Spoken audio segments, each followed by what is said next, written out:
This is a Books Inside production of Jane Austen's Pride and Prejudice, performed by Karen Savage.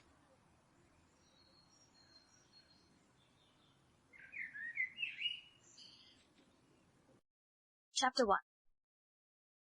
It is a truth universally acknowledged that a single man in possession of a good fortune must be in want of a wife. However little known the feelings or views of such a man may be on his first entering a neighbourhood, this truth is so well fixed in the minds of the surrounding families that he is considered the rightful property of some one or other of their daughters.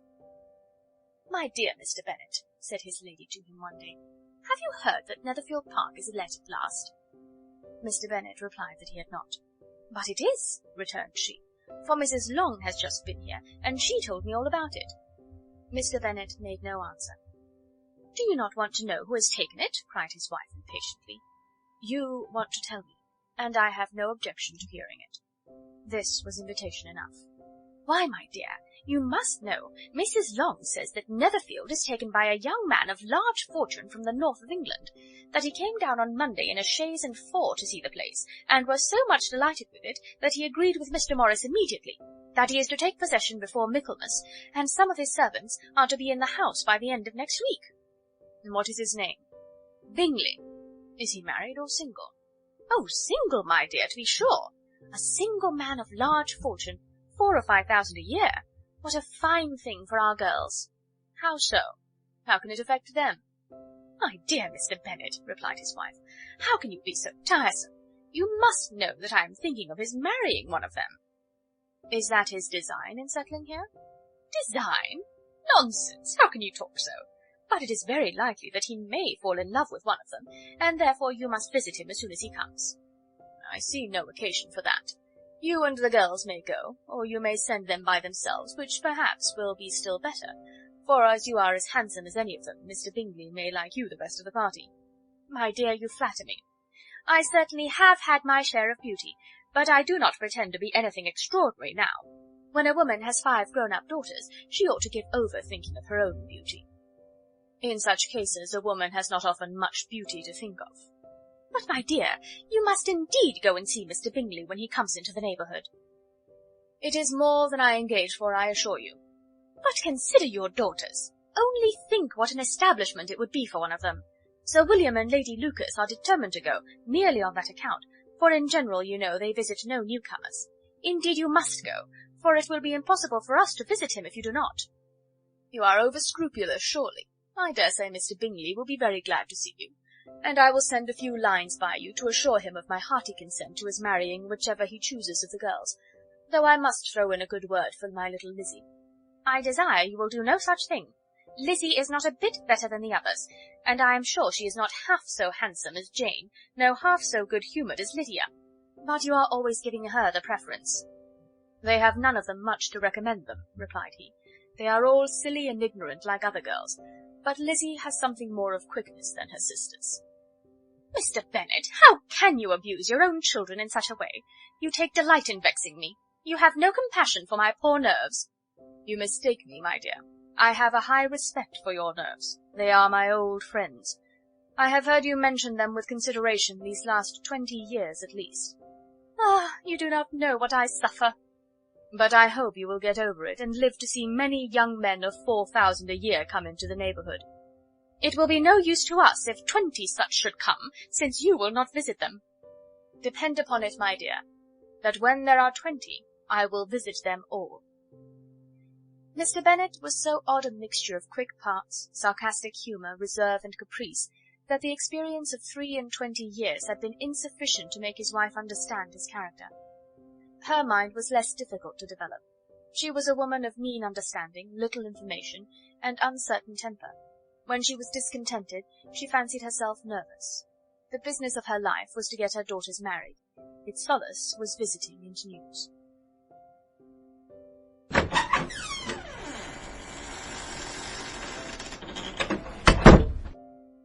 Chapter 2.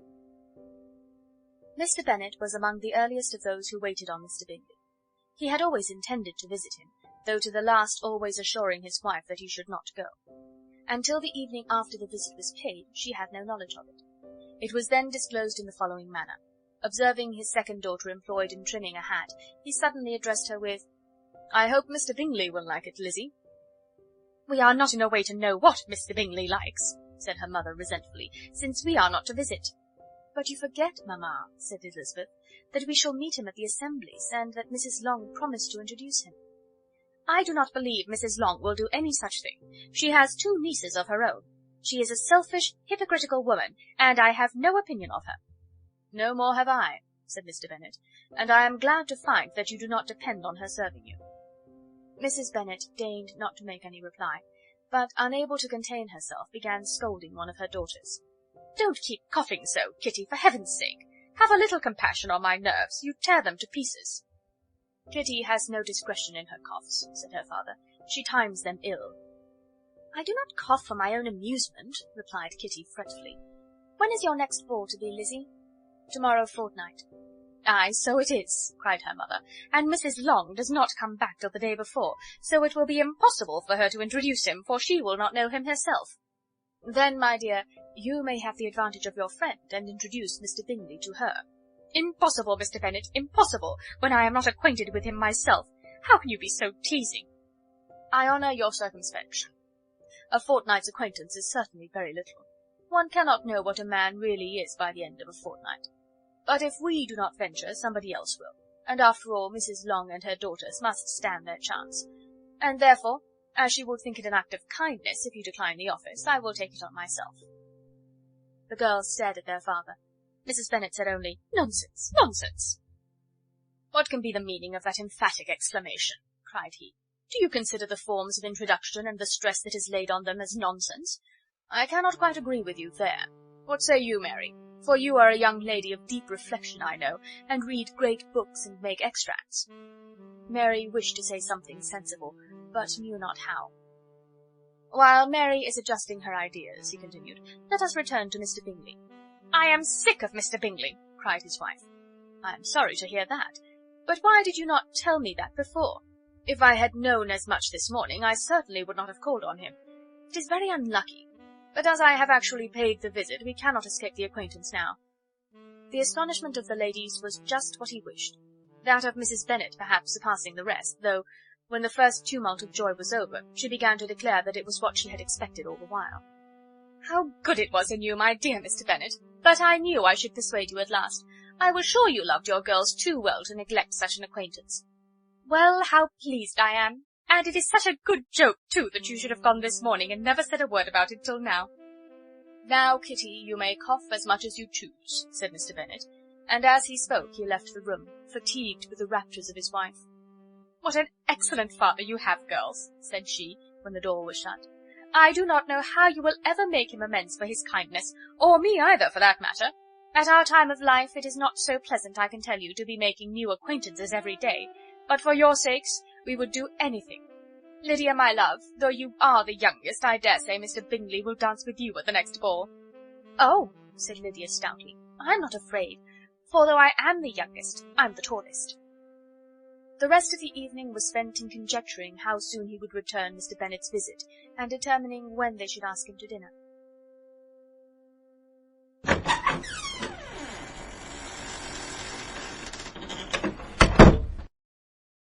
Chapter 3.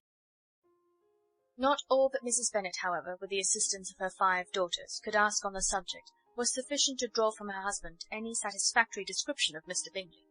They attacked him in various ways, with barefaced questions, ingenuous suppositions, and distant surmises, but he eluded the skill of them all, and they were at last obliged to accept the second-hand intelligence of their neighbour, Lady Lucas. Her report was highly favourable. Sir William had been delighted with him. He was quite young, wonderfully handsome, extremely agreeable, and, to crown the whole, he meant to be at the next assembly with a large party. Nothing could be more delightful. To be fond of dancing was a certain step towards falling in love, and very lively hopes of Mr. Bingley's heart were entertained. "If I can but see one of my daughters happily settled at Netherfield," said Mrs. Bennet to her husband, "and all the others equally well married, I shall have nothing to wish for." In a few days Mr. Bingley returned Mr. Bennet's visit, and sat about 10 minutes with him in his library. He had entertained hopes of being admitted to a sight of the young ladies, of whose beauty he had heard much, but he saw only the father. The ladies were somewhat more fortunate, for they had the advantage of ascertaining from an upper window that he wore a blue coat and rode a black horse. An invitation to dinner was soon afterwards dispatched, and already had Mrs. Bennet planned the courses that were to do credit to her housekeeping, when an answer arrived which deferred it all. Mr. Bingley was obliged to be in town the following day, and consequently unable to accept the honour of their invitation, etc. Mrs. Bennet was quite disconcerted.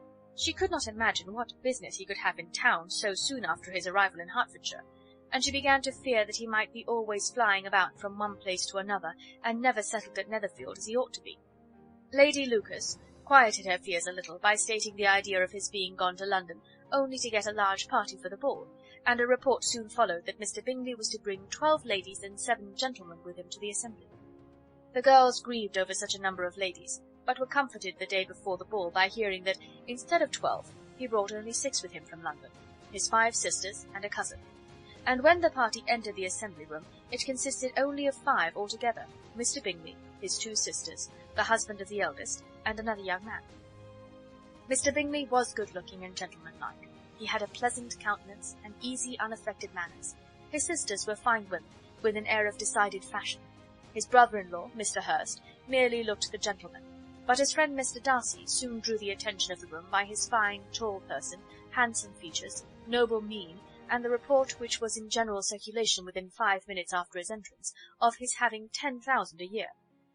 The gentlemen pronounced him to be a fine figure of a man, the ladies declared he was much handsomer than Mr. Bingley, and he was looked at with great admiration for about half the evening, till his manners gave a disgust which turned the tide of his popularity, for he was discovered to be proud, to be above his company, and above being pleased, and not all his large estate in Derbyshire could then save him from having a most forbidding, disagreeable countenance, and being unworthy to be compared with his friend. Mr. Bingley had soon made himself acquainted with all the principal people in the room. He was lively and unreserved, danced every dance, was angry that the ball closed so early, and talked of giving one himself at Netherfield. Such amiable qualities must speak for themselves. What a contrast between him and his friend! Mr. Darcy danced only once with Mrs. Hurst, and once with Miss Bingley, declined being introduced to any other lady, and spent the rest of the evening in walking about the room, speaking occasionally to one of his own party. His character was decided. He was the proudest, most disagreeable man in the world, and everybody hoped that he would never come there again. Amongst the most violent against him was Mrs. Bennet, whose dislike of his general behaviour was sharpened into particular resentment by his having slighted one of her daughters. Elizabeth Bennet had been obliged, by the scarcity of gentlemen, to sit down for 2 dances, and during part of that time Mr. Darcy had been standing near enough for her to hear a conversation between him and Mr. Bingley, who came from the dance for a few minutes to press his friend to join it. "Come, Darcy," said he, "I must have you dance. I hate to see you standing about by yourself in this stupid manner. You had much better dance." "I certainly shall not. You know how I detest it, unless I am particularly acquainted with my partner. At such an assembly as this it would be insupportable. Your sisters are engaged, and there is not another woman in the room whom it would not be a punishment to me to stand up with." "I would not be so fastidious as you are," cried Mr. Bingley, "for a kingdom. Upon my honour, I never met with so many pleasant girls in my life as I have this evening, and there are several of them, you see, uncommonly pretty." "You are dancing with the only handsome girl in the room," said Mr. Darcy, looking at the eldest Miss Bennet. "Oh, she is the most beautiful creature I ever beheld. But there is one of her sisters sitting down just behind you, who is very pretty, and I dare say very agreeable. Do let me ask my partner to introduce you." "Which do you mean?" And turning round, he looked for a moment at Elizabeth, till, catching her eye, he withdrew his own and coldly said, "She is tolerable, but not handsome enough to tempt me. I am in no humour at present to give consequence to young ladies who are slighted by other men. You had better return to your partner and enjoy her smiles, for you are wasting your time with me." Mr. Bingley followed his advice. Mr. Darcy walked off, and Elizabeth remained with no very cordial feelings toward him. She told the story, however, with great spirit among her friends, for she had a lively, playful disposition, which delighted in anything ridiculous. The evening altogether passed off pleasantly to the whole family. Mrs. Bennet had seen her eldest daughter much admired by the Netherfield party. Mr. Bingley had danced with her twice, and she had been distinguished by his sisters. Jane was as much gratified by this as her mother could be, though in a quieter way. Elizabeth felt Jane's pleasure. Mary had heard herself mentioned to Miss Bingley as the most accomplished girl in the neighbourhood, and Catherine and Lydia had been fortunate enough never to be without partners, which was all that they had yet learned to care for at a ball. They returned therefore in good spirits to Longbourn, the village where they lived, and of which they were the principal inhabitants. They found Mr. Bennet still up. With a book he was regardless of time, and on the present occasion he had a good deal of curiosity as to the events of an evening which had raised such splendid expectations. He had rather hoped that his wife's views on the stranger would be disappointed, but he soon found out that he had a different story to hear. "Oh, my dear Mr. Bennet," as she entered the room, "we have had a most delightful evening, a most excellent ball. I wish you had been there. Jane was so admired, nothing could be like it. Everybody said how well she looked, and Mr. Bingley thought her quite beautiful and danced with her twice. Only think of that, my dear! He actually danced with her twice, and she was the only creature in the room that he asked a second time. First of all he asked Miss Lucas. I was so vexed to see him stand up with her. But, however, he did not admire her at all.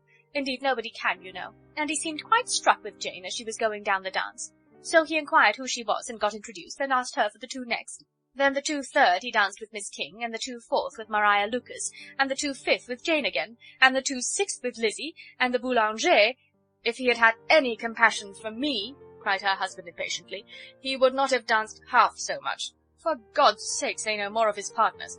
Oh, that he had sprained his ankle in the first place." "Oh, my dear, I am quite delighted with him. He is so excessively handsome, and his sisters are charming women. I never in my life saw anything more elegant than their dresses. I dare say the lace upon Mrs. Hurst's gown—" Here she was interrupted again. Mr. Bennet protested against any description of finery. She was therefore obliged to seek another branch of the subject, and related, with much bitterness of spirit and some exaggeration, the shocking rudeness of Mr. Darcy. "But I can assure you," she added, "that Lizzie does not lose much by not suiting his fancy, for he is a most disagreeable, horrid man, not at all worth pleasing. So high and so conceited that there was no enduring him. He walked here and he walked there, fancying himself so very great. Not handsome enough to dance with. I wish you had been there, my dear, to have given him one of your set-downs. I quite detest the man."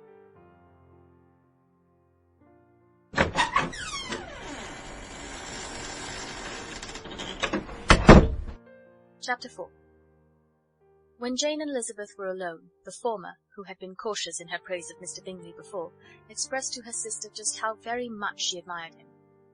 "He is just what a young man ought to be," said she, "sensible, good-humoured, lively, and I never saw such happy manners, so much ease, with such perfect good breeding." "He is also handsome," replied Elizabeth, "which a young man ought likewise to be, if he possibly can. His character is thereby complete. I was very much flattered by his asking me to dance a second time. I did not expect such a compliment." "Did not you? I did for you. But that is one great difference between us. Compliments always take you by surprise, and me never. What could be more natural than his asking you again? He could not help seeing that you were about 5 times as pretty as every other woman in the room. No thanks to his gallantry for that. Well, he certainly is very agreeable, and I give you leave to like him. You have liked many a stupider person." "Dear Lizzie." "Oh, you are a great deal too apt, you know, to like people in general. You never see a fault in anybody. All the world are good and agreeable in your eyes. I never heard you speak ill of a human being in your life." "I would not wish to be hasty in censuring anyone, but I always speak what I think." "I know you do, and it is that which makes the wonder. With your good sense, to be so honestly blind to the follies and nonsense of others. Affectation of candour is common enough, one meets with it everywhere. But to be candid without ostentation or design, to take the good of everybody's character and make it still better, and say nothing of the bad, belongs to you alone. And so you like this man's sisters too, do you? Their manners are not equal to his." "Certainly not, at first, but they are very pleasing women when you converse with them. Miss Bingley is to live with her brother and keep his house, and I am much mistaken if we shall not find a very charming neighbour in her." Elizabeth listened in silence, but was not convinced. Their behaviour at the assembly had not been calculated to please in general, and with more quickness of observation and less pliancy of temper than her sister, and with a judgment too unassailed by any attention to herself, she was very little disposed to approve of them. They were in fact very fine ladies, not deficient in good humour when they were pleased, nor in the power of making themselves agreeable when they chose it, but proud and conceited. They were rather handsome, had been educated in one of the first private seminaries in town, had a fortune of £20,000, were in the habit of spending more than they ought, and of associating with people of rank, and were therefore in every respect entitled to think well of themselves and meanly of others. They were of a respectable family in the north of England, a circumstance more deeply impressed on their memories than that their brother's fortune and their own had been acquired by trade. Mr. Bingley inherited property to the amount of nearly £100,000 from his father, who had intended to purchase an estate, but did not live to do it. Mr. Bingley intended it likewise, and sometimes made choice of his county, but as he was now provided with a good house and the liberty of a manor, it was doubtful to many of those who best knew the easiness of his temper whether he might not spend the remainder of his days at Netherfield, and leave the next generation to purchase. His sisters were anxious for his having an estate of his own, but though he was now only established as a tenant, Miss Bingley was by no means unwilling to preside at his table, nor was Mrs. Hurst, who had married a man of more fashion than fortune, less disposed to consider his house as her home when it suited her. Mr. Bingley had not been of age 2 years when he was tempted by an accidental recommendation to look at Netherfield House. He did look at it, and into it, for almost half an hour, was pleased with the situation and the principal rooms, satisfied with what the owner said in its praise, and took it immediately. Between him and Darcy there was a very steady friendship, in spite of great opposition of character. Bingley was endeared to Darcy by the easiness, openness, and ductility of his temper, though no disposition could offer a greater contrast to his own, and though with his own he never appeared dissatisfied. On the strength of Darcy's regard, Bingley had the firmest reliance, and of his judgment the highest opinion. In understanding, Darcy was the superior. Bingley was by no means deficient, but Darcy was clever. He was at the same time haughty, reserved, and fastidious, and his manners, though well bred, were not inviting. In that respect his friend had greatly the advantage. Bingley was sure of being liked wherever he appeared. Darcy was continually giving offence. The manner in which they spoke of the Meryton assembly was sufficiently characteristic. Bingley had never met with more pleasant people or prettier girls in his life. Everybody had been most kind and attentive to him. There had been no formality, no stiffness. He had soon felt acquainted with all the room, and as to Miss Bennet, he could not conceive an angel more beautiful. Darcy, on the contrary, had seen a collection of people in whom there was little beauty and no fashion, for none of whom he had felt the smallest interest, and from none received either attention or pleasure. Miss Bennet he acknowledged to be pretty, but she smiled too much. Mrs. Hurst and her sister allowed it to be so, but still they admired her and liked her, and pronounced her to be a sweet girl, and one whom they would not object to know more of. Miss Bennet was therefore established as a sweet girl, and their brother felt authorized by such commendation to think of her as he chose.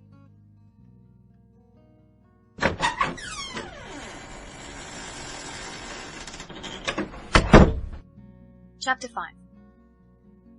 Within a short walk of Longbourn lived a family with whom the Bennets were particularly intimate. Sir William Lucas had been formerly in trade at Meryton, where he had made a tolerable fortune, and risen to the honour of knighthood by an address to the king during his mayoralty. The distinction had perhaps been felt too strongly. It had given him a disgust to his business, and to his residence in a small market town, and in quitting them both, he had removed with his family to a house about a mile from Meryton, denominated from that period Lucas Lodge, where he could think with pleasure of his own importance, and, unshackled by business, occupy himself solely in being civil to all the world. For though elated by his rank, it did not render him supercilious. On the contrary, he was all attention to everybody. By nature inoffensive, friendly, and obliging, his presentation at St. James's had made him courteous. Lady Lucas was a very good kind of woman, not too clever to be a valuable neighbour to Mrs. Bennet. They had several children. The eldest of them, a sensible, intelligent young woman about 27, was Elizabeth's intimate friend. That the Miss Lucases and the Miss Bennets should meet to talk over a ball was absolutely necessary, and the morning after the assembly brought the former to Longbourn to hear and to communicate. "You began the evening well, Charlotte," said Mrs. Bennet, with civil self-command, to Miss Lucas. "You were Mr. Bingley's first choice." "Yes, but he seemed to like his second better." "Oh, you mean Jane, I suppose, because he danced with her twice." "To be sure, that did seem as if he admired her. Indeed, I rather believe he did. I heard something about it, but I hardly know what. Something about Mr. Robinson." "Perhaps you mean what I overheard between him and Mr. Robinson. Did not I mention it to you? Mr. Robinson's asking him how he liked our Meryton assemblies, and whether he did not think there were a great many pretty women in the room, and which he thought the prettiest, and his answering immediately to the last question, 'Oh, the eldest Miss Bennet, beyond a doubt. There cannot be two opinions on that point.'" "'Pon my word! Well, that is very decided indeed. That does seem as if... But, however, it may all come to nothing, you know." "My overhearings were more to the purpose than yours, Eliza. said Charlotte. "Mr. Darcy is not so well worth listening to as his friend, is he? Poor Eliza, to be only just tolerable. I beg you would not put it into Lizzie's head to be vexed by his ill treatment, for he is such a disagreeable man, that it would be quite a misfortune to be liked by him. Mrs. Long told me last night that he sat close to her for half an hour without once opening his lips." "Are you quite sure, ma'am? Is there not a little mistake?" said Jane. "I certainly saw Mr. Darcy speaking to her." "Aye, because she asked him at last how he liked Netherfield, and he could not help answering her. But she said he seemed quite angry at being spoke to." "Miss Bingley told me," said Jane, "that he never speaks much, unless among his intimate acquaintances. With them he is remarkably agreeable." "I do not believe a word of that, my dear. If he had been so very agreeable, he would have talked to Mrs. Long. But I can guess how it was. Everybody says that he is eat up with pride, and I dare say he had heard somehow that Mrs. Long does not keep a carriage, and had come to the ball in a hack-chaise." "I do not mind his not talking to Mrs. Long," said Miss Lucas, "but I wish he had danced with Eliza." "Another time, Lizzie," said her mother, "I would not dance with him, if I were you." "I believe, ma'am, I may safely promise you never to dance with him." "His pride," said Miss Lucas, "does not offend me so much as pride often does, because there is an excuse for it. One cannot wonder that so very fine a young man, with family, fortune, everything in his favour, should think highly of himself. If I may so express it, he has a right to be proud." "That is very true," replied Elizabeth, "that I could easily forgive his pride if he had not mortified mine." "Pride," observed Mary, who piqued herself upon the solidity of her reflections, "is a very common failing, I believe. By all that I have ever read, I am convinced that it is very common indeed, that human nature is particularly prone to it, and that there are very few of us who do not cherish a feeling of self-complacency on the score of some quality or other, real or imaginary. Vanity and pride are different things, though the words are often used synonymously. A person may be proud without being vain. Pride relates more to our opinion of ourselves, vanity to what we would have others think of us." "If I were as rich as Mr. Darcy," cried a young Lucas, who came with his sisters, "I should not care how proud I was. I would keep a pack of foxhounds and drink a bottle of wine a day."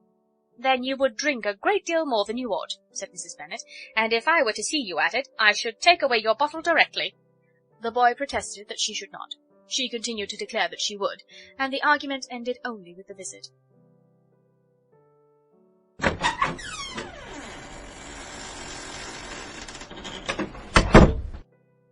Chapter 6. The ladies of Longbourn soon waited on those of Netherfield. The visit was soon returned in due form. Miss Bennet's pleasing manners grew on the goodwill of Mrs. Hurst and Miss Bingley, and though the mother was found to be intolerable, and the younger sisters not worth speaking to, a wish of being better acquainted with them was expressed towards the two eldest. By Jane this attention was received with the greatest pleasure, but Elizabeth still saw superciliousness in their treatment of everybody, hardly excepting even her sister, and could not like them, though their kindness to Jane, such as it was, had a value as arising in all probability from the influence of their brother's admiration. It was generally evident whenever they met that he did admire her, and to her it was equally evident that Jane was yielding to the preference which she had begun to entertain for him from the first, and was in a way to be very much in love. But she considered with pleasure that it was not likely to be discovered by the world in general, since Jane united, with great strength of feeling, a composure of temper and a uniform cheerfulness of manner which would guard her from the suspicions of the impertinent. She mentioned this to her friend Miss Lucas. "It may perhaps be pleasant," replied Charlotte, "to be able to impose on the public in such a case, but it is sometimes a disadvantage to be so very guarded. If a woman conceals her affection with the same skill from the object of it, she may lose the opportunity of fixing him, and it will then be but poor consolation to believe the world equally in the dark. There is so much of gratitude or vanity in almost every attachment, that it is not safe to leave any to itself. We can all begin freely, a slight preference is natural enough, but there are very few of us who have heart enough to be really in love without encouragement.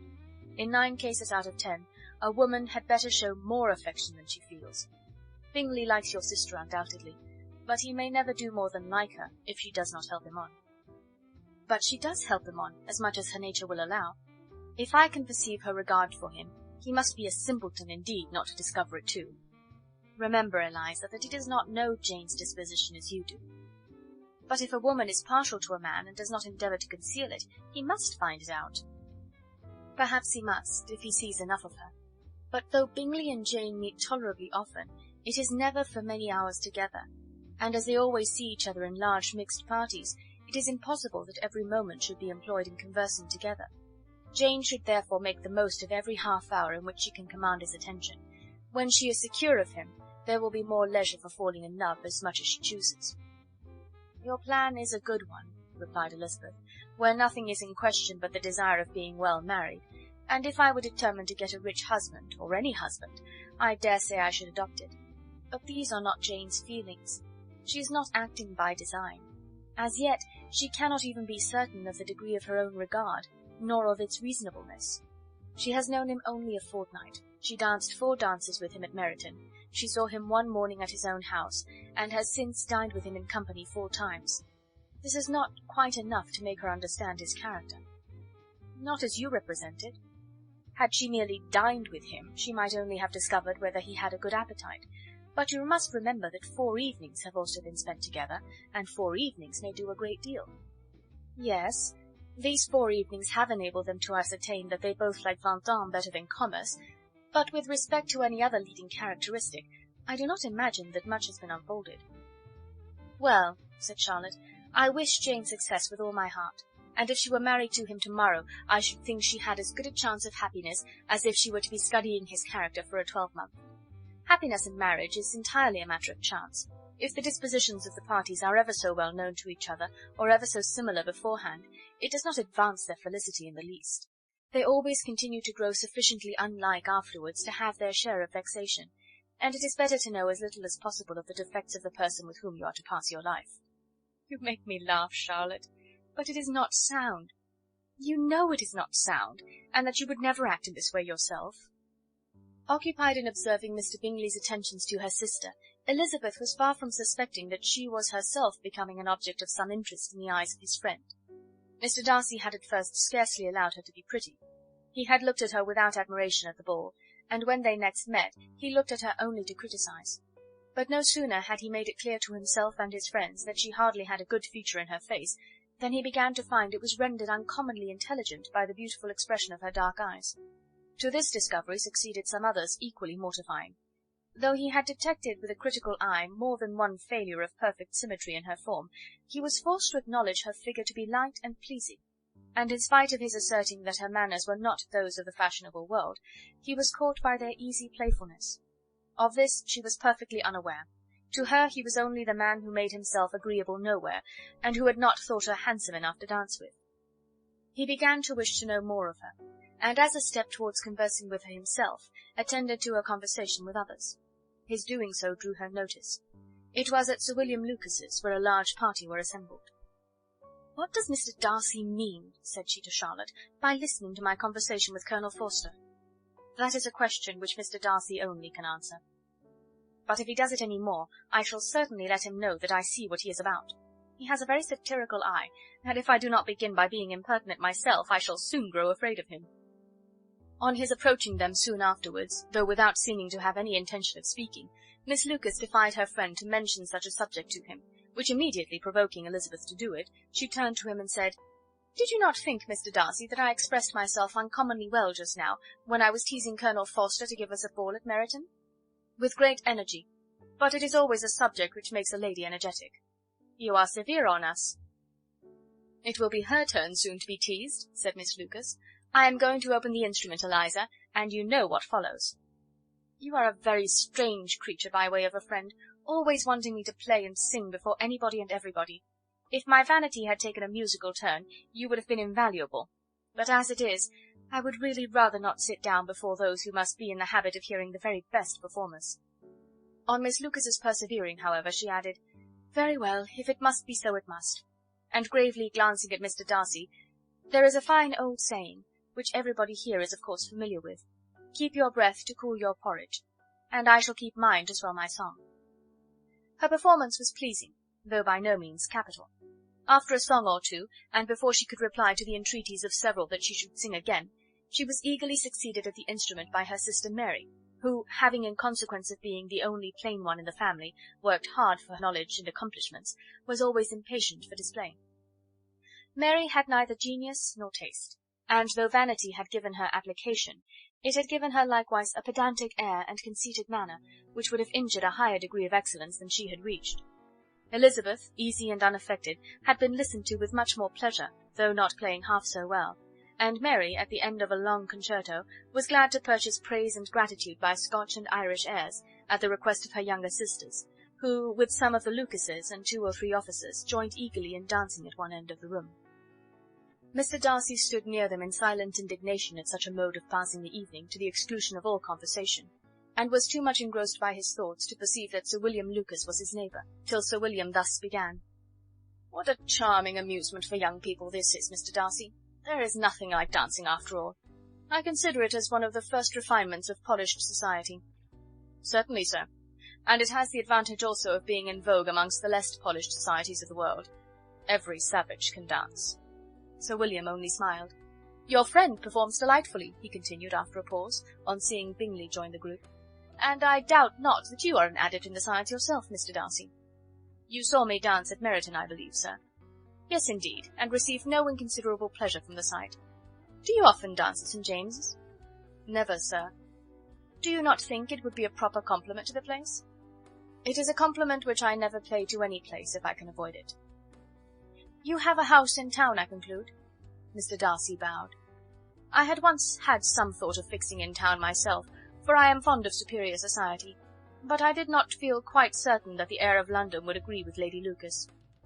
He paused in hopes of an answer, but his companion was not disposed to make any, and Elizabeth at that instant moving towards them, he was struck with the action of doing a very gallant thing, and called out to her, "My dear Miss Eliza, why are you not dancing? Mr. Darcy, you must allow me to present this young lady to you as a very desirable partner. You cannot refuse to dance, I am sure, when so much beauty is before you." And taking her hand, he would have given it to Mr. Darcy, who, though extremely surprised, was not unwilling to receive it, when she instantly drew back, and said with some discomposure to Sir William, "Indeed, sir, I have not the least intention of dancing. I entreat you not to suppose that I moved this way in order to beg for a partner." Mr. Darcy, with grave propriety, requested to be allowed the honour of her hand, but in vain. Elizabeth was determined, nor did Sir William at all shake her purpose by his attempt at persuasion. "You excel so much in the dance, Miss Eliza, that it is cruel to deny me the happiness of seeing you, and though this gentleman dislikes the amusement in general, he can have no objection, I am sure, to oblige us for 1/2 hour." "Mr. Darcy is all politeness," said Elizabeth, smiling. "He is indeed, but considering the inducement, my dear Miss Eliza, we cannot wonder at his complaisance, for who would object to such a partner?" Elizabeth looked archly, and turned away. Her resistance had not injured her with the gentleman, and he was thinking of her with some complacency, when thus accosted by Miss Bingley. "I can guess the subject of your reverie." "I should imagine not." "You are considering how insupportable it would be to pass many evenings in this manner, in such society, and indeed I am quite of your opinion. I was never more annoyed. The insipidity, and yet the noise, the nothingness, and yet the self-importance of all these people. What would I give to hear your strictures on them? Your conjecture is totally wrong, I assure you. My mind was more agreeably engaged. I have been meditating on the very great pleasure which a pair of fine eyes in the face of a pretty woman can bestow." Miss Bingley immediately fixed her eyes on his face, and desired he would tell her what lady had the credit of inspiring such reflections. Mr. Darcy replied with great intrepidity, "Miss Elizabeth Bennet." "Miss Elizabeth Bennet?" repeated Miss Bingley. "I am all astonishment. How long has she been such a favourite? And pray, when am I to wish you joy?" "That is exactly the question which I expected you to ask. A lady's imagination is very rapid.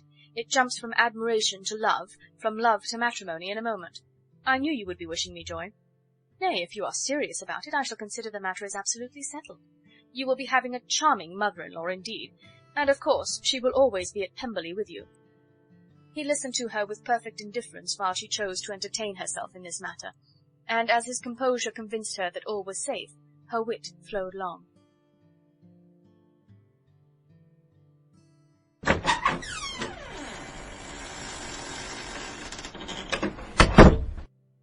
Chapter 7. Mr. Bennet's property consisted almost entirely in an estate of 2,000 a year, which, unfortunately for his daughters, was entailed, in default of heirs male, on a distant relation. And their mother's fortune, though ample for her situation in life, could but ill supply the deficiency of his. Her father had been an attorney in Meryton, and had left her £4,000. She had a sister married to a Mr. Phillips, who had been a clerk to their father and succeeded him in the business, and a brother settled in London in a respectable line of trade. The village of Longbourn was only 1 mile from Meryton, a most convenient distance for the young ladies, who were usually tempted thither 3 or 4 times a week to pay their duty to their aunt and to a milliner's shop just over the way. The 2 youngest of the family, Catherine and Lydia, were particularly frequent in these attentions. Their minds were more vacant than their sisters', and when nothing better offered, a walk to Meryton was necessary to amuse their morning hours and furnish conversation for the evening. And however bare of news the country in general might be, they always contrived to learn some from their aunt. At present, indeed, they were well supplied with both news and happiness by the recent arrival of a militia regiment in the neighbourhood. It was to remain the whole winter, and Meryton was the headquarters. Their visits to Mrs. Phillips were now productive of the most interesting intelligence. Every day added something to their knowledge of the officers' names and connections. Their lodgings were not long a secret, and at length they began to know the officers themselves. Mr. Phillips visited them all, and this opened to his nieces a store of felicity unknown before. They could talk of nothing but officers, and Mr. Bingley's large fortune, the mention of which gave animation to their mother, was worthless in their eyes when opposed to the regimentals of an ensign. After listening one morning to their effusions on this subject, Mr. Bennet coolly observed, "From all that I can collect by your manner of talking, you must be 2 of the silliest girls in the country. I have suspected it some time, but I am now convinced." Catherine was disconcerted and made no answer, but Lydia, with perfect indifference, continued to express her admiration of Captain Carter, and her hope of seeing him in the course of the day, as he was going the next morning to London. "I am astonished, my dear," said Mrs. Bennet, "that you should be so ready to think your own children silly. If I wish to think slightingly of anybody's children, it should not be my own, however. If my children are silly, I must hope to always be sensible of it. Yes, but as it happens, they are all of them very clever. This is the only point, I flatter myself, on which we do not agree. I had hoped that our sentiments coincided in every particular, but I must so far differ from you as to think our 2 youngest daughters uncommonly foolish. My dear Mr. Bennet, you must not expect such girls to have the sense of their father and mother. When they get to our age, I dare say they will not think about officers any more than we do. I remember the time when I liked a red coat myself very well, and indeed so I do still at my heart. And if a smart young colonel with 5,000 or 6,000 a year should want one of my girls, I shall not say nay to him. And I thought Colonel Foster looked very becoming the other night at Sir William's in his regimentals." "Mamma," cried Lydia, "my aunt says that Colonel Foster and Captain Carter do not go so often to Miss Watson's as they did when they first came. She sees them now very often standing in Clark's library." Mrs. Bennet was prevented replying by the entrance of the footman with a note for Miss Bennet. It came from Netherfield, and the servant waited for an answer. Mrs. Bennet's eyes sparkled with pleasure, and she was eagerly calling out while her daughter read, "Well, Jane, who is it from? What is it about? What does he say? Well, Jane, make haste and tell us. Make haste, my love." "It is from Miss Bingley," said Jane, and then read it aloud. "My dear friend, if you are not so compassionate as to dine to-day with Louisa and me, we shall be in danger of hating each other for the rest of our lives, for a whole day's tete-a-tete between 2 women can never end without a quarrel. Come as soon as you can on receipt of this. My brother and the gentlemen are to dine with the officers. Yours ever, Caroline Bingley." "With the officers?" cried Lydia. "I wonder my aunt did not tell us of that." "Dining out," said Mrs. Bennet. "That is very unlucky." "Can I have the carriage?" said Jane. "No, my dear, you had better go on horseback, because it seems likely to rain, and then you must stay all night." "That would be a good scheme," said Elizabeth, "if you were sure that they would not offer to send her home." "Oh, but the gentlemen will have Mr. Bingley's chaise to go to Meryton, and the Hursts have no horses to theirs." "I had much rather go in the coach." "But, my dear, your father cannot spare the horses, I am sure. They are wanted in the farm, Mr. Bennet, are they not?" "They are wanted in the farm much oftener than I can get them." "But if you have got them to-day," said Elizabeth, "my mother's purpose will be answered." She did at last extort from her father an acknowledgment that the horses were engaged. Jane was therefore obliged to go on horseback, and her mother attended her to the door with many cheerful prognostics of a bad day. Her hopes were answered. Jane had not been gone long before it rained hard. Her sisters were uneasy for her, but her mother was delighted. The rain continued the whole evening without intermission. Jane certainly could not come back. "This was a lucky idea of mine, indeed," said Mrs. Bennet more than once, as if the credit of making it rain were all her own. Till the next morning, however, she was not aware of all the felicity of her contrivance. Breakfast was scarcely over when a servant from Netherfield brought the following note for Elizabeth. My dearest Lizzie, I find myself very unwell this morning, which I suppose is to be imputed to my getting wet through yesterday. My kind friends will not hear of my returning till I am better. They insist also on my seeing Mr. Jones. Therefore do not be alarmed if you should hear of his having been to me, and, excepting a sore throat and headache, there is not much the matter with me. Yours, etc. Well, my dear, said Mr. Bennet, when Elizabeth had read the note aloud, if your daughter should have a dangerous fit of illness, if she should die, it would be a comfort to know that it was all in pursuit of Mr. Bingley and under your orders. Oh, I am not afraid of her dying. People do not die of little trifling colds. She will be taken good care of. As long as she stays there, it is all very well. I would go and see her if I could have the carriage. Elizabeth, feeling really anxious, was determined to go to her, though the carriage was not to be had, and as she was no horsewoman, walking was her only alternative. She declared her resolution. How can you be so silly, cried her mother, as to think of such a thing in all this dirt? You will not be fit to be seen when you get there. I shall be very fit to see Jane, which is all I want. Is this a hint to me, Lizzie, said her father, to send for the horses? No, indeed. I do not wish to avoid the walk. The distance is nothing when one has a motive, only 3 miles. I shall be back by dinner. I admire the activity of your benevolence, observed Mary, but every impulse of feeling should be guided by reason, and in my opinion exertion should always be in proportion to what is required. We will go as far as Meryton with you, said Catherine and Lydia. Elizabeth accepted their company, and the 3 young ladies set off together. If we make haste, said Lydia as they walked along, perhaps we may see something of Captain Carter before he goes. In Meryton they parted, the 2 youngest repaired to the lodgings of the officers' wives, and Elizabeth continued her walk alone, crossing field after field at a quick pace, jumping over stiles and springing over puddles with impatient activity, and finding herself at last within view of the house, with weary ankles, dirty stockings, and a face glowing with the warmth of exercise. She was shown into the breakfast parlour, where all but Jane were assembled, and where her appearance created a great deal of surprise. That she should have walked 3 miles so early in the day, in such dirty weather, and by herself, was almost incredible to Mrs. Hurst and Miss Bingley, and Elizabeth was convinced that they held her in contempt for it. She was received, however, very politely by them, and in their brother's manners there was something better than politeness. There was good humour and kindness. Mr. Darcy said very little, and Mr. Hurst nothing at all. The former was divided between admiration of the brilliancy which exercise had given to her complexion, and doubt as to the occasions justifying her coming so far alone. The latter was thinking only of his breakfast. Her inquiries after his sister were not very favourably answered. Miss Bennet had slept ill, and though up, was very feverish, and not well enough to leave her room. Elizabeth was glad to be taken to her immediately, and Jane, who had only been withheld by the fear of giving alarm or inconvenience from expressing in her note how much she longed for such a visit, was delighted at her entrance. She was not equal, however, to much conversation, and when Miss Bingley left them together, could attempt little beside expressions of gratitude for the extraordinary kindness she was treated with. Elizabeth silently attended her. When breakfast was over they were joined by the sisters, and Elizabeth began to like them herself, when she saw how much affection and solicitude they showed for Jane. The apothecary came, and having examined his patient, said, as might be supposed, that she had caught a violent cold, and that they must endeavour to get the better of it, advised her to return to bed, and promised her some draughts. The advice was followed readily, for the feverish symptoms increased, and her head ached acutely. Elizabeth did not quit her room for a moment, nor were the other ladies often absent.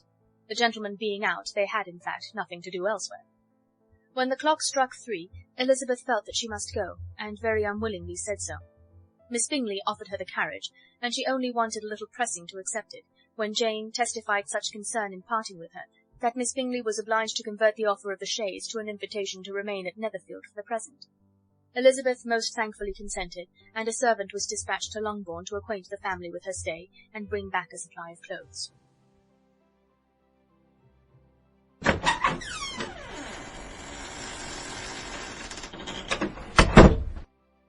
Chapter 8. At 5 o'clock the 2 ladies retired to dress, and at 6:30 Elizabeth was summoned to dinner. To the civil inquiries which then poured in, and amongst which she had the pleasure of distinguishing the much superior solicitude of Mr. Bingley's, she could not make a very favourable answer. Jane was by no means better. The sisters, on hearing this, repeated 3 or 4 times how much they were grieved, how shocking it was to have a bad cold, and how excessively they disliked being ill themselves, and then thought no more of the matter. and their indifference towards Jane, when not immediately before them, restored Elizabeth to the enjoyment of all her former dislike. Their brother, indeed, was the only one of the party whom she could regard with any complacency. His anxiety for Jane was evident, and his attentions to herself most pleasing, and they prevented her feeling herself so much an intruder as she believed she was considered by the others. She had very little notice from any but him. Miss Bingley was engrossed by Mr. Darcy, her sister scarcely less so, and as for Mr. Hurst, by whom Elizabeth sat, he was an indolent man, who lived only to eat, drink, and play at cards, who, when he found her to prefer a plain dish to a ragout, had nothing to say to her. When dinner was over, she returned directly to Jane, and Miss Bingley began abusing her as soon as she was out of the room. Her manners were pronounced to be very bad indeed, a mixture of pride and impertinence. She had no conversation, no style, no beauty. Mrs. Hurst thought the same, and added, "She has nothing, in short, to recommend her, but being an excellent walker. I shall never forget her appearance this morning. She really looked almost wild." "She did indeed, Louisa. I could hardly keep my countenance. Very nonsensical to come at all. Why must she be scampering about the country because her sister had a cold? Her hair, so untidy, so blousy. Yes, and her petticoat. I hope you saw her petticoat, 6 inches deep in mud, I am absolutely certain, and the gown which had been let down to hide it not doing its office." "Your picture may be very exact, Louisa," said Bingley, "but this was all lost upon me. I thought Miss Elizabeth Bennet looked remarkably well when she came into the room this morning. Her dirty petticoat quite escaped my notice." "You observed it, Mr. Darcy, I am sure," said Miss Bingley, "and I am inclined to think that you would not wish to see your sister make such an exhibition." "Certainly not. To walk 3 miles, or 4 miles, or 5 miles, or whatever it is, above her ankles in dirt, and alone, quite alone, what could she mean by it? It seems to me to show an abominable sort of conceited independence, a most country-town indifference to decorum." "It shows an affection for her sister that is very pleasing," said Bingley.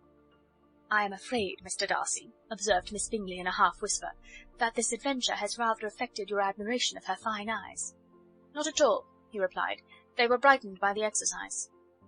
A short pause followed this speech, and Mrs. Hurst began again. "I have an excessive regard for Miss Jane Bennet. She is really a very sweet girl, and I wish with all my heart she were well settled. But with such a father and mother, and such low connections, I am afraid there is no chance of it." "I think I have heard you say that their uncle is an attorney on Meryton." "Yes, and they have another who lives somewhere near Cheapside." "That is capital," added her sister, and they both laughed heartily. "If they had uncles enough to fill all Cheapside," cried Bingley, "it would not make them one jot less agreeable." "But it must very materially lessen their chance of marrying men of any consideration in the world," replied Darcy. To this speech Bingley made no answer, but his sisters gave it their hearty assent, and indulged their mirth for some time at the expense of their dear friend's vulgar relations. With a renewal of tenderness, however, they returned to her room on leaving the dining-parlour, and sat with her till summoned to coffee. She was still very poorly, and Elizabeth would not put her at all till late in the evening, when she had the comfort of seeing her sleep, and when it seemed to her rather right than pleasant that she should go downstairs herself. On entering the drawing-room, she found the whole party at loo, and was immediately invited to join them, but suspecting them to be playing high, she declined it, and making her sister the excuse, said she would amuse herself for the short time she could stay below with a book. Mr. Hurst looked at her with astonishment. "Do you prefer reading to cards?" said he. "That is rather singular." "Miss Eliza Bennet," said Miss Bingley, "despises cards. She is a great reader, and has no pleasure in anything else." "I deserve neither such praise nor such censure," cried Elizabeth. "I am not a great reader, and I have pleasure in many things." "In nursing your sister, I am sure you have pleasure," said Bingley, "and I hope it will soon be increased by seeing her quite well." Elizabeth thanked him from her heart, and then walked towards the table where a few books were lying. He immediately offered to fetch her others, all that his library afforded. "And I wish my collection were larger for your benefit and my own credit, but I am an idle fellow, and though I have not many, I have more than I have ever looked into." Elizabeth assured him that she could suit herself perfectly with those in the room. "I am astonished," said Miss Bingley, "that my father should have left so small a collection of books. What a delightful library you have at Pemberley, Mr. Darcy." "It ought to be good," he replied. "It has been the work of many generations." "And then you have added so many to it yourself. You are always buying books." "I cannot comprehend the neglect of a family library in such days as these." "Neglect? I am sure you neglect nothing that can add to the beauties of that noble place. Charles, when you build your house, I wish it may be half as delightful as Pemberley." "I wish it may." But I would really advise you to make your purchase in that neighbourhood, and take Pemberley for a kind of model. There is not a finer county in England than Derbyshire. With all my heart. I will buy Pemberley itself if Darcy will sell it. I am talking of possibilities, Charles. Upon my word, Caroline, I should think it more possible to get Pemberley by purchase than by imitation. Elizabeth was so much caught with what passed as to leave her very little attention for her book, and soon laying it wholly aside, she drew near the card-table, and stationed herself between Mr. Bingley and his eldest sister to observe the game. "Is Miss Darcy much grown since this spring?" said Miss Bingley. "Will she be as tall as I am?" "I think she will. She is now about Miss Elizabeth Bennet's height, or rather taller. How I long to see her again! I never met with anybody who delighted me so much. Such a countenance, such manners, and so extremely accomplished for her age. Her performance on the pianoforte is exquisite." "It is amazing to me," said Bingley, "how young ladies can have patience to be so very accomplished as they all are." "All young ladies accomplished? My dear Charles, what do you mean?" "Yes, all of them, I think. They all paint tables, cover screens, and net purses. I scarcely know anyone who cannot do all this, and I am sure I never heard a young lady spoken of for the first time without being informed that she was very accomplished." "Your list of the common extent of accomplishments," said Darcy, "has too much truth.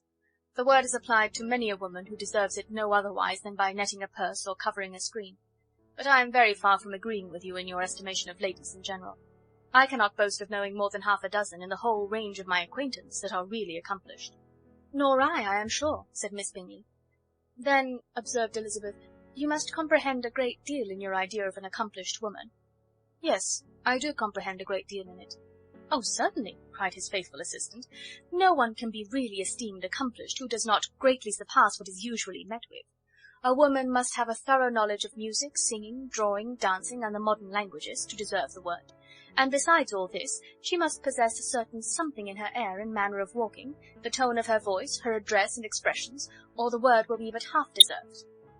"All this she must possess," added Darcy, "and to all this she must yet add something more substantial in the improvement of her mind by extensive reading. I am no longer surprised at your knowing only 6 accomplished women. I rather wonder now at your knowing any. Are you so severe upon your own sex as to doubt the possibility of all this?" "I never saw such a woman. I never saw such capacity and taste and application and elegance as you describe, united." Mrs. Hurst and Miss Bingley both cried out against the injustice of her implied doubt, and both were protesting that they knew many women who answered this description, when Mr. Hurst called them to order with bitter complaints of their inattention to what was going forward. As all conversation was thereby at an end, Elizabeth soon afterwards left the room. "Elizabeth Bennet," said Miss Bingley, when the door was closed on her, "is one of those young ladies who seek to recommend themselves to the other sex by undervaluing their own, and with many men, I dare say, it succeeds. But, in my opinion, it is a paltry device, a very mean art." "Undoubtedly," replied Darcy, to whom this remark was chiefly addressed, "there is a meanness in all the arts which ladies sometimes condescend to employ for captivation. Whatever bears affinity to cunning is despicable." Miss Bingley was not so entirely satisfied with this reply as to continue the subject. Elizabeth joined them again only to say that her sister was worse, and that she could not leave her. Bingley urged Mr. Jones being sent for immediately, while his sisters, convinced that no country advice could be of any service, recommended an express to town for one of the most eminent physicians. This she would not hear of, but she was not so unwilling to comply with their brother's proposal, and it was settled that Mr. Jones should be sent for early in the morning, if Miss Bennet were not decidedly better. Bingley was quite uncomfortable. His sisters declared that they were miserable. They solaced their wretchedness, however, by duets after supper, while he could find no better relief to his feelings than by giving the housekeeper directions that every attention might be paid to the sick lady and her sister.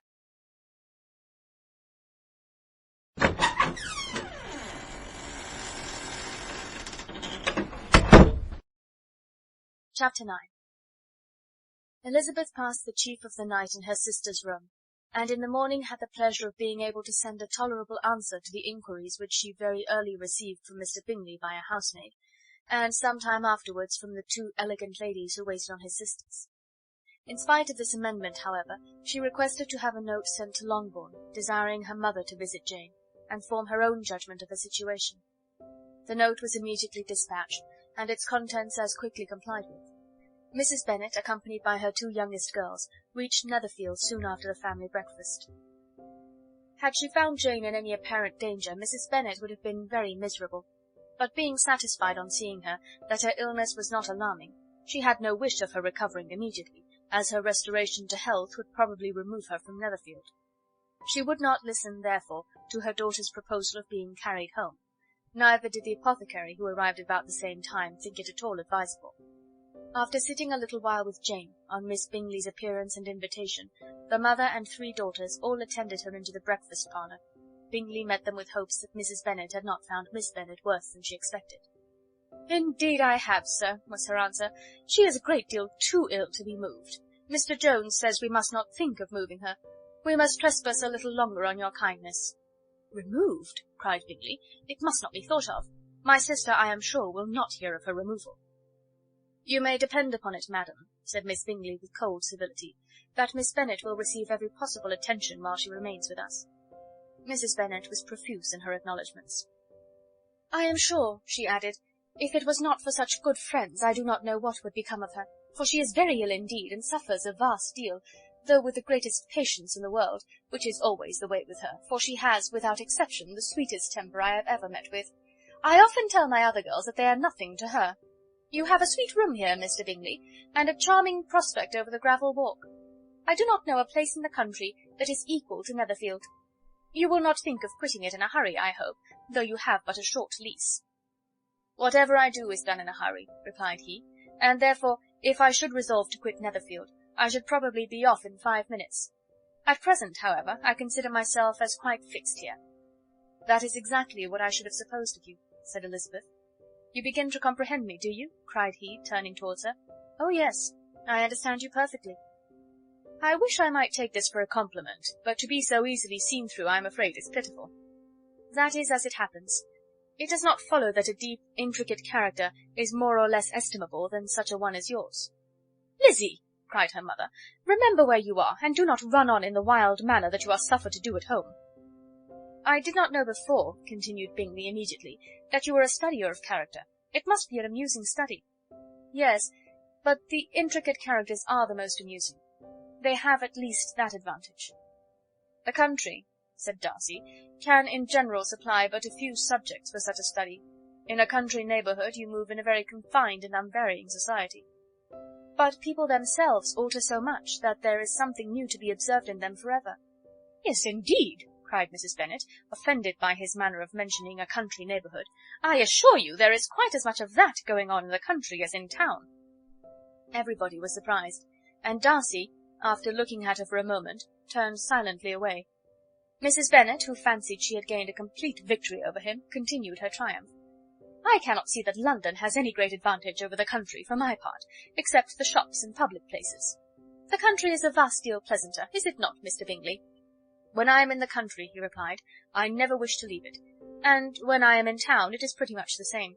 They have each their advantages, and I can be equally happy in either." "Ay, that is because you have the right disposition, but that gentleman," looking at Darcy, "seemed to think the country was nothing at all." "Indeed, mamma, you are mistaken," said Elizabeth, blushing for her mother. "You quite mistook Mr. Darcy. He only meant that there was not such a variety of people to be met with in the country as in the town, which you must acknowledge to be true." "Certainly, my dear, nobody said there were. But as to not meeting with many people in this neighbourhood, I believe there are few neighbourhoods larger. I know we dine with 24 families." Nothing but concern for Elizabeth could enable Bingley to keep his countenance. His sister was less delicate, and directed her eyes towards Mr. Darcy with a very expressive smile. Elizabeth, for the sake of saying something that might turn her mother's thoughts, now asked her if Charlotte Lucas had been at Longbourn since her coming away. "Yes, she called yesterday with her father. What an agreeable man Sir William is, Mr. Bingley, is not he? So much the man of fashion, so genteel and easy. He had always something good to say to everybody. That is my idea of good breeding. And those persons who fancy themselves very important and never open their mouths quite mistake the matter." "Did Charlotte dine with you?" "No, she would go home. I fancy she was wanted about the mince pies. For my part, Mr. Bingley, I always keep servants that can do their own work. My daughters are brought up very differently. But everybody is to judge for themselves, and the Lucases are a very good sort of girls, I assure you. It is a pity they are not handsome. Not that I think Charlotte so very plain, but then she is our particular friend." "She seems a very pleasant young woman." "Oh dear, yes. But you must own she is very plain." Lady Lucas herself has often said so, and envied me Jane's beauty. I do not like to boast of my own child, but to be sure, Jane, one does not often see anybody better looking. It is what everybody says. I do not trust my own partiality. When she was only 15, there was a man at my brother Gardner's in town, so much in love with her that my sister-in-law was sure he would make her an offer before we came away. But, however, he did not. Perhaps he thought her too young. However, he wrote some verses on her, and very pretty they were. And so ended his affection, said Elizabeth impatiently. There has been many a one, I fancy, overcome in the same way. I wonder who first discovered the efficacy of poetry in driving away love. I have been used to consider poetry as the food of love, said Darcy. Of a fine, stout, healthy love it may. Everything nourishes what is strong already. But if it be only a slight, thin sort of inclination, I am convinced that one good sonnet will starve it entirely away. Darcy only smiled, and the general pause which ensued made Elizabeth tremble lest her mother should be exposing herself again. She longed to speak, but could think of nothing to say, and after a short silence Mrs. Bennet began repeating her thanks to Mr. Bingley for his kindness to Jane, with an apology for troubling him also with Lizzie. Mr. Bingley was unaffectedly civil in his answer, and forced his younger sister to be civil also, and say what the occasion required. She performed her part indeed without much graciousness, but Mrs. Bennet was satisfied, and soon afterwards ordered her carriage. Upon this signal the youngest of her daughters put herself forward. The two girls had been whispering to each other during the whole visit, and the result of it was that the youngest should tax Mr. Bingley with having promised on his first coming into the country to give a ball at Netherfield. Lydia was a stout, well-grown girl of 15, with a fine complexion and good-humoured countenance, a favourite with her mother, whose affection had brought her into public at an early age. She had high animal spirits, and a sort of natural self-consequence, which the attention of the officers, to whom her uncle's good dinners and her own easy manners recommended her, had increased into assurance. She was very equal, therefore, to address Mr. Bingley on the subject of the ball, and abruptly reminded him of his promise, adding that it would be the most shameful thing in the world if he did not keep it.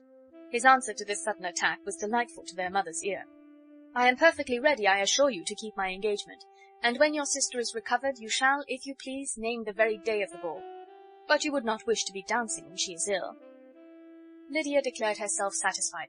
Oh, yes, it would be much better to wait till Jane was well, and by that time most likely Captain Carter would be at Meryton again. And when you have given your ball, she added, I shall insist on their giving one also. I shall tell Colonel Foster that it will be quite a shame if he does not. Mrs. Bennet and her daughters then departed, and Elizabeth returned instantly to Jane, leaving her own and her relations' behaviour to the remarks of the two ladies and Mr. Darcy, the latter of whom, however, could not be prevailed on to join in their censure of her, in spite of all Miss Bingley's witticisms on fine eyes.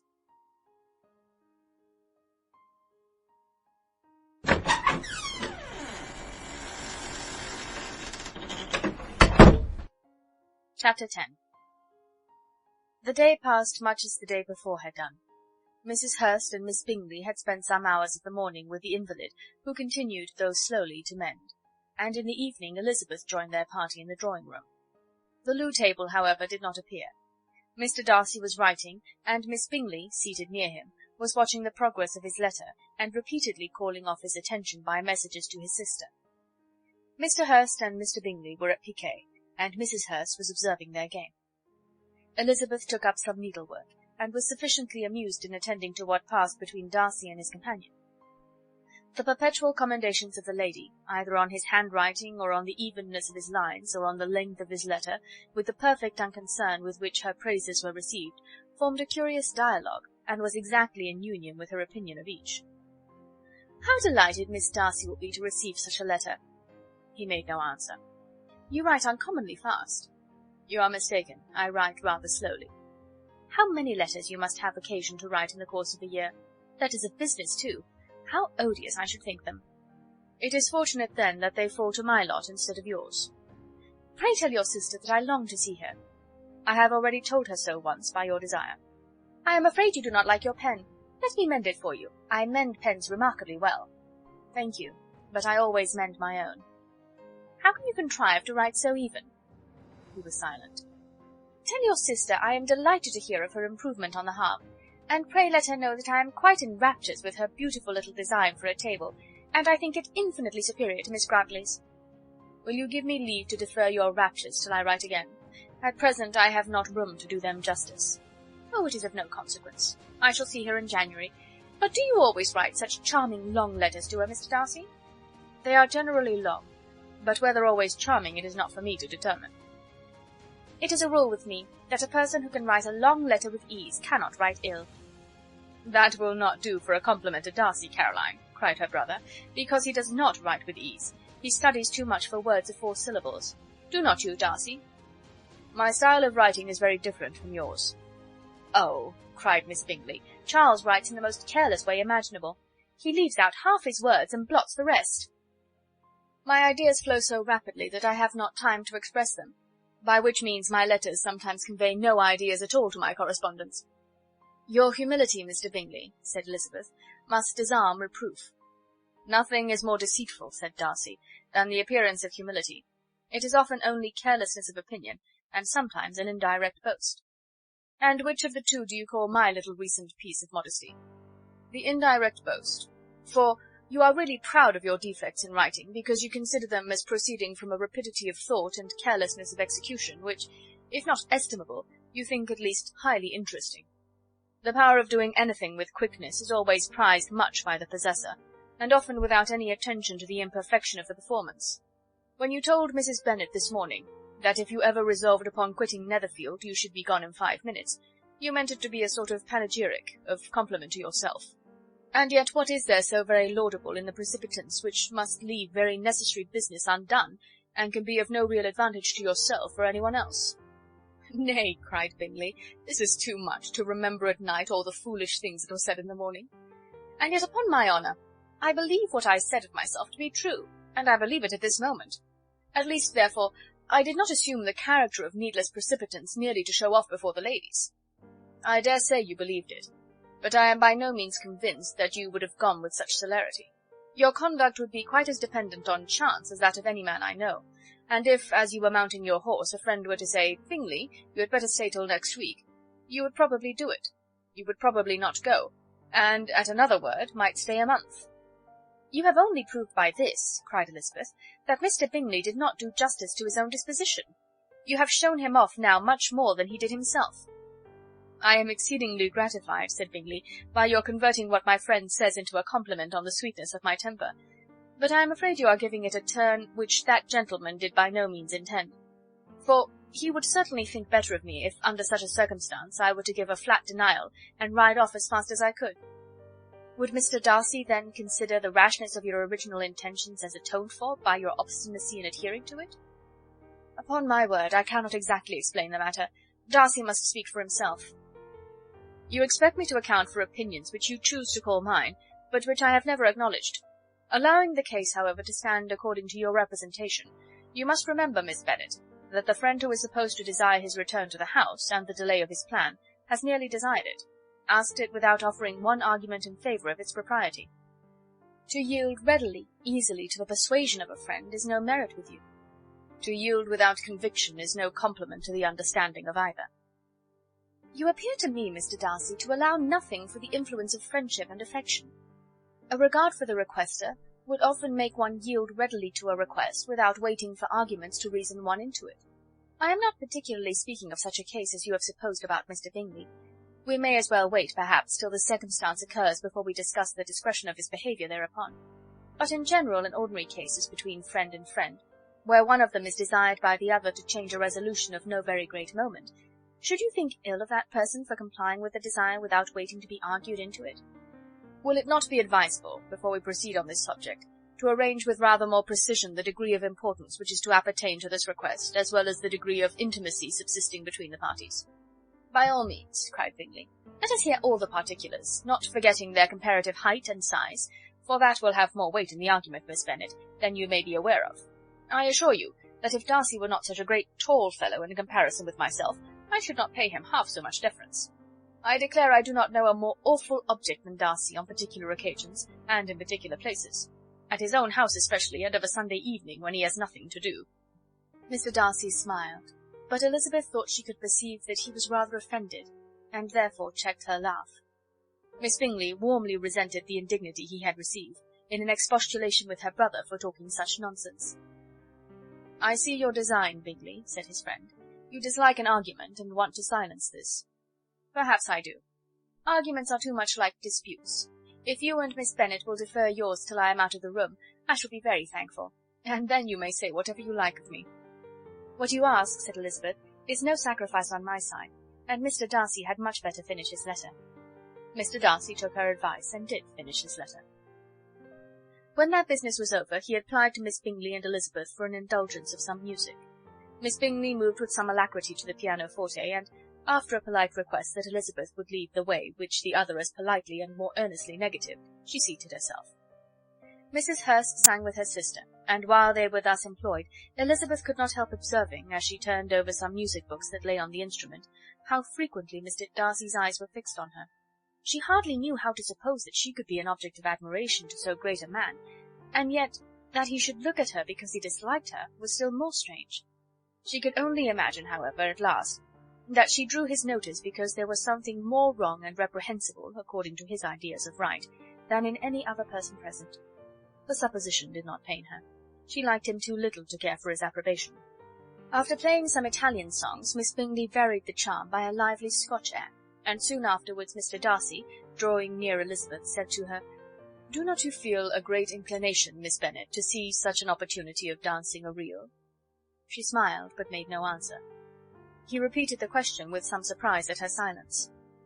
"Oh," said she, "I heard you before, but I could not immediately determine what to say in reply. You wanted me, I know, to say yes, that you might have the pleasure of despising my taste, but I always delight in overthrowing those kind of schemes, and cheating a person of their premeditated contempt. I have therefore made up my mind to tell you that I do not want to dance a reel at all, and now despise me if you dare." "Indeed, I do not dare." Elizabeth, having rather expected to affront him, was amazed at his gallantry, but there was a mixture of sweetness and archness in her manner which made it difficult for her to affront anybody, and Darcy had never been so bewitched by any woman as he was by her. He really believed that, were it not for the inferiority of her connections, he should be in some danger. Miss Bingley saw or suspected enough to be jealous, and her great anxiety for the recovery of her dear friend Jane received some assistance from her desire of getting rid of Elizabeth. She often tried to provoke Darcy into disliking her guest by talking of their supposed marriage, and planning his happiness in such an alliance. "I hope," said she, as they were walking together in the shrubbery the next day, "you will give your mother-in-law a few hints, when this desirable event takes place, as to the advantage of holding her tongue, and if you can compass it, do cure the younger girls of running after officers. And if I may mention so delicate a subject, endeavour to check that little something bordering on conceit and impertinence which your lady possesses." "Have you anything else to propose for my domestic felicity?" "Oh, yes. Do let the portraits of your uncle and aunt Phillips be placed in the gallery at Pemberley. Put them next to your great-uncle the judge. They are in the same profession, you know, only in different lines. As for your Elizabeth's picture, you must not have it taken, for what painter could do justice to those beautiful eyes?" "It would not be easy, indeed, to catch their expression, but their colour and shape, and the eyelashes, so remarkably fine, might be copied." At that moment they were met from another walk by Mrs. Hurst and Elizabeth herself. "I did not know that you intended to walk," said Miss Bingley, in some confusion, lest they had been overheard. "You used us abominably ill," answered Mrs. Hurst, "running away without telling us that you were coming out." Then, taking the disengaged arm of Mr. Darcy, she left Elizabeth to walk by herself. The path just admitted three. Mr. Darcy felt their rudeness, and immediately said, "This walk is not wide enough for our party. We had better go into the avenue." But Elizabeth, who had not the least inclination to remain with them, laughingly answered, "No, no, stay where you are. You are charmingly grouped, and appear to uncommon advantage. The picturesque would be spoiled by admitting a fourth. Good-bye." She then ran gaily off, rejoicing, as she rambled about, in the hope of being at home again in a day or two. Jane was already so much recovered as to intend leaving her room for a couple of hours that evening.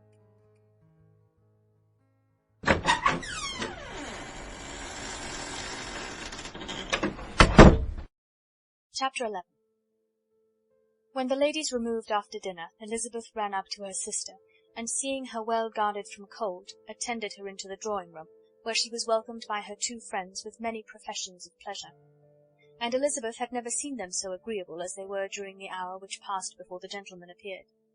Their powers of conversation were considerable. They could describe an entertainment with accuracy, relate an anecdote with humour, and laugh at their acquaintance with spirit. But when the gentleman entered, Jane was no longer the first object. Miss Bingley's eyes were instantly turned toward Darcy, and she had something to say to him before he had advanced many steps. He addressed himself to Miss Bennet with a polite congratulation. Mr. Hurst also made her a slight bow, and said he was very glad. But diffuseness and warmth remained for Bingley's salutation. He was full of joy and attention. The first half-hour was spent in piling up the fire, lest she should suffer from the change of room, and she removed at his desire to the other side of the fireplace, that she might be further from the door. He then sat down by her, and talked scarcely to anyone else. Elizabeth, at work in the opposite corner, saw it all with great delight. When tea was over, Mr. Hurst reminded his sister-in-law of the card-table, but in vain. She had obtained private intelligence that Mr. Darcy did not wish for cards, and Mr. Hurst soon found even his open petition rejected. She assured him that no one intended to play, and the silence of the whole party on the subject seemed to justify her. Mr. Hurst had therefore nothing to do but to stretch himself on one of the sofas and go to sleep. Darcy took up a book, Miss Bingley did the same, and Mrs. Hurst, principally occupied in playing with her bracelets and rings, joined now and then in her brother's conversation with Miss Bennet.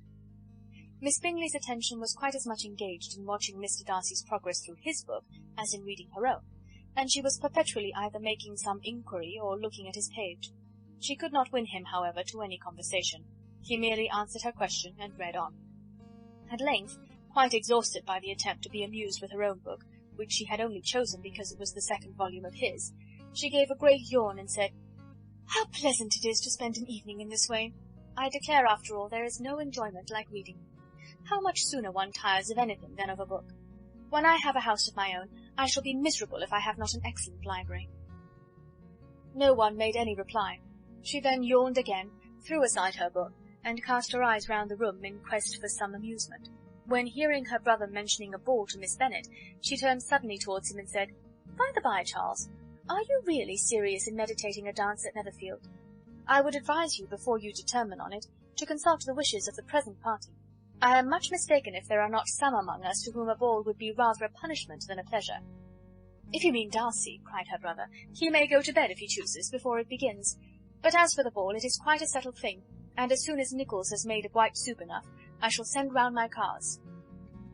"I should like balls infinitely better," she replied, "if they were carried on in a different manner. But there is something insufferably tedious in the usual process of such a meeting. It would surely be much more rational if conversation instead of dancing were made the order of the day." "Much more rational, my dear Caroline, I dare say, but it would not be near so much like a ball." Miss Bingley made no answer, and soon afterwards she got up and walked about the room. Her figure was elegant, and she walked well, but Darcy, at whom it was all aimed, was still inflexibly studious. In the desperation of her feelings she resolved on one effort more, and turning to Elizabeth said, "Miss Eliza Bennet, let me persuade you to follow my example and take a turn about the room. I assure you it is very refreshing after sitting so long in one attitude." Elizabeth was surprised, but agreed to it immediately. Miss Bingley succeeded no less in the real object of her civility. Mr. Darcy looked up. He was as much awake to the novelty of attention in that quarter as Elizabeth herself could be, and unconsciously closed his book. He was directly invited to join their party, but he declined it, observing that he could imagine but two motives for their choosing to walk up and down the room together, with either of which motives his joining them would interfere. What could he mean? She was dying to know what could be his meaning, and asked Elizabeth whether she could at all understand him. "Not at all," was her answer, "but depend upon it, he means to be severe on us, and our surest way of disappointing him will be to ask nothing about it." Miss Bingley, however, was incapable of disappointing Mr. Darcy in anything, and persevered therefore in requiring an explanation of his two motives. "I have not the smallest objection to explaining them," said he, as soon as she allowed him to speak. "You either choose this method of passing the evening because you are in each other's confidence, and have secret affairs to discuss, or because you are conscious that your figures appear to the greatest advantage in walking. If the first, I would be completely in your way, and if the second, I can admire you much better as I sit by the fire." "Oh, shocking!" cried Miss Bingley. "I never heard anything so abominable. How shall we punish him for such a speech?" "Nothing so easy, if you have but the inclination," said Elizabeth. "We can all plague and punish one another.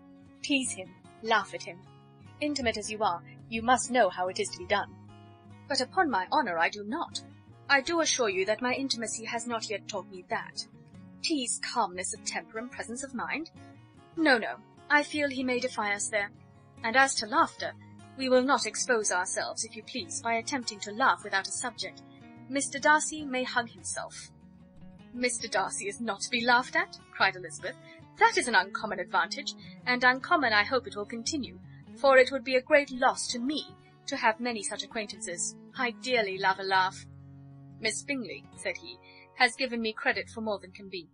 The wisest and the best of men, nay, the wisest and the best of their actions, may be rendered ridiculous by a person whose first object in life is a joke." "Certainly," replied Elizabeth, "there are such people, but I hope I am not one of them. I hope I never ridicule what is wise or good. Follies and nonsense, whims and inconsistencies do divert me, I own, and I laugh at them whenever I can. But these, I suppose, are precisely what you are without." "Perhaps that is not possible for anyone. But it has been the study of my life to avoid those weaknesses which often expose a strong understanding to ridicule." "Such as vanity and pride?" "Yes, vanity is a weakness indeed. But pride, where there is a real superiority of mind, pride will always be under good resolution." Elizabeth turned away to hide a smile. "Your examination of Mr. Darcy is over, I presume," said Miss Bingley. "And pray, what is the result?"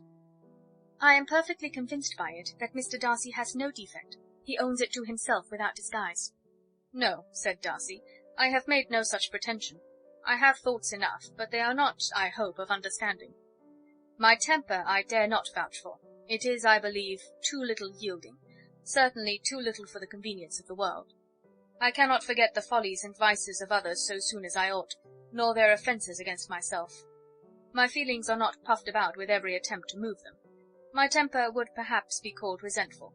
My good opinion, once lost, is lost for ever." "That is a failing indeed," cried Elizabeth. "Implacable resentment is a shade in a character. But you have chosen your fault well. I really cannot laugh at it. You are safe from me."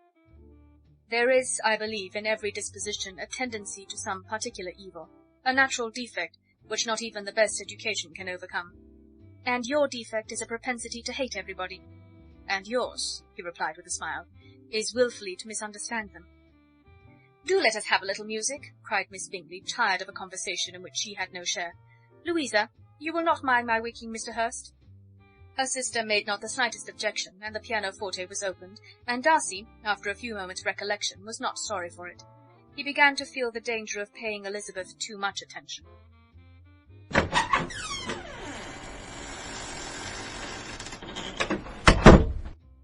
Chapter 12. In consequence of an agreement between the sisters, Elizabeth wrote the next morning to her mother to beg that the carriage might be sent for them in the course of the day. But Mrs. Bennet, who had calculated on her daughters remaining at Netherfield till the following Tuesday, which would exactly finish Jane's week, could not bring herself to receive them with pleasure before. Her answer, therefore, was not propitious, at least not to Elizabeth's wishes, for she was impatient to get home. Mrs. Bennet sent them word that they could not possibly have the carriage before Tuesday, and in her postscript it was added that if Mr. Bingley and his sister pressed them to stay longer, she could spare them very well. Against staying longer, however, Elizabeth was positively resolved, nor did she much expect it would be asked, and fearful, on the contrary, as being considered as intruding themselves needlessly long, she urged Jane to borrow Mr. Bingley's carriage immediately, and at length it was settled that their original design of leaving Netherfield that morning should be mentioned, and the request made. The communication excited many professions of concern, and enough was said of wishing them to stay at least until the following day, to work on Jane. Until the morrow their going was deferred. Miss Bingley was then sorry that she had proposed the delay, for her jealousy and dislike of one sister much exceeded her affection for the other. The master of the house heard with real sorrow that they were to go so soon, and repeatedly tried to persuade Miss Bennet that it would not be safe for her, that she was not enough recovered, but Jane was firm where she felt herself to be right. To Mr. Darcy it was welcome intelligence. Elizabeth had been at Netherfield long enough. She attracted him more than he liked, and Miss Bingley was uncivil to her, and more teasing than usual to himself. He wisely resolved to be particularly careful that no sign of admiration should now escape him, nothing that could elevate her with the hope of influencing his felicity, sensible that, if such an idea had been suggested, his behaviour during the last day must have material weight in confirming or crushing it. Steady to his purpose, he scarcely spoke 10 words to her through the whole of Saturday, and though they were at one time left by themselves for half an hour, he adhered most conscientiously to his book, and would not even look at her. On Sunday, after morning service, the separation, so agreeable to almost all, took place. Miss Bingley's civility to Elizabeth increased at last very rapidly, as well as her affection for Jane, and when they parted, after assuring the latter of the pleasure it would give her to see her either at Longbourn or Netherfield, and embracing her most tenderly, she even shook hands with the former.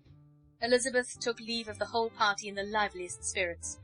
They were not welcomed home very cordially by their mother. Mrs. Bennet wondered at their coming, and thought them very wrong to give so much trouble, and was sure Jane would have caught cold again. But their father, though very laconic in his expressions of pleasure, was really glad to see them. He had felt their importance in the family circle. The evening conversation, when they were all assembled, had lost much of its animation, and almost all its sense, by the absence of Jane and Elizabeth. They found Mary, as usual, deep in the study of thorough base and human nature, and had some new extracts to admire, and some new observations of threadbare morality to listen to. Catherine and Lydia had information for them of a different sort. Much had been done, and much had been said in the regiment since the preceding Wednesday. Several of the officers had dined lately with their uncle, a private had been flogged, and it had actually been hinted that Colonel Foster was going to be married.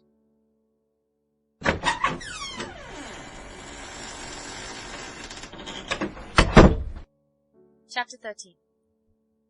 "I hope, my dear," said Mr. Bennet to his wife, as they were at breakfast the next morning, "that you have ordered a good dinner to-day, because I have reason to expect an addition to our family party."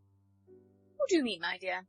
I know of nobody that is coming, I am sure, unless Charlotte Lucas should happen to call in, and I am sure my dinners are good enough for her. I do not believe she often sees such at home."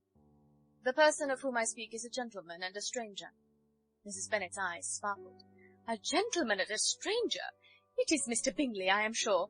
Well, I am sure I shall be extremely glad to see Mr. Bingley. But, good Lord, how unlucky! There is not a bit of fish to be got to-day. Lydia, my love, ring the bell. I must speak to Hill this moment." "It is not Mr. Bingley," said her husband. "It is a person whom I never saw in the whole course of my life." This roused a general astonishment, and he had the pleasure of being eagerly questioned by his wife and his 5 daughters at once. After amusing himself some time with their curiosity, he thus explained. "About a month ago I received this letter, and about a fortnight ago I answered it, for I thought it a cause of some delicacy, and requiring early attention. It is from my cousin Mr. Collins, who, when I am dead, may turn you all out of this house as soon as he pleases." "Oh, my dear," cried his wife, "I cannot bear to hear that mentioned. Pray do not talk of that odious man. I do think it is the hardest thing in the world that your estate should be entailed away from your own children. I am sure, if I had been you, I should have tried long ago to do something or other about it." Jane and Elizabeth tried to explain to her the nature of an entail. They had often attempted to do it before, but it was a subject on which Mrs. Bennet was beyond the reach of reason, and she continued to rail bitterly against the cruelty of settling an estate away from a family of 5 daughters, in favour of a man whom nobody cared anything about. "It certainly is a most iniquitous affair," said Mr. Bennet, "and nothing can clear Mr. Collins from the guilt of inheriting Longbourn. But if you will listen to his letter, you may perhaps be a little softened by his manner of expressing himself." "No, that I am sure I shall not. And I think it is very impertinent of him to write to you at all, and very hypocritical. I hate such false friends. Why could he not keep on quarrelling with you, as his father did before him?" "Why, indeed? He does seem to have had some filial scruples on that head, as you will hear." Hunsford, near Westerham, Kent, 15th October. "Dear Sir, the disagreement subsisting between yourself and my late honoured father always gave me much uneasiness, and since I have had the misfortune to lose him, I have frequently wished to heal the breach, but for some time I was kept back by my own doubts, fearing lest it might seem disrespectful to his memory for me to be on good terms with anyone with whom it had always pleased him to be at variance. There, Mrs. Bennet. My mind, however, is now made up on the subject, for having received ordination at Easter, I have been so fortunate as to be distinguished by the patronage of the Right Honourable Lady Catherine de Bourgh, widow of Sir Lewis de Bourgh, whose bounty and beneficence has preferred me to the valuable rectory of this parish, where it shall be my earnest endeavour to demean myself with grateful respect towards her ladyship, and be ever ready to perform those rites and ceremonies which are instituted by the Church of England. As a clergyman, moreover, I feel it my duty to promote and establish the blessing of peace in all families within the reach of my influence, and on these grounds I flatter myself that my present overtures are highly recommendable, and that the circumstance of my being next in the entail of Longbourn estate will be kindly overlooked on your side, and not lead you to reject the offered olive branch. I cannot be otherwise than concerned at being the means of injuring your amiable daughters, and beg leave to apologize for it, as well as to assure you of my readiness to make them every possible amends, but of this hereafter. If you should have no objection to receive me into your house, I propose myself the satisfaction of waiting on you and your family Monday, November 18th, by 4 o'clock, and shall probably trespass on your hospitality till the Saturday se'nnight following, which I can do without any inconvenience, as Lady Catherine is far from objecting to my occasional absence on a Sunday, provided that some other clergyman is engaged to do the duty of the day. I remain, dear sir, with respectful compliments to your lady and daughters, your well-wisher and friend, William Collins. At 4 o'clock, therefore, we may expect this peace-making gentleman, said Mr. Bennet, as he folded up the letter. He seems to be a most conscientious and polite young man, upon my word, and I doubt not will prove a valuable acquaintance, especially if Lady Catherine should be so indulgent as to let him come to us again. There is some sense in what he says about the girls, however, and if he is disposed to make them any amends, I shall not be the person to discourage him. Though it is difficult, said Jane, to guess in what way he can mean to make us the atonement he thinks our due, the wish is certainly to his credit. Elizabeth was chiefly struck by his extraordinary deference for Lady Catherine, and his kind intention of christening, marrying, and burying his parishioners whenever it were required. He must be an oddity, I think, said she. I cannot make him out. There is something very pompous in his style. And what can he mean by apologizing for being next in the entail? We cannot suppose he would help it if he could. Could he be a sensible man, sir? No, my dear, I think not. I have great hopes of finding him quite the reverse. There is a mixture of servility and self-importance in his letter, which promises well. I am impatient to see him. In point of composition, said Mary, the letter does not seem defective. The idea of the olive branch, perhaps, is not wholly new, yet I think it is well expressed. To Catherine and Lydia neither the letter nor its writer were in any degree interesting. It was next to impossible that their cousin should come in a scarlet coat, and it was now some weeks since they had received pleasure from the society of a man in any other colour. As for their mother, Mr. Collins's letter had done away with much of her ill will, and she was preparing to see him with a degree of composure which astonished her husband and daughters. Mr. Collins was punctual to his time, and was received with great politeness by the whole family. Mr. Bennet, indeed, said little, but the ladies were ready enough to talk, and Mr. Collins seemed neither in need of encouragement nor inclined to be silent himself. He was a tall, heavy-looking young man of 25.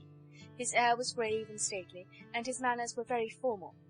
He had not been long seated before he complimented Mrs. Bennet on having so fine a family of daughters, said he had heard much of their beauty, but that in this instance fame had fallen short of the truth, and added that he did not doubt her seeing them all in due time disposed of in marriage. This gallantry was not much to the taste of some of his hearers, but Mrs. Bennet, who quarrelled with no compliments, answered most readily, "You are very kind, I am sure, and I wish with all my heart it may prove so, for else they will be destitute enough.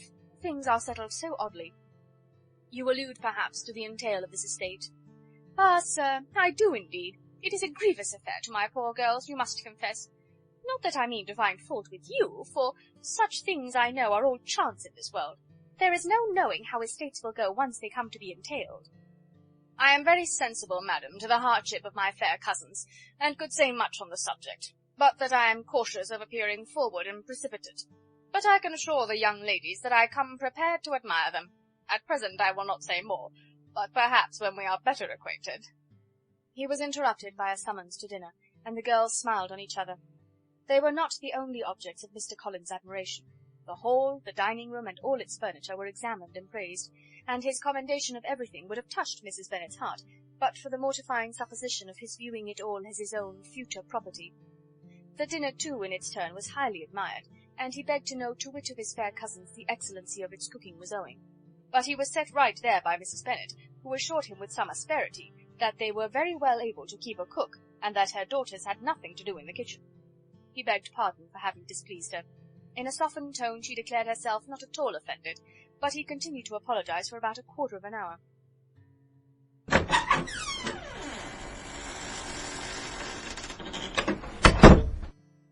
Chapter 14. During dinner Mr. Bennet scarcely spoke at all, but when the servants were withdrawn he thought it time to have some conversation with his guest, and therefore started a subject in which he expected him to shine, by observing that he seemed very fortunate in his patroness. Lady Catherine de Bourgh's attention to his wishes and consideration for his comfort appeared very remarkable. Mr. Bennet could not have chosen better. Mr. Collins was eloquent in her praise. The subject elevated him to more than usual solemnity of manner, and with the most important aspect he protested that he had never in his life witnessed such behaviour in a person of rank, such affability and condescension, as he had himself experienced from Lady Catherine. She had been graciously pleased to approve of both of the discourses which he had already had the honour of preaching before her. She had also asked him twice to dine at Rosings, and had sent for him only the Saturday before, to make up her pool of quadrille in the evening. Lady Catherine was reckoned proud by many people he knew, but he had never seen anything but affability in her. She had always spoken to him as she would to any other gentleman.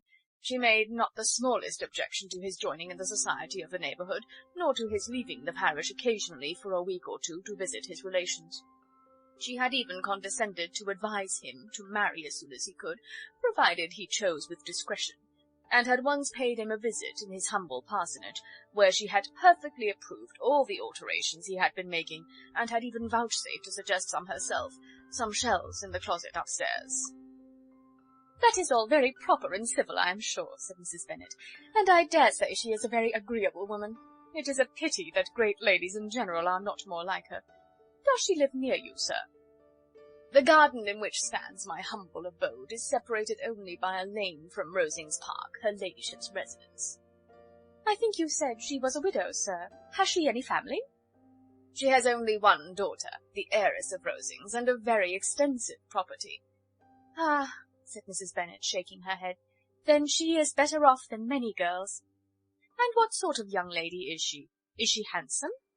"She is a most charming young lady indeed. Lady Catherine herself says that, in point of true beauty, Miss de Bourgh is far superior to the handsomest of her sex, because there is that in her features which marks the young lady of distinguished birth. She is unfortunately of a sickly constitution, which has prevented her from making that progress in many accomplishments which she could not have otherwise failed of, as I am informed by the lady who superintended her education, and who still resides with them. But she is perfectly amiable, and often condescends to drive by my humble abode in her little phaeton and ponies." "Has she been presented? I do not remember her name among the ladies at court." "Her indifferent state of health unhappily prevents her being in town, and by that means, as I told Lady Catherine one day, has deprived the British court of its brightest ornaments. Her ladyship seemed pleased with the idea, and you may imagine that I am happy on every occasion to offer those little delicate compliments which are always acceptable to ladies. I have more than once observed to Lady Catherine that her charming daughter seemed born to be a duchess, and that the most elevated rank, instead of giving her consequence, would be adorned by her. These are the kind of little things which please her ladyship, and it is a sort of attention which I conceive myself peculiarly bound to pay." "You judge very properly," said Mr. Bennet, "and it is happy for you that you possess the talent of flattering with delicacy. May I ask whether these pleasing attentions proceed from the impulse of the moment, or are the result of previous study?" "They arise chiefly from what is passing at the time, and though I sometimes amuse myself with suggesting and arranging such little elegant compliments as may be adapted to ordinary occasions, I always wish to give them as unstudied an air as possible." Mr. Bennet's expectations were fully answered. His cousin was as absurd as he had hoped, and he listened to him with the keenest enjoyment, maintaining at the same time the most resolute composure of countenance, and, except in an occasional glance at Elizabeth, requiring no partner in his pleasure. By tea-time, however, the dose had been enough, and Mr. Bennet was glad to take his guest into the drawing-room again, and, when tea was over, glad to invite him to read aloud to the ladies. Mr. Collins readily assented, and a book was produced, but, on beholding it, for everything announced it to be from a circulating library, he started back, and, begging pardon, protested that he never read novels. Kitty stared at him, and Lydia exclaimed. Other books were produced, and after some deliberation he chose Fordyce's Sermons. Lydia gaped as he opened the volume, and before he had, with very monotonous solemnity, read 3 pages, she interrupted him with, "Do you know, mamma, that my Uncle Philip talks of turning away Richard, and if he does, Colonel Forster will hire him. My aunt told me so herself on Saturday. I shall walk to Meryton tomorrow to hear more about it, and to ask when Mr. Denny comes back from town." Lydia was bid by her 2 eldest sisters to hold her tongue, but Mr. Collins, much offended, laid aside his book and said, "I have often observed how little young ladies are interested by books of a serious stamp, though written solely for their benefit. It amazes me, I confess, for certainly there can be nothing so advantageous to them as instruction. But I will no longer importune my young cousin." Then, turning to Mr. Bennet, he offered himself as his antagonist at backgammon. Mr. Bennet accepted the challenge, observing that he acted very wisely in leaving the girls to their own trifling amusements. Mrs. Bennet and her daughters apologized most civilly for Lydia's interruption, and promised that it should not occur again, if he would resume his book. But Mr. Collins, after assuring them that he bore his young cousin no ill will, and should never resent her behaviour as any affront, seated himself at another table with Mr. Bennet, and prepared for backgammon.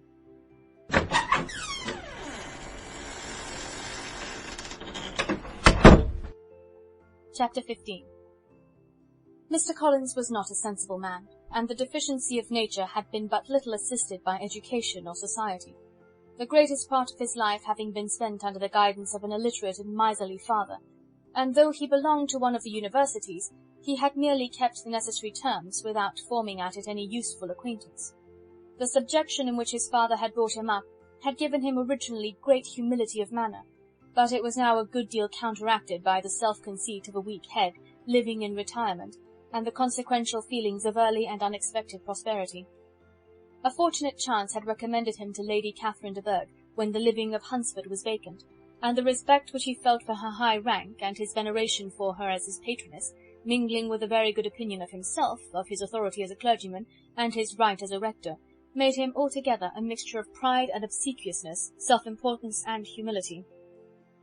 Having now a good house and a very sufficient income, he intended to marry, and in seeking a reconciliation with the Longbourn family, he had a wife in view, as he meant to choose one of the daughters if he found them as handsome and amiable as they were represented by common report.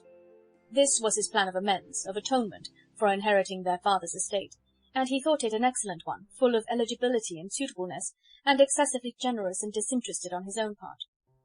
His plan did not vary on seeing them. Miss Bennet's lovely face confirmed his views, and established all his strictest notions of what was due to seniority, and for the first evening she was his settled choice.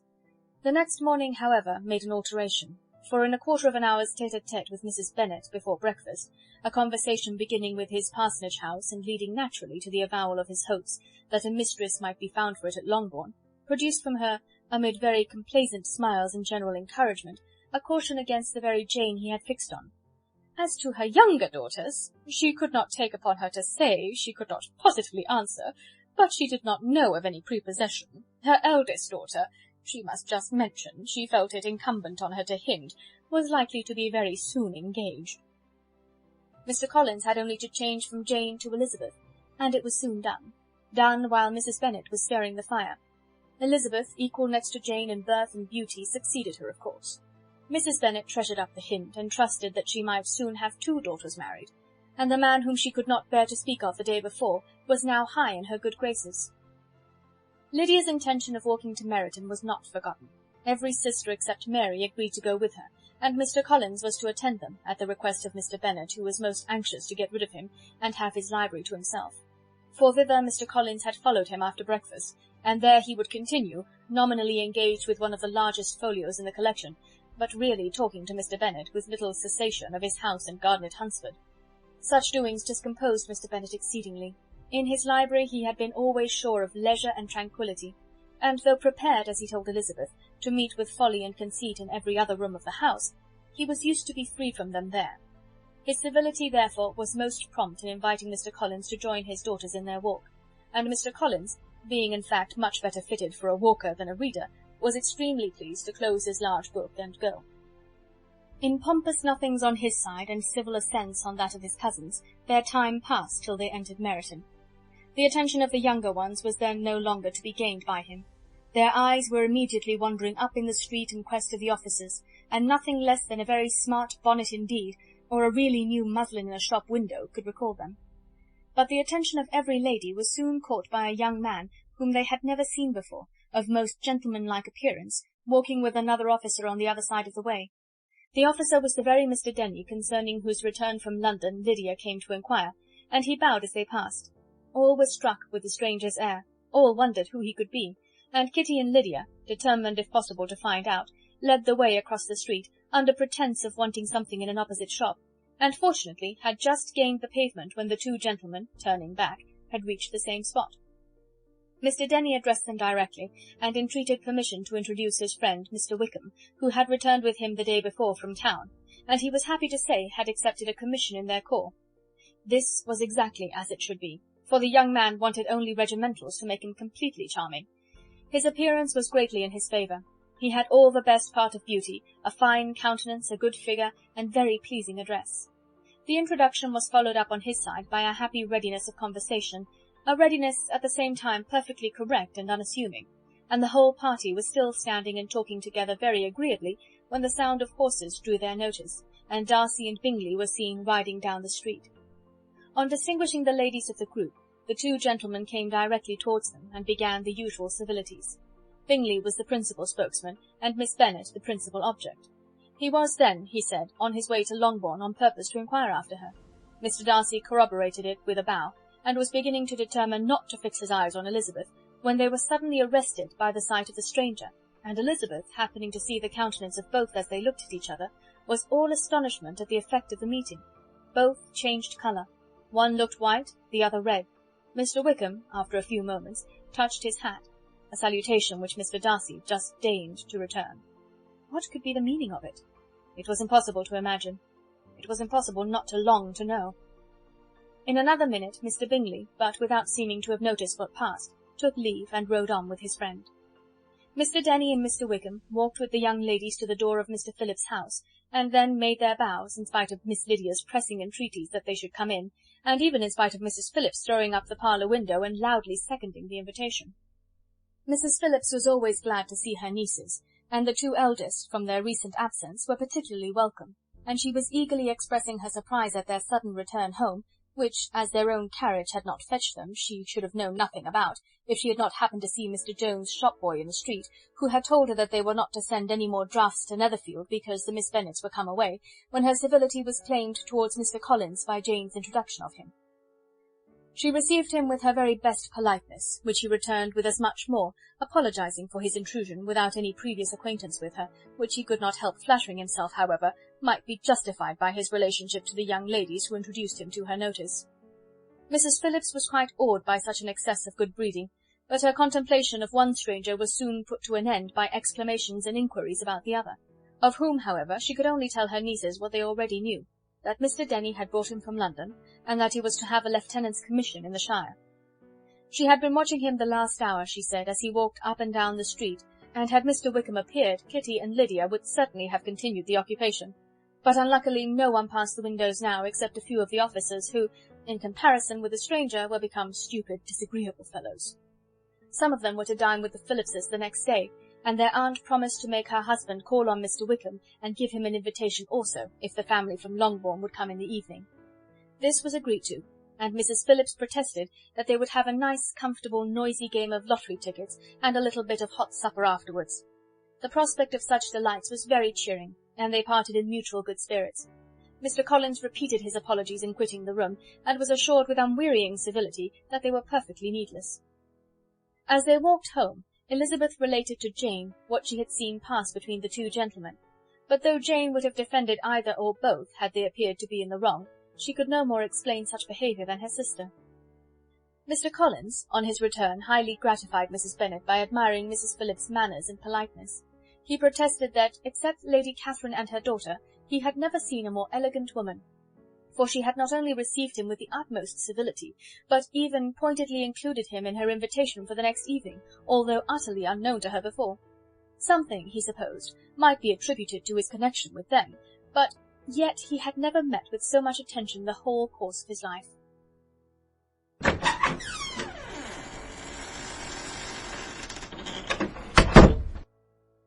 Chapter 16. As no objection was made to the young people's engagement with their aunt, and all Mr. Collins's scruples of leaving Mr. and Mrs. Bennet for a single evening during his visit were most steadily resisted, the coach conveyed him and his 5 cousins at a suitable hour to Meryton, and the girls had the pleasure of hearing, as they entered the drawing-room, that Mr. Wickham had accepted their uncle's invitation, and was then in the house.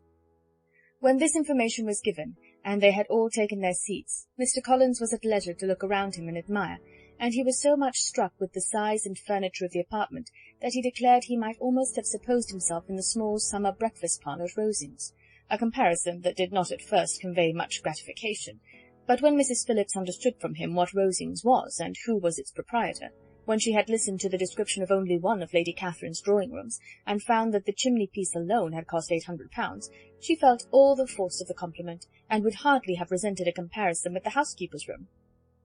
In describing to her all the grandeur of Lady Catherine and her mansion, with occasional digressions in praise of his own humble abode, and the improvements it was receiving, he was happily employed until the gentlemen joined them, and he found in Mrs. Phillips a very attentive listener, whose opinion of his consequence increased with what she heard, and who was resolving to retail it all among her neighbours as soon as she could.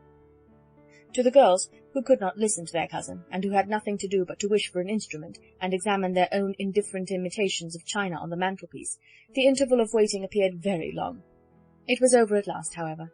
The gentlemen did approach, and when Mr. Wickham walked into the room, Elizabeth felt that she had neither been seeing him before, nor thinking of him since, with the smallest degree of unreasonable admiration. The officers of the shire were in general a very creditable, gentlemanlike set, and the best of them were of the present party, but Mr. Wickham was as far beyond them all in person, countenance, air, and walk, as they were superior to the broad-faced, stuffy Uncle Phillips, breathing port wine, who followed them into the room. Mr. Wickham was the happy man towards whom almost every female eye was turned, and Elizabeth was the happy woman by whom he finally seated himself, and the agreeable manner in which he immediately fell into conversation, though it was only on its being a wet night, made her feel that the commonest, dullest, most threadbare topic might be rendered interesting by the skill of the speaker. With such rivals for the notice of the fair as Mr. Wickham and the officers, Mr. Collins seemed to sink into insignificance. To the young ladies he certainly was nothing, but he had still at intervals a kind listener in Mrs. Phillips, and was by her watchfulness most abundantly supplied with coffee and muffin. When the card-tables were placed, he had the opportunity of obliging her in turn by sitting down to whist. "I know little of the game at present," said he, "but I shall be glad to improve myself, for in my situation in life—" Mrs. Phillips was very glad for his compliance, but could not wait for his reason. Mr. Wickham did not play at whist, and with ready delight was he received at the other table between Elizabeth and Lydia. At first there seemed danger of Lydia's engrossing him entirely, for she was a most determined talker, but being likewise extremely fond of lottery tickets, she soon grew too much interested in the game, too eager in making bets and exclaiming after prizes to have attention for anyone in particular. Allowing for the common demands of the game, Mr. Wickham was therefore at leisure to talk to Elizabeth, and she was very willing to hear him, though what she chiefly wished to hear she could not hope to be told, the history of his acquaintance with Mr. Darcy. She dared not even mention that gentleman. Her curiosity, however, was unexpectedly relieved. Mr. Wickham began the subject himself. He inquired how far Netherfield was from Meryton, and after receiving her answer, asked in a hesitating manner how long Mr. Darcy had been staying there. "About a month," said Elizabeth, and then, unwilling to let the subject drop, added, "He is a man of very large property in Derbyshire, I understand." "Yes," replied Mr. Wickham, "his estate there is a noble one. A clear 10,000 per annum. You could not have met with a person more capable of giving you certain information on that head than myself, for I have been connected with his family in a particular manner from my infancy." Elizabeth could not but look surprised. "You may well be surprised, Miss Bennet, at such an assertion, after seeing, as you probably might, the very cold manner of our meeting yesterday. Are you much acquainted with Mr. Darcy?" "As much as I ever wished to be," cried Elizabeth very warmly. "I have spent 4 days in the same house with him, and I think him very disagreeable." "I have no right to give my opinion," said Wickham, "as to his being agreeable or otherwise. I am not qualified to form one. I have known him too long and too well to be a fair judge. It is impossible for me to be impartial, but I believe your opinion of him would in general astonish, and perhaps you would not express it quite so strongly anywhere else. Here you are in your own family." "Upon my word, I say no more here than I might say in any house in the neighbourhood, except Netherfield. He is not at all liked in Hertfordshire. Everybody is disgusted with his pride.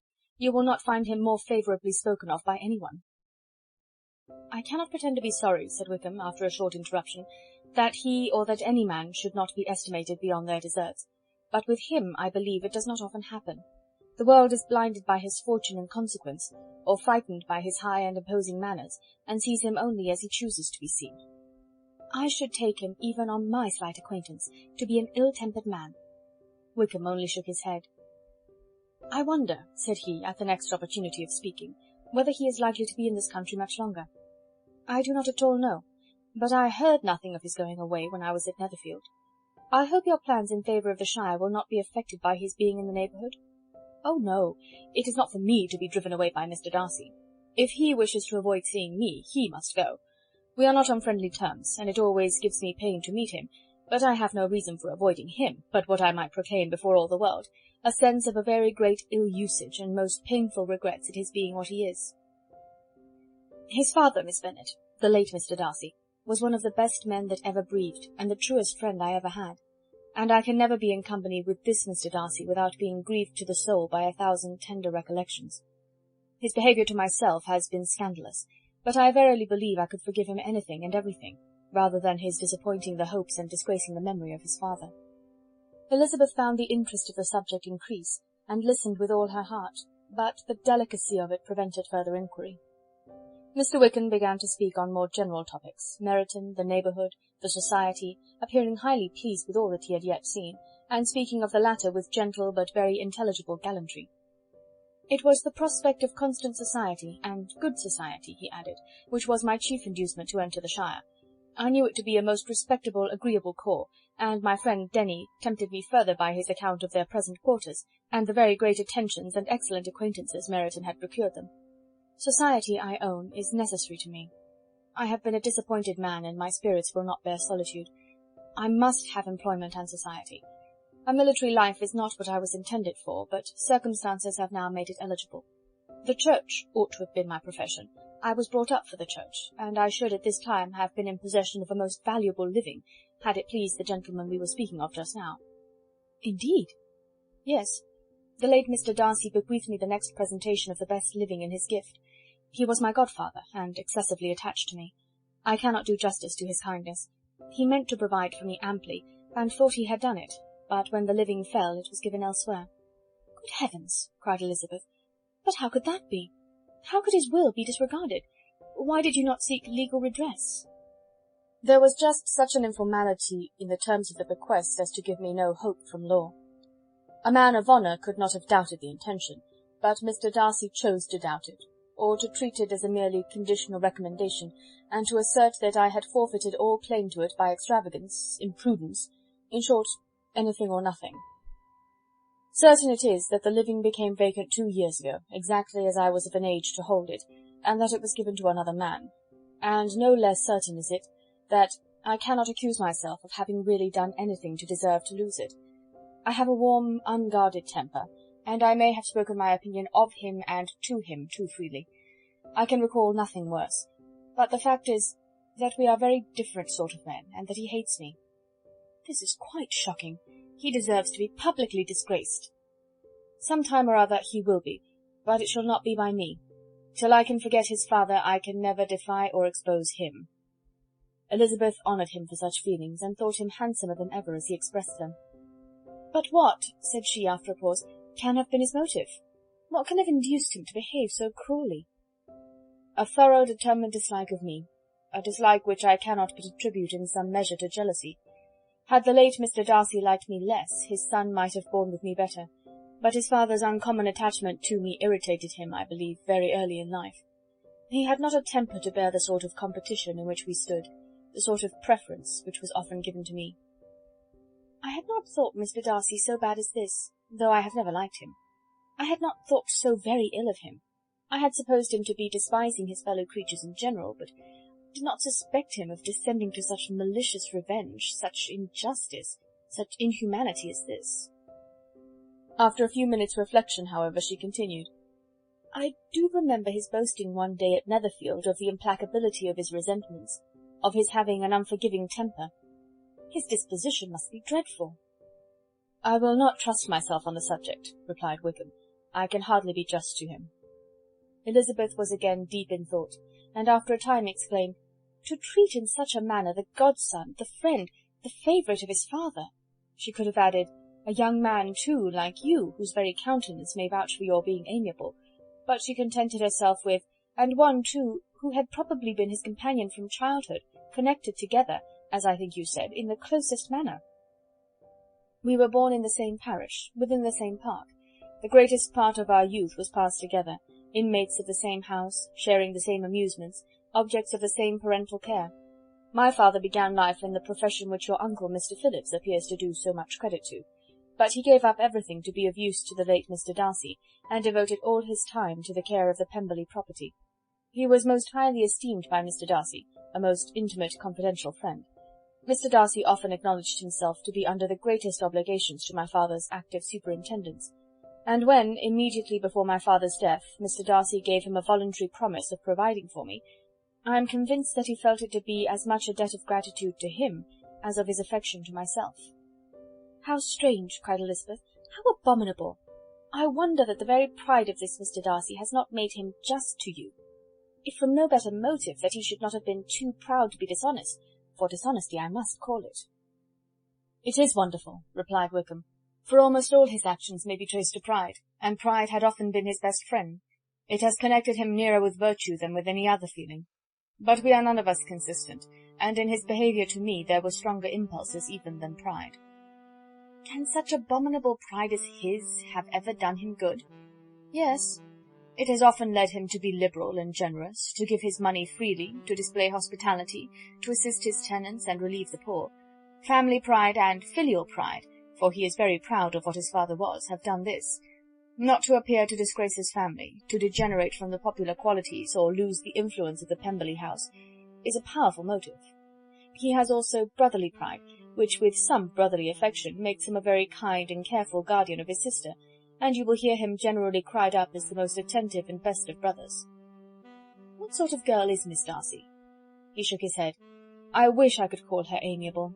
It gives me pain to speak ill of a Darcy, but she is too much like her brother, very, very proud. As a child she was affectionate and pleasing, and extremely fond of me, and I have devoted hours and hours to her amusement. But she is nothing to me now. She is a handsome girl, about 15 or 16, and, I understand, highly accomplished. Since her father's death, her home has been London, where a lady lives with her, and superintends her education." After many pauses, and many trials of other subjects, Elizabeth could not help reverting once more to the first, and saying, "I am astonished at his intimacy with Mr. Bingley. How can Mr. Bingley, who seems good humour itself, and is, I really believe, truly amiable, be in friendship with such a man? How can they suit each other? Do you know Mr. Bingley?" "Not at all." "He is a sweet-tempered, amiable, charming man. He cannot know what Mr. Darcy is." "Probably not. But Mr. Darcy can please where he chooses. He does not want abilities. He can be a conversable companion if he thinks it worth his while. Among those who are at all his equals in consequence, he is a very different man from what he is to the less prosperous. His pride never deserts him, but with the rich he is liberal-minded, just, sincere, rational, honourable, and perhaps agreeable, allowing something for fortune and figure." The whist party soon afterwards breaking up, the players gathered round the other table, and Mr. Collins took his station between his cousin Elizabeth and Mrs. Phillips. The usual inquiries as to his success were made by the latter. It had not been very great. He had lost every point, but when Mrs. Phillips began to express her concern thereupon, he assured her with much earnest gravity that it was not of the least importance, that he considered the money as a mere trifle, and begged that she would not make herself uneasy. "I know very well, madam," said he, "that when persons sit down to a card-table they must take their chances of these things, and happily I am not in such circumstances as to make 5 shillings any object. There are undoubtedly many who could not say the same, but, thanks to Lady Catherine de Bourgh, I am removed far beyond the necessity of regarding little matters." Mr. Wickham's attention was caught, and, after observing Mr. Collins for a few moments, he asked Elizabeth in a low voice whether her relation was very intimately acquainted with the family of de Bourgh. "Lady Catherine de Bourgh," she replied, "has very lately given him a living. I hardly know how Mr. Collins was first introduced to her notice, but he certainly has not known her long. You know, of course, that Lady Catherine de Bourgh and Lady Anne Darcy were sisters, consequently that she is aunt to the present Mr. Darcy." No, indeed I did not. I knew nothing at all of Lady Catherine's connections. I never heard of her existence till the day before yesterday. Her daughter, Miss de Bourgh, will have a very large fortune, and it is believed that she and her cousin will unite the two estates. This information made Elizabeth smile as she thought of poor Miss Bingley. Vain indeed must be all her attentions, vain and useless her affection for his sister and her praise of himself, if he were already self-destined for another. Mr. Collins, said she, speaks highly both of Lady Catherine and her daughter, but from some particulars that he has related of her ladyship, I suspect his gratitude misleads him, and that in spite of her being his patroness, she is an arrogant, conceited woman. I believe her to be both in a great degree, replied Wickham. I have not seen her for many years, but I very well remember that I never liked her, and that her manners were dictatorial and insolent. She has the reputation of being remarkably sensible and clever, but I rather believe she derives part of her abilities from her rank and fortune, part from her authoritative manner, and the rest from the pride for her nephew, who chooses that everyone connected with him should have an understanding of the first class. Elizabeth allowed that he had given a very rational account of it, and they continued talking together with mutual satisfaction till supper put an end to cards, and gave the rest of the ladies their share of Mr. Wickham's attentions. There could be no conversation in the noise of Mrs. Phillips's supper party, but his manners recommended him to everybody. Whatever he said was said well, and whatever he did, done gracefully. Elizabeth went away with her head full of him. She could think of nothing but of Mr. Wickham, and of what he had told her, all the way home. But there was not time for her even to mention his name as they went, for neither Lydia nor Mr. Collins were once silent. Lydia talked incessantly of lottery tickets, of the fish she had lost and the fish she had won, and Mr. Collins, in describing the civility of Mr. and Mrs. Phillips, protesting that he did not in the least regard his losses at whist, enumerating all the dishes at supper, and repeatedly fearing that he crowded his cousins, had more to say than he could well manage before the carriage stopped at Longbourn House.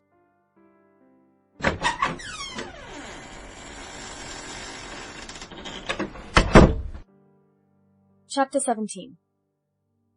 Elizabeth related to Jane the next day what had passed between Mr. Wickham and herself. Jane listened with astonishment and concern. She knew not how to believe that Mr. Darcy could be so unworthy of Mr. Bingley's regard, and yet it was not in her nature to question the veracity of a young man of such amiable appearance as Wickham. The possibility of his having endured such unkindness was enough to interest all her tender feelings, and nothing remained therefore to be done but to think well of them both, to defend the conduct of each, and throw into the account of accident or mistake whatever could not be otherwise explained. They have both, said she, been deceived, I dare say, in some way or other, of which we can form no idea. Interested people have perhaps misrepresented each to the other. It is, in short, impossible for us to conjecture the causes or circumstances which may have alienated them, without actual blame on either side. Very true indeed. And now, my dear Jane, what have you got to say on behalf of the interested people who have probably been concerned in the business? Do clear them too, or we shall be obliged to think ill of somebody. Laugh as much as you choose, but you will not laugh me out of my opinion. My dearest Lizzie, do but consider in what a disgraceful light it places Mr. Darcy to be treating his father's favourite in such a manner, one whom his father had promised to provide for. It is impossible. No man of common humanity, no man who had any value for his character, could be capable of it. Can his most intimate friends be so excessively deceived in him? Oh, no. I can much more easily believe Mr. Bingley's being imposed on, than that Mr. Wickham should invent such a history of himself as he gave me last night. Names, facts, everything mentioned without ceremony. If it be not so, let Mr. Darcy contradict it. Besides, there was truth in his looks. It is difficult indeed. It is distressing. One does not know what to think. I beg your pardon, one knows exactly what to think. But Jane could think with certainty on only one point, that Mr. Bingley, if he had been imposed on, would have much to suffer when the affair became public. The two young ladies were summoned from the shrubbery where this conversation passed, by the arrival of the very persons of whom they had been speaking. Mr. Bingley and his sisters came to give their personal invitation to the long-expected ball at Netherfield, which was fixed for the following Tuesday. The two ladies were delighted to see their dear friend again, called it an age since they had met, and repeatedly asked what she had been doing with herself since their separation. To the rest of the family they paid little attention, avoiding Mrs. Bennet as much as possible, saying not much to Elizabeth, and nothing at all to the others. They were soon gone again, rising from their seats with an activity which took their brother by surprise, and hurrying off as if eager to escape from Mrs. Bennet's civilities. The prospect of the Netherfield ball was extremely agreeable to every female of the family. Mrs. Bennet chose to consider it as given in compliment to her eldest daughter, and was particularly flattered by receiving the invitation from Mr. Bingley himself, instead of a ceremonious card. Jane pictured to herself a happy evening in the society of her two friends, and the attentions of their brother, and Elizabeth thought with pleasure of dancing a great deal with Mr. Wickham, and of seeing a confirmation of everything in Mr. Darcy's look and behaviour. The happiness anticipated by Catherine and Lydia depended less on any single event, or any particular person, for though they each, like Elizabeth, meant to dance half the evening with Mr. Wickham, he was by no means the only partner who could satisfy them, and a ball was, at any rate, a ball, and even Mary could assure her family that she had no disinclination for it. "While I can have my mornings to myself," said she, "it is enough. I think it is no sacrifice to join occasionally in evening engagements. Society has claims on us all, and I profess myself one of those who consider intervals of recreation and amusement as desirable for everybody." Elizabeth's spirits were so high on this occasion, that though she did not often speak unnecessarily to Mr. Collins, she could not help asking him whether he intended to accept Mr. Bingley's invitation, and if he did, whether he would think it proper to join in the evening's amusement. And she was rather surprised to find that he entertained no scruple whatever on that head, and was very far from dreading a rebuke either from the Archbishop or Lady Catherine de Bourgh by venturing to dance. "I am by no means of the opinion, I assure you," said he, "that a ball of this kind, given by a young man of character to respectable people, can have any evil tendency, and I am so far from objecting to dancing myself, that I shall hope to be honoured with the hands of all my fair cousins in the course of the evening, and I take this opportunity of soliciting yours, Miss Elizabeth, for the first 2 dances especially, a preference which I trust my cousin Jane will attribute to the right cause, and not to any disrespect for her." Elizabeth felt herself completely taken in. She had fully proposed being engaged by Mr. Wickham for those very dances, and to have Mr. Collins instead. Her liveliness had never been worse timed. There was no help for it, however. Mr. Wickham's happiness and her own were perforce delayed a little longer, and Mr. Collins' proposal accepted with as good a grace as she could. She was not the better pleased with his gallantry from the idea it suggested of something more. It now first struck her that she was selected from among her sisters as worthy of being mistress of Hunsford Parsonage, and of assisting to form a quadrille table at Rosings, in the absence of more eligible visitors. The idea soon reached a conviction, as she observed his increasing civilities toward herself, and heard his frequent attempt at a compliment on her wit and vivacity, and though more astonished than gratified herself by this effect of her charms, it was not long before her mother gave her to understand that the probability of their marriage was extremely agreeable to her. Elizabeth, however, did not choose to take the hint, being well aware that a serious dispute must be the consequence of any reply. Mr. Collins might never make the offer. Until he did, it was useless to quarrel about him. If there had not been a Netherfield ball to prepare for and talk of, the younger Miss Bennets would have been in a very pitiable state at this time, for from the day of the invitation to the day of the ball, there was such a succession of rain as prevented their walking to Meryton once. No aunt, no officers, no news could be sought after. The very shoe-roses for Netherfield were got by proxy. Even Elizabeth might have found some trial of her patience in weather which totally suspended the improvement of her acquaintance with Mr. Wickham, and nothing less than a dance on Tuesday could have made such a Friday, Saturday, Sunday, and Monday endurable to Kitty and Lydia.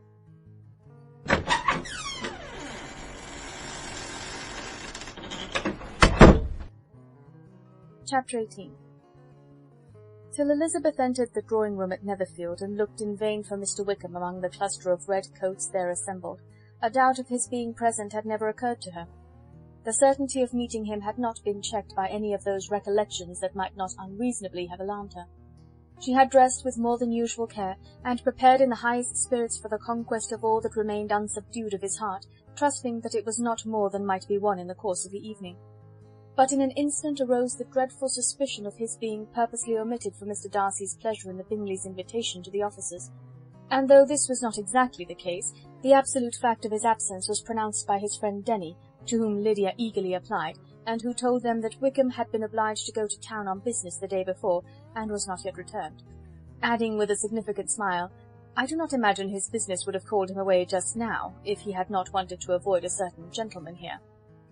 This part of his intelligence, though unheard by Lydia, was caught by Elizabeth, and as it assured her that Darcy was not less answerable for Wickham's absence than if her first surmise had been just, every feeling of displeasure against the former was so sharpened by immediate disappointment, that she could hardly reply with tolerable civility to the polite inquiries which he directly afterwards approached to make. Attendance, forbearance, patience with Darcy, was injury to Wickham. She was resolved against any sort of conversation with him, and turned away with a degree of ill-humour which she could not wholly surmount even in speaking to Mr. Bingley, whose blind partiality provoked her. But Elizabeth was not formed for ill-humour, and though every prospect of her own was destroyed for the evening, it could not dwell long on her spirits, and having told all her griefs to Charlotte Lucas, whom she had not seen for a week, she was soon able to make a voluntary transition to the oddities of her cousin, and to point him out to her particular notice. The first 2 dances, however, brought a return of distress. They were dances of mortification. Mr. Collins, awkward and solemn, apologizing instead of attending, and often moving wrong without being aware of it, gave her all the shame and misery which a disagreeable partner for a couple of dances can give. The moment of her release from him was ecstasy. She danced next with an officer, and had the refreshment of talking of Wickham, and of hearing that he was universally liked. When those dances were over, she returned to Charlotte Lucas, and was in conversation with her when she found herself suddenly addressed by Mr. Darcy, who took her so much by surprise in his application for her hand, that, without knowing what she did, she accepted him. He walked away again immediately, and she was left to fret over her own want of presence of mind. Charlotte tried to console her. "I dare say you will find him very agreeable." "Heaven forbid! That would be the greatest misfortune of all. To find a man agreeable whom one is determined to hate. Do not wish me such an evil." When the dancing recommenced, however, and Darcy approached to claim her hand, Charlotte could not help cautioning her in a whisper not to be a simpleton, and allow her fancy for Wickham to make her appear unpleasant in the eyes of a man 10 times his consequence. Elizabeth made no answer, and took her place in the set, amazed at the dignity to which she was arrived in being allowed to stand opposite Mr. Darcy, and reading in her neighbours' looks their equal amazement in beholding it. They stood for some time without speaking a word, and she began to imagine that their silence was to last through the 2 dances, and at first was resolved not to break it, till suddenly, fancying that it would make the greater punishment to her partner to oblige him to talk, she made some slight observation on the dance. He replied, and was again silent. After a pause of some minutes, she addressed him a second time with, "It is your turn to say something now, Mr. Darcy. I talked about the dance, and you ought to make some sort of remark on the size of the room, or the number of couples." He smiled, and assured her that whatever she wished him to say should be said. "Very well, that reply will do for the present. Perhaps by and by I may observe that private balls are much pleasanter than public ones. But now we may be silent." "Do you talk by rule, then, while you are dancing?" "Sometimes. One must speak a little, you know. It would look odd to be entirely silent for half an hour together, and yet, for the advantage of some, conversation ought to be so arranged as that they might have the trouble of saying as little as possible." "Are you consulting your own feelings in the present case, or do you imagine that you are gratifying mine?" "Both," replied Elizabeth archly, "for I have always seen a great similarity in the turn of our minds. We are each of an unsocial, taciturn disposition, unwilling to speak unless we expect to say something that will amaze the whole room, and be handed down to posterity with all the eclat of a proverb." "This is no very striking resemblance of your own character, I am sure," said he. "How near it may be to mine, I cannot pretend to say. You think it a faithful portrait, undoubtedly." "I must not decide on my own performance." He made no answer, and they were again silent till they had gone down the dance, when he asked her if she and her sisters did not very often walk to Meryton. She answered in the affirmative, and, unable to resist the temptation, added, "When you met us there the other day, we had just been forming a new acquaintance." The effect was immediate. A deeper shade of hauteur overspread his features, but he said not a word, and Elizabeth, though blaming herself for her own weakness, could not go on. At length Darcy spoke, and in a constrained manner said, "Mr. Wickham is blessed with such happy manners as may ensure his making friends. Whether he may be equally capable of retaining them is less certain." "He has been so unlucky as to lose your friendship," replied Elizabeth with emphasis, "and in a manner which he is likely to suffer from all his life." Darcy made no answer, and seemed desirous of changing the subject. At that moment Sir William Lucas appeared close to them, meaning to pass through the set to the other side of the room, but on perceiving Mr. Darcy he stopped with a bow of superior courtesy to compliment him on his dancing and his partner. "I have been most highly gratified indeed, my dear sir. Such very superior dancing is not often seen. It is evident that you belong to the first circles. Allow me to say, however, that your fair partner does not disgrace you, and that I must hope to have this pleasure often repeated, especially when a certain desirable event, my dear Eliza, glancing at her sister and Bingley, shall take place, what congratulations will then flow in! I appeal to Mr. Darcy. But let me not interrupt you, sir. You will not thank me for detaining you from the bewitching converse of that young lady, whose bright eyes are also upbraiding me." The latter part of this address was scarcely heard by Darcy, but Sir William's allusion to his friend seemed to strike him forcibly, and his eyes were directed with a very serious expression towards Bingley and Jane, who were dancing together. Recovering himself, however, shortly, he turned to his partner and said, "Sir William's interruption has made me forget what we were talking of." "I do not think we were speaking at all. Sir William could not have interrupted two people in the room who had less to say for themselves. We have tried 2 or 3 subjects already without success, and what we are to talk of next I cannot imagine." "What think you of books?" said he, smiling. "Books? Oh no, I am sure we never read the same, or not with the same feelings." "I am sorry you think so, but if that be the case, there can at least be no want of subject. We may compare our different opinions." "No, I cannot talk of books in a ballroom. My head is always full of something else." "The present always occupies you in such scenes, does it?" said he, with a look of doubt. "Yes, always," she replied, without knowing what she said, for her thoughts had wandered far from the subject, as soon afterwards appeared by her suddenly exclaiming, "I remember hearing you once say, Mr. Darcy, that you hardly ever forgave, that your resentment once created was unappeasable. You are very cautious, I suppose, as to its being created?" "I am," said he, with a firm voice. "And never allow yourself to be blinded by prejudice?" "I hope not." "It is particularly incumbent on those who never change their opinion to be secure of judging properly at first." "May I ask to what these questions tend?" "Merely to the illustration of your character," said she, endeavouring to shake off her gravity. "I am trying to make it out." "And what is your success?" She shook her head. "I do not get on at all. I hear such different accounts of you as puzzle me exceedingly." "I can readily believe," answered he, gravely, "that reports may vary greatly with respect to me, and I could wish, Miss Bennet, that you were not to sketch my character at the present moment, as there is reason to fear that the performance would reflect no credit on either." "But if I do not take your likeness now, I may never have another opportunity." "I would by no means suspend any pleasure of yours," he coldly replied. She said no more, and they went down the other dance and parted in silence, and on each side dissatisfied, though not to an equal degree, for in Darcy's breast there was a tolerable powerful feeling towards her, which soon procured her pardon, and directed all his anger against another. They had not long separated when Miss Bingley came towards her, and with an expression of civil disdain accosted her. "So, Miss Eliza, I hear you are quite delighted with George Wickham. Your sister has been talking to me about him, and asking me 1,000 questions, and I find that the young man quite forgot to tell you, among his other communication, that he was the son of old Wickham, the late Mr. Darcy's steward.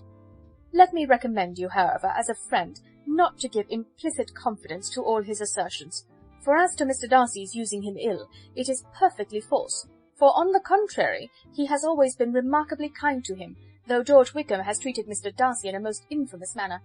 I do not know the particulars, but I know very well that Mr. Darcy is not in the least to blame, that he cannot bear to hear George Wickham mentioned, and that though my brother thought he could not well avoid including him in his invitation to the officers, he was excessively glad to find that he had taken himself out of the way. His coming into the country at all is a most insolent thing indeed, and I wonder how he could presume to do it. I pity you, Miss Eliza, for this discovery of your favourite's guilt, but really, considering his descent, one could not expect much better."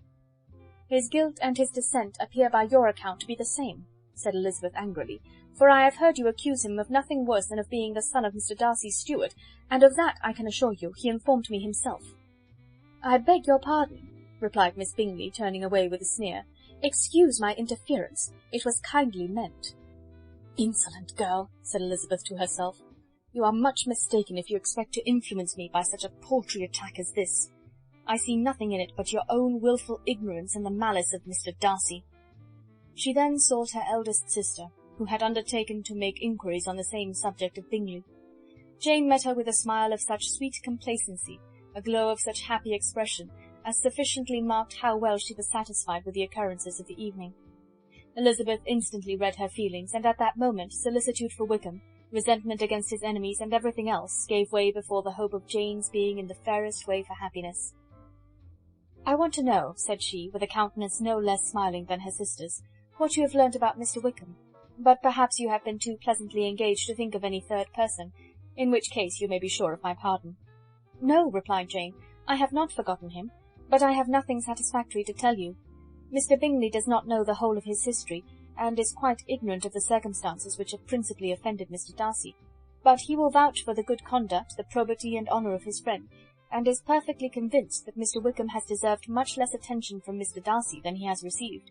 And I am sorry to say by his account as well as his sister's, Mr. Wickham is by no means a respectable young man. I am afraid he has been very imprudent, and has deserved to lose Mr. Darcy's regard." "Mr. Bingley does not know Mr. Wickham himself?" "No, he never saw him till the other morning at Meryton." "This account, then, is what he has received from Mr. Darcy?" "I am satisfied. But what does he say of the living?" "He does not exactly recollect the circumstances, though he has heard them from Mr. Darcy more than once, but he believes that it was left to him conditionally only." "I have not a doubt of Mr. Bingley's sincerity," said Elizabeth warmly, "but you must excuse my not being convinced by assurances only. Mr. Bingley's defence of his friend was a very able one, I dare say, but since he is unacquainted with several parts of the story, and has learnt the rest from that friend himself, I shall venture to still think of both gentlemen as I did before." She then changed the discourse to one more gratifying to each, and on which there could be no difference of sentiment. Elizabeth listened with delight to the happy though modest hopes which Jane entertained of Mr. Bingley's regard, and said all in her power to heighten her confidence in it. On their being joined by Mr. Bingley himself, Elizabeth withdrew to Miss Lucas, to whose inquiry after the pleasantness of her last partner she had scarcely replied, before Mr. Collins came up to them, and told her with great exultation that he had just been so fortunate as to make a most important discovery. "I have found out," said he, "by a singular accident, that there is now in the room a near relation of my patroness. I happened to overhear the gentleman himself mentioning to the young lady who does the honours of the house the names of his cousin Miss de Bourgh and of her mother Lady Catherine. How wonderfully these sort of things occur! Who would have thought of my meeting with perhaps a nephew of Lady Catherine de Bourgh in this assembly? I am most thankful that the discovery is made in time for me to pay my respects to him, which I am now going to do, and trust he will excuse my not having done it before. My total ignorance of the connection must plead my apology." "You are not going to introduce yourself to Mr. Darcy?" "Indeed I am. I shall entreat his pardon for not having done it earlier. I believe him to be Lady Catherine's nephew. It will be in my power to assure him that her ladyship was quite well yesterday se'nnight." Elizabeth tried hard to dissuade him from such a scheme, assuring him that Mr. Darcy would consider his addressing him without introduction as an impertinent freedom, rather than a compliment to his aunt, that it was not in the least necessary there should be any notice on either side, and that if it were, it must belong to Mr. Darcy, the superior in consequence, to begin the acquaintance.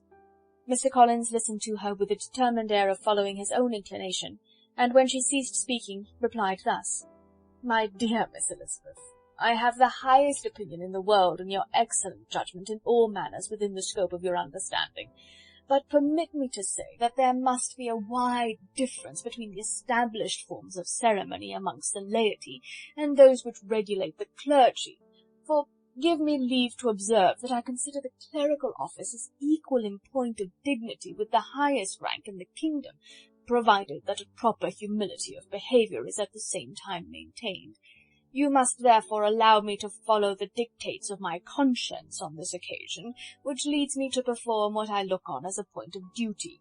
Pardon me for neglecting to profit by your advice, which on every other subject shall be my constant guide, though in the case before us I consider myself more fitted by education and habitual study to decide on what is right than a young lady like yourself."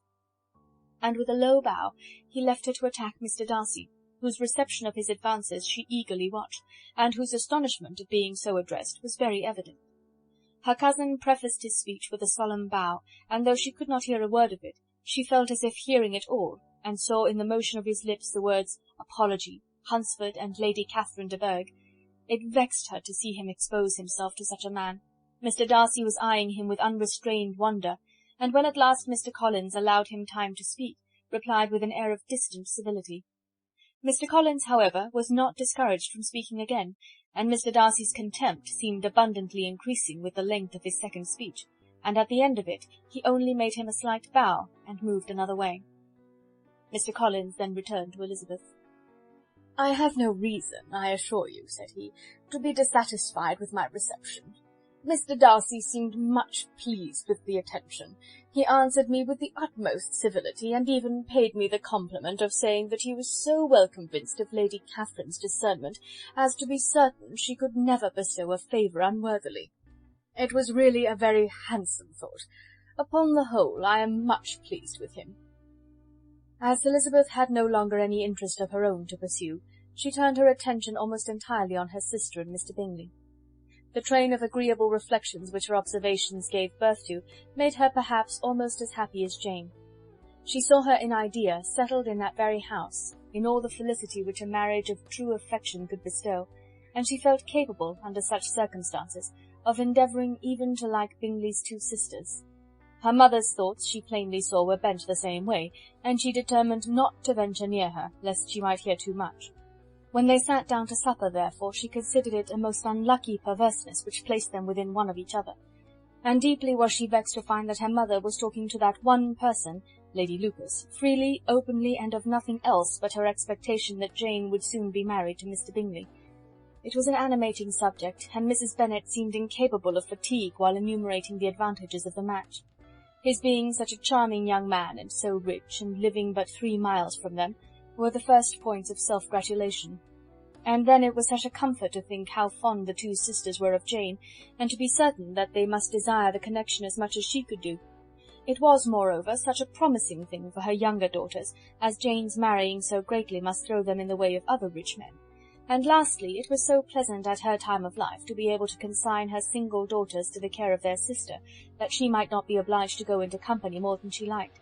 It was necessary to make this circumstance a matter of pleasure, because on such occasions it is the etiquette. But no one was less likely than Mrs. Bennet to find comfort in staying home at any period of her life.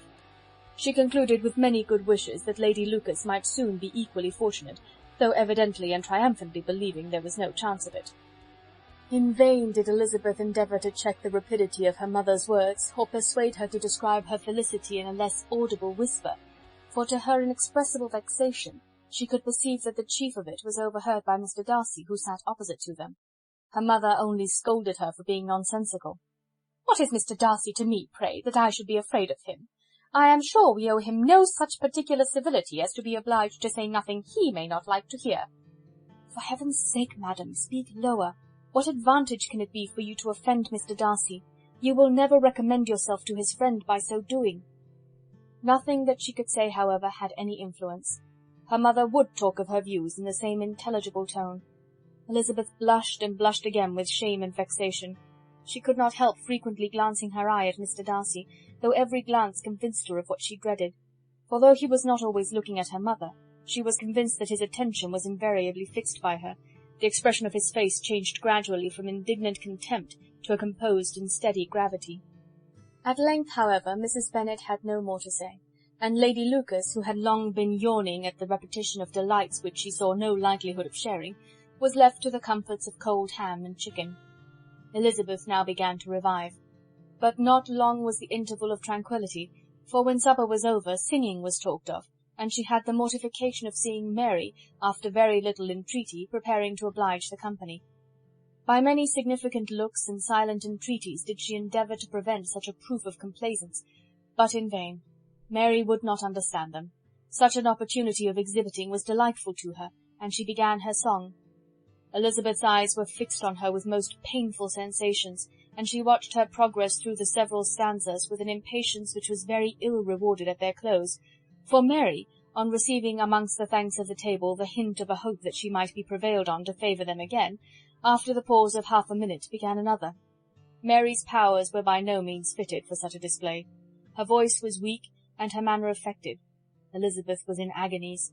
She looked at Jane to see how she bore it, but Jane was very composedly talking to Bingley. She looked at his two sisters, and saw them making signs of derision at each other, and at Darcy, who continued, however, imperturbably grave. She looked at her father to entreat his interference, lest Mary should be singing all night. He took the hint, and when Mary had finished her second song, said aloud, "That will do extremely well, child. You have delighted us long enough. Let the other young ladies have time to exhibit." Mary, though pretending not to hear, was somewhat disconcerted, and Elizabeth, sorry for her, and sorry for her father's speech, was afraid her anxiety had done no good. Others of the party were now applied to. "If I," said Mr. Collins, "were so fortunate as to be able to sing, I should have great pleasure, I am sure, in obliging the company with an air, for I consider music as a very innocent diversion, and perfectly compatible with the profession of a clergyman. I do not mean, however, to assert that we can be justified in devoting too much of our time to music, for there are certainly other things to be attended to. The rector of a parish has much to do. In the first place, he must make such an agreement for tithes as may be beneficial to himself, and not offensive to his patron. He must write his own sermons, and the time that remains will not be too much for his parish duties, and the care and improvement of his dwelling, which he cannot be excused from making as comfortable as possible. And I do not think it of light importance that he should have attentive and conciliatory manner towards everybody, especially towards those to whom he owes his preferment. I cannot acquit him of that duty, nor could I think well of the man who should omit an occasion of testifying his respect towards anybody connected with the family." And with a bow to Mr. Darcy he concluded his speech, which had been spoken so loud as to be heard by half the room. Many stared, many smiled, but no one looked more amused than Mr. Bennet himself, while his wife seriously commended Mr. Collins for having spoken so sensibly, and observed in a half-whisper to Lady Lucas that he was a remarkably clever, good kind of young man. To Elizabeth it appeared that, had her family made an agreement to expose themselves as much as they could during the evening, it would have been impossible for them to play their parts with more spirit or finer success, and happy did she think it for Bingley and her sister that some of the exhibition had escaped his notice, and that his feelings were not of a sort to be much distressed by the folly which he must have witnessed. That his two sisters and Mr. Darcy, however, should have such an opportunity of ridiculing her relations was bad enough, and she could not determine whether the silent contempt of the gentlemen or the insolent smiles of the ladies were more intolerable. The rest of the evening brought her little amusement. She was teased by Mr. Collins, who continued most perseveringly by her side, and though he could not prevail on her to dance with him again, put it out of her power to dance with others. In vain did she entreat her to stand up with somebody else, and offered to introduce him to any young lady in the room. He assured her that as to dancing he was perfectly indifferent to it, that his chief object was by delicate attentions to recommend himself to her, and that he should therefore make a point of remaining close to her the whole evening. There was no arguing upon such a project. She owed her greatest relief to her friend Miss Lucas, who often joined them, and good-naturedly engaged Mr. Collins' conversation to herself. She was at least free from the offence of Mr. Darcy's further notice. Though often standing within a very short distance of her, quite disengaged, he never came near enough to speak. She felt it to be the probable consequence of her allusions to Mr. Wickham, and rejoiced in it. The Longbourn party were the last of all the company to depart, and by a manoeuvre of Mrs. Bennet had to wait for their carriage a quarter of an hour after everybody else was gone, which gave them time to see how heartily they were wished away by some of the family. Mrs. Hurst and her sister scarcely opened their mouths, except to complain of fatigue, and were evidently impatient to have the house to themselves. They repulsed every attempt of Mrs. Bennet at conversation, and by so doing threw a languor over the whole party, which was very little relieved by the long speeches of Mr. Collins, who was complimenting Mr. Bingley and his sisters on the elegance of their entertainment, and the hospitality and politeness which had marked their behaviour to their guests. Darcy said nothing at all. Mr. Bennet, in equal silence, was enjoying the scene. Mr. Bingley and Jane were standing together, a little detached from the rest, and talked only to each other. Elizabeth preserved as steady a silence as either Mrs. Hurst or Miss Bingley, and even Lydia was too much fatigued to utter more than the occasional exclamation of "Lord, how tired I am!" accompanied by a violent yawn. When at length they arose to take leave, Mrs. Bennet was most pressingly civil in her hope of seeing the whole family soon at Longbourn, and addressed herself especially to Mr. Bingley, to assure him how happy he would make them by eating a family dinner with them at any time, without the ceremony of a formal invitation. Bingley was all grateful pleasure, and he readily engaged for taking the earliest opportunity of waiting on her, after his return from London, whither he was obliged to go the next day for a short time. Mrs. Bennet was perfectly satisfied, and quitted the house under the delightful persuasion that, allowing for the necessary preparations of settlement, new carriages, and wedding clothes, she should undoubtedly see her daughter settled at Netherfield in the course of 3 or 4 months. Of having another daughter married to Mr. Collins, she thought with equal certainty, and with considerable though not equal pleasure. Elizabeth was the least dear to her of all her children, and though the man and the match were quite good enough for her, the worth of each was eclipsed by Mr. Bingley and Netherfield.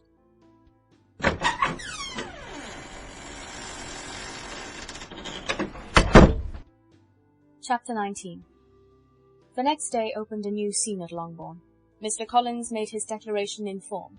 Having resolved to do it without loss of time, as his leave of absence extended only to the following Saturday, and having no feelings of diffidence to make it distressing to himself even at the moment, he set about it in a very orderly manner, with all the observances, which he supposed a regular part of the business.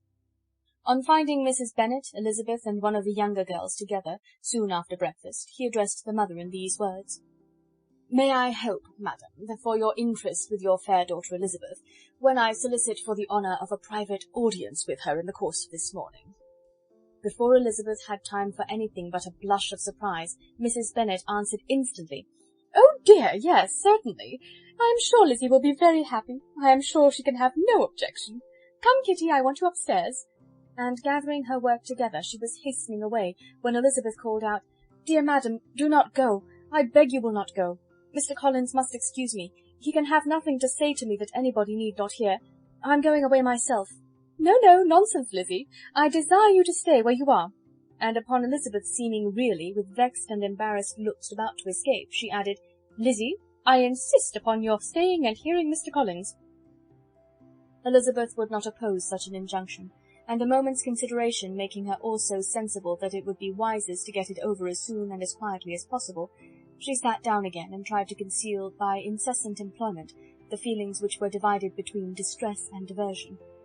Mrs. Bennet and Kitty walked off, and as soon as they were gone, Mr. Collins began. "Believe me, my dear Miss Elizabeth, that your modesty, so far from doing you any disservice, rather adds to your other perfections. You would have been less amiable in my eyes had there not been this little unwillingness, but allow me to assure you that I have your respected mother's permission for this address. You can hardly doubt the purport of my discourse, however your natural delicacy may lead you to dissemble. My attentions have been too marked to be mistaken.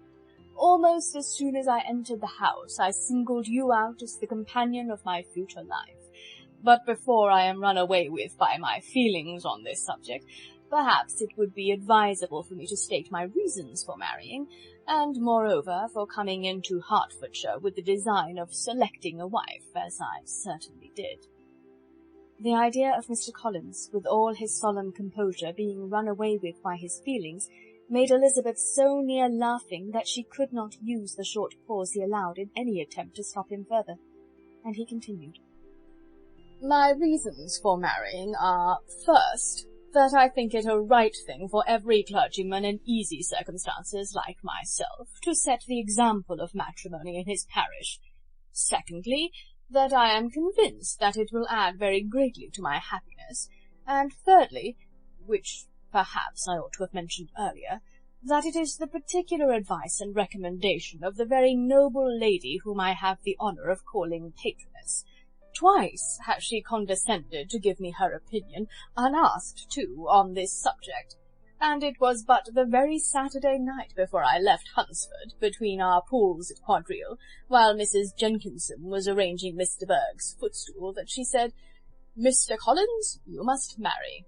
A clergyman like you must marry. Choose properly. Choose a gentlewoman for my sake, and for your own, let her be an active, useful sort of person, not brought up high, but able to make a small income go a good way. This is my advice. Find such a woman as soon as you can, bring her to Hunsford, and I will visit her. Allow me, by the way, to observe, my fair cousin, that I do not reckon the notice and kindness of Lady Catherine de Bourgh as among the least of the advantages in my power to offer. You will find her manners beyond anything I can describe, and your wit and vivacity, I think, must be acceptable to her, especially when tempered with the silence and respect which her rank will inevitably excite. Thus much for my general intention in favour of matrimony. It remains to be told why my views were directed towards Longbourn instead of my own neighbourhood, where I can assure you there are many amiable young women.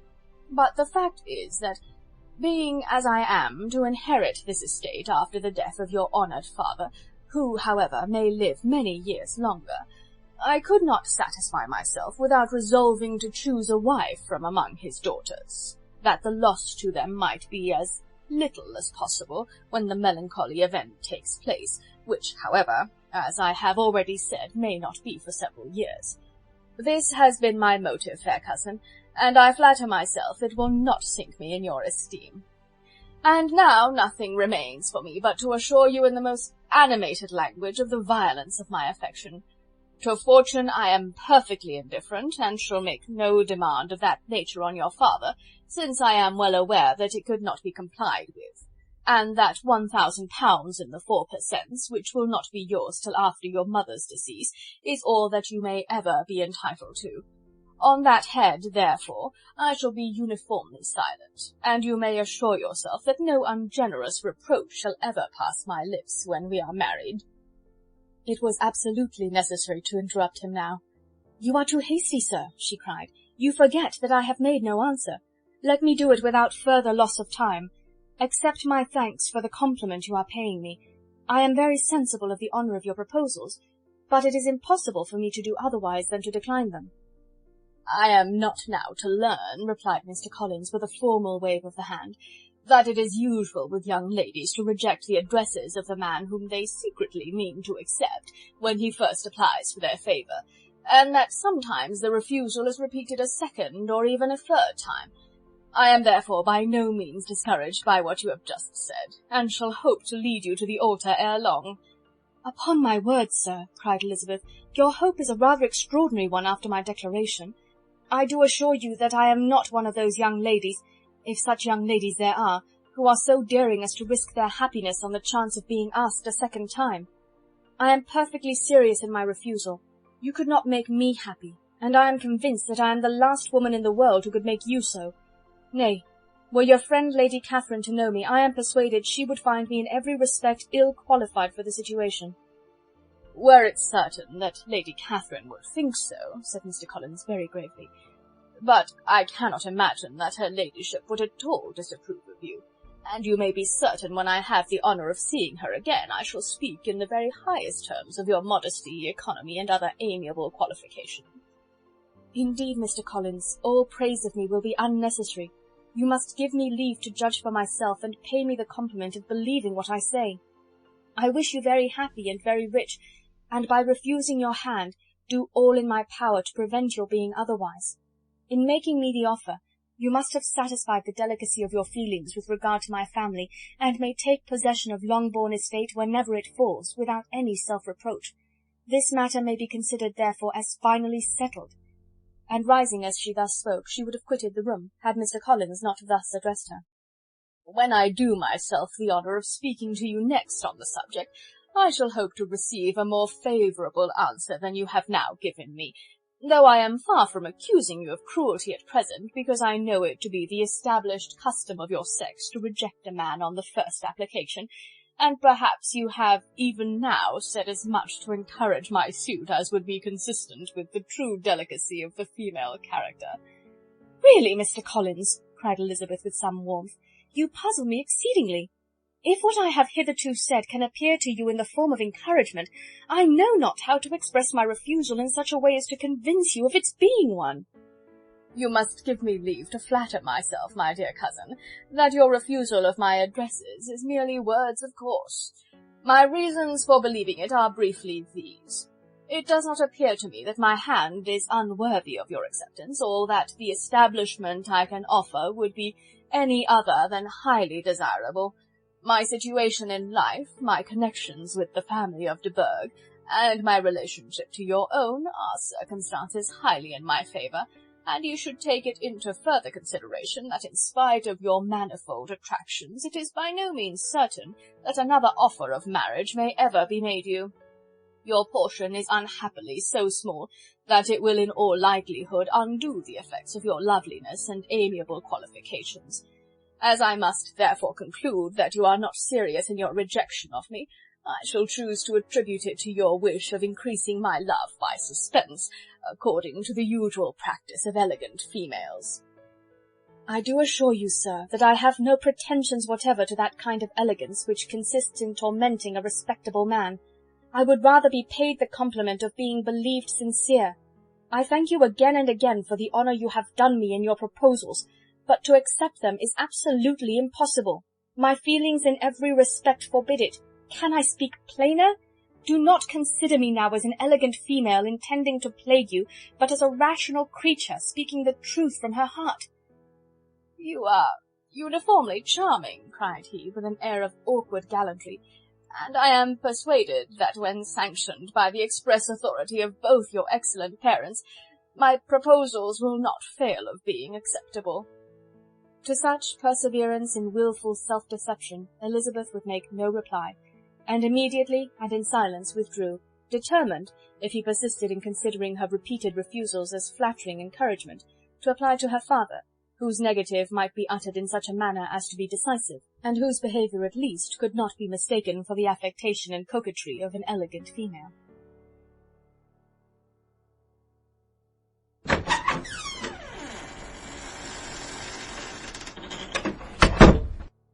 Chapter 20. Mr. Collins was not left long to the silent contemplation of his successful love, for Mrs. Bennet, having dawdled about in the vestibule to watch for the end of the conference, no sooner saw Elizabeth open the door and with quick step pass her towards the staircase, than she entered the breakfast-room, and congratulated both him and herself in warm terms on the happy prospect of their nearer connection. Mr. Collins received and returned these felicitations with equal pleasure, and then proceeded to relate the particulars of their interview, with the result of which he trusted he had every reason to be satisfied, since the refusal which his cousin had steadfastly given him would naturally flow from her bashful modesty and the genuine delicacy of her character. This information, however, startled Mrs. Bennet. She would have been glad to be equally satisfied that her daughter had meant to encourage him by protesting against his proposals, but she dared not believe it, and could not help saying so. "But depend upon it, Mr. Collins," she added, "that Lizzie shall be brought to reason. I will speak to her about it directly. She is a very headstrong, foolish girl, and does not know her own interest, but I will make her know it." "Pardon me for interrupting you, madam," cried Mr. Collins, "but if she is really headstrong and foolish, I know not whether she would altogether be a desirable wife to a man in my situation, who naturally looks for happiness in the marriage state. If therefore she actually persists in rejecting my suit, perhaps it were better not to force her into accepting me, because if liable to such defects of temper, she could not contribute much to my felicity." "Sir, you quite misunderstand me," said Mrs. Bennet, alarmed. "Lizzie is only headstrong in such matters as these. In everything else she is as good-natured a girl as ever lived. I will go directly to Mr. Bennet, and we shall very soon settle it with her, I am sure." She would not give him time to reply, but hurrying instantly to her husband, called out as she entered the library, "Oh, Mr. Bennet, you are wanted immediately. We are all in an uproar. You must come and make Lizzie marry Mr. Collins, for she vows she will not have him, and if you do not make haste, he will change his mind and not have her." Mr. Bennet raised his eyes from his book as she entered, and fixed them on her face with a calm unconcern which was not in the least altered by her communication. "I have not the pleasure of understanding you," said he, when she had finished her speech. "Of what are you talking?" "Of Mr. Collins and Lizzie. Lizzie declares she will not have Mr. Collins, and Mr. Collins begins to say that he will not have Lizzie." "And what am I to do on the occasion? It seems a hopeless business." "Speak to Lizzie about it yourself. Tell her that you insist upon her marrying him." "Let her be called down. She shall hear my opinion." Mrs. Bennet rang the bell, and Miss Elizabeth was summoned to the library. "Come here, child," cried her father as she appeared. "I have sent for you on an affair of importance. I understand that Mr. Collins has made you an offer of marriage. Is it true?" Elizabeth replied that it was. "Very well. And this offer of marriage you have refused?" "I have, sir." "Very well. We now come to the point. Your mother insists upon your accepting it. Is it not so, Mrs. Bennet?" "Yes, or I will never see her again." "An unhappy alternative is before you, Elizabeth. From this day you must be a stranger to one of your parents. Your mother will never see you again if you do not marry Mr. Collins, and I will never see you again if you do." Elizabeth could not but smile at such a conclusion of such a beginning, but Mrs. Bennet, who had persuaded herself that her husband regarded the affair as she wished, was excessively disappointed. "What do you mean, Mr. Bennet, in talking this way? You promised me to insist upon her marrying him." "My dear," replied her husband, "I have two small favours to request. First, that you will allow me the free use of my understanding on the present occasion, and secondly, of my room. I shall be glad to have the library to myself as soon as may be." Not yet, however, in spite of her disappointment in her husband, did Mrs. Bennet give up the point. She talked to Elizabeth again and again, coaxed and threatened her by turns. She endeavoured to secure Jane in her interest, but Jane, with all possible mildness, declined interfering, and Elizabeth, sometimes with real earnestness and sometimes with playful gaiety, replied to her attacks. Though her manner varied, however, her determination never did. Mr. Collins, meanwhile, was meditating in solitude on what had passed. He thought too well of himself to comprehend on what motives his cousin could refuse him, and though his pride was hurt, he suffered in no other way. His regard for her was quite imaginary, and the possibility of her deserving her mother's reproach prevented his feeling any regret. While the family were in this confusion, Charlotte Lucas came to spend the day with them. She was met in the vestibule by Lydia, who, flying to her, cried in a half-whisper, "I am glad you are come, for there is such fun here. What do you think has happened this morning? Mr. Collins has made an offer to Lizzie, and she will not have him." Charlotte hardly had time to answer before they were joined by Kitty, who came to tell the same news, and no sooner had they entered the breakfast-room, where Mrs. Bennet was alone, than she likewise began on the subject, calling on Miss Lucas for her compassion, and entreating her to persuade her friend Lizzie to comply with the wishes of all her family. "Pray do, my dear Miss Lucas," she added in a melancholy tone, "for nobody is on my side, nobody takes part with me. I am cruelly used, nobody feels for my poor nerves." Charlotte's reply was spared by the entrance of Jane and Elizabeth. "Ay, there she comes," continued Mrs. Bennet, "looking as unconcerned as may be, and caring no more for us than if we were at York, provided she can have her own way. But I tell you, Miss Lizzie, if you take it into your head to go on refusing every offer of marriage in this way, you will never get a husband at all, and I am sure I do not know who is to maintain you when your father is dead. I shall not be able to keep you, and so I warn you. I have done with you from this very day. I told you in the library, you know, that I should never speak to you again, and you will find me as good as my word. I have no pleasure in talking to undutiful children. Not that I have much pleasure, indeed, in talking to anybody. People who suffer as much as I do from nervous complaints can have no great inclination for talking. Nobody can tell what I suffer, but it is always so. Those who do not complain are never pitied." Her daughters listened in silence to this effusion, sensible that any attempt to reason with her or soothe her would only increase the irritation.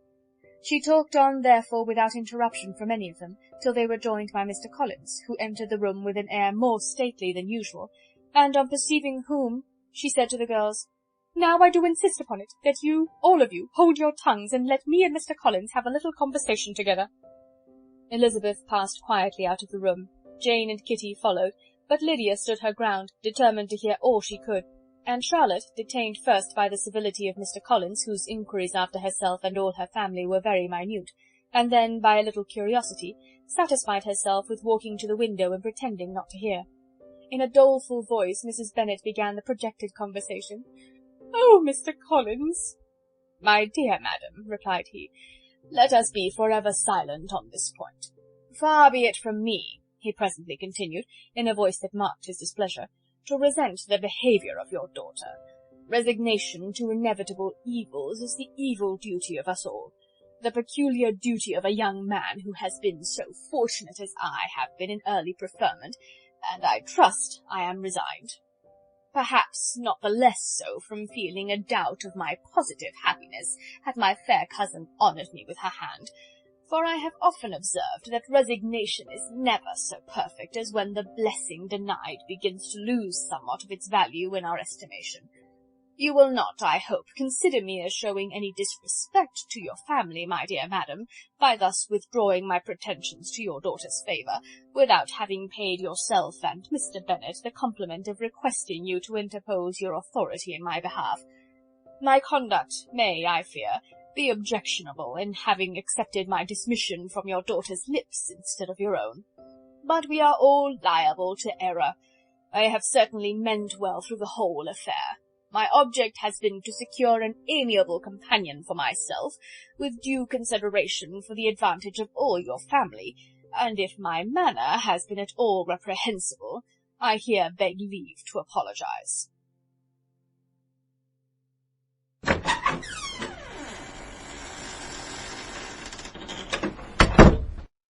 Chapter 21. The discussion of Mr. Collins's offer was now nearly at an end, and Elizabeth had only to suffer from the uncomfortable feelings necessarily attending it, and occasionally from some peevish allusions of her mother. As for the gentleman himself, his feelings were chiefly expressed, not by embarrassment or dejection, or by trying to avoid her, but by stiffness of manner and resentful silence. He scarcely ever spoke to her, and the assiduous attentions which he had been so sensible of himself were transferred for the rest of the day to Miss Lucas, whose civility in listening to him was a seasonable relief to them all, and especially to her friend. The morrow produced no abatement to Mrs. Bennet's ill-humour or ill-health. Mr. Collins was also in the same state of angry pride. Elizabeth had hoped that his resentment might shorten his visit, but his plan did not appear in the least affected by it. He was always to have gone on Saturday, and to Saturday he meant to stay. After breakfast, the girls walked to Meryton to inquire if Mr. Wickham were returned, and to lament over his absence from the Netherfield ball. He joined them on their entering the town, and attended them to their aunt's, where his regret and vexation and the concern of everybody was well talked over. To Elizabeth, however, he voluntarily acknowledged that the necessity of his absence had been self-imposed. "I found," said he, as the time drew near, "that I had better not meet Mr. Darcy, that to be in the same room, the same party with him for so many hours together, might be more than I could bear, and that scenes might arise unpleasant to more than myself." She highly approved his forbearance, and they had leisure for a full discussion of it, and for all the commendation which they civilly bestowed on each other, as Wickham and another officer walked back with them to Longbourn, and during the walk he particularly attended to her. His accompanying them was a double advantage. She felt all the compliment it offered to herself, and it was most acceptable as an occasion of introducing him to her father and mother. Soon after their return, a letter was delivered to Miss Bennet. It came from Netherfield. The envelope contained a sheet of elegant, little, hot-pressed paper, well covered with a lady's fair, flowing hand, and Elizabeth saw her sister's countenance change as she read it, and saw her dwelling intently on some particular passages. Jane recollected herself soon, and putting the letter away, tried to join with her usual cheerfulness in the general conversation, but Elizabeth felt an anxiety on the subject which drew off her attention even from Wickham, and no sooner had he and his companion taken leave than a glance from Jane invited her to follow her upstairs. When they had gained their own room, Jane, taking out the letter, said, "This is from Caroline Bingley. What it contains has surprised me a good deal. The whole party have left Netherfield by this time, and are on their way back to town, and without any intention of coming back again. You shall hear what she says." She then read the first sentence aloud, which comprised the information of their having just resolved to follow their brother to town directly, and of their meaning to dine in Grosvenor Street, where Mr. Hurst had a house. The next was in these words: "I do not pretend to regret anything I shall leave in Hertfordshire, except your society, my dearest friend. But we will hope, at some future period, to enjoy many returns of that delightful intercourse we have known, and in the meanwhile may lessen the pain of separation by a very frequent and most unreserved correspondence. I depend on you for that." To these high-flown expressions Elizabeth listened with all the insensibility of distrust, and though the suddenness of their removal surprised her, she saw nothing in it really to lament. It was not to be supposed that their absence from Netherfield would prevent Mr. Bingley's being there, and as to the loss of their society, she was persuaded that Jane must cease to regard it in the enjoyment of his. "It is unlucky," said she, after a short pause, "that you should not be able to see your friends before they leave the country. But may we not hope that the period of future happiness to which Miss Bingley looks forward may arrive earlier than she is aware, and that the delightful intercourse you have known as friends will be renewed with yet greater satisfaction as sisters? Mr. Bingley will not be detained in London by them. Caroline decidedly says that none of the party will return into Hertfordshire this winter. I will read it to you. When my brother left us yesterday, he imagined that the business which took him to London might be concluded in 3 or 4 days, but as we are certain it cannot be so, and at the same time convinced that when Charles gets to town he will be in no hurry to leave it again, we have determined on following him thither, that he may not be obliged to spend his vacant hours in a comfortless hotel. Many of my acquaintances are already there for the winter. I wish that I could hear that you, my dearest friend, had any intention of making one of the crowd, but of that I despair. I sincerely hope your Christmas in Hertfordshire may abound in the gaieties which that season generally brings, and that your beaux will be so numerous as to prevent your feeling the loss of the 3 of whom we shall deprive you. It is evident by this, added Jane, that he comes back no more this winter. It is only evident that Miss Bingley does not mean that he should. Why will you think so? It must be his own doing. He is his own master. But you do not know all. I will read you the passage which particularly hurts me. I will have no reserves from you. Mr. Darcy is impatient to see his sister, and, to confess the truth, we are scarcely less eager to meet her again. I really do not think Georgiana Darcy has her equal for beauty, elegance, and accomplishments, and the affection she inspires in Louisa and myself is heightened into something still more interesting, from the hope we dare entertain of her being hereafter our sister. I do not know whether I ever before mentioned to you my feelings on this subject, but I will not leave the country without confiding them, and I trust you will not esteem them unreasonable. My brother admires her greatly already. He will have frequent opportunity now of seeing her on the most intimate footing. Her relations all wish the connection as much as his own, and a sister's partiality is not misleading me, I think, when I call Charles most capable of engaging any woman's heart. With all these circumstances to favour an attachment, and nothing to prevent it, am I wrong, my dearest Jane, in indulging the hope of an event which will secure the happiness of so many? What do you think of this sentence, my dear Lizzie? Said Jane as she finished it. Is it not clear enough? Does it not expressly declare that Caroline neither expects nor wishes me to be her sister, that she is perfectly convinced of her brother's indifference, and that, if she suspects the nature of my feelings for him, she means most kindly to put me on my guard? Can there be any other opinion on the subject? Yes, there can, for mine is totally different. Will you hear it? Most willingly. You shall have it in a few words. Miss Bingley sees that her brother is in love with you, and wants him to marry Miss Darcy. She follows him to town in hope of keeping him there, and tries to persuade you that he does not care about you. Jane shook her head. Indeed, Jane, you ought to believe me. No one who has ever seen you together can doubt his affection. Miss Bingley, I am sure, cannot. She is not such a simpleton. Could she have seen half as much love in Mr. Darcy for herself, she would have ordered her wedding clothes. But the case is this. We are not rich enough or grand enough for them, and she is the more anxious to get Miss Darcy for her brother, from the notion that when there has been one intermarriage, she may have less trouble in achieving a second, in which there is certainly more ingenuity, and I dare say it would succeed, if Mr. Berg were out of the way. But, my dearest Jane, you cannot seriously imagine that because Miss Bingley tells you her brother greatly admires Miss Darcy, he is in the smallest degree less sensible of your merit than when he took leave of you on Tuesday, or that it will be in her power to persuade him that, instead of being in love with you, he is very much in love with her friend. If we thought alike of Miss Bingley, replied Jane, your representation of all this might make me quite easy, but I know the foundation is unjust.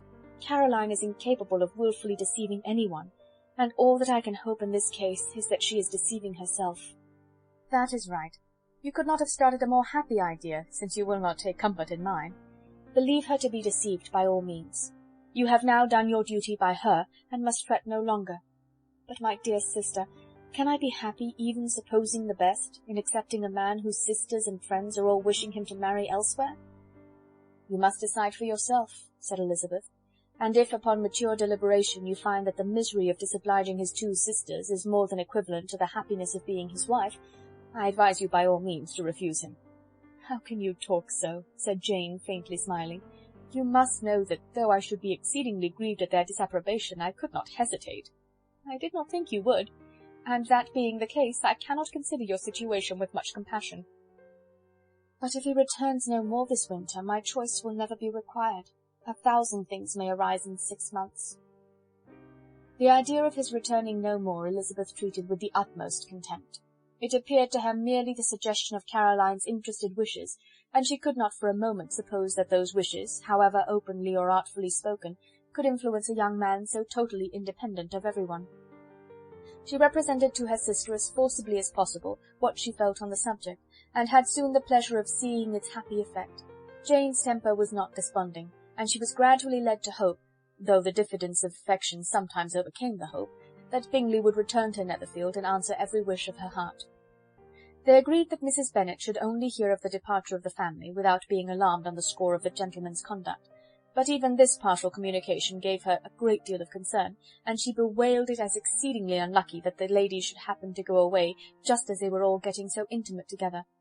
After lamenting it, however, at some length, she had the consolation that Mr. Bingley would soon be down again, and soon dining at Longbourn, and the conclusion of all was the comfortable declaration that, though he had been invited only to a family dinner, she would take care to have 2 full courses.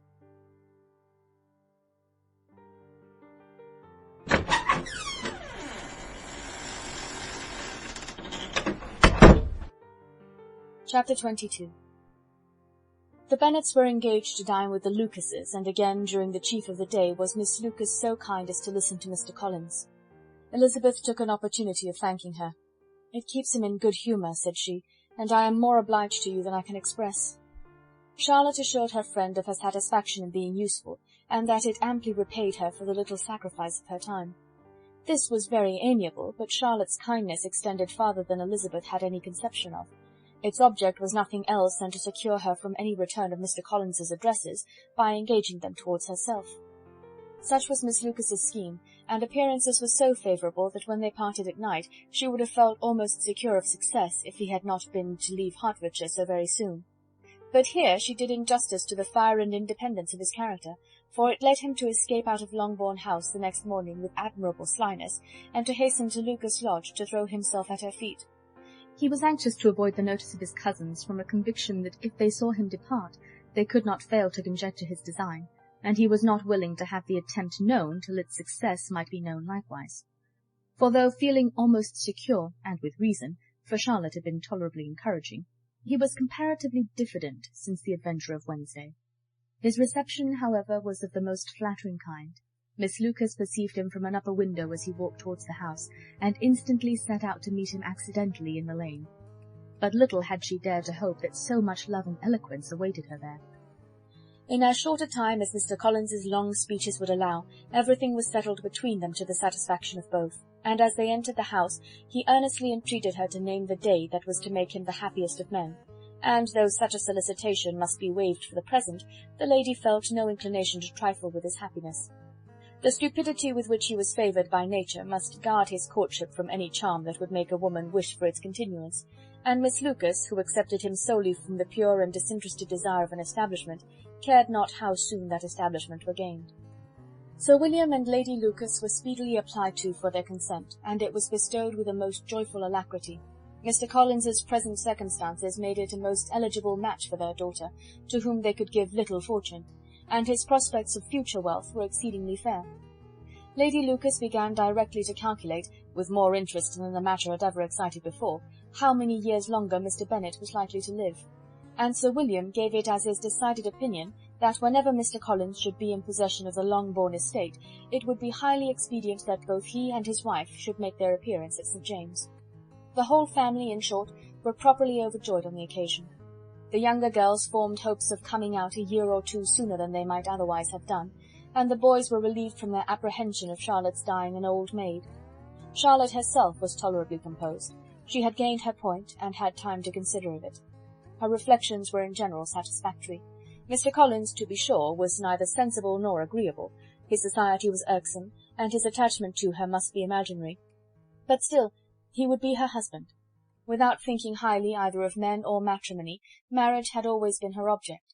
It was the only provision for well-educated young women of small fortune, and however uncertain of giving happiness, must be their pleasantest preservative from want.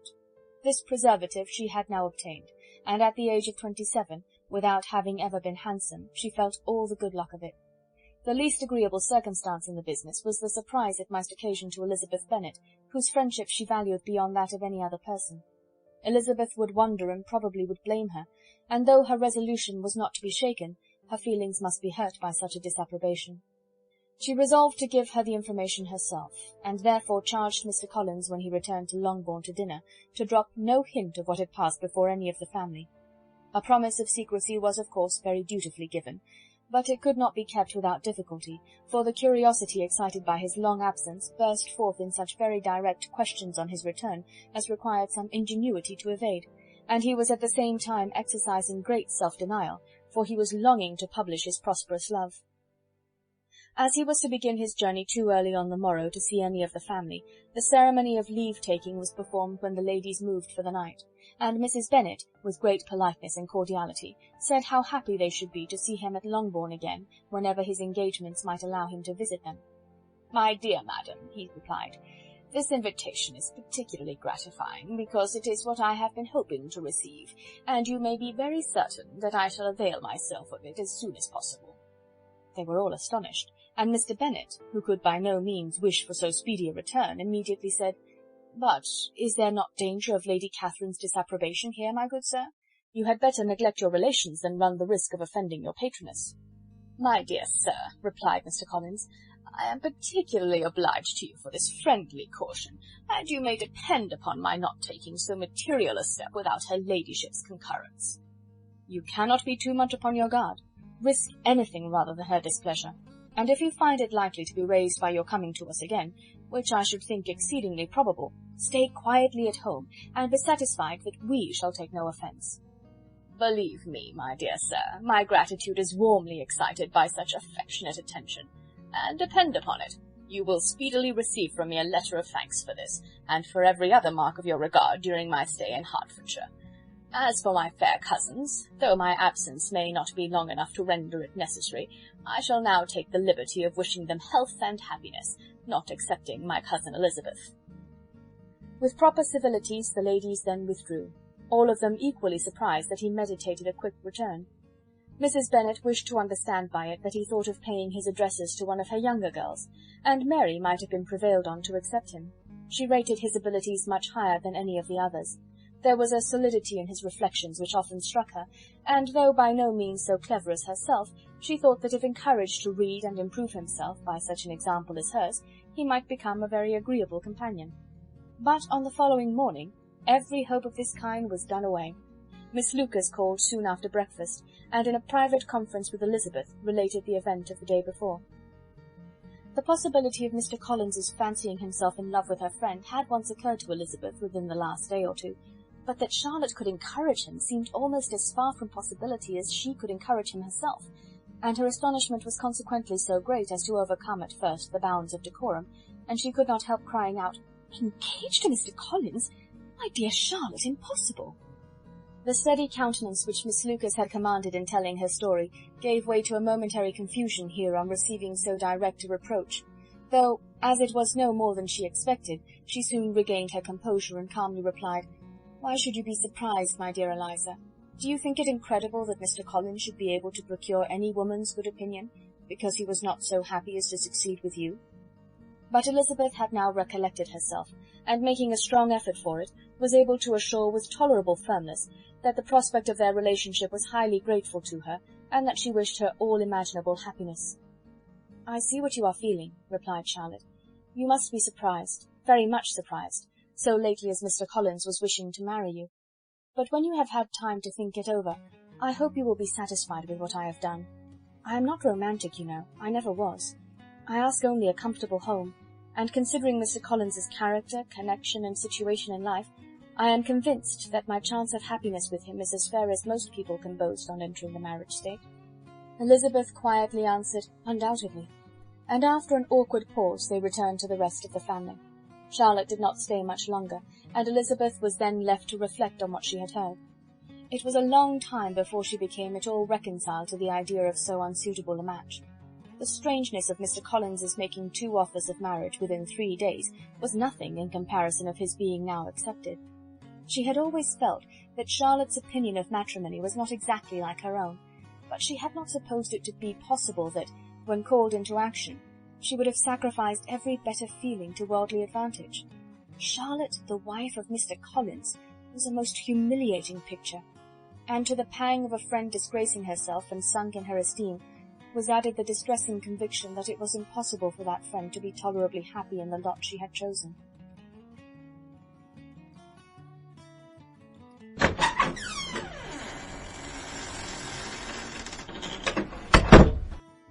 Chapter 23. Elizabeth was sitting with her mother and sisters, reflecting on what she had heard, and doubting whether she was authorized to mention it, when Sir William Lucas himself appeared, sent by his daughter to announce her engagement to the family. With many compliments to them, and much self-gratulation on the prospect of a connection between the 2 houses, he unfolded the matter to an audience not merely wondering but incredulous, for Mrs. Bennet, with more perseverance than politeness, protested he must be entirely mistaken, and Lydia, always unguarded and often uncivil, boisterously exclaimed, "Good Lord, Sir William, how can you tell such a story? Do not you know that Mr. Collins wants to marry Lizzie?" Nothing less than the complaisance of a courtier could have borne without anger such treatment, but Sir William's good breeding carried him through it all, and though he begged leave to be positive as to the truth of his information, he listened to all their impertinence with the most forbearing courtesy. Elizabeth, feeling it incumbent on her to relieve him from so unpleasant a situation, now put herself forward to confirm his account by mentioning her prior knowledge of it from Charlotte herself, and endeavoured to put a stop to the exclamations of her mother and sisters by the earnestness of her congratulations to Sir William, in which she was readily joined by Jane, and by making a variety of remarks on the happiness that might be expected from the match, the excellent character of Mr. Collins, and the convenient distance of Hunsford from London. Mrs. Bennet was in fact too much overpowered to say a great deal while Sir William remained, but no sooner had he left them than her feelings found a rapid vent. In the first place, she persisted in disbelieving the whole of the matter. Secondly, she was very sure that Mr. Collins had been taken in. Thirdly, she trusted that they would never be happy together, and fourthly, that the match might be broken off. Two inferences, however, were plainly deduced from the whole.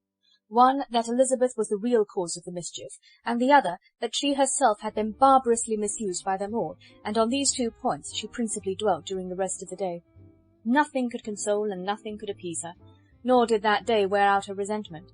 A week elapsed before she could see Elizabeth without scolding her, a month passed before she could speak to Sir William or Lady Lucas without being rude, and many months were gone before she could at all forgive their daughter. Mr. Bennet's emotions were much more tranquil on the occasion, and such as he did experience he pronounced to be of a most agreeable sort, for it gratified him, he said, to discover that Charlotte Lucas, whom he had used to think tolerably sensible, was as foolish as his wife, and more foolish than his daughter. Jane confessed herself a little surprised at the match, but she said less of her astonishment than of her earnest desire for their happiness, nor could Elizabeth persuade her to consider it as improbable. Kitty and Lydia were far from envying Miss Lucas, for Mr. Collins was only a clergyman, and it affected them in no other way than as a piece of news to spread at Meryton. Lady Lucas could not be insensible of triumph on being able to retort on Mrs. Bennet the comfort of having a daughter well married, and she called at Longbourn rather oftener than usual to say how happy she was, though Mrs. Bennet's sour looks and ill-natured remarks might have been enough to drive happiness away. Between Elizabeth and Charlotte there was a restraint which kept them mutually silent on the subject, and Elizabeth felt persuaded that no real confidence could ever subsist between them again. Her disappointment in Charlotte made her turn with fonder regard to her sister, of whose rectitude and delicacy she was sure her opinion could never be shaken, and for whose happiness she grew daily more anxious, as Bingley had now been gone a week, and nothing more was heard of his return. Jane had sent Caroline an early answer to her letter, and was counting the days till she might reasonably hope to hear again. The promised letter of thanks from Mr. Collins arrived on Tuesday, addressed to their father, and written with all the solemnity of gratitude which a 12-month's abode in the family might have prompted. After discharging his conscience on that head, he proceeded to inform them, with many rapturous expressions, of his happiness in having obtained the affection of their amiable neighbour, Miss Lucas, and then explained that it was merely with the view of enjoying her society that he had been so ready to close with their kind wish of seeing him again at Longbourn, whither he hoped to be able to return on Monday fortnight, for Lady Catherine, he added, so heartily approved his marriage, that she wished it to take place as soon as possible, which he trusted would be an unanswerable argument with his amiable Charlotte to name an early day for making him the happiest of men. Mr. Collins' return to Hertfordshire was no longer a matter of pleasure to Mrs. Bennet. On the contrary, she was as much disposed to complain of it as her husband. It was very strange that he should come to Longbourn instead of to Lucas Lodge. It was also very inconvenient and exceedingly troublesome. She hated having visitors in the house while her health was so indifferent, and lovers were of all people the most disagreeable. Such were the gentle murmurs of Mrs. Bennet, and they gave way only to the greater distress of Mr. Bingley's continued absence. Neither Jane nor Elizabeth were comfortable on this subject. Day after day passed away without bringing any other tidings of him than the report which shortly prevailed in Meryton of his coming no more to Netherfield the whole winter, a report which highly incensed Mrs. Bennet, and which she never failed to contradict as a most scandalous falsehood. Even Elizabeth began to fear, not that Bingley was indifferent, but that his sisters would be successful in keeping him away. Unwilling as she was to admit an idea so destructive of Jane's happiness, and so dishonourable to the stability of her lover, she could not prevent its frequent occurring. The united efforts of his two unfeeling sisters and of his overpowering friend, assisted by the attractions of Miss Darcy and the amusements of London, might be too much, she feared, for the strength of his attachment. As for Jane, her anxiety under this suspense was, of course, more painful than Elizabeth's, but whatever she felt she was desirous of concealing, and between herself and Elizabeth, therefore, the subject was never alluded to. But as no such delicacy restrained her mother, an hour seldom passed in which she did not talk of Bingley, express her impatience for his arrival, or even require Jane to confess that if he did not come back she would think herself very ill-used. It needed all Jane's steady mildness to bear these attacks with tolerable tranquillity. Mr. Collins returned most punctually on Monday fortnight, but his reception at Longbourn was not quite so gracious as it had been on his first introduction. He was too happy, however, to need much attention, and luckily for the others, the business of love-making relieved them from a great deal of his company. The chief of every day was spent by him at Lucas Lodge, and he sometimes returned to Longbourn only in time to make an apology for his absence before the family went to bed. Mrs. Bennet was really in a most pitiable state.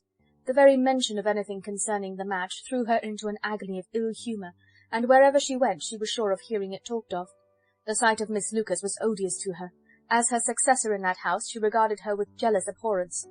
Whenever Charlotte came to see them, she concluded her to be anticipating the hour of possession, and whenever she spoke in a low voice to Mr. Collins, was convinced that they were talking of the Longbourn estate, and resolving to turn herself and her daughters out of the house as soon as Mr. Bennet were dead.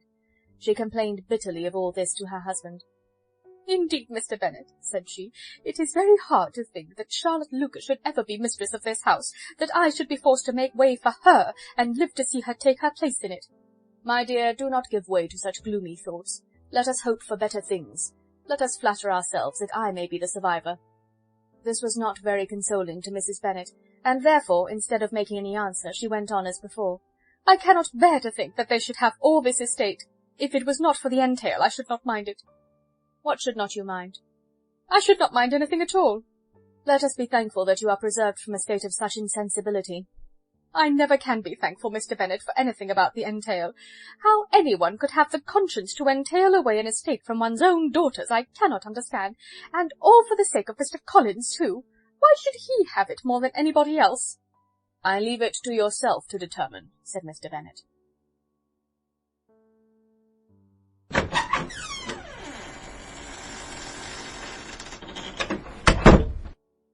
Chapter 24.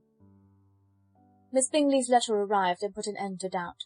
The very first sentence conveyed the assurance of their being all settled in London for the winter, and concluded with her brother's regret at not having had time to pay his respects to his friends in Hertfordshire before he left the country.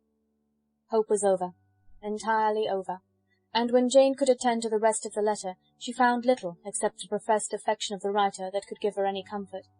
Miss Darcy's praise occupied the chief of it.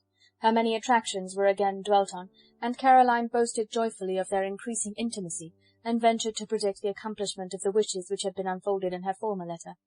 She wrote also with great pleasure of her brother's being an inmate of Mr. Darcy's house, and mentioned with rapture some plans of the latter with regard to new furniture. Elizabeth, to whom Jane very soon communicated the chief of all this, heard it in silent indignation. Her heart was divided between concern for her sister and resentment against all others. To Caroline's assertion of her brother's being partial to Miss Darcy she paid no credit. That he was really fond of Jane she doubted no more than she had ever done, and much as she had always been disposed to like him, she could not think without anger, hardly without contempt, on that easiness of temper, that want of proper resolution which now made him the slave of his designing friends, and led him to sacrifice his own happiness to the caprice of their inclination. Had his own happiness, however, been the only sacrifice, he might have been allowed to sport with it in whatever manner he thought best, but her sister's was involved in it, as she thought he must be sensible himself. It was a subject, in short, on which reflection would be long indulged, and must be unavailing. She could think of nothing else, and yet, whether Bingley's regard had really died away, or were suppressed by his friend's interference, whether he had been aware of Jane's attachment, or whether it had escaped his observation, whatever were the case, though her opinion of him must be materially affected by the difference, her sister's situation remained the same, her peace equally wounded. A day or two passed before Jane had the courage to speak of her feelings to Elizabeth, but at last, on Mrs. Bennet's leaving them together, after a longer irritation than usual about Netherfield and its master, she could not help saying, "Oh, that my dear mother had more command over herself! She can have no idea of the pain she gives me by her continual reflections on him. But I will not repine, it cannot last long. He will be forgot, and we shall all be as we were before." Elizabeth looked at her sister with incredulous solicitude, but said nothing. "You doubt me," cried Jane, slightly colouring. "Indeed, you have no reason. He may live in my memory as the most amiable man of my acquaintance, but that is all. I have nothing either to hope or fear, and nothing to reproach him with. Thank God! I have not that pain. A little time, therefore. I shall certainly try to get the better." With a stronger voice she soon added, "I have this comfort immediately, that it has not been more than an error of fancy on my side, and that it has done no harm to anyone but myself." "My dear Jane," exclaimed Elizabeth, "you are too good. Your sweetness and disinterestedness are really angelic. I do not know what to say to you. I feel as if I had never done you justice, or loved you as you deserve." Miss Bennet eagerly disclaimed all extraordinary merit, and threw back the praise on her sister's warm affection. "Nay," said Elizabeth, "this is not fair. You wish to think all the world respectable, and are hurt if I speak ill of anybody. I only want to think you perfect, and you set yourself against it. Do not be afraid of my running into any excess, of my encroaching on your privilege of universal goodwill. You need not. There are few people whom I really love, and still fewer of whom I think well. The more I see of the world, the more I am dissatisfied with it, and every day confirms my belief of the inconsistency of all human characters, and of the little dependence that can be placed on the appearance of merit or sense. I have met with 2 instances lately, one I will not mention, the other is Charlotte's marriage. It is unaccountable. In every view it is unaccountable. My dear Lizzie, do not give way to such feelings as these. They will ruin your happiness. You do not make allowance enough for difference of situation and temper. Consider Mr. Collins's respectability and Charlotte's steady, prudent character. Remember that she is one of a large family, that as to fortune it is a most eligible match, and be ready to believe, for everybody's sake, that she may feel something like regard and esteem for our cousin. To oblige you, I would try to believe almost anything, but no one else could be benefited by such a belief as this, for were I persuaded that Charlotte had any regard for him, I should only think worse of her understanding than I do now of her heart. My dear Jane, Mr. Collins is a conceited, pompous, narrow-minded, silly man. You know he is as well as I do, and you must feel as well as I do that the woman who married him cannot have a proper way of thinking. You shall not defend her, though it is Charlotte Lucas. You shall not, for the sake of one individual, change the meaning of principle and integrity, nor endeavour to persuade yourself or me that selfishness is prudence, and insensibility of danger security for happiness." "I must think your language too strong in speaking of both," replied Jane, "and I hope you will be convinced of it by seeing them happy together. But enough of this. You alluded to something else. You mentioned 2 instances. I cannot misunderstand you, but I entreat you, dear Lizzie, not to pain me by thinking that person to blame, and saying your opinion of him is sunk. We must not be so ready to fancy ourselves intentionally injured. We must not expect a lively young man to be always so guarded and circumspect. It is very often nothing but our own vanity that deceives us. Women fancy admiration means more than it does, and men take care that they should.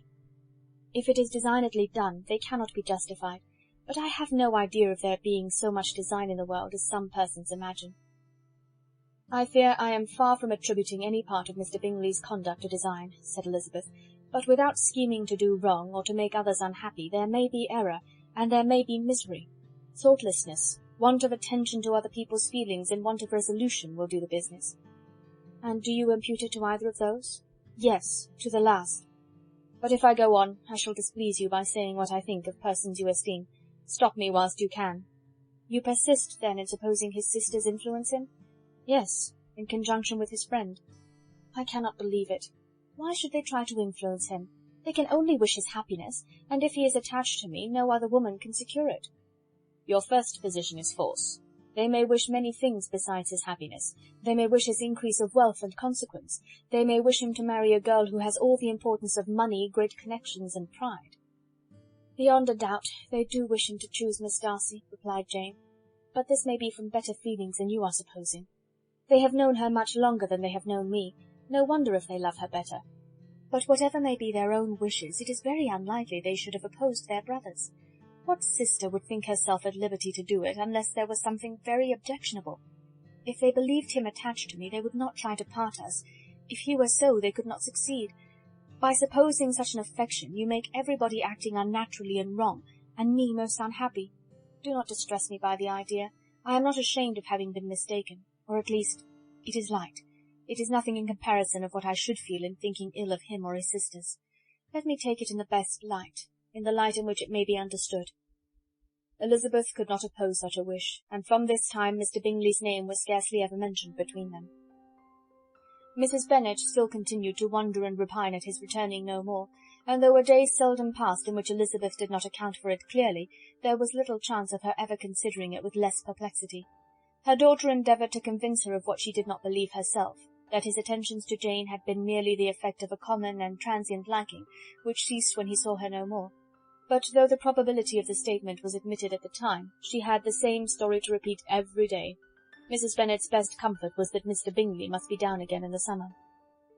Mr. Bennet treated the matter differently. "So, Lizzie," said he one day, "your sister is crossed in love, I find. I congratulate her. Next to being married, a girl likes to be crossed a little in love now and then. It is something to think of, and it gives her a sort of distinction among her companions. When is your turn to come? You will hardly bear to be long outdone by Jane. Now is your time.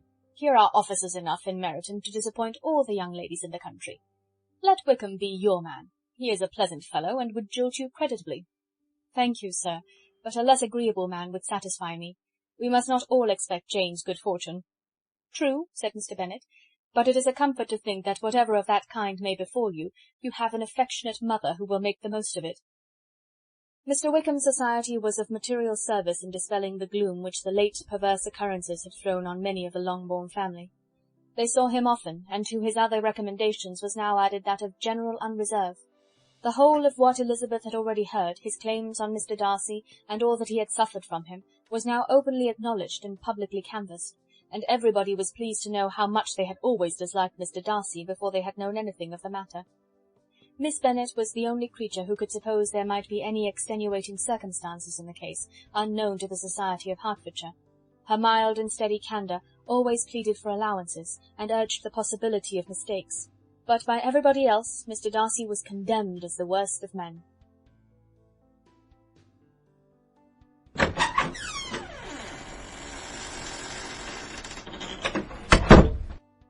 Chapter 25.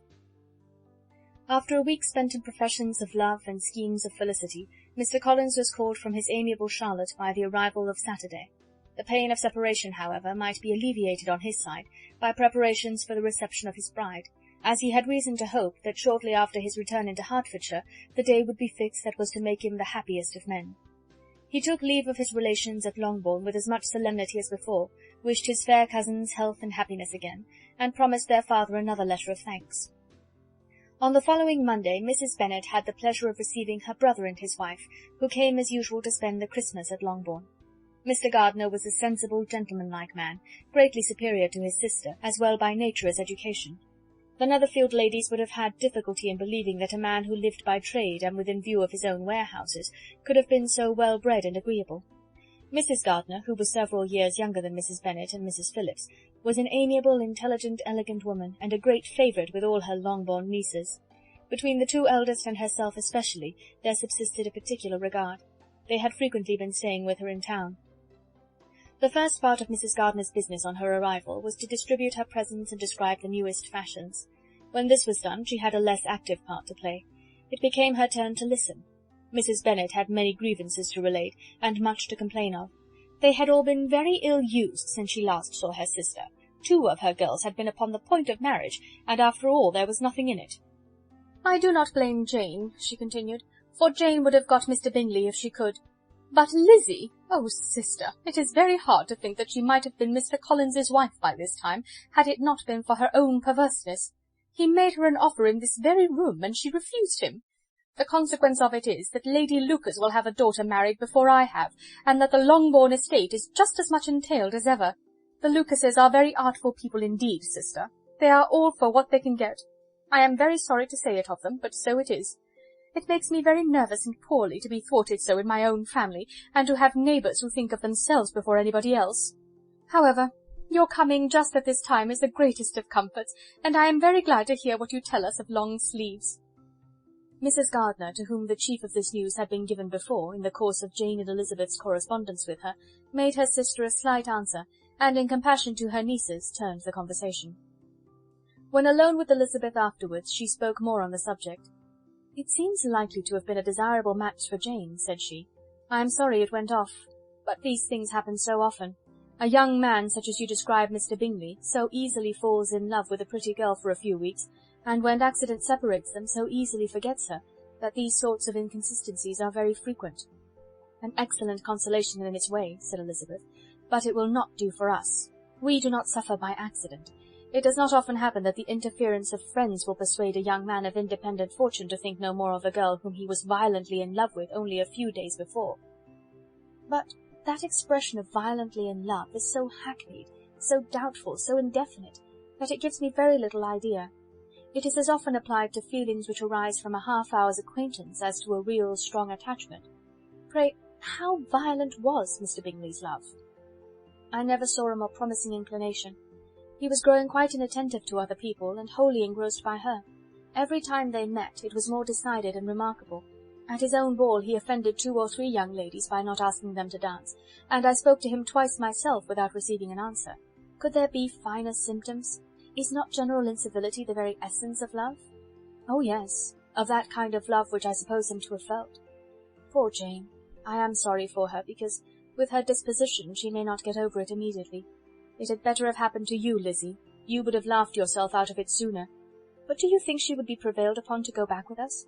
Change of scene might be of service, and perhaps a little relief from home may be as useful as anything." Elizabeth was exceedingly pleased with this proposal, and felt persuaded of her sister's ready acquiescence. "I hope," added Mrs. Gardiner, "that no consideration with regard to this young man will influence her. We live in so different a part of town, all our connections are so different, and, as you well know, we go out so little, that it is very improbable that they should meet at all, unless he really comes to see her." "And that is quite impossible, for he is now in the custody of his friend, and Mr. Darcy would no more suffer him to call on Jane in such a part of London. My dear aunt, how could you think of it? Mr. Darcy may perhaps have heard of such a place as Gracechurch Street, but he would hardly think a month's ablution enough to cleanse him from its impurities, were he once to enter it. And depend upon it, Mr. Bingley never stirs without him." "So much the better. I hope they will not meet at all. But does not Jane correspond with his sister? She will not be able to help calling." "She will drop the acquaintance entirely." But in spite of the certainty in which Elizabeth affected to place this point, as well as the still more interesting one of Bingley's being withheld from seeing Jane, she felt a solicitude on the subject which convinced her, on examination, that she did not consider it entirely hopeless. It was possible, and sometimes she thought it probable, that his affection might be reanimated, and the influence of his friends successfully combated by the more natural influence of Jane's attractions. Miss Bennet accepted her aunt's invitation with pleasure, and the Bingleys were no otherwise in her thoughts at the same time than as she hoped by Caroline's not living in the same house with her brother, she might occasionally spend a morning with her without any danger of seeing him. The Gardiners stayed a week at Longbourn, and what with the Phillipses, the Lucases, and the officers, there was not a day without its engagement. Mrs. Bennet had so carefully provided for the entertainment of her brother and sister that they did not once sit down to a family dinner. When the engagement was for home, some of the officers always made part of it, of which officers Mr. Wickham was sure to be one, and on these occasions Mrs. Gardiner, rendered suspicious by Elizabeth's warm commendation, narrowly observed them both. Without supposing them, from what she saw, to be very seriously in love, their preference of each other was plain enough to make her a little uneasy, and she resolved to speak to Elizabeth on the subject before she left Hertfordshire, and represent to her the imprudence of encouraging such an attachment. To Mrs. Gardiner, Wickham had one means of affording pleasure, unconnected with his general powers.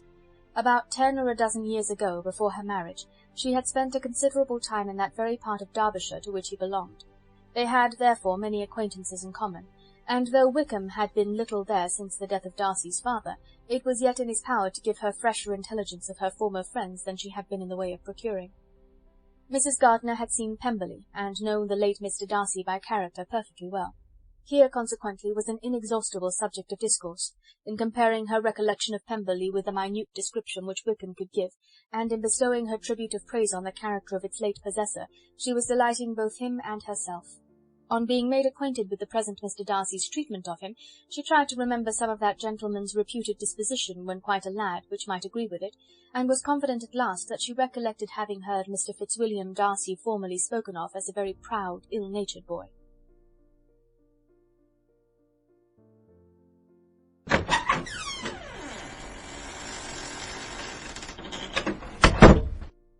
Chapter 26. Mrs. Gardiner's caution to Elizabeth was punctually and kindly given on the first favourable opportunity of speaking to her alone. After honestly telling her what she thought, she thus went on. "You are too sensible a girl, Lizzie, to fall in love merely because you are warned against it, and therefore I am not afraid of speaking openly. Seriously, I would have you be on your guard. Do not involve yourself, or endeavour to involve him, in an affection which the want of fortune would make so very imprudent. I have nothing to say against him. He is a most interesting young man, and if he had the fortune he ought to have, I should think you could not do better. But as it is, you must not let your fancy run away with you. You have sense, and we all expect you to use it. Your father would depend on your resolution and good conduct, I am sure. You must not disappoint your father." "My dear aunt, this is being serious indeed." "Yes, and I hope to engage you to be serious likewise." "Well then, you need not be under any alarm. I will take care of myself and of Mr. Wickham too. He shall not be in love with me if I can prevent it." "Elizabeth, you are not serious now." "I beg your pardon, I will try again. At present I am not in love with Mr. Wickham. No, I certainly am not. But he is, beyond all comparison, the most agreeable man I ever saw, and if he becomes really attached to me, I believe it will be better that he should not. I see the imprudence of it. Oh, that abominable Mr. Darcy! My father's opinion of me does me the greatest honour, and I should be miserable to forfeit it. My father, however, is partial to Mr. Wickham. In short, my dear aunt, I should be very sorry to be the means of making any of you unhappy, but since we see every day that where there is affection young people are seldom withheld by immediate want of fortune from entering into engagements with each other, how can I promise to be wiser than so many of my fellow creatures if I am tempted? Or how am I even to know that it would be wisdom to resist? All that I can promise you, therefore, is not to be in a hurry. I will not be in a hurry to believe myself his first object. When I am in company with him, I will not be wishing. In short, I will do my best. Perhaps it will be as well if you discourage his coming here so very often. At least, you should not remind your mother of inviting him." "As I did the other day," said Elizabeth with a conscious smile. "Very true. It will be wise in me to refrain from that. But do not imagine that he is always here so often. It is on your account that he has been so frequently invited this week. You know my mother's ideas as to the necessity of constant company for her friends. But really, and upon my honour, I will try to do what I think to be the wisest. And now I hope you are satisfied." Her aunt assured her that she was, and Elizabeth having thanked her for the kindness of her hints, they parted. A wonderful instance of advice being given on such a point without being resented. Mr. Collins returned to Hertfordshire soon after it had been quitted by the Gardiners and Jane, but as he took up his abode with the Lucases, his arrival was no great inconvenience to Mrs. Bennet. His marriage was now fast approaching, and she was at length so far resigned as to think it inevitable, and even repeatedly to say in an ill-natured tone that she wished they might be happy. Thursday was to be the wedding day, and on Wednesday Miss Lucas paid her farewell visit, and when she rose to take leave, Elizabeth, ashamed of her mother's ungracious and reluctant good wishes, and sincerely affected herself, accompanied her out of the room. As they went downstairs together, Charlotte said, "I shall depend on hearing from you very often, Eliza." "That you certainly shall. And I have another favour to ask you. Will you come and see me? We shall often meet, I hope, in Hertfordshire. I am not likely to leave Kent for some time. Promise me, therefore, to come to Hunsford." Elizabeth could not refuse, though she foresaw little pleasure in the visit. "My father and Maria are coming to me in March," added Charlotte, "and I hope you will consent to be of the party. Indeed, Eliza, you will be as welcome as either of them." The wedding took place, the bride and bridegroom set off for Kent from the church door, and everybody had as much to say or to hear on the subject as usual. Elizabeth soon heard from her friend, and their correspondence was as regular and frequent as it had ever been. That it should be equally unreserved was impossible. Elizabeth could never address her without feeling that all the comfort of intimacy was over, and though determined not to slacken as a correspondent, it was for the sake of what had been, rather than what was. Charlotte's first letters were received with a good deal of eagerness. There could not but be curiosity to know how she would speak of her new home, how she would like Lady Catherine, and how happy she would dare pronounce herself to be. Though, when the letters were read, Elizabeth felt that Charlotte expressed herself on every point exactly as she might have foreseen. She wrote cheerfully, seemed surrounded with comforts, and mentioned nothing which she could not praise. The house, the furniture, neighbourhood, and roads were all to her taste, and Lady Catherine's behaviour was most friendly and obliging. It was Mr. Collins's picture of Hunsford and Rosings rationally softened, and Elizabeth perceived that she must wait for her own visit there to know the rest. Jane had already written a few lines to her sister to announce their safe arrival in London, and when she wrote again, Elizabeth hoped it would be in her power to say something of the Bingleys. Her impatience for this second letter was as well rewarded as impatience generally is. Jane had been a week in town without either seeing or hearing from Caroline. She accounted for it, however, by supposing that her last letter to her friend from Longbourn had by some accident been lost. "My aunt," she continued, "is going tomorrow into that part of the town, and I shall take the opportunity of calling in Grosvenor Street." She wrote again when the visit was paid, and she had seen Miss Bingley. "I did not think Caroline in spirits," were her words, "but she was very glad to see me, and reproached me for giving her no notice of my coming to London. I was right, therefore, my last letter had never reached her. I inquired after their brother, of course. He was well, but so engaged with Mr. Darcy that they scarcely ever saw him. I found that Miss Darcy was expected to dinner. I wish I could see her. My visit was not long, as Caroline and Mrs. Hurst were going out. I dare say I shall see them soon here." Elizabeth shook her head over this letter. It convinced her that accident only could discover to Mr. Bingley her sister's being in town. 4 weeks passed away, and Jane saw nothing of him. She endeavoured to persuade herself that she did not regret it, but she could no longer be blind to Miss Bingley's inattention.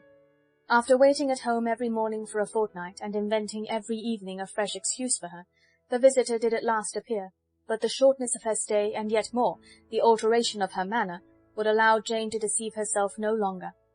The letter which she wrote on this occasion to her sister will prove what she felt. "My dearest Lizzie will, I am sure, be incapable of triumphing in her better judgment at my expense, when I confess myself to have been entirely deceived in Miss Bingley's regard for me. But, my dear sister, though the event has proved you right, do not think me obstinate if I still assert that, considering what her behaviour was, my confidence was as natural as your suspicion. I do not at all comprehend her reason for wishing to be intimate with me, but if the same circumstances were to happen again, I am sure I should be deceived again. Caroline did not return my visit till yesterday, and not a note, not a line did I receive in the meantime. When she did come, it was very evident that she had no pleasure in it. She made a slight, formal apology for not calling before, said not a word of wishing to see me again, and was in every respect so altered a creature that when she went away I was perfectly resolved to continue the acquaintance no longer. I pity, though I cannot help blaming her. She was very wrong in singling me out as she did. I can safely say that every advance to intimacy began on her side. But I pity her because she must feel that she has been acting wrong, and because I am very sure that anxiety for her brother is the cause of it. I need not explain myself farther. Though we know this anxiety to be quite needless, yet if she feels it, it will easily account for her behaviour to me, and so deservedly dear as he is to his sister, whatever anxiety she must feel on his behalf is natural and amiable. I cannot but wonder, however, at her having any such fears now, because, if he had at all cared about me, we must have met long ago. He knows of my being in town, I am certain, from something she said herself, and yet it would seem, by her manner of talking, as if she wanted to persuade herself that he is really partial to Miss Darcy. I cannot understand it. If I were not afraid of judging harshly, I should be almost tempted to say that there is a strong appearance of duplicity in all this, but I will endeavour to banish every painful thought, and think only of what will make me happy, your affection, and the invariable kindness of my dear uncle and aunt.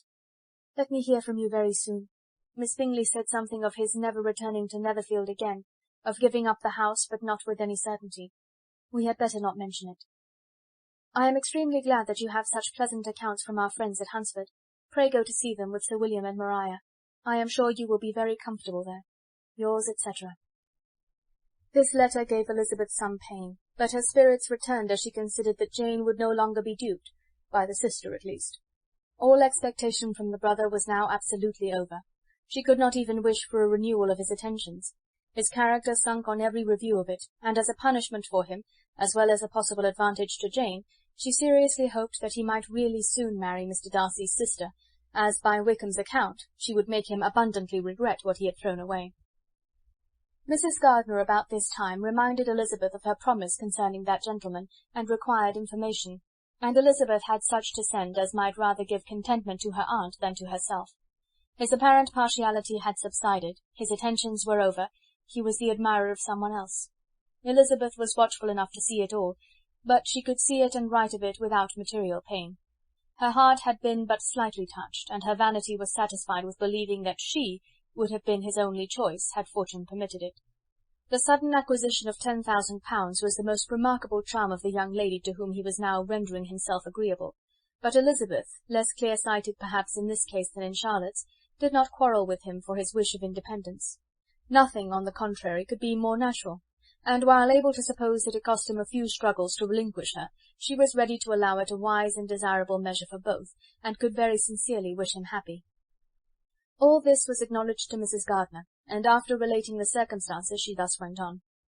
I am now convinced, my dear aunt, that I have never been much in love, for had I really experienced that pure and elevating passion, I should at present detest his very name, and wish him all manner of evil. But my feelings are not only cordial towards him, they are even impartial towards Miss King. I cannot find out that I hate her at all, or that I am in the least unwilling to think her a very good sort of girl. There can be no love in all this. My watchfulness has been effectual, and though I certainly should be a more interesting object to all my acquaintances were I distractedly in love with him, I cannot say that I regret my comparative insignificance. Importance may sometimes be purchased too dearly. Kitty and Lydia take his defection much more to heart than I do. They are young in the ways of the world, and not yet open to the mortifying conviction that handsome young men must have something to live on as well as the plain.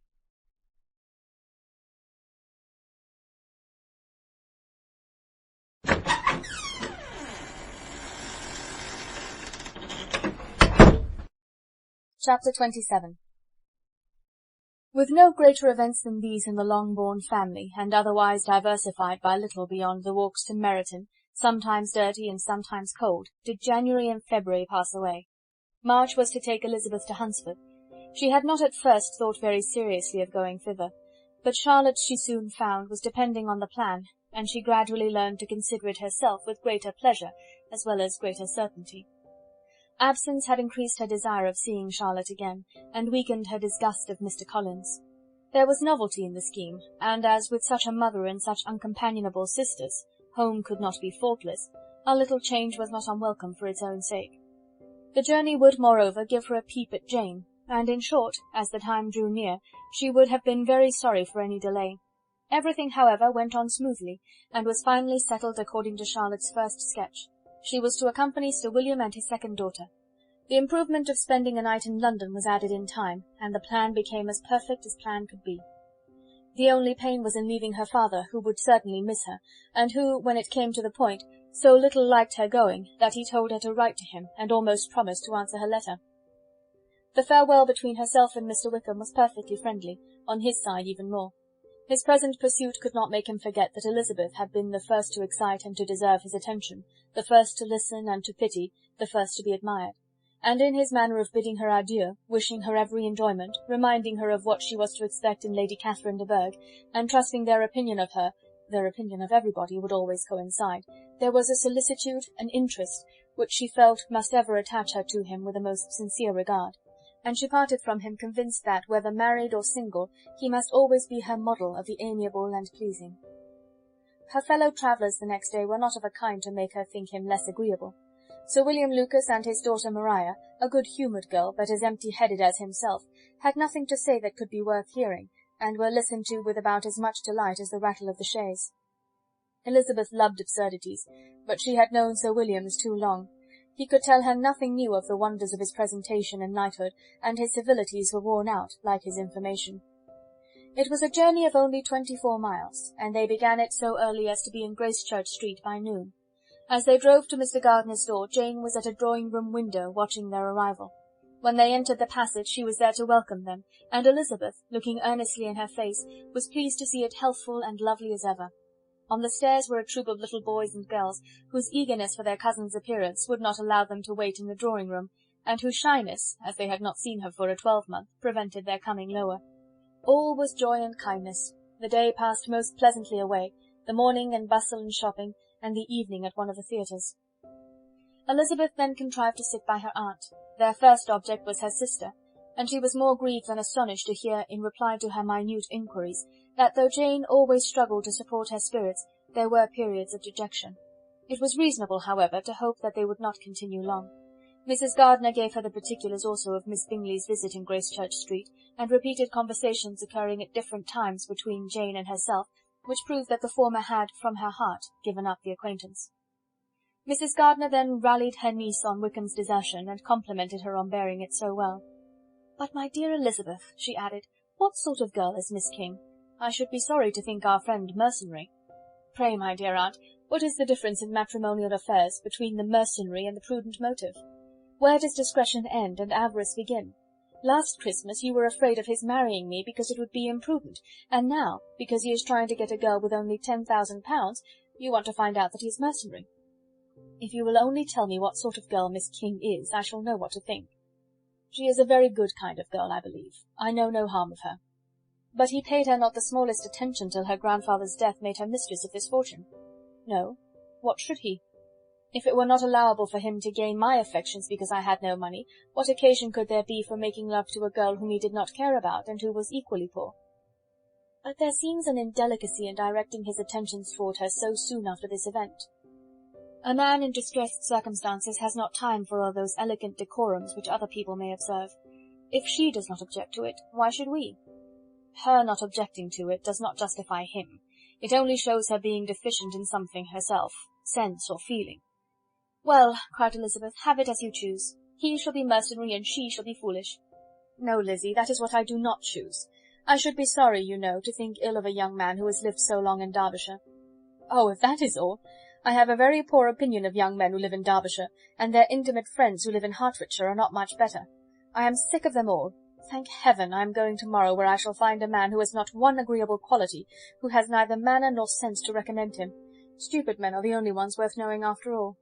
"Take care, Lizzie. That speech savours strongly of disappointment." Before they were separated by the conclusion of the play, she had the unexpected happiness of an invitation to accompany her uncle and aunt in a tour of pleasure which they proposed taking in the summer. "We have not determined how far it shall carry us," said Mrs. Gardiner, "but perhaps to the lakes." No scheme could have been more agreeable to Elizabeth, and her acceptance of the invitation was most ready and grateful. "Oh, my dear, dear aunt," she rapturously cried, "what delight! What felicity! You give me fresh life and vigour. Adieu to disappointment and spleen. What are young men to rocks and mountains? Oh, what hours of transport we shall spend! And when we do return, it shall not be like other travellers without being able to give one accurate idea of anything. We will know where we have gone, we will recollect what we have seen. Lakes, mountains, and rivers shall not be jumbled together in our imaginations, nor when we attempt to describe any particular scene will we begin quarrelling about its relative situation. Let our first effusions be less insupportable than those of the generality of travellers."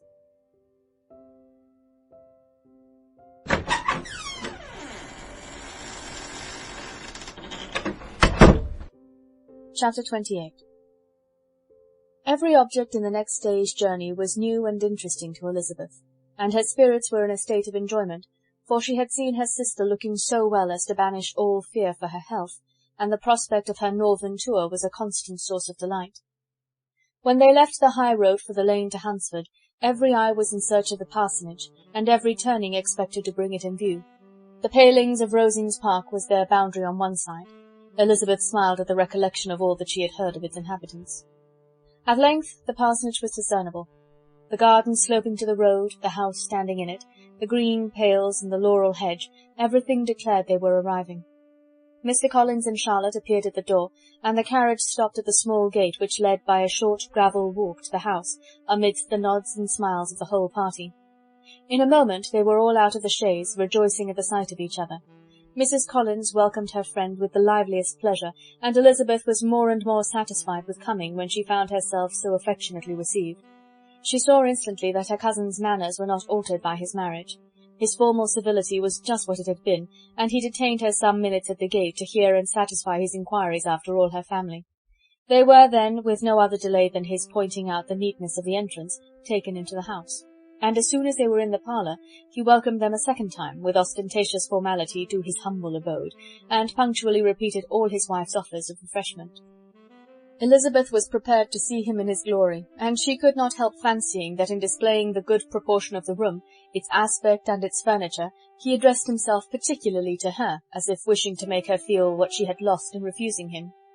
But though everything seemed neat and comfortable, she was not able to gratify him by any sigh of repentance, and rather looked with wonder at her friend that she could have so cheerful an air with such a companion.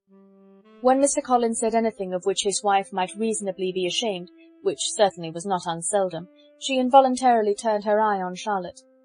Once or twice she could discern a faint blush, but in general Charlotte wisely did not hear. After sitting long enough to admire every article of furniture in the room, from the sideboard to the fender, to give an account of their journey and of all that had happened in London, Mr. Collins invited them to take a stroll in the garden, which was large and well laid out, and to the cultivation of which he attended himself. To work in this garden was one of his most respectable pleasures, and Elizabeth admired the command of countenance with which Charlotte talked of the healthfulness of the exercise, and owned she encouraged it as much as possible. Here, leading the way through every walk and cross-walk, and scarcely allowing them an interval to utter the praises he asked for, every view was pointed out with a minuteness which left beauty entirely behind. He could number the fields in every direction, and could tell how many trees there were in the most distant clump. But of all the views which his garden, or which the country or kingdom could boast, none were to be compared with the prospect of Rosings, afforded by an opening in the trees that bordered the park nearly opposite the front of his house. It was a handsome, modern building, well situated on rising ground. From his garden Mr. Collins would have led them round his 2 meadows, but the ladies, not having shoes to encounter the remains of a white frost, turned back, and while Sir William accompanied him, Charlotte took her sister and friend over the house, extremely well pleased, probably, to have the opportunity of showing it without her husband's help. It was rather small, but well built and convenient, and everything was fitted up and arranged with a neatness and consistency of which Elizabeth gave Charlotte all the credit. When Mr. Collins could be forgotten, there was really an air of great comfort throughout, and by Charlotte's evident enjoyment of it, Elizabeth supposed he must be often forgotten. She had already learnt that Lady Catherine was still in the country. It was spoken of again while they were at dinner, when Mr. Collins, joining in, observed, "Yes, Miss Elizabeth, you will have the honour of seeing Lady Catherine de Bourgh on the ensuing Sunday at church, and I need not say you will be delighted with her.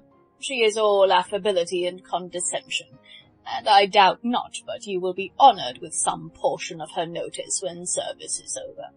I have scarcely any hesitation in saying she will include you and my sister Maria in every invitation with which she honours us during your stay here. Her behaviour to my dear Charlotte is charming. We dine at Rosings twice every week, and are never allowed to walk home. Her ladyship's carriage is regularly ordered for us.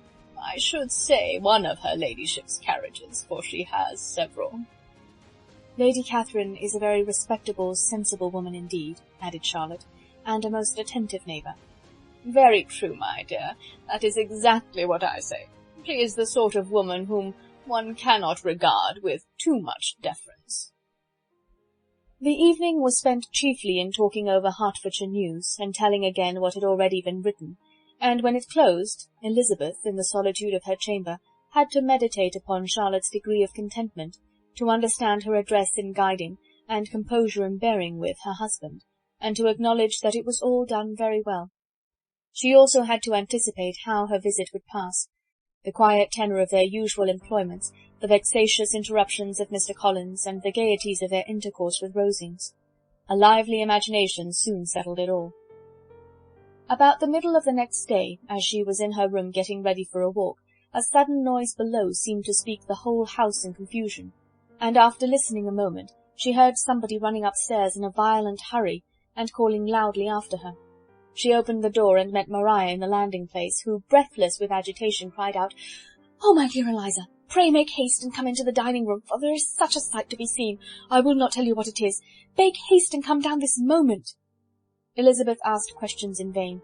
Maria would tell her nothing more, and down they ran into the dining-room, which fronted the lane, in quest of this wonder. It was 2 ladies stopping in a low phaeton in the garden gate. "And is this all?" cried Elizabeth. "I expected at least that the pigs were got into the garden, and here is nothing but Lady Catherine and her daughter." "La, my dear," said Maria, quite shocked at the mistake, "it is not Lady Catherine. The old lady is Mrs. Jenkinson, who lives with them. The other is Miss de Bourgh. Only look at her. She is quite a little creature. Who would have thought that she could be so thin and small? She is abominably rude to keep Charlotte out of doors in all this wind. Why does she not come in?" "Oh, Charlotte says she hardly ever does. It is the greatest of favours when Mr. Bourgh comes in." "I like her appearance," said Elizabeth, struck with other ideas. "She looks sickly and cross. Yes, she will do for him very well. She will make him a very proper wife."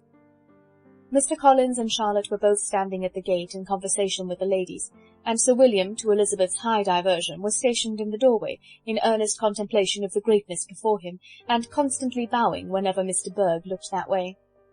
At length there was nothing more to be said. The ladies drove on, and the others returned into the house. Mr. Collins no sooner saw the two girls than he began to congratulate them on their good fortune, which Charlotte explained by letting them know that the whole party was asked to dine at Rosings the next day.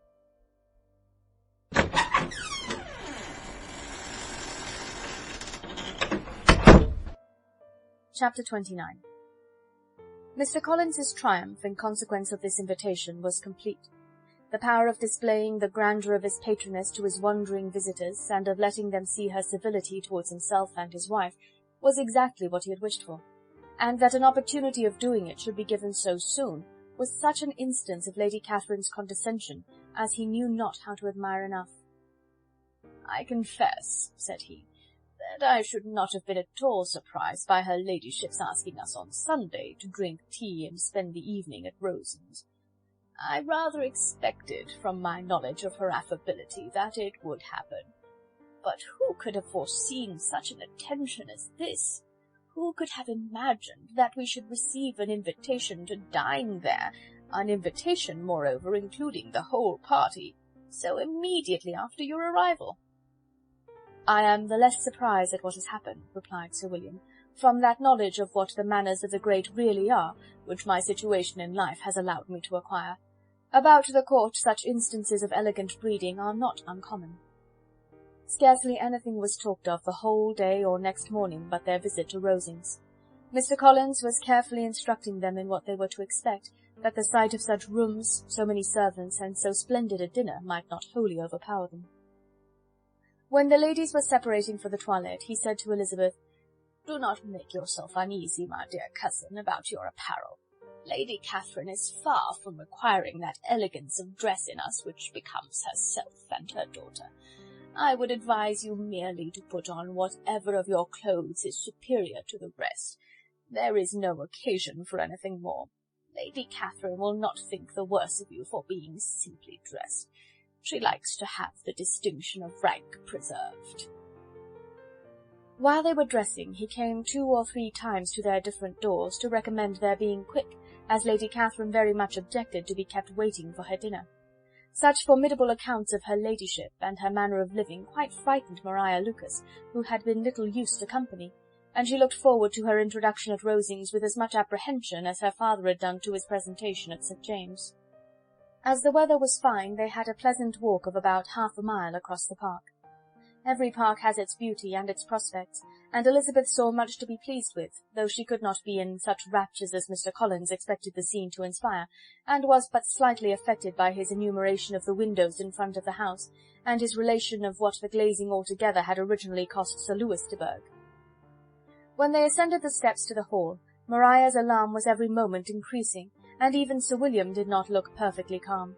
Elizabeth's courage did not fail her. She had heard nothing of Lady Catherine that spoke her awful from any extraordinary talents or miraculous virtue, and the mere stateliness of money or rank she thought she could witness without trepidation. From the entrance hall, of which Mr. Collins pointed out with a rapturous air the fine proportion and the finished ornaments, they followed the servants through an antechamber to the room where Lady Catherine, her daughter, and Mrs. Jenkinson were sitting. Her ladyship, with great condescension, arose to receive them, and as Mrs. Collins had settled it with her husband that the office of introduction should be hers, it was performed in a proper manner, without any of those apologies and thanks which he would have thought necessary. In spite of having been at St. James's, Sir William was so completely awed by the grandeur surrounding him that he had but just courage enough to make a very low bow and take his seat without saying a word, and his daughter, frightened almost out of her senses, sat on the edge of her chair, not knowing which way to look. Elizabeth found herself quite equal to the scene, and could observe the 3 ladies before her composedly. Lady Catherine was a tall, large woman, with strongly marked features, which might once have been handsome. Her air was not conciliating, nor was her manner of receiving them such as to make her visitors forget their inferior rank. She was not rendered formidable by silence, but whatever she said was spoken in so authoritative a tone as marked her self-importance, and brought Mr. Wickham immediately to Elizabeth's mind, and from the observation of the day altogether, she believed Lady Catherine to be exactly what he represented. When, after examining the mother, in whose countenance and deportment she soon found some resemblance of Mr. Darcy, she turned her eyes on the daughter, she could almost have joined in Maria's astonishment at her being so thin and so small. There was neither in figure nor face any likeness between the ladies. Mr. Berg was pale and sickly. Her features, though not plain, were insignificant, and she spoke very little, except in a low voice to Mrs. Jenkinson, in whose appearance there was nothing remarkable, and who was entirely engaged in listening to what she said and placing a screen in the proper direction before her eyes.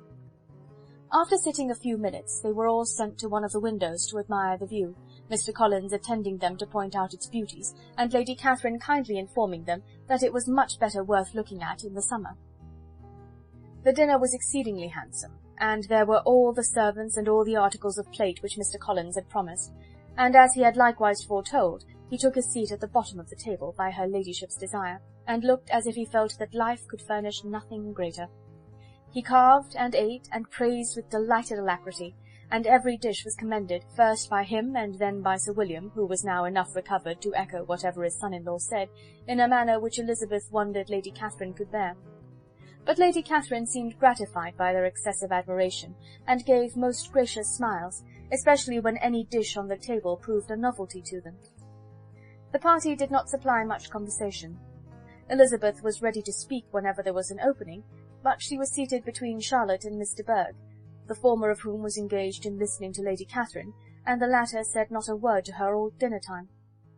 Mrs. Jenkinson was chiefly employed in watching how little Mr. Berg ate, pressing her to try some other dish, and fearing she was indisposed.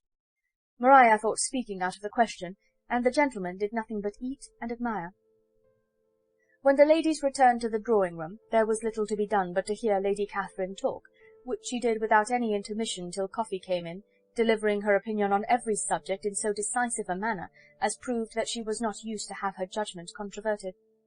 She inquired into Charlotte's domestic concerns familiarly and minutely, gave her a great deal of advice as to the management of them all, told her how everything ought to be regulated in so small a family as hers, and instructed her as to the care of her cows and her poultry. Elizabeth found that nothing was beneath this great lady's attention, which could furnish her with an occasion of dictating to others. In the intervals of her discourse with Mrs. Collins, she addressed a variety of questions to Maria and Elizabeth, but especially to the latter, of whose connections she knew the least, and who, she observed to Mrs. Collins, was a very genteel, pretty kind of girl. She asked her, at different times, how many sisters she had, whether they were older or younger than herself, whether any of them were likely to be married, whether they were handsome, where they had been educated, what carriage her father kept, and what had been her mother's maiden name. Elizabeth felt all the impertinence of her questions, but answered them very composedly. Lady Catherine then observed, "Your father's estate is entailed on Mr. Collins, I think. For your sake," turning to Charlotte, "I am glad of it. But otherwise I see no occasion for entailing estates from the female line. It was not thought necessary in Sir Lewis de Bourgh's family. Do you play and sing, Miss Bennet?" "A little." "Oh, then some time or other we shall be happy to hear you. Our instrument is a capital one, probably superior to— You shall try it some day. Do your sisters play and sing?" "One of them does." "Why did not you all learn? You ought all to have learned. The Miss Webbs all play, and their father has not so good an income as yours. Do you draw?" "No, not at all." "What, none of you?" "Not one." "That is very strange. But I suppose you had no opportunity. Your mother should have taken you to town every spring for the benefit of masters." "My mother would have had no objection, but my father hates London." "Has your governess left you?" "We never had a governess." "No governess? How was that possible? 5 daughters brought up at home without a governess! I never heard of such a thing. Your mother must have been quite a slave to your education." Elizabeth could hardly help smiling as she assured her that had not been the case. "Then who taught you? Who attended to you? Without a governess you must have been neglected." "Compared with some families, I believe we were. But such of us as wished to learn never wanted the means. We were always encouraged to read, and had all the masters that were necessary. Those who chose to be idle certainly might." "Ay, no doubt.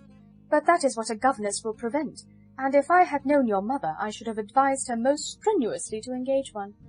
I always say that nothing is to be done in education without steady and regular instruction, and nobody but a governess can give it. It is wonderful how many families I have been the means of supplying in that way. I am always glad to get a young person well placed out. 4 nieces of Mrs. Jenkinson are most delightfully situated through my means, and it was but the other day that I recommended another young person, who was merely accidentally mentioned to me, and the family are quite delighted with her." Mrs. Collins, did I tell you of Lady Metcalfe's calling yesterday to thank me? She finds Miss Pope a treasure. Lady Catherine, said she, you have given me a treasure. Are any of your younger sisters out, Miss Bennet? Yes, ma'am, all. All? What, all 5 out at once? Very odd. And you only the second? The younger ones out before the elder ones are married? Your younger sisters must be very young. Yes, my youngest is not 16. Perhaps she is full young to be much in company, but really, ma'am, I think it would be very hard upon younger sisters that they should not have their share of society and amusement, because the elder have not the means or inclination to marry early. The last-born has as good a right to the pleasures of youth as the first, and to be kept back on such a motive, I think it would not be very likely to promote sisterly affection or delicacy of mind. Upon my word, said her ladyship, you give your opinion very decidedly for so young a person. Pray, what is your age? With 3 younger sisters grown up, replied Elizabeth, smiling, your ladyship can hardly expect me to own it. Lady Catherine seemed quite astonished at not receiving a direct answer, and Elizabeth suspected herself to be the first creature who had ever dared to trifle with so much dignified impertinence. You cannot be more than 20, I am sure, therefore you need not conceal your age. I am not 21. When the gentlemen had joined them, and tea was over, the card tables were placed. Lady Catherine, Sir William, and Mr. and Mrs. Collins sat down to quadrille, and as Miss de Bourgh chose to play at casino, the 2 girls had the honour of assisting Mrs. Jenkinson to make up her party. Their table was superlatively stupid.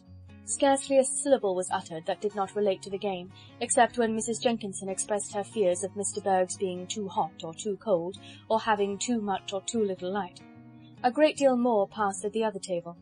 Lady Catherine was generally speaking, stating the mistakes of the 3 others, or relating some anecdote of herself.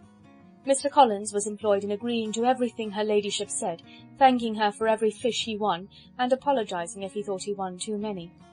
Sir William did not say much. He was storing his memory with anecdotes and noble names. When Lady Catherine and her daughter had played as long as they chose, the tables were broken up, the carriage was offered to Mrs. Collins, gratefully accepted and immediately ordered. The party then gathered round the fire to hear Lady Catherine determine what weather they were to have on the morrow. From these instructions they were summoned by the arrival of the coach, and with many speeches of thankfulness on Mr. Collins's side, and as many bows on Sir William's, they departed. As soon as they had driven from the door, Elizabeth was called on by her cousin to give her opinion of all that she had seen at Rosings, which, for Charlotte's sake, she made more favourable than it really was. But her commendation, though costing her some trouble, could by no means satisfy Mr. Collins, and he was very soon obliged to take her ladyship's praise into his own hands.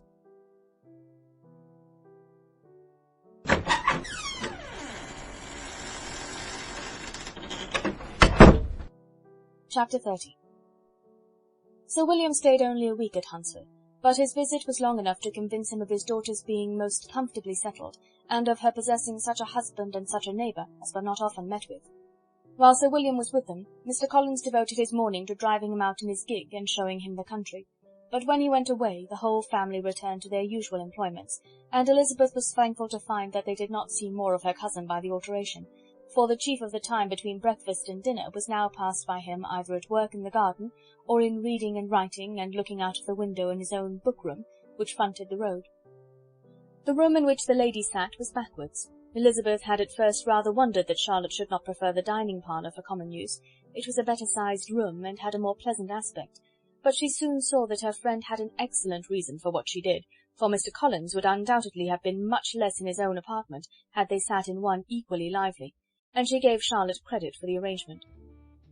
From the drawing-room they could distinguish nothing in the lane, and were indebted to Mr. Collins for the knowledge of what carriages went along, and how often especially Miss de Bourgh drove by in her phaeton, which he never failed coming to inform them of, though it happened almost every day. She not infrequently stopped at the parsonage, and had a few minutes' conversation with Charlotte, but was scarcely ever prevailed upon to get out. Very few days passed in which Mr. Collins did not walk to Rosings, and not many in which his wife did not think it necessary to go likewise, and till Elizabeth recollected that there might be other family livings to be disposed of, she could not understand the sacrifice of so many hours. Now and then they were honoured with a call from her ladyship, and nothing escaped her observation that was passing in the room during these visits. She examined into their employments, looked at their work, and advised them to do it differently, found fault with the arrangement of the furniture, or detected the housemaid in negligence, and if she accepted any refreshment, seemed to do it only for the sake of finding out that Mrs. Collins's joints of meat were too large for her family. Elizabeth soon perceived that though this great lady was not in commission of the peace of the county, she was a most active magistrate in her own parish, the minutest concerns of which were carried to her by Mr. Collins, and whenever any of the cottagers were disposed to be quarrelsome, discontented, or too poor, she sallied forth into the village to settle their differences, silence their complaints, and scold them into harmony and plenty. The entertainment of dining at Rosings was repeated about twice a week, and allowing for the loss of Sir William, and there being only one card-table in the evening, every such entertainment was the counterpart of the first. Their other engagements were few, as the style of living in the neighbourhood in general was beyond Mr. Collins's reach. This, however, was no evil to Elizabeth, and upon the whole she spent her time comfortably enough. There were half-hours of pleasant conversation with Charlotte, and the weather was so fine for the time of year that she had often great enjoyment out of doors. Her favourite walk, and where she frequently went while the others were calling on Lady Catherine, was along the open grove which edged that side of the park, where there was a nice sheltered path, which no one seemed to value but herself, and where she felt beyond the reach of Lady Catherine's curiosity. In this quiet way the first fortnight of her visit soon passed away. Easter was approaching, and the week preceding it was to bring an addition to the family at Rosings, which in so small a circle must be important. Elizabeth had heard soon after her arrival that Mr. Darcy was expected there in the course of a few weeks, and though there were not many of her acquaintances whom she did not prefer, his coming would furnish one comparatively new to look at in their Rosings parties, and she might be amused in seeing how hopeless Miss Bingley's designs on him were by his behaviour to his cousin, for whom he was evidently destined by Lady Catherine, who talked of his coming with the greatest satisfaction, spoke of him in terms of the highest admiration, and seemed almost angry to find that he had already been frequently seen by Miss Lucas and herself. His arrival was soon known at the parsonage, for Mr. Collins was walking the whole morning within view of the lodges opening into Hunsford Lane, in order to have the earliest assurance of it, and after making his bow as the carriage turned into the park, hurried home with the great intelligence. On the following morning he hastened to Rosings to pay his respects. There were 2 nephews of Lady Catherine to require them, for Mr. Darcy had brought with him a Colonel Fitzwilliam, the younger son of his uncle Lord, and to the great surprise of all the party, when Mr. Collins returned, the gentleman accompanied him. Charlotte had seen them from her husband's room, crossing the road, and immediately running into the other, told the girls what an honour they might expect, adding, "I may thank you, Eliza, for this piece of civility. Mr. Darcy would never have come so soon to wait upon me." Elizabeth had scarcely time to disclaim all right to the compliment, before their approach was announced by the door-bell, and shortly afterwards the 3 gentlemen entered the room. Colonel Fitzwilliam, who led the way, was about 30, not handsome, but in person and address most truly the gentleman. Mr. Darcy looked just as he had been used to look in Hertfordshire, paid his compliments with his usual reserve to Mrs. Collins, and whatever might be his feelings toward her friend, met her with every appearance of composure. Elizabeth merely curtsied to him without saying a word. Colonel Fitzwilliam entered into conversation directly with the readiness and ease of a well-bred man, and talked very pleasantly, but his cousin, after having addressed a slight observation on the house and garden to Mrs. Collins, sat for some time without speaking to anybody. At length, however, his civility was so far awakened as to inquire of Elizabeth after the health of her family. She answered him in the usual way, and after a moment's pause added, "My eldest sister has been in town these 3 months. Have you never happened to see her there?" She was perfectly sensible that he never had, but she wished to see whether he would betray any consciousness of what had passed between the Bingleys and Jane, and she thought he looked a little confused as he answered that he had never been so fortunate as to meet Miss Bennet. The subject was pursued no farther, and the gentleman soon afterwards went away.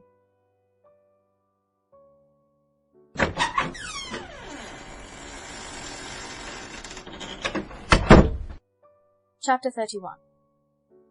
Colonel Fitzwilliam's manners were very much admired at the parsonage, and the ladies all felt that he must add considerably to the pleasures of their engagements at Rosings. It was some days, however, before they received any invitation thither, for while there were visitors in the house, they could not be necessary, and it was not till Easter Day, almost a week after the gentleman's arrival, that they were honoured by such an attention, and then they were merely asked on leaving church to come there in the evening. For the last week they had seen very little of Lady Catherine or her daughter. Colonel Fitzwilliam had called at the parsonage more than once during the time, but Mr. Darcy they had seen only at church. The invitation was accepted, of course, and at a proper hour they joined the party in Lady Catherine's drawing-room. Her ladyship received them civilly, but it was plain that their company was by no means so acceptable as when she could get nobody else, and she was, in fact, almost engrossed by her nephews, speaking to them, especially to Darcy, much more than any other person in the room. Colonel Fitzwilliam seemed really glad to see them. Anything was a welcome relief to him at Rosings, and Mrs. Collins's pretty friend had, moreover, caught his fancy very much. He now seated himself by her, and talked so agreeably of Kent and Hertfordshire, of travelling and staying at home, of new books and music, that Elizabeth had never been half so well entertained in that room before, and they conversed with so much spirit and flow as to draw the attention of Lady Catherine herself as well as of Mr. Darcy. His eyes had been soon and repeatedly turned towards them with a look of curiosity, and that her ladyship after a while shared the feeling was more openly acknowledged, for she did not scruple to call out, "What is it that you are saying, Fitzwilliam? What is it that you are talking of? What are you telling Miss Bennet? Let me hear what it is." "We are speaking of music, madam," said he, when no longer able to avoid a reply. "Of music? Then pray speak aloud. It is of all subjects my delight. I must have my share in the conversation if you are speaking of music. There are few people in England, I suppose, who have more true enjoyment of music than myself, or a better natural taste. If I had ever learned, I should have been a great proficient, and so would Anne, if her health had allowed her to apply. I am confident that she would have performed delightfully. How does Georgiana get on, Darcy?" Mr. Darcy spoke with affectionate praise of his sister's proficiency. "I am very glad to hear such a good account of her," said Lady Catherine, "and pray tell her from me that she cannot expect to excel if she does not practise a good deal." "I assure you, madam," he replied, "that she does not need such advice. She practises very constantly." "So much the better. It cannot be done too much, and when I next write to her, I shall charge her not to neglect it on any account. I often tell young ladies that no excellence in music is to be acquired without constant practice. I have told Miss Bennet several times that she will never play really well unless she practises more, and though Mrs. Collins has no instrument, she is very welcome, as I have often told her, to come to Rosings every day and play on the pianoforte in Mrs. Jenkinson's room. She would be in nobody's way, you know, in that part of the house." Mr. Darcy looked a little ashamed of his aunt's ill-breeding, and made no answer. When coffee was over, Colonel Fitzwilliam reminded Elizabeth of having promised to play to him, and she sat down directly to the instrument. He drew a chair near her. Lady Catherine listened to half a song, and then talked, as before, to her other nephew, till the latter walked away from her, and making with his usual deliberation towards the pianoforte, stationed himself so as to command a full view of the fair performer's countenance. Elizabeth saw what he was doing, and at the first convenient pause turned to him with an arch smile, and said, "You mean to frighten me, Mr. Darcy, by coming in all this state to hear me? I will not be alarmed, though your sister does play so well. There is a stubbornness about me that can never bear to be frightened at the will of others. My courage always rises at every attempt to intimidate me." "I shall not say you are mistaken," he replied, "because you could not really believe me to entertain any design of alarming you, and I have had the pleasure of your acquaintance long enough to know that you find great enjoyment in occasionally professing opinions which, in fact, are not your own." Elizabeth laughed heartily at this picture of herself, and said to Colonel Fitzwilliam, "Your cousin will give you a very pretty notion of me, and teach you not to believe a word I say. I am particularly unlucky in meeting with a person so able to expose my real character in a part of the world where I had hoped to pass myself off with some degree of credit. Indeed, Mr. Darcy, it is very ungenerous in you to mention all that you knew to my disadvantage in Hertfordshire, and, give me leave to say, very impolitic too, for it is provoking me to retaliate, and such things may come out as will shock your relations to hear." "I am not afraid of you," said he smilingly. "Pray let me hear what you have to accuse him of," cried Colonel Fitzwilliam. "I should like to know how he behaves among strangers."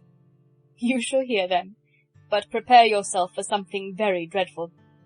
The first time of my ever seeing him in Hertfordshire, you must know, was at a ball, and at this ball, what do you think he did? He danced only 4 dances, though gentlemen were scarce, and to my certain knowledge more than one young lady was sitting down in want of a partner. Mr. Darcy, you cannot deny the fact. I had not at that time the honour of knowing any lady in the assembly beyond my own party." "True, and nobody can ever be introduced in a ball-room. Well, Colonel Fitzwilliam, what do I play next? My fingers wait your orders." "Perhaps," said Darcy, "I should have judged better, had I sought an introduction, but I am ill qualified to recommend myself to strangers." "Shall we ask your cousin the reason of this?" said Elizabeth, still addressing Colonel Fitzwilliam. "Shall we ask him why a man of sense and education, and who has lived in the world, is ill qualified to recommend himself to strangers?" "I can answer your question," said Fitzwilliam, without applying to him. "It is because he will not give himself the trouble." "I certainly have not the talent which some people possess," said Darcy, "of conversing easily with those I have never seen before. I cannot catch their tone of conversation, or appear interested in their concerns, as I often see done." "My fingers," said Elizabeth, "do not move over this instrument in the masterly manner which I see many women's do.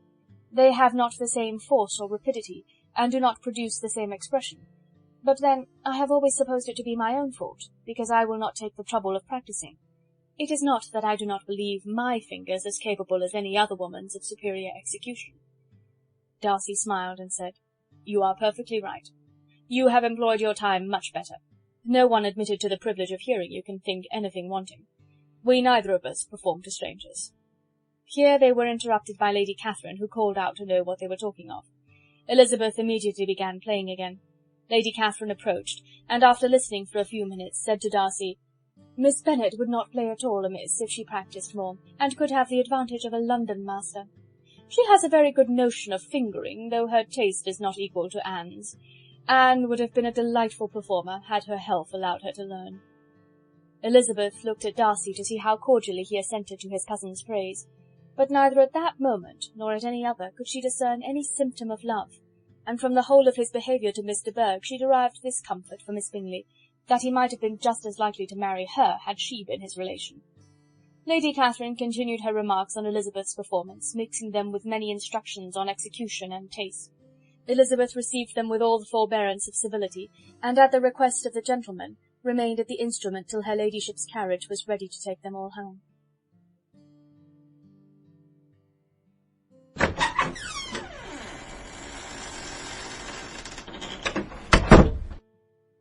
Chapter 32. Elizabeth was sitting by herself the next morning and writing to Jane, while Mrs. Collins and Maria were gone on business into the village, when she was startled by a ring at the door, the certain signal of a visitor. As she had heard no carriage, she thought it not unlikely to be Lady Catherine, and under that apprehension was putting away her half-finished letter, that she might escape all impertinent questions, when the door opened, and to her very great surprise Mr. Darcy, and Mr. Darcy only, entered the room. He seemed astonished too on finding her alone, and apologized for his intrusion by letting her know that he had understood all the ladies were to be within. They then sat down, and when her inquiries after Rosings were made, seemed in danger of sinking into total silence. It was absolutely necessary, therefore, to think of something, and in this emergence recollecting when she had seen him last in Hertfordshire, and feeling curious to know what he would say on the subject of their hasty departure, she observed, "How very suddenly you all quitted Netherfield last November, Mr. Darcy. It must have been a most agreeable surprise to Mr. Bingley to see you all after him so soon, for if I recollect right, he went but the day before. He and his sisters were well, I hope, when you left London?" "Perfectly so, I thank you." She found that she was to receive no other answer, and after a short pause added, "I think I have understood that Mr. Bingley has not much idea of ever returning to Netherfield again." "I have heard him say so, but it is probable that he may spend very little of his time there in the future. He has many friends, and is at a time of life when friends and engagements are continually increasing." "If he means to be but little at Netherfield, it would be better for the neighbourhood that he should give up the place entirely, for then we might possibly get a settled family there. But perhaps Mr. Bingley did not take the house so much for the convenience of the neighbourhood as for his own, and we must expect him to keep it or quit it on the same principle." "I should not be surprised," said Darcy, "if he were to give it up as soon as any eligible purchase offers." Elizabeth made no answer. She was afraid of talking longer of his friend, and having nothing else to say, was now determined to leave the trouble of finding a subject to him. He took the hint, and soon began with, "This seems a very comfortable house. Lady Catherine, I believe, did a great deal to it when Mr. Collins first came to Hunsford." "I believe she did, and I am sure she could not have bestowed her kindness on a more grateful object." "Mr. Collins appears to be very fortunate in his choice of a wife." "Yes, indeed. His friends may well rejoice in his having met with one of the very few sensible women who would have accepted him, or have made him happy if they had. My friend has an excellent understanding, though I am not certain that I consider her marrying Mr. Collins as the wisest thing she ever did." She seems perfectly happy, however, and in a prudential light it is certainly a very good match for her. It must be very agreeable for her to be settled within so easy a distance of her own family and friends." "An easy distance, do you call it? It is nearly 50 miles. "And what is 50 miles of good road? Little more than half a day's journey. Yes, I call it a very easy distance." "I should never have considered the distance as one of the advantages of the match," cried Elizabeth. "I should never have said Mrs. Collins was settled near her family." "It is a proof of your own attachment to Hertfordshire. Anything beyond the neighbourhood of Longbourn, I suppose, would appear far." As he spoke, there was a sort of smile which Elizabeth fancied she understood. He must be supposing her to be thinking of Jane and Netherfield, and she blushed as she answered, "I do not mean to say that a woman may not be settled too near her family. The far and the near must be relative, and depend on many varying circumstances. Where there is fortune to make the expenses of travelling unimportant, distance becomes no evil. But that is not the case here. Mr. and Mrs. Collins have a comfortable income, but not such a one as will allow of frequent journeys, and I am persuaded my friend would not call herself near her family under less than half the present distance." Mr. Darcy drew his chair a little towards her and said, "You cannot have a right to such very strong local attachment. You cannot have been always at Longbourn." Elizabeth looked surprised. The gentleman experienced some change of feeling. He drew back his chair, took a newspaper from the table, and glancing over it, said in a colder voice, "Are you pleased with Kent?" A short dialogue on the subject of the country ensued, on either side calm and concise, and soon put an end to by the entrance of Charlotte and her sister, just returned from her walk. The tete-a-tete surprised them. Mr. Darcy related the mistake which had occasioned his intruding on Miss Bennet, and after sitting a few minutes longer without saying much to anybody, went away. "What can be the meaning of this?" said Charlotte as soon as he was gone. "My dear Eliza, he must be in love with you, or he would never have called on us in this familiar way." But when Elizabeth told of his silence, it did not seem very likely, even to Charlotte's wishes, to be the case, and after various conjectures they could at last only suppose his visit to proceed from the difficulty of finding anything to do, which was the more probable from the time of year. All field sports were over. Within doors there was Lady Catherine, books, and a billiard-table, but gentlemen cannot always be within doors, and in the nearness of the parsonage, or the pleasantness of the walk to it, or of the people who lived in it, the two cousins found a temptation from this period of walking thither almost every day. They called at various times of the morning, sometimes separately, sometimes together, and now and then accompanied by their aunt. It was plain to them all that Colonel Fitzwilliam came because he had pleasure in their society, a persuasion which of course recommended him still more, and Elizabeth was reminded by her own satisfaction in being with him, as well as by his evident admiration of her former favourite, George Wickham, and though, in comparing them, she saw there was less captivating softness in Colonel Fitzwilliam's manners, she believed he might have the best informed mind. But why Mr. Darcy came so often to the parsonage, it was more difficult to understand. It could not be for society, as he frequently sat there 10 minutes together without opening his lips, and when he did speak, it seemed the effect of necessity rather than of choice, a sacrifice to propriety, not a pleasure to himself. He seldom appeared really animated. Mrs. Collins knew not what to make of him. Colonel Fitzwilliam's occasionally laughing at his stupidity proved that he was generally different, which her own knowledge of him could not have told her, and as she would like to have believed this changed the effect of love, and the object of that love her friend Eliza, she set herself seriously to work to find it out. She watched him whenever they were at Rosings, and whenever he came to Hunsford, but without much success. He certainly looked at her friend a great deal, but the expression of that look was disputable. It was an earnest, steadfast gaze, but she often doubted whether there were much admiration in it, and sometimes it seemed nothing but absence of mind. She had once or twice suggested to Elizabeth the possibility of his being partial to her, but Elizabeth always laughed at the idea, and Mrs. Collins did not think it right to press the subject, from the danger of raising expectations which might only end in disappointment, for in her opinion it admitted not of a doubt that all her friend's dislike would vanish if she could suppose him to be in her power. In her kind schemes for Elizabeth, she sometimes planned her marrying Colonel Fitzwilliam. He was beyond comparison the most pleasant man. He certainly admired her, and his situation in life was most eligible. But to counterbalance these advantages, Mr. Darcy had considerable patronage in the church, and his cousin could have none at all.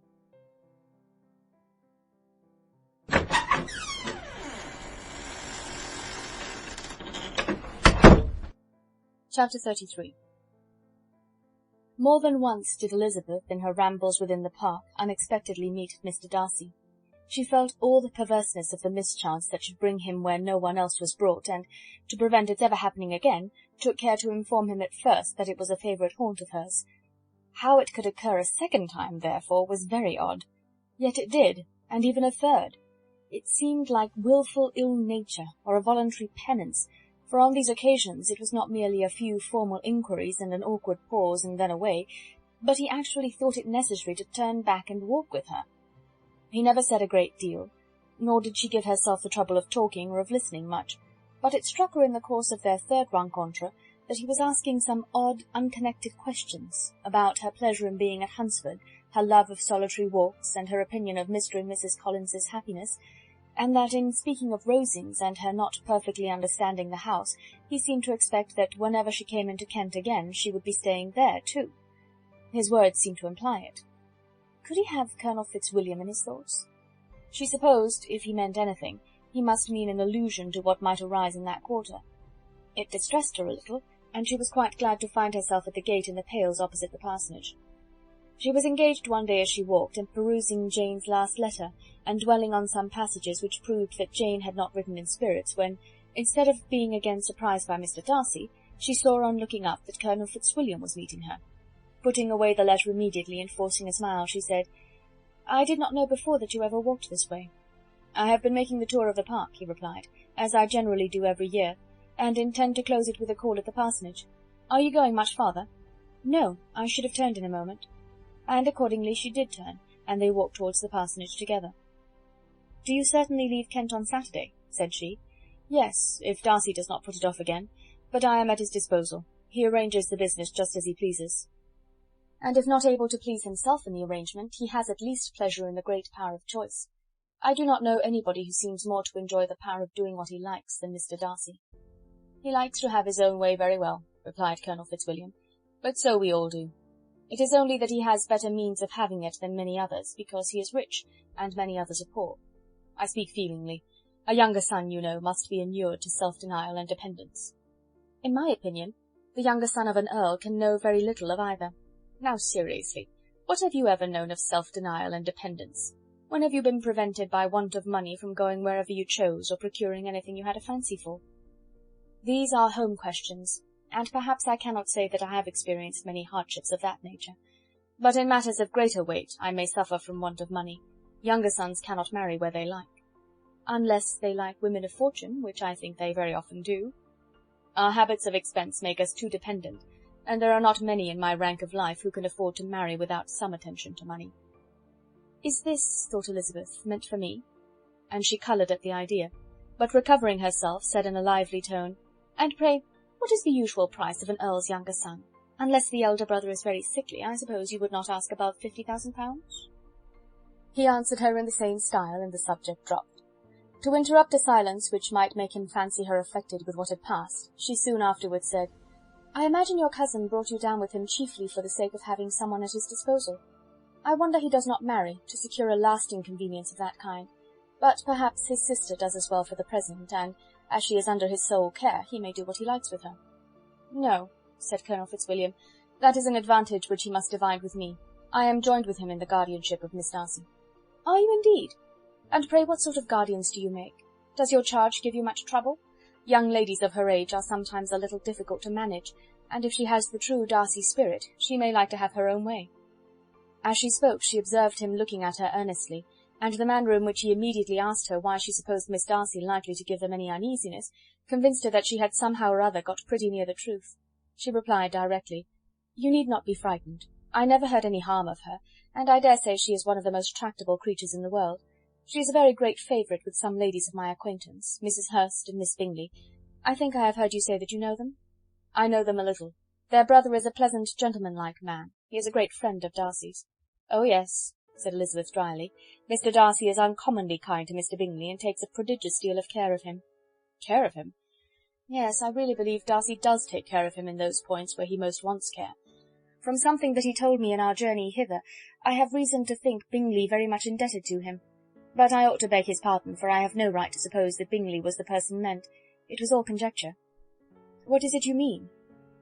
It is a circumstance which Darcy could not wish to be generally known, because if it were to get round to the lady's family it would be an unpleasant thing. You may depend upon my not mentioning it. And remember that I have not much reason for supposing it to be Bingley.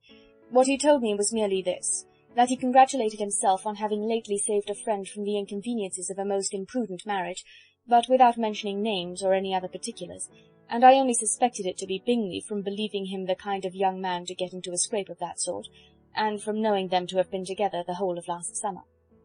Did Mr. Darcy give you reasons for this interference? I understood that there were some very strong objections against the lady. And what arts did he use to separate them? He did not talk to me of his own arts, said Fitzwilliam, smiling. He only told me what I have now told you. Elizabeth made no answer, and walked on, her heart swelling with indignation. After watching her a little, Fitzwilliam asked her why she was so thoughtful. "I am thinking of what you have been telling me," said she. "Your cousin's conduct does not suit my feelings. Why was he to be the judge?"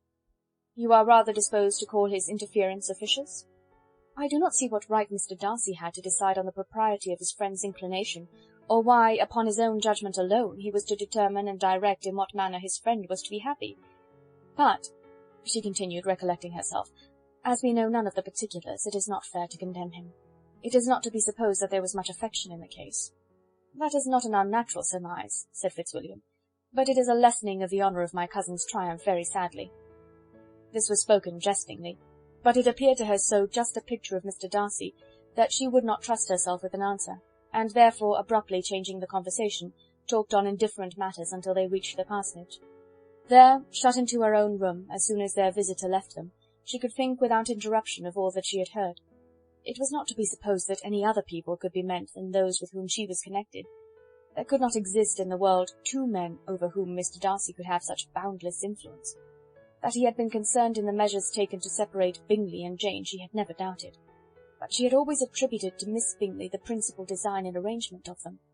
If his own vanity, however, did not mislead him, he was the cause, his pride and caprice were the cause, of all that Jane had suffered and still continued to suffer. He had ruined for a while every hope of happiness for the most affectionate, generous heart in the world, and no one could say how lasting an evil he might have inflicted. There were some very strong objections against the lady, were Colonel Fitzwilliam's words, and those strong objections probably were her having one uncle who was a country attorney, and another who was in business in London. To Jane herself, she exclaimed, there could be no possibility of objection. All loveliness and goodness as she is, her understanding excellent, her mind improved, and her manners captivating. Neither could anything be urged against my father, who, though with some peculiarities, has abilities Mr. Darcy himself need not disdain, and respectability which he will probably never reach. When she thought of her mother, her confidence gave way a little, but she would not allow that any objections there had material weight with Mr. Darcy, whose pride, she was convinced, would receive a deeper wound from the want of importance in his friend's connections than from their want of sense, and she was quite decided at last that he had been partly governed by this worst kind of pride, and partly by the wish of retaining Mr. Bingley for his sister. The agitation and tears which the subject occasioned brought on a headache, and it grew so much worse towards the evening that, added to her unwillingness to see Mr. Darcy, it determined her not to attend her cousins to Rosings, where they were engaged to drink tea. Mrs. Collins, seeing that she was really unwell, did not press her to go, and as much as possible prevented her husband from pressing her. But Mr. Collins could not conceal his apprehension of Lady Catherine's being rather displeased by her staying at home.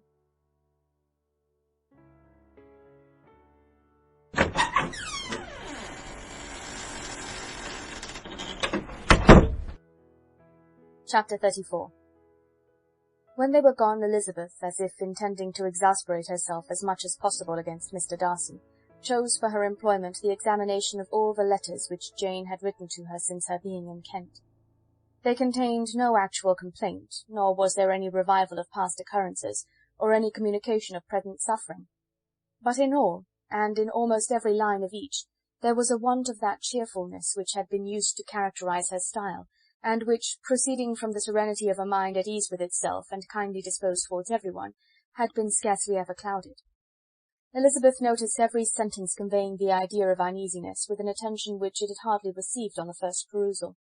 Mr. Darcy's shameful boast of what misery he had been able to inflict gave her a keener sense of her sister's sufferings.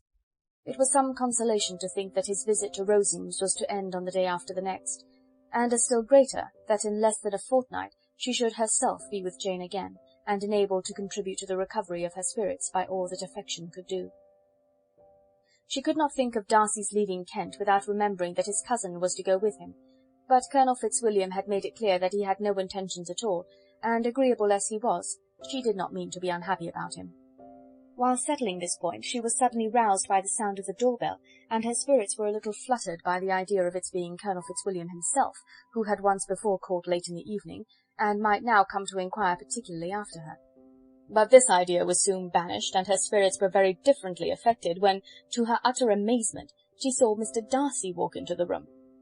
In a hurried manner he immediately began an inquiry after her health, imputing his visit to a wish of hearing that she were better. She answered him with cold civility. He sat down for a few moments, and then, getting up, walked about the room. Elizabeth was surprised, but said not a word. After a silence of several minutes he came towards her in an agitated manner, and thus began. "In vain I have struggled. It will not do. My feelings will not be repressed. You must allow me to tell you how ardently I admire and love you." Elizabeth's astonishment was beyond expression. She stared, coloured, doubted, and was silent. This he considered sufficient encouragement, and the avowal of all that he felt, and had long felt for her, immediately followed. He spoke well, but there were feelings besides those of the heart to be detailed, and he was not more eloquent on the subject of tenderness than of pride. His sense of her inferiority, of its being a degradation, of the family obstacles which had always opposed to inclination, were dwelt on with a warmth which seemed due to the consequence he was wounding, but was very unlikely to recommend his suit.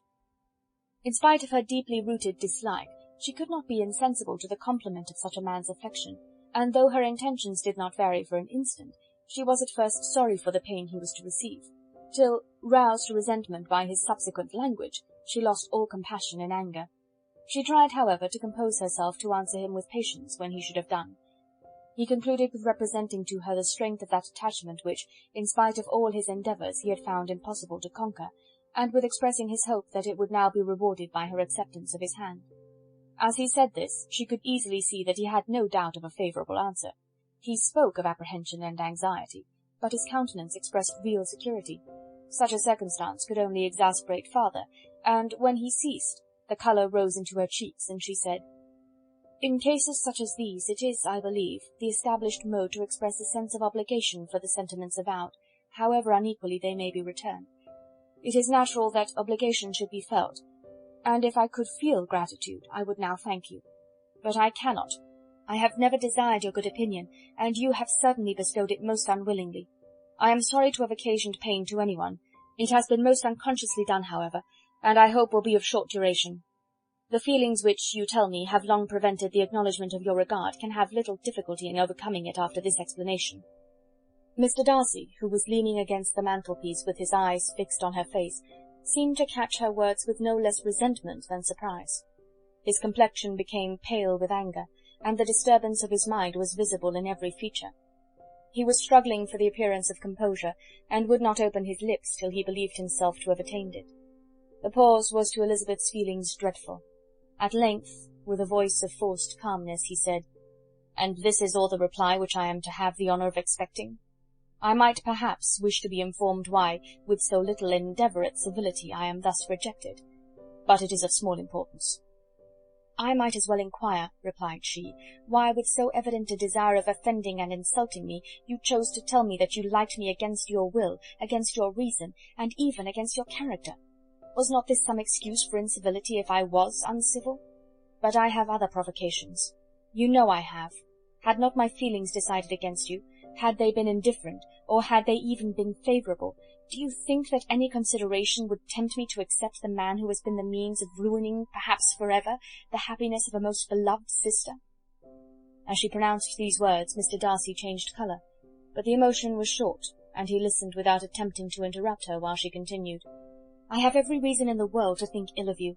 No motive can excuse the unjust and ungenerous part you acted there. You dare not, you cannot deny, that you have been the principal, if not the only means of dividing them from each other, of exposing one to the censure of the world for caprice and instability, and the other to its derision for disappointed hopes, and involving them both in misery of the acutest kind." She paused, and saw with no slight indignation that he was listening with an air which proved him wholly unmoved by any feeling of remorse. He even looked at her with a smile of affected incredulity. "Can you deny that you have done it?" she repeated. With assumed tranquillity he then replied, "I have no wish of denying that I did everything in my power to separate my friend from your sister, or that I rejoice in my success. Towards him I have been kinder than towards myself."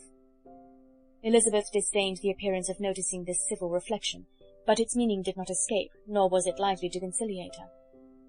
"It is not merely this affair," she continued, "on which my dislike is founded. Long before it had taken place my opinion of you was decided. Your character was unfolded in the recital which I received many months ago from Mr. Wickham. On this subject what can you have to say? In what imaginary act of friendship can you here defend yourself? Or under what misrepresentation can you here impose upon others?" "You take an eager interest in that gentleman's concerns," said Darcy, in a less tranquil tone, and with a heightened colour. "Who that knows what his misfortunes have been can help feeling an interest in him?" "His misfortunes," repeated Darcy contemptuously. "Yes, his misfortunes have been great indeed." "And of your infliction," cried Elizabeth with energy, "you have reduced him to his present state of poverty, comparative poverty. You have withheld the advantages which you must know to have been designed for him.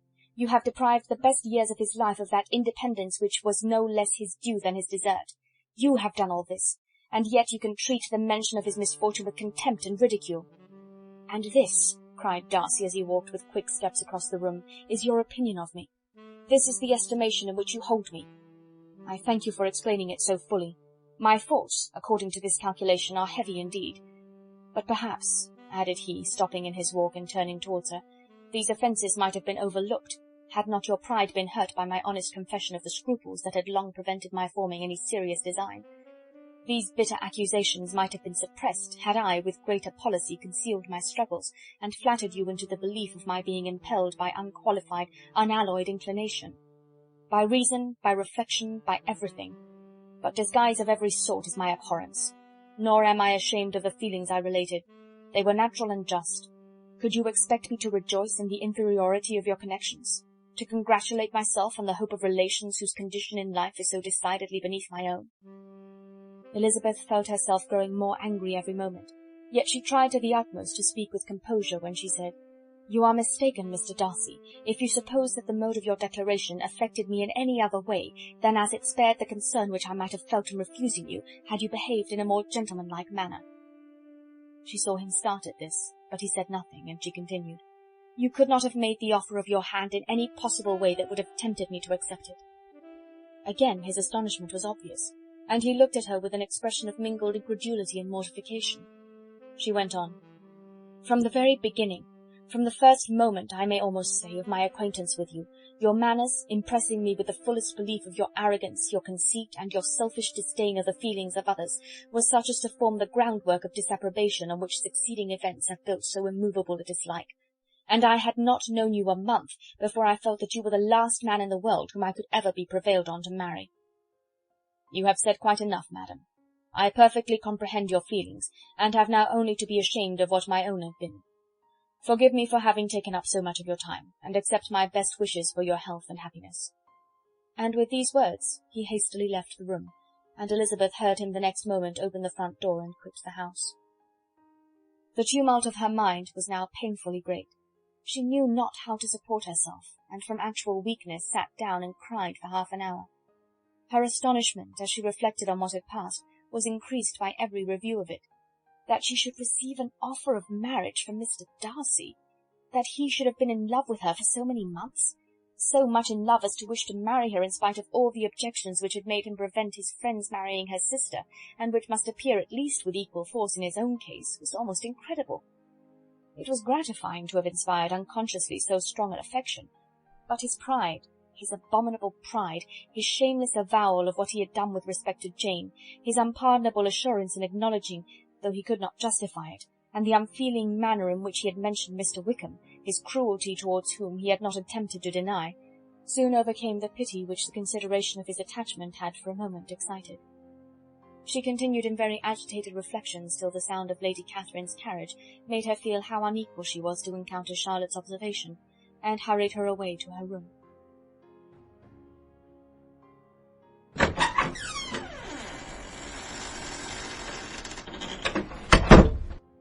Chapter 35. Elizabeth awoke the next morning to the same thoughts and meditations which had at length closed her eyes. She could not yet recover from the surprise of what had happened. It was impossible to think of anything else, and totally indisposed for employment, she resolved soon after breakfast to indulge herself in air and exercise. She was proceeding directly to her favourite walk, when the recollection of Mr. Darcy's sometimes coming there stopped her, and instead of entering the park, she turned up the lane which led farther from the turnpike road. The park paling was still the boundary on one side, and she soon passed one of the gates into the ground. After walking 2 or 3 times along that part of the lane, she was tempted by the pleasantness of the morning to stop at the gates and look into the park.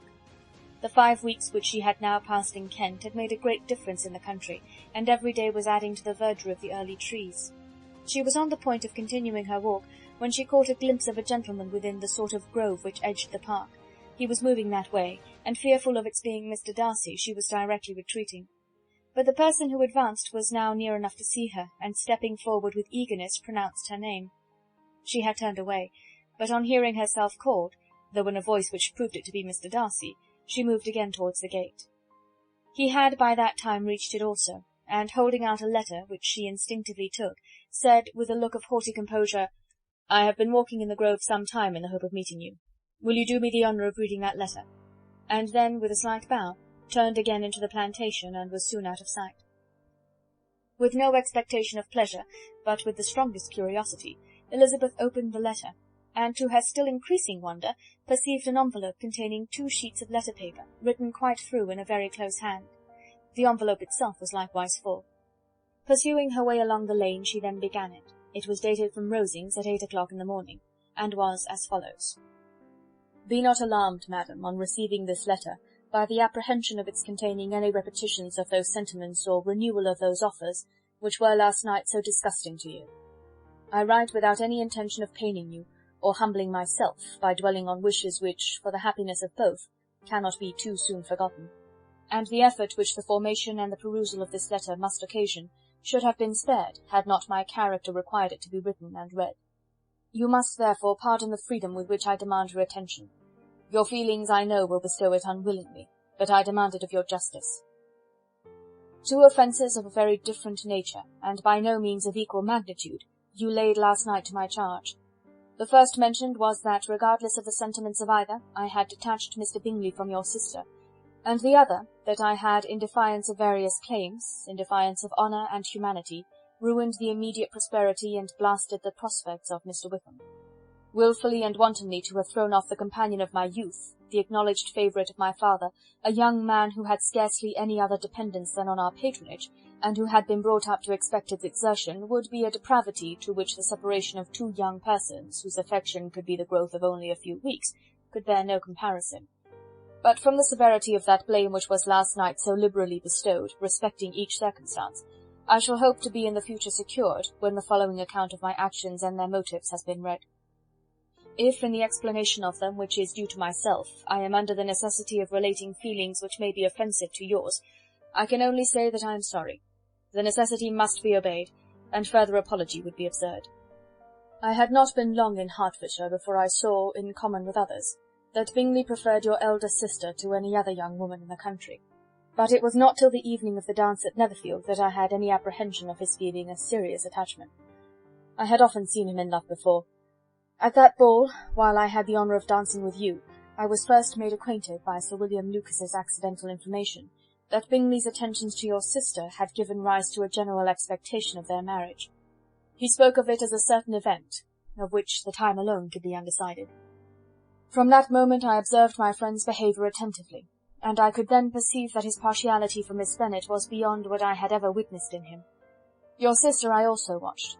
Her look and manners were open, cheerful, and engaging as ever, but without any symptom of peculiar regard, and I remained convinced from the evening's scrutiny that, though she received his attentions with pleasure, she did not invite them by any participation of sentiment. If you have not been mistaken here, I must have been in error. Your superior knowledge of your sister must make the latter probable. If it be so, if I have been misled by such error to inflict pain on her, your resentment has not been unreasonable. But I shall not scruple to assert that the serenity of your sister's countenance and air was such as might have given the most acute observer a conviction that, however amiable her temper, her heart was not likely to be easily touched.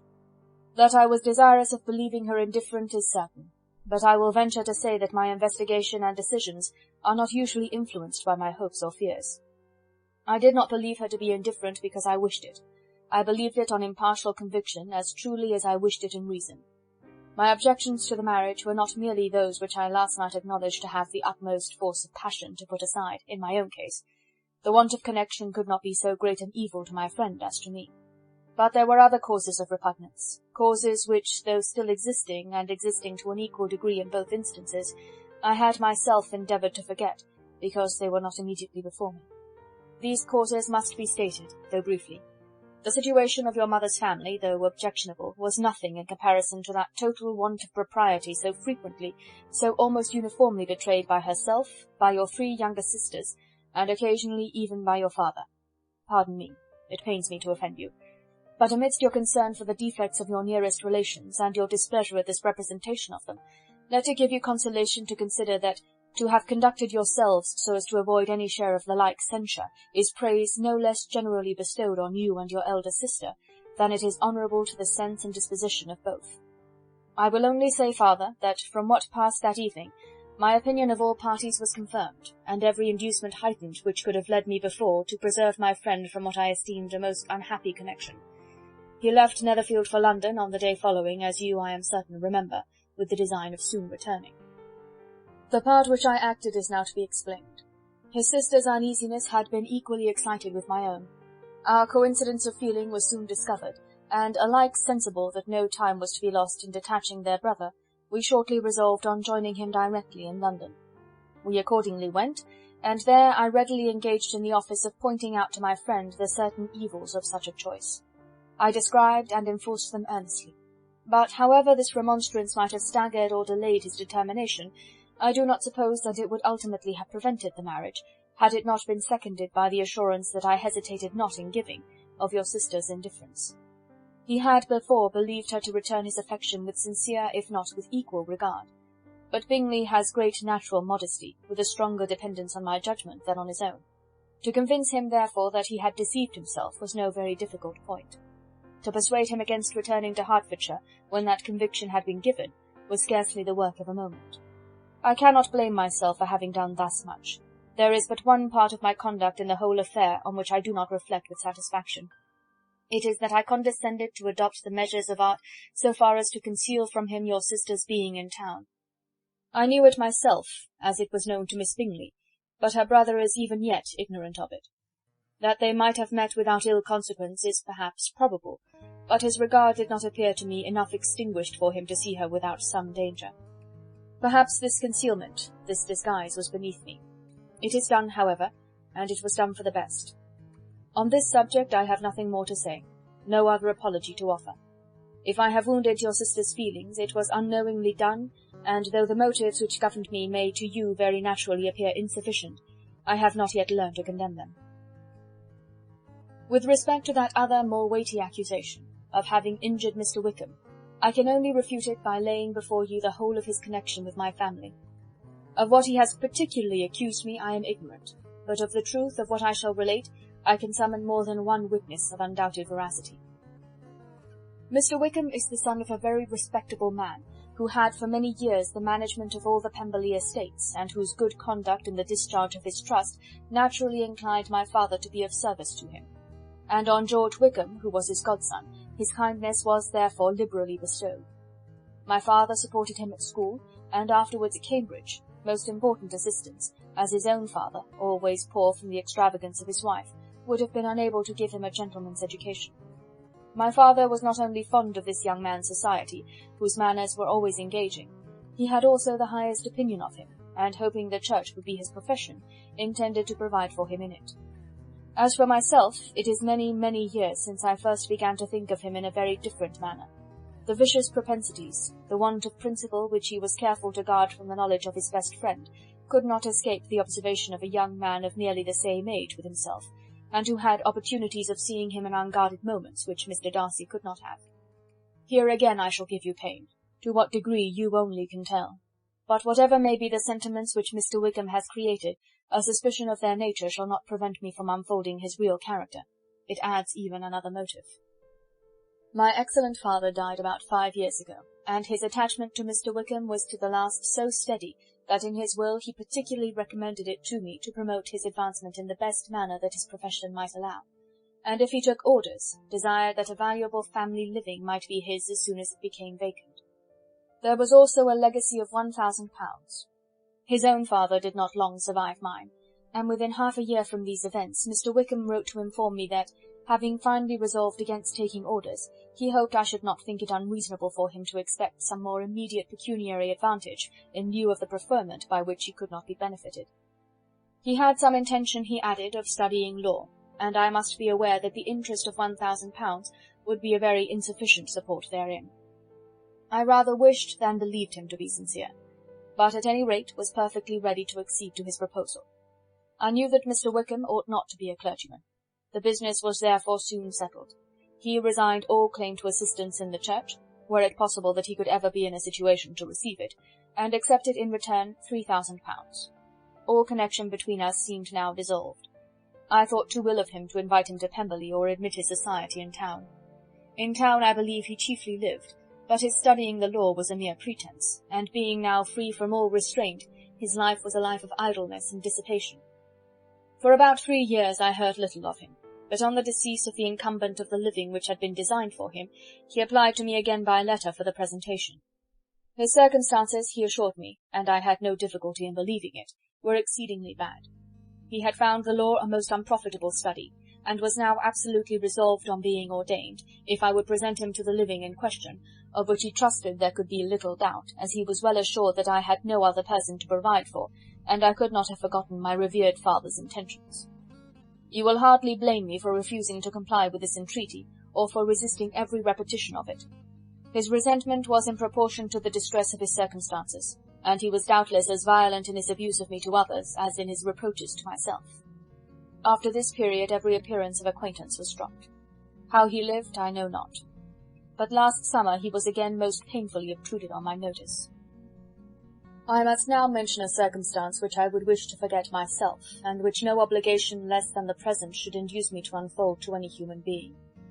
Having said thus much, I feel no doubt of your secrecy. My sister, who is more than 10 years my junior, was left to the guardianship of my mother's nephew, Colonel Fitzwilliam, and myself. About a year ago she was taken from school, and an establishment formed for her in London, and last summer she went with the lady who presided over it to Ramsgate, and thither also went Mr. Wickham, undoubtedly by design, for there proved to have been a prior acquaintance between him and Mrs. Young, in whose character we were most unhappily deceived. And by her connivance and aid, he so far recommended himself to Georgiana, whose affectionate heart retained a strong impression of his kindness to her as a child, that she was persuaded to believe herself in love, and to consent to an elopement. She was then but 15, which must be her excuse, and after stating her imprudence, I am happy to add that I owed the knowledge of it to herself. I joined them unexpectedly a day or two before the intended elopement, and then Georgiana, unable to support the idea of grieving and offending a brother whom she almost looked up to as a father, acknowledged the whole to me. You may imagine what I felt and how I acted. Regard for my sister's credit and feelings prevented any public exposure, but I wrote to Mr. Wickham, who left the place immediately, and Mrs. Young was of course removed from her charge. Mr. Wickham's chief object was unquestionably my sister's fortune, which is £30,000, but I cannot help supposing that the hope of revenging himself on me was a strong inducement. His revenge would have been complete indeed. This, madam, is a faithful narrative of every event in which we have been concerned together, and if you do not absolutely reject it as false, you will, I hope, acquit me henceforth of cruelty towards Mr. Wickham. I know not in what manner, under what form of falsehood he had imposed on you, but his success is not perhaps to be wondered at. Ignorant as you previously were of everything concerning either, detection could not be in your power, and suspicion certainly not in your inclination. You may possibly wonder why all this was not told you last night, but I was not then master enough of myself to know what could or ought to be revealed. For the truth of everything here related, I can appeal more particularly to the testimony of Colonel Fitzwilliam, who, from our near relationship and constant intimacy, and still more, as one of the executors of my father's will, has been unavoidably acquainted with every particular of these transactions. If your abhorrence of me should make my assertions valueless, you cannot be prevented by the same cause from confiding in my cousin, and that there may be the possibility of consulting him, I shall endeavour to find some opportunity of putting this letter in your hands in the course of the morning. I will only add, God bless you. Fitzwilliam Darcy.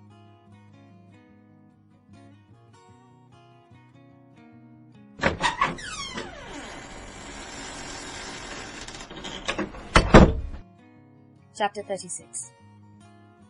If Elizabeth, when Mr. Darcy gave her the letter, did not expect it to contain a renewal of his offers, she had formed no expectation at all of its contents. But such as they were, it may well be supposed how eagerly she went through them, and what a contrariety of emotion they excited.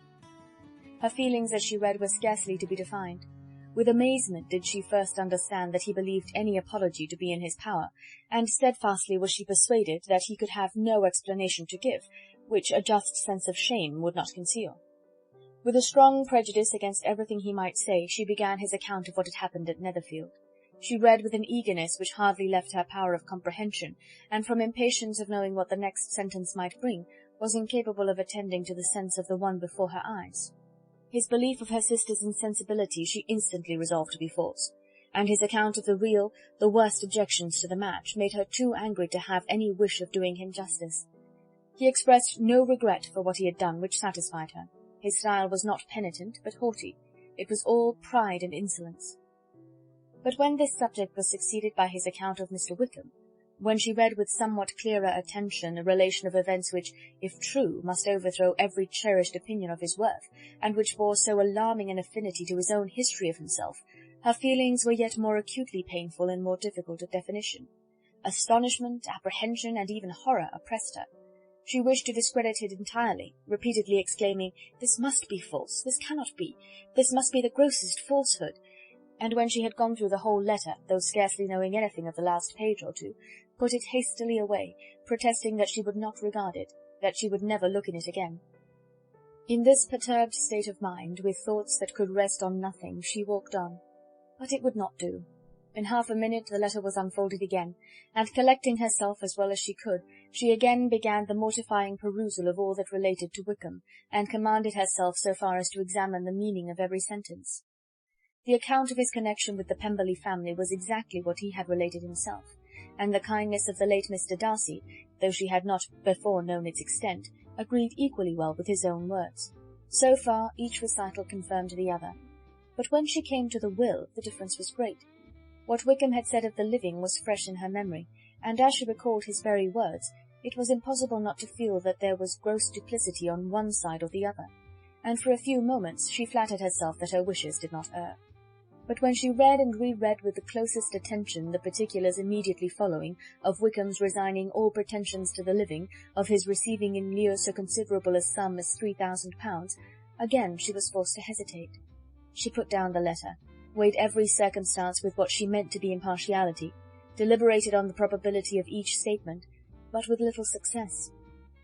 On both sides it was only assertion. Again she read on, but every line proved more clearly that the affair, which she had believed it impossible that any contrivance could so represent as to render Mr. Darcy's conduct in it less than infamous, was capable of a turn which must make him entirely blameless throughout the whole. The extravagance and general profligacy which he scrupled not to lay at Mr. Wickham's charge exceedingly shocked her, the more so as she could bring no proof of its injustice. She had never heard of him before his entrance into the shire militia, in which he had engaged at the persuasion of the young man who, on meeting him accidentally in town, had there renewed a slight acquaintance. Of his former way of life nothing had been known in Hertfordshire but what he told himself. As to his real character, had information been in her power, she had never felt a wish of inquiring. His countenance, voice, and manner had established him at once in the possession of every virtue. She tried to recollect some instance of goodness, some distinguished trait of integrity or benevolence that might rescue him from the attacks of Mr. Darcy, or at least by the predominance of virtue atone for those casual errors under which she would endeavour to class what Mr. Darcy had described as the idleness and vice of many years' continuance. But no such recollection befriended her. She could see him instantly before her, in every charm of air and address, but she could remember no more substantial good than the general approbation of the neighbourhood, and the regard which his social powers had gained him in the mess. After pausing on this point a considerable while, she once more continued to read. But alas! The story which followed of his designs on Miss Darcy received some confirmation from what had passed between Colonel Fitzwilliam and herself only the morning before, and at last she was referred for the truth of every particular to Colonel Fitzwilliam himself, from whom she had previously received the information of his near concern in all his cousin's affairs, and whose character she had no reason to question. At one time she had almost resolved on applying to him, but the idea was checked by the awkwardness of the application, and at length wholly banished by the conviction that Mr. Darcy would never have hazarded such a proposal if he had not been well assured of his cousin's corroboration. She perfectly remembered everything that had passed in conversation between Wickham and herself in their first evening at Mr. Phillips's. Many of his expressions were still fresh in her memory. She was now struck with the impropriety of such communications to a stranger, and wondered it had escaped her before. She saw the indelicacy of putting himself forward as he had done, and the inconsistency of his professions with his conduct. She remembered that he had boasted of having no fear of seeing Mr. Darcy, that Mr. Darcy might leave the country, but that he should stand his ground, yet he had avoided the Netherfield ball the very next week. She remembered also that, till the Netherfield family had quitted the country, he had told his story to no one but herself, but that after their removal it had been everywhere discussed, that he had then no reserves, no scruples in sinking Mr. Darcy's character, though he had assured her that respect for the father would always prevent his exposing the son. How differently did everything now appear in which he was concerned!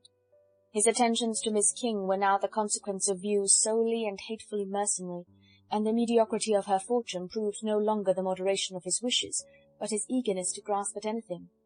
His behaviour to herself could now have had no tolerable motive. He had either been deceived with regard to her fortune, or had been gratifying his vanity by encouraging the preference which she believed she had most incautiously shown. Every lingering struggle in his favour grew fainter and fainter, and in farther justification of Mr. Darcy, she could not but allow Mr. Bingley, when questioned by Jane, had long ago asserted his blamelessness in the affair, that proud and repulsive as were his manners, she had never, in the whole course of their acquaintance, an acquaintance which had latterly brought them much together, and given her a sort of intimacy with his ways, seen anything that betrayed him to be unprincipled or unjust, anything that spoke him of irreligious or immoral habits, that among his own connections he was esteemed and valued, that even Wickham had allowed him merit as a brother, and that she had often heard him speak so affectionately of his sister as to prove him capable of some amiable feeling, that had his actions been what Mr. Wickham represented them, so gross a violation of everything right could hardly have been concealed from the world, and that friendship between a person capable of it and such an amiable man as Mr. Bingley was incomprehensible. She grew absolutely ashamed of herself. Of neither Darcy nor Wickham could she think without feeling she had been blind, partial, prejudiced, absurd. "How despicably I have acted!" she cried. "I, who have prided myself on my discernment, I, who have valued myself on my abilities, who have often disdained the generous candour of my sister, and gratified my vanity in useless or blameable mistrust. How humiliating is this discovery! Yet how just a humiliation! Had I been in love, I could not have been more wretchedly blind. But vanity, not love, has been my folly. Pleased with the preference of one, and offended by the neglect of the other on the very beginning of our acquaintance, I have courted prepossession and ignorance, and driven reason away where either were concerned. Till this moment I never knew myself."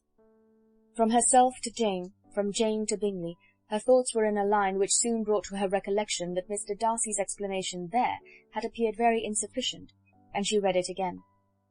Widely different was the effect of a second perusal. How could she deny that credit to his assertions in one instance, which she had been obliged to give in the other? He declared himself to be totally unsuspicious of her sister's attachment, and she could not help remembering what Charlotte's own opinion had always been. Neither could she deny the justice of his description of Jane. She felt that Jane's feelings, though fervent, were little displayed, and that there was a constant complacency in her air and manner not often united with great sensibility. When she came to that part of the letter in which her family were mentioned in terms of such mortifying yet merited reproach, her sense of shame was severe. The justice of the charge struck her too forcibly for denial, and the circumstances to which he particularly alluded as having passed at the Netherfield ball, and as confirming all his first disapprobation, could not have made a stronger impression on his mind than on hers. The compliment to herself and her sister was not unfelt. It soothed, but it could not console her for the contempt which had thus been self-attracted by the rest of her family, and as she considered that Jane's disappointment had in fact been the work of her nearest relations, and reflected how materially the credit of both must be hurt by such impropriety of conduct, she felt depressed beyond anything she had ever known before.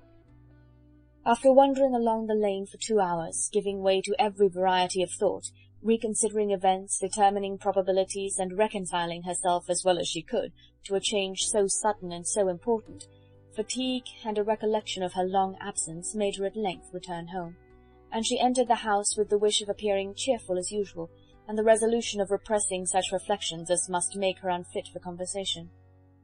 She was immediately told that the 2 gentlemen from Rosings had each called during her absence, Mr. Darcy only for a few minutes to take leave, but that Colonel Fitzwilliam had been sitting with them at least an hour, hoping for her return, and almost resolving to walk after her till she could be found.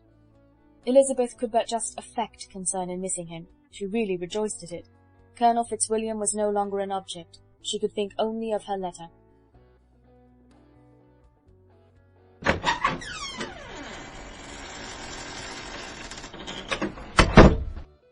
Chapter 37.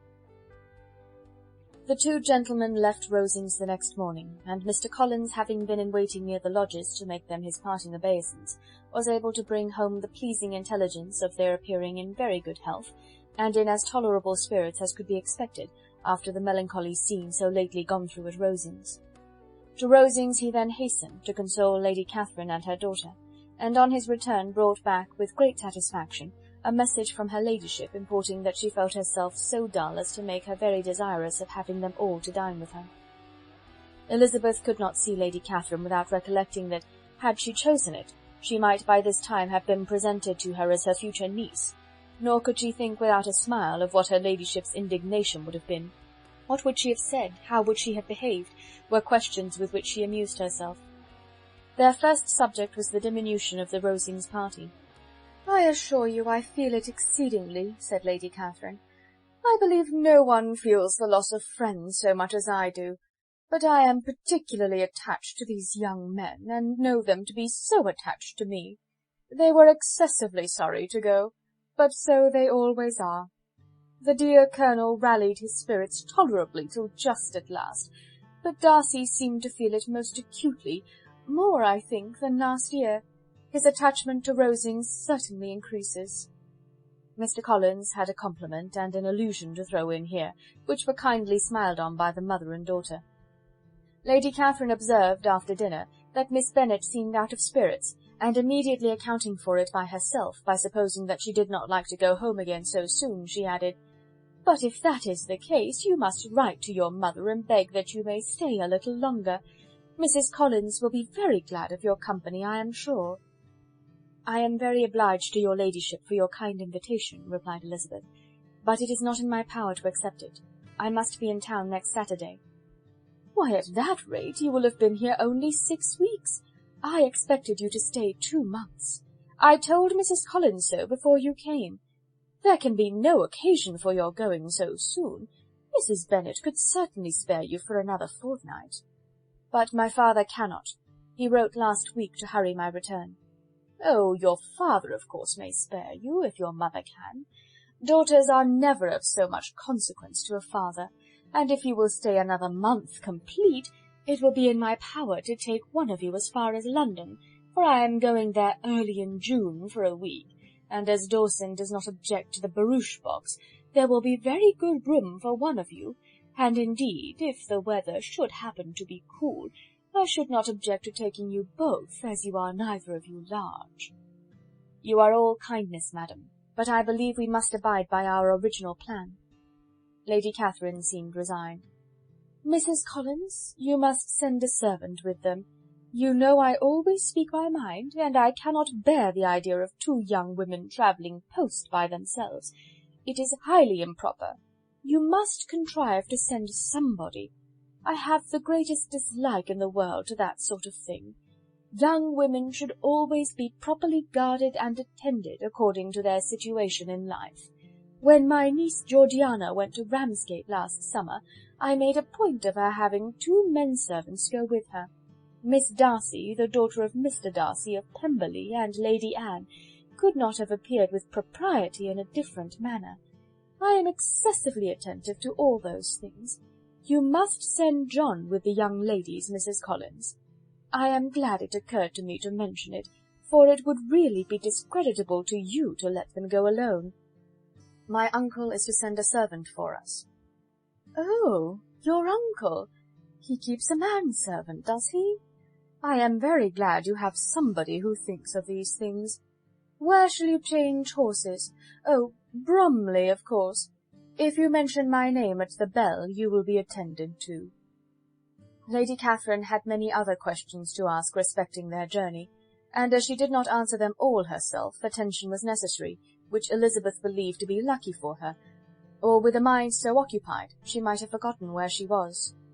Reflection must be reserved for solitary hours. Whenever she was alone she gave way to it as the greatest relief, and not a day went by without a solitary walk in which she might indulge in all the delight of unpleasant recollections. Mr. Darcy's letter she was in a fair way of soon knowing by heart. She studied every sentence, and her feelings towards its writer were at times widely different. When she remembered the style of his address, she was still full of indignation, but when she considered how unjustly she had condemned and upbraided him, her anger was turned against herself, and his disappointed feelings became the object of compassion. His attachment excited gratitude, his general character respect, but she could not approve him, nor could she for a moment repent her refusal or feel the slightest inclination ever to see him again. In her own past behaviour there was a constant source of vexation and regret, and in the unhappy defects of her family a subject of yet heavier chagrin. They were hopeless of remedy. Her father, contented with laughing at them, would never exert himself to restrain the wild giddiness of his youngest daughters, and her mother, with manners so far from right herself, was entirely insensible of the evil. Elizabeth had frequently united with Jane in an endeavour to check the imprudence of Catherine and Lydia, but while they were supported by their mother's indulgence, what chance could there be of improvement? Catherine, weak-spirited, irritable, and completely under Lydia's guidance, had always been affronted by their advice, and Lydia, self-willed and careless, would scarcely give them a hearing. They were ignorant, idle, and vain. While there was an officer in Meryton, they would flirt with him, and while Meryton was within a walk of Longbourn, they would be going there forever. Anxiety on Jane's behalf was another prevailing concern, and Mr. Darcy's explanation, by restoring Bingley to all her former good opinion, heightened the sense of what Jane had lost. His affection was proved to have been sincere, and his conduct cleared of all blame, unless any could attach to the implicitness of his confidence in his friend. How grievous, then, was the thought that, of a situation so desirable in every respect, so replete with advantage, so promising for happiness, Jane had been deprived by the folly and indecorum of her own family. When to these recollections was added the development of Wickham's character, it may be easily believed that the happy spirits which had seldom been depressed before were now so much affected as to make it almost impossible for her to appear tolerably cheerful. Their engagements at Rosings were as frequent during the last week of her stay as they had been at first. The very last evening was spent there, and her ladyship again inquired minutely into the particulars of their journey, gave them directions as to the best method of packing, and was so urgent on the necessity of placing gowns in the only right way, that Maria thought herself obliged, on her return, to undo all the work of the morning, and pack her trunk afresh. When they parted, Lady Catherine, with great condescension, wished them a good journey, and invited them to come to Hunsford again next year, and Miss de Bourgh exerted herself so far as to curtsy and hold out her hand to both.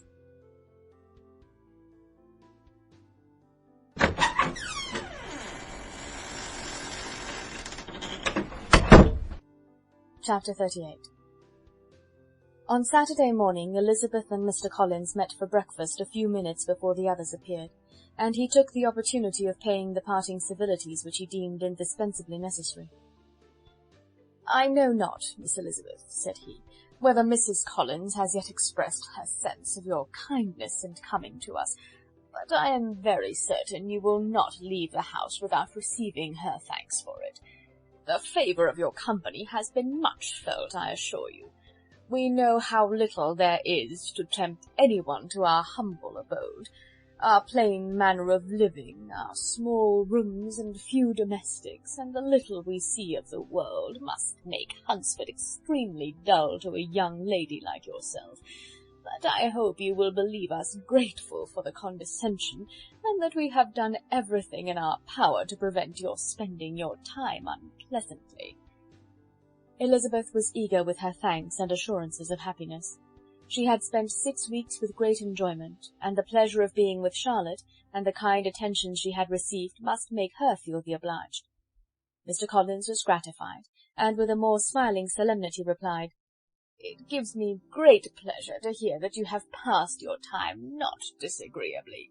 We have certainly done our best, and most fortunately having it in our power to introduce you to very superior society, and from our connection with Rosings, the frequent means of varying the humble home scene, I think we may flatter ourselves that your Hunsford visit cannot have been entirely irksome.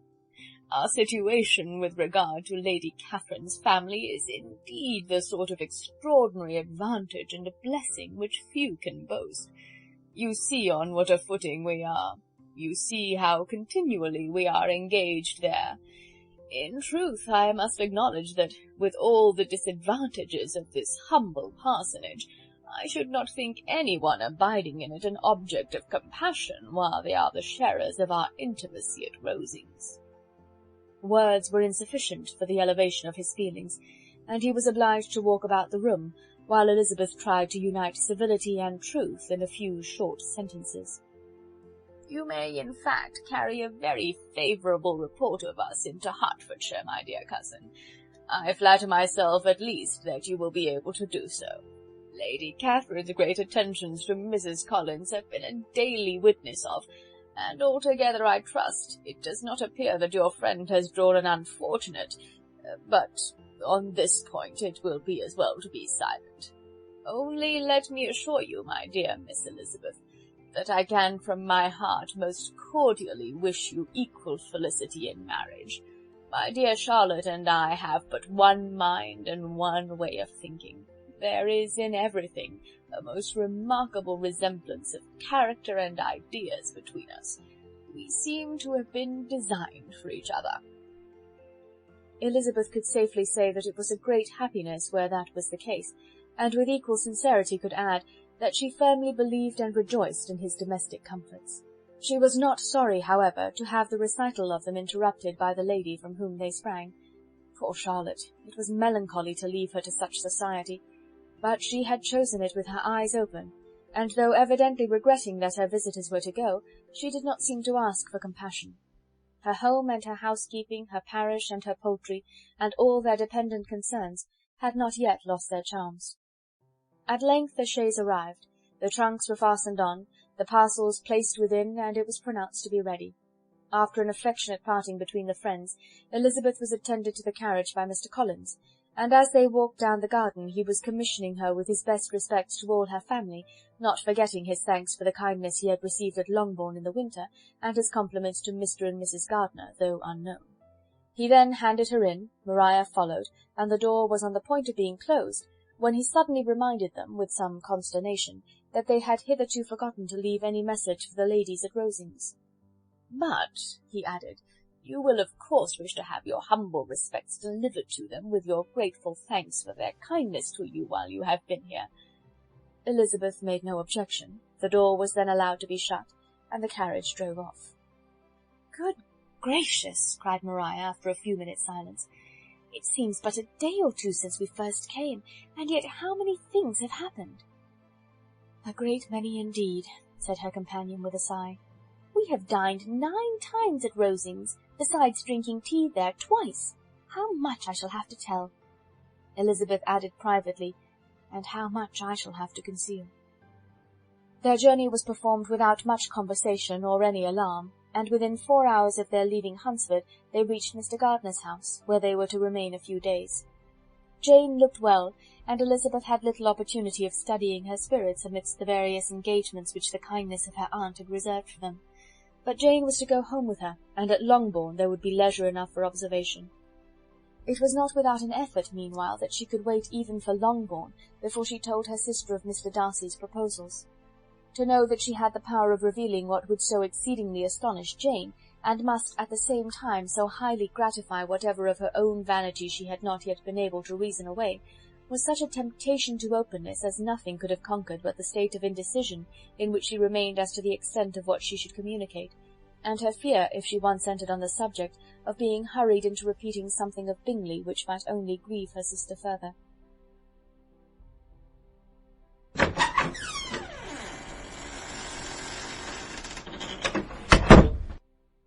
Chapter 39. It was the second week in May in which the three young ladies set out together from Gracechurch Street for the town of in Hertfordshire, and as they drew near the appointed inn where Mr. Bennet's carriage was to meet them, they quickly perceived, in token of the coachman's punctuality, both Kitty and Lydia looking out of a dining-room upstairs. These two girls had been above an hour in the place, happily employed in visiting an opposite milliner, watching the sentinel on guard, and dressing a salad and cucumber. After welcoming their sisters, they triumphantly displayed a table set out with such cold meat as an inn larder usually affords, exclaiming, "Is not this nice? Is not this an agreeable surprise? And we mean to treat you all," added Lydia, "but you must lend us the money, for we have just spent ours at the shop out there." Then, showing her purchases, "Look here, I have bought this bonnet. I do not think it is very pretty, but I thought I might as well buy it as not. I shall pull it to pieces as soon as I get home, and see if I can make it up any better." And when her sisters abused it as ugly, she added, with perfect unconcern, "Oh, but there were 2 or 3 much uglier in the shop, and when I have bought some prettier coloured satin to trim it with fresh, I think it will be very tolerable. Besides, it will not much signify what one wears this summer, after the Shire have left Meryton, and they are going in a fortnight." "Are they indeed?" cried Elizabeth, with the greatest satisfaction. "They are going to be encamped near Brighton, and I do so want papa to take us all there for the summer. It would be such a delicious scheme, and I dare say would hardly cost anything at all. Mamma would like to go too, of all things. Only think what a miserable summer else we shall have." "Yes," thought Elizabeth, "that would be a delightful scheme indeed, and completely do for us at once. Good heaven! Brighton and a whole campful of soldiers to us who have been overset already by one poor regiment of militia and the monthly balls of Meryton." "Now I have got some news for you," said Lydia, as they sat down at table. "What do you think? It is excellent news, capital news, and about a certain person we all like." Jane and Elizabeth looked at each other, and the waiter was told he need not stay. Lydia laughed and said, "Aye, that is just like your formality and discretion. You thought the waiter must not hear, as if he cared. I dare say he often hears worse things said than I am going to say, but he is an ugly fellow. I am glad he is gone. I never saw such a long chin in my life. Well, but now for my news. It is about dear Wickham, too good for the waiter, is it not? There is no danger of Wickham's marrying Mary King. That's for you. She is gone down to her uncle at Liverpool, gone to stay. Wickham is safe." "And Mary King is safe," added Elizabeth, "safe from a connection imprudent as to fortune."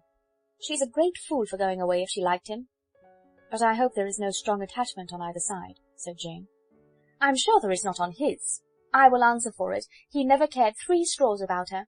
Who could about such a nasty little freckled thing?"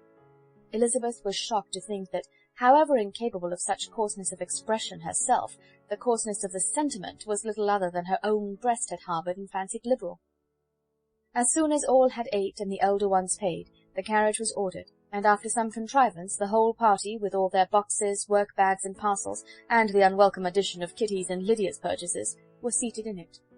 "How nicely we are all crammed in," cried Lydia. "I am glad I bought my bonnet, if it is only for the fun of having another bandbox. Well, now let us be quite comfortable and snug, and talk and laugh all the way home. And in the first place, let us hear what has happened to you all since you went away. Have you seen any pleasant men? Have you had any flirting? I was in great hopes that one of you would have got a husband before you came back. Jane will be quite an old maid soon, I declare. She is almost 23. Lord, how ashamed I should be of not being married before 23. My Aunt Phillips wants you so to get husbands, you can't think. She says Lizzie had better have taken Mr. Collins, but I do not think there would have been any fun in it. Lord, how I should like to be married before any of you, and then I would chaperone you about to all the balls. Dear me, we had such a good piece of fun the other day at Colonel Foster's. Kitty and me were to spend the day there, and Mrs. Forster promised to have a little dance in the evening. By the by, Mrs. Forster and me are such friends. And so she asked the 2 Harringtons to come, but Harriet was ill, and so Pen was forced to come by herself. And then, what do you think we did? We dressed up Chamberlain in women's clothes on purpose to pass for a lady. Only think what fun! Not a soul knew of it but Colonel and Mrs. Foster and Kitty and me, except my aunt, for we were forced to borrow one of her gowns, and you cannot imagine how well he looked. When Denny and Wickham and Pratt and 2 or 3 more of the men came in, they did not know him in the least. Lord, how I laughed, and so did Mrs. Forster. I thought I should have died, and that made the men suspect something, and they soon found out what was the matter. With such kinds of histories of their parties and good jokes did Lydia, assisted by Kitty's hints and additions, endeavour to amuse her companions all the way to Longbourn. Elizabeth listened as little as she could, but there was no escaping the frequent mention of Wickham's name. Their reception at home was most kind.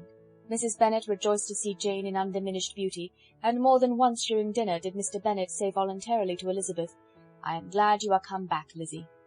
Their party in the dining-room was large, for almost all the Lucases came to meet Maria and hear the news, and various were the subjects that occupied them. Lady Lucas was inquiring of Maria after the welfare and poultry of her eldest daughter. Mrs. Bennet was doubly engaged, on one hand collecting an account of the present fashions from Jane, who sat some way below her, and on the other retailing them to all the younger Lucases, and Lydia, in a voice rather louder than any other person's, was enumerating the various pleasures of the morning to anybody who would hear her. "Oh, Mary," said she, "I wish you had gone with us, for we had such fun. As we went along, Kitty and I drew up the blinds and pretended there was nobody in the coach, and I should have gone so all the way if Kitty had not been sick. And when we got to the George, I do think we behaved very handsomely, for we treated the other 3 with the nicest cold luncheon in the world, and if you had gone we would have treated you too. And then when we came away it was such fun. I thought we should never have got into the coach. I was ready to die of laughter. And then we were so merry all the way home. We talked and laughed so loud that anybody might have heard us 10 miles off." To this Mary gravely replied, "Far be it from me, my dear sister, to depreciate such pleasures. They would doubtless be congenial with the generality of female minds, but I confess they would have no charms for me. I should infinitely prefer a book." But of this answer Lydia heard not a word. She seldom listened to anybody for more than half a minute, and never attended to Mary at all. In the afternoon Lydia was urgent with the rest of the girls to walk to Meryton and to see how everybody went on, but Elizabeth steadily opposed the scheme. It should not be said that the Miss Bennets could not be at home half a day before they were in pursuit of the officers. There was another reason, too, for her opposition. She dreaded seeing Mr. Wickham again, and was resolved to avoid it as long as possible. The comfort to her of the regiment's approaching removal was indeed beyond expression. In a fortnight they were to go, and once gone, she hoped there could be nothing more to plague her on his account. She had not been many hours at home before she found that the Brighton scheme, of which Lydia had given them a hint at the inn, was under frequent discussion between her parents. Elizabeth saw directly that her father had not the smallest intention of yielding, but his answers were at the same time so vague and equivocal that her mother, though often disheartened, had never yet despaired of succeeding at last.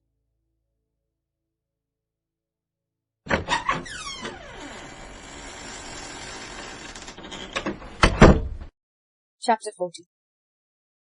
Elizabeth's impatience to acquaint Jane with what had happened could no longer be overcome, and at length, resolving to suppress every particular in which her sister was concerned, and preparing her to be surprised, she related to her the next morning the chief of the scene between Mr. Darcy and herself. Miss Bennet's astonishment was soon lessened by the strong sisterly partiality which made any admiration of Elizabeth appear perfectly natural, and all surprise was shortly lost in other feelings. She was sorry that Mr. Darcy should have delivered his sentiments in a manner so little suited to recommend them, but still more was she grieved for the unhappiness which her sister's refusal must have given him. "His being so sure of succeeding was wrong," said she, "and certainly ought not to have appeared, but consider how much it must increase his disappointment." "Indeed," replied Elizabeth, "I am heartily sorry for him, but he has other feelings, which will probably soon drive away his regard for me. You do not blame me, however, for refusing him?" "Blame you? Oh, no." "But you blame me for having spoken so warmly of Wickham?" "No, I do not know that you are wrong in saying what you did." "But you will know it when I tell you what happened the very next day." She then spoke of the letter, repeating the whole of its contents as far as they concerned George Wickham. What a stroke was this for poor Jane, who would willingly have gone through the world without believing that so much wickedness existed in the whole race of mankind as were here collected in one individual. Nor was Darcy's vindication, though grateful to her feelings, capable of consoling her for such discovery. Most earnestly did she labour to prove the probability of error, and seek to clear the one without involving the other. "This will not do," said Elizabeth. You will never be able to make both of them good for anything. Take your choice, but you must be satisfied with only one. There is but such a quantity of merit between them, just enough to make one good sort of man, and of late it has been shifting about pretty much. For my part, I am inclined to believe it all Darcy's, but you shall do as you choose." It was some time, however, before a smile could be extorted from Jane. "I do not know when I have been more shocked," said she. "Wickham so very bad? It is almost past belief. And poor Mr. Darcy! Dear Lizzie, only consider what he must have suffered. Such a disappointment, and with the knowledge of your ill opinion too, and having to relate such a thing of his sister. It is really too distressing. I am sure you must feel it so. Oh no, my regret and compassion are all done away by seeing you so full of both. I know you will do him such ample justice that I am growing every moment more unconcerned and indifferent. Your profusion makes me saving, and if you lament over him much longer, my heart will be as light as a feather." "Poor Wickham! There is such an expression of goodness in his countenance, such an openness and gentleness in his manner." "There certainly was some great mismanagement in the education of those two young men. One has got all the goodness, and the other all the appearance of it." "I never thought Mr. Darcy so deficient in the appearance of it as you used to do. And yet I meant to be uncommonly clever in taking so decided a dislike to him without any reason. It is such a spur to one's genius, such an opening for wit, to have a dislike of that kind. One may be continually abusive without saying anything just, but one cannot always be laughing at a man without now and then stumbling on something witty. Lizzie, when you first read that letter, I am sure you could not treat the matter as you do now." "Indeed I could not. I was uncomfortable enough, I may say unhappy, and with no one to speak to about what I felt, no Jane to comfort me and say that I had not been so very weak and vain and nonsensical as I knew I had. Oh, how I wanted you! How unfortunate that you should have used such very strong expressions in speaking of Wickham to Mr. Darcy, for now they do appear wholly undeserved." "Certainly, but the misfortune of speaking with bitterness is a most natural consequence of the prejudices I have been encouraging. There is one point on which I want your advice. I want to be told whether I ought or ought not to make our acquaintances in general understand Wickham's character." Miss Bennet paused a little, and then replied, "Surely there can be no occasion for exposing him so dreadfully. What is your opinion?" "That it ought not to be attempted. Mr. Darcy has not authorized me to make his communication public. On the contrary, every particular relative to his sister was meant to be kept as much as possible to myself, and if I endeavour to undeceive people as to the rest of his conduct, who will believe me? The general prejudice against Mr. Darcy is so violent that it would be the death of half the good people in Meryton to attempt to place him in an amiable light. I am not equal to it. Wickham will soon be gone, and therefore it will not signify to any one here what he really is. Some time hence it will all be found out, and then we may laugh at their stupidity in not knowing it before. At present I will say nothing about it." "You are quite right. To have his errors made public might ruin him for ever. He is now, perhaps, sorry for what he has done, and anxious to re-establish a character. We must not make him desperate." The tumult of Elizabeth's mind was allayed by this conversation. She had got rid of two of the secrets which had weighed on her for a fortnight, and was certain of a willing listener in Jane, whenever she might wish to talk again of either. But there was still something lurking behind, of which prudence forbade the disclosure. She dared not relate the other half of Mr. Darcy's letter, nor explain to her sister how sincerely she had been valued by her friend. Here was knowledge in which no one could partake, and she was sensible that nothing less than a perfect understanding between the parties could justify her in throwing off this last encumbrance of mystery. "And then," said she, "if that very improbable event should ever take place, I shall merely be able to tell what Bingley may tell in a much more agreeable manner himself. The liberty of communication cannot be mine till it has lost all its value." She was now, on being settled at home, at leisure to observe the real state of her sister's spirits. Jane was not happy. She still cherished a very tender affection for Bingley. Having never even fancied herself in love before, her regard had all the warmth of first attachment, and from her age and disposition, greater steadiness than most first attachments often boast, and so fervently did she value his remembrance and prefer him to every other man, that all her good sense and all her attention to the feelings of her friends were requisite to check the indulgence of those regrets which must have been injurious to her own health and their tranquillity. "Well, Lizzie," said Mrs. Bennet one day, "what is your opinion now of this sad business of Jane's? For my part, I am determined never to speak of it again to anybody. I told my sister Philip so the other day. But I cannot find out that Jane saw anything of him in London. Well, he is a very undeserving young man, and I do not suppose there's the least chance in the world of her ever getting him now. There is no talk of his coming to Netherfield again in the summer, and I have inquired of everybody, too, who is likely to know. I do not believe he will ever live at Netherfield any more. Oh, well, it is just as he chooses. Nobody wants him to come, though I shall always say he used my daughter extremely ill, and if I was her, I would not have put up with it. Well, my comfort is, I am sure Jane will die of a broken heart, and then he will be sorry for what he has done. But as Elizabeth should not receive comfort from any such expectation, she made no answer. Well, Lizzie, continued her mother soon afterwards, and so the Collinses live very comfortable, do they? Well, well, I only hope it will last. And what sort of table do they keep? Charlotte is an excellent manager, I dare say. If she is half as sharp as her mother, she is saving enough. There is nothing extravagant in their housekeeping, I dare say. No, nothing at all. A great deal of good management, depend upon it. Yes, yes, they will take care not to outrun their income. They will never be distressed for money. Well, much good may it do them. And so I suppose they often talk of having Longbourn when your father is dead. They look upon it as quite their own, I dare say, whenever that happens. It was a subject which they could not mention before me. No, it would have been strange if they had, but I make no doubt they often talk of it between themselves. Well, if they can be easy with an estate that is not lawfully their own, so much the better. I should be ashamed of having one that was only entailed on me.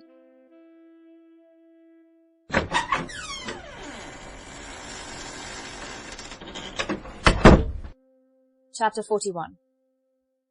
The first week of their return was soon gone. The second began. It was the last of the regiment's stay at Meryton, and all the young ladies in the neighbourhood were drooping apace. The dejection was almost universal. The elder Miss Bennets alone were still able to eat, drink, and sleep, and pursue the usual course of their employments. Very frequently they were reproached for this insensibility by Kitty and Lydia, whose own misery was extreme, and who could not comprehend such hard-heartedness in any of the family. "Good heaven, what is to become of us? What are we to do?" they would often exclaim in the bitterness of woe. "How can you be smiling so, Lizzie?" Their affectionate mother shared all of their grief. She remembered what she had herself endured on a similar occasion 25 years ago. "I am sure," said she, "I cried for 2 days together when Colonel Miller's regiment went away. I thought I should have broken my heart." "I am sure I shall break mine," said Lydia. "If one could but go to Brighton," observed Mrs. Bennet. "Oh, yes, if one could but go to Brighton, but papa is so disagreeable. A little sea-bathing would set me up for ever." "And my Aunt Phillips is sure it would do me a great deal of good," added Kitty. Such were the kind of lamentations resounding perpetually through Longbourn House. Elizabeth tried to be diverted by them, but all sense of pleasure was lost in shame. She felt anew the justice of Mr. Darcy's objections, and never had she been so much disposed to pardon his interference in the views of his friend. But the gloom of Lydia's prospect was shortly cleared away, for she received an invitation from Mrs. Forster, the wife of the colonel of the regiment, to accompany her to Brighton. This invaluable friend was a very young woman, and very lately married.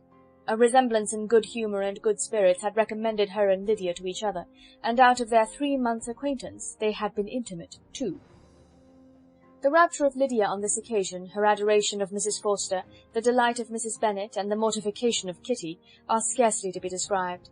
Wholly inattentive to her sister's feelings, Lydia flew about the house in restless ecstasy, calling for everyone's congratulations, and laughing and talking with more violence than ever, whilst the luckless Kitty continued in the parlour, repined at her fate in terms as unreasonable as her accent was peevish. "I cannot see why Mrs. Forster should not ask me as well as Lydia," said she, "though I am not her particular friend. I have just as much right to be asked as she has, and more too, for I am 2 years older." In vain did Elizabeth attempt to make her reasonable, and Jane to make her resigned. As for Elizabeth herself, this invitation was so far from exciting in her the same feelings as in her mother and Lydia, that she considered it as the death warrant of all possibility of common sense for the latter. And detestable as such a step must make her if it were known, she could not help secretly advising her father not to let her go. She represented to him all the improprieties of Lydia's general behaviour, the little advantage she could derive from the friendship with such a woman as Mrs. Forster, and the probability of her being yet more imprudent with such a companion at Brighton, where the temptations must be greater than at home. He heard her attentively, and then said, "Lydia will never be easy until she has exposed herself in some public place or other, and we can never expect her to do it with so little expense or inconvenience to her family as under the present circumstances." "If you were aware," said Elizabeth, "of the very great disadvantage to us all which must arise from the public notice of Lydia's unguarded and imprudent manner, nay, which has already arisen from it, I am sure you would judge differently in the affair." "Already arisen?" repeated Mr. Bennet. "What, has she frightened away some of your lovers? Poor little Lizzie! But do not be cast down. Such squeamish youths as cannot bear to be connected with a little absurdity are not worth a regret. Come, let me see the list of pitiful fellows who have been kept aloof by Lydia's folly." "Indeed you are mistaken. I have no such injuries to resent. It is not of particular, but of general evils which I am now complaining. Our importance, our respectability in the world, must be affected by the wild volatility, the assurance and disdain of all restraint which mark Lydia's character. Excuse me, for I must speak plainly. If you, my dear father, will not take the trouble of checking her exuberant spirits, and of teaching her that her present pursuits are not to be the business of her life, she will soon be beyond the reach of amendment. Her character will be fixed, and she will, at 16, be the most determined flirt that ever made herself or her family ridiculous. A flirt, too, in the worst and meanest degree of flirtation, without any attraction beyond youth and a tolerable person, and from the ignorance and emptiness of her mind, wholly unable to ward off any portion of that universal contempt which her rage for admiration will excite. In this danger Kitty also is comprehended. She will follow wherever Lydia leads, vain, ignorant, idle, and absolutely uncontrolled. Oh, my dear father, can you suppose it possible that they will not be censured and despised wherever they are known, and that their sisters will not be often involved in the disgrace?" Mr. Bennet saw that her whole heart was in the subject, and affectionately taking her hand, said in reply, "Do not make yourself uneasy, my love. Wherever you and Jane are known, you must be respected and valued, and you will not appear to less advantage for having a couple of, or I may say 3, very silly sisters. We shall have no peace at Longbourn if Lydia does not go to Brighton. Let her go then. Colonel Forster is a sensible man, and will keep her out of any real mischief. And she is luckily too poor to be an object of prey to anybody. At Brighton she will be of less importance even as a common flirt than she has been here. The officers will find women better worth their notice. Let us hope, therefore, that her being there may teach her her own insignificance. At any rate, she cannot grow many degrees worse without authorizing us to lock her up for the rest of her life." With this answer Elizabeth was forced to be content, but her own opinion continued the same, and she left him disappointed and sorry. It was not in her nature, however, to increase her vexations by dwelling on them. She was confident of having performed her duty, and to fret over unavoidable evils, or augment them by anxiety, was no part of her disposition. Had Lydia and her mother known the substance of her conference with her father, their indignation would hardly have found expression in their united volubility. In Lydia's imagination a visit to Brighton comprised every possibility of earthly happiness. She saw, with the creative eye of fancy, the streets of that gay bathing-place covered with officers. She saw herself the object of attention to tens and to scores of them at present unknown. She saw all the glories of the camp, its tents stretched forth in beauteous uniformity of lines, crowded with the young and the gay, and dazzling with scarlet. And to complete the view, she saw herself seated beneath a tent, tenderly flirting with at least 6 officers at once.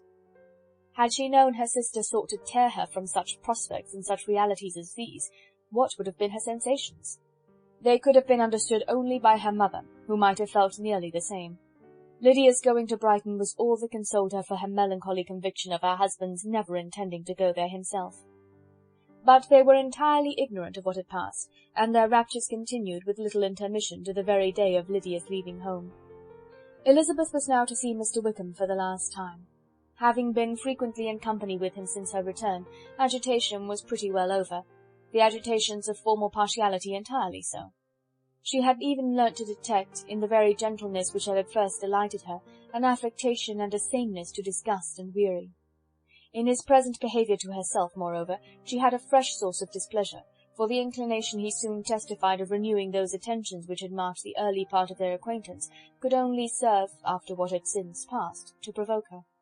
She lost all concern for him in finding herself thus selected as the object of such idle and frivolous gallantry, and while she steadily repressed it, could not but feel the reproof contained in his believing that, however long and for whatever cause his attentions had been withdrawn, her vanity would be gratified, and her preference secured at any time by their renewal. On the very last day of the regiment's remaining at Meryton, he dined, with other of the officers, at Longbourn, and so little was Elizabeth disposed to part from him in good humour, that on his making some inquiry as to the manner in which her time had passed at Hunsford, she mentioned Colonel Fitzwilliam's and Mr. Darcy's having both spent 3 weeks at Rosings, and asked him if he was acquainted with the former. He looked surprised, displeased, alarmed, but with a moment's recollection and a returning smile replied that he had formerly seen him often, and after observing that he was a very gentlemanlike man, asked her how she liked him. Her answer was warmly in his favour. With an air of indifference he soon afterwards added, "How long did you say he was at Rosings?" "Nearly 3 weeks." "And you saw him frequently?" "Yes, almost every day." "His manners are very different from his cousin's." "Yes, very different. But I think Mr. Darcy improves upon acquaintance." "Indeed!" cried Mr. Wickham, with a look which did not escape her. "And pray, may I ask—" But checking himself, he added in a gayer tone, "Is it in address that he improves? Has he deigned to add aught of civility to his ordinary style? For I dare not hope," he continued in a lower and more serious tone, "that he is improved in essentials." "Oh, no," said Elizabeth. "In essentials, I believe, he is very much what he ever was." While she spoke, Wickham looked as if scarcely knowing whether to rejoice over her words, or to distrust their meaning. There was a something in her countenance which made him listen with an apprehensive and anxious attention, while she added, "When I said that he improved on acquaintance, I did not mean that his mind or his manners were in a state of improvement, but that, from knowing him better, his disposition was better understood." Wickham's alarm now appeared in a heightened complexion and agitated look. For a few minutes he was silent, till, shaking off his embarrassment, he turned to her again and said in the gentlest of accents, "You, who so well know my feelings towards Mr. Darcy, will readily comprehend how sincerely I must rejoice that he is wise enough to assume even the appearance of what is right. His pride in that direction may be of service, if not to himself, to many others, for it must only deter him from such foul misconduct as I have suffered by. I only fear that the sort of cautiousness to which you, I imagine, have been alluding, is merely adopted on his visits to his aunt, of whose good opinion and judgment he stands much in awe. His fear of her has always operated, I know, when they were together, and a good deal is to be imputed to his wish of forwarding the match with Miss de Bourgh, which I am certain he has very much at heart." Elizabeth could not repress a smile at this, but she answered only by a slight inclination of the head. She saw that he wanted to engage her on the old subject of his grievances, and she was in no humour to indulge him. The rest of the evening passed with the appearance, on his side, of usual cheerfulness, but with no further attempt to distinguish Elizabeth, and they parted at last with mutual civility, and possibly a mutual desire of never meeting again. When the party broke up, Lydia returned with Mrs. Forster to Meryton, from whence they were to set out early the next morning. The separation between her and her family was rather noisy than pathetic. Kitty was the only one who shed tears, but she did weep from vexation and envy. Mrs. Bennet was diffuse in her good wishes for the felicity of her daughter, and impressive in her injunctions that she should not miss the opportunity of enjoying herself as much as possible, advice which, there was every reason to believe, would be well attended to. And in the clamorous happiness of Lydia herself in bidding farewell, the more gentle adieus of her sisters were uttered without being heard.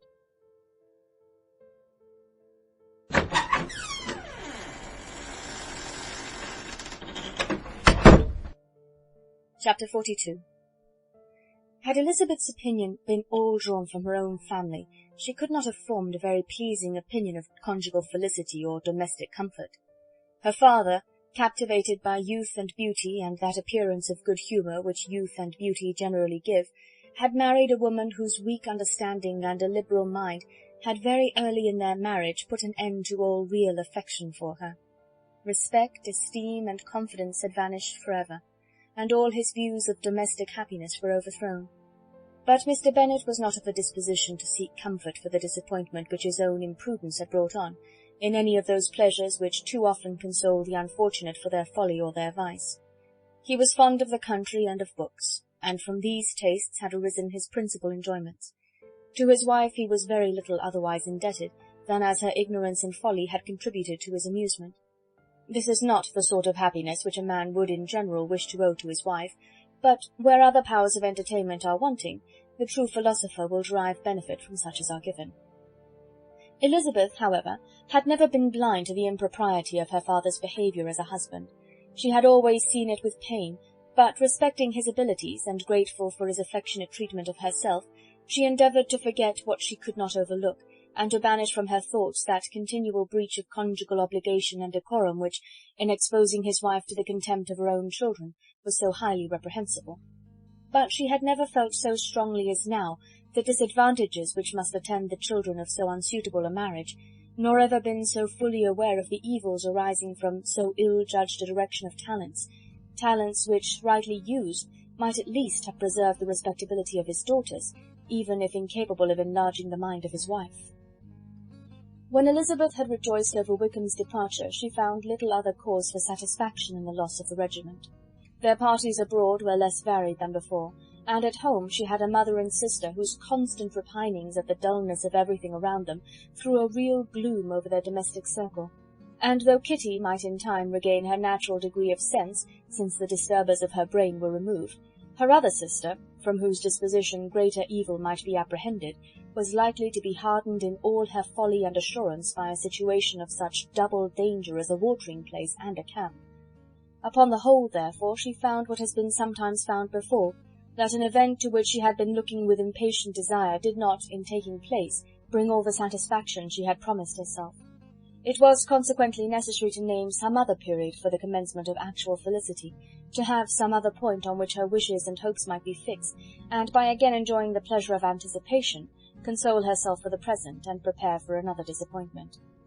Her tour to the lakes was now the object of her happiest thoughts. It was her best consolation for all the uncomfortable hours which the discontentedness of her mother and Kitty made inevitable, and could she have included Jane in the scheme, every part of it would have been perfect. But it is fortunate, thought she, that I have something to wish for. Were the whole arrangement complete, my disappointment would be certain. But here, by carrying with me one ceaseless source of regret in my sister's absence, I may reasonably hope to have all my expectations of pleasure realized. A scheme of which every part promises delight can never be successful, and general disappointment is only warded off by the defence of some little peculiar vexation. When Lydia went away, she promised to write very often, and very minutely, to her mother and Kitty, but her letters were always long expected and always very short.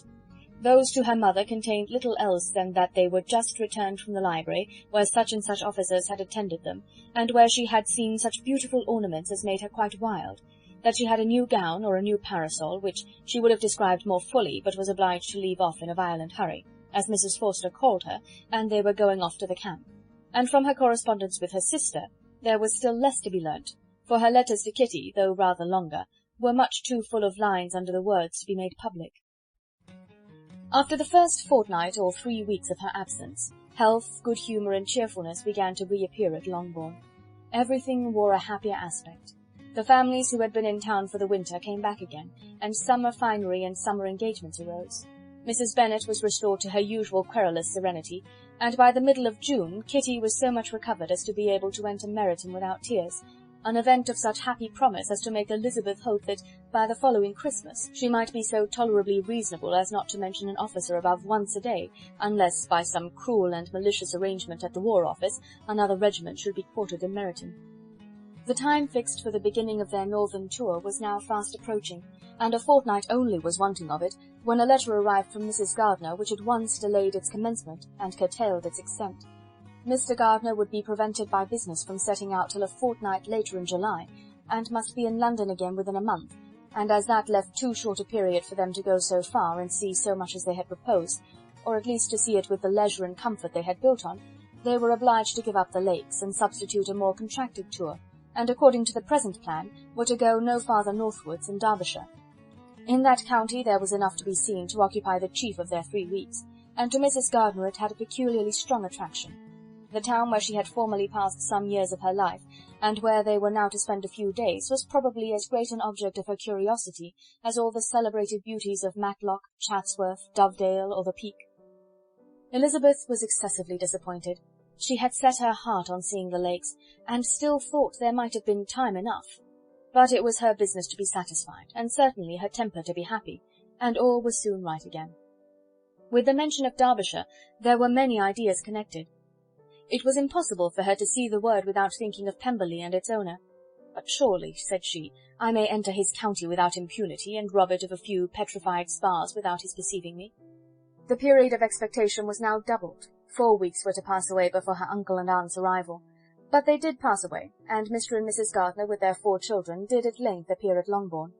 The children, 2 girls of 6 and 8 years old, and 2 younger boys, were to be left under the particular care of their cousin Jane, who was the general favourite, and whose steady sense and sweetness of temper exactly adapted her for attending to them in every way, teaching them, playing with them, and loving them. The Gardiners stayed only 1 night at Longbourn, and set off the next morning with Elizabeth in pursuit of novelty and amusement. One enjoyment was certain, that of suitableness of companions, a suitableness which comprehended health and temper to bear inconveniences, cheerfulness to enhance every pleasure, and affection and intelligence, which might supply it among themselves if there were disappointments abroad. It is not the object of this work to give a description of Derbyshire, nor of any of the remarkable places through which their route thither lay. Oxford, Blenheim, Warwick, Kenilworth, Birmingham, etc., are sufficiently known. A small part of Derbyshire is all the present concern.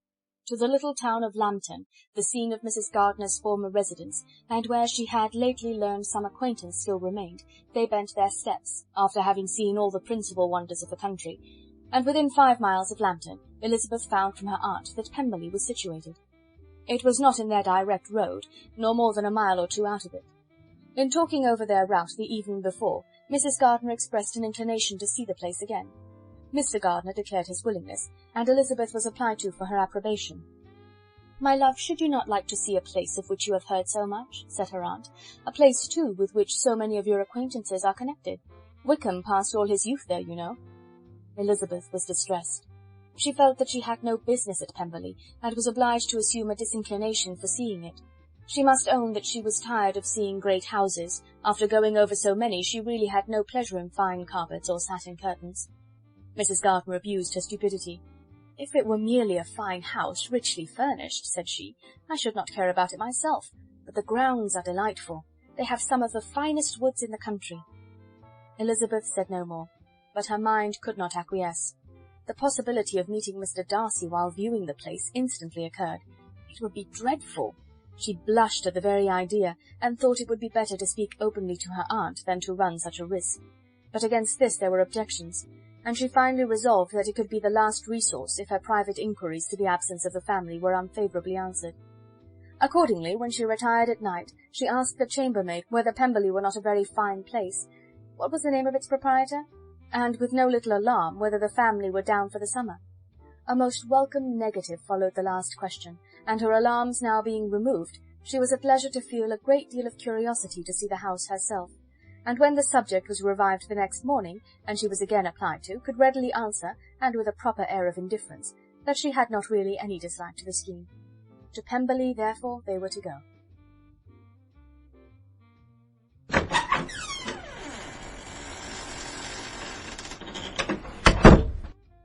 Chapter 43. Elizabeth, as they drove along, watched for the first appearance of Pemberley Woods with some perturbation, and when at length they turned in at the lodge, her spirits were in a high flutter. The park was very large, and contained great variety of ground. They entered it in one of its lowest points, and drove for some time through a beautiful wood, stretching over a wide extent. Elizabeth's mind was too full for conversation, but she saw and admired every remarkable spot and point of view. They gradually ascended for half a mile, and then found themselves at the top of a considerable eminence, where the wood ceased, and the eye was instantly caught by Pemberley House, situated on the opposite side of a valley, into which the road with some abruptness wound. It was a large, handsome stone building, standing well on rising ground, and backed by a ridge of high woody hills, and in front a stream of some natural importance was swelled into greater, but without any artificial appearance. Its banks were neither formal nor falsely adorned. Elizabeth was delighted. She had never seen a place for which nature had done more, or where natural beauty had been so little counteracted by an awkward taste. They were all of them warm in their admiration, and at that moment she felt that to be mistress of Pemberley might be something. They descended the hill, crossed the bridge, and drove to the door, and while examining the nearer aspect of the house, all her apprehension of meeting its owner returned. She dreaded lest the chambermaid had been mistaken. On applying to see the place, they were admitted into the hall, and Elizabeth, as they waited for the housekeeper, had leisure to wonder at her being where she was. The housekeeper came, a respectable-looking elderly woman, much less fine and more civil than she had any notion of finding her. They followed her into the dining-parlour. It was a large, well-proportioned room, handsomely fitted up. Elizabeth, after slightly surveying it, went to a window to enjoy its prospect.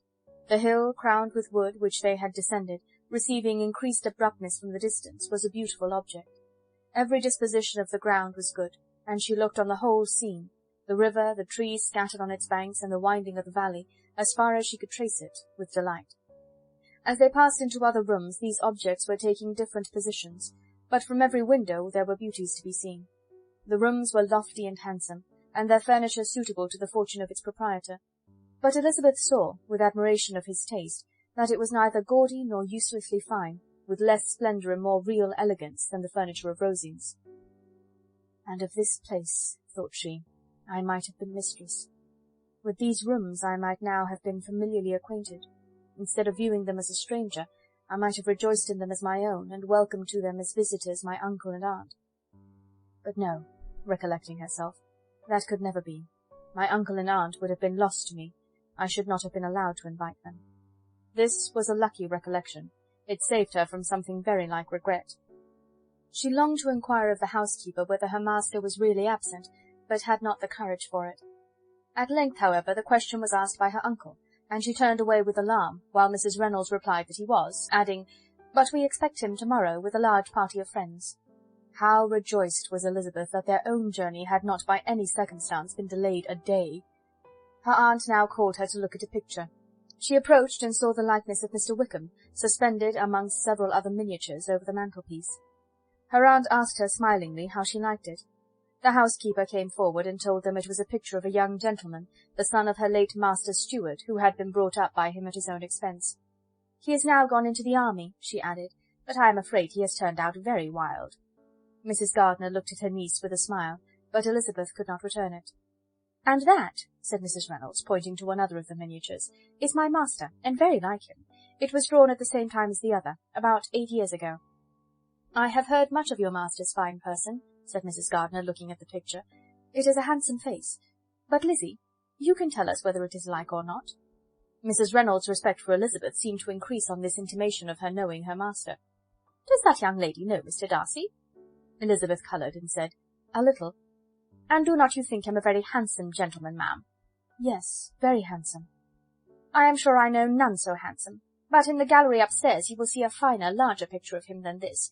This room was my late master's favourite room, and these miniatures are just as they used to be then. He was very fond of them." This accounted to Elizabeth for Mr. Wickham's being among them. Mrs. Reynolds then directed their attention to one of Miss Darcy, drawn when she was only 8 years old. "And is Miss Darcy as handsome as her brother?" said Mrs. Gardiner. "Oh, yes, the handsomest young lady that ever was seen, and so accomplished. She plays and sings all day long.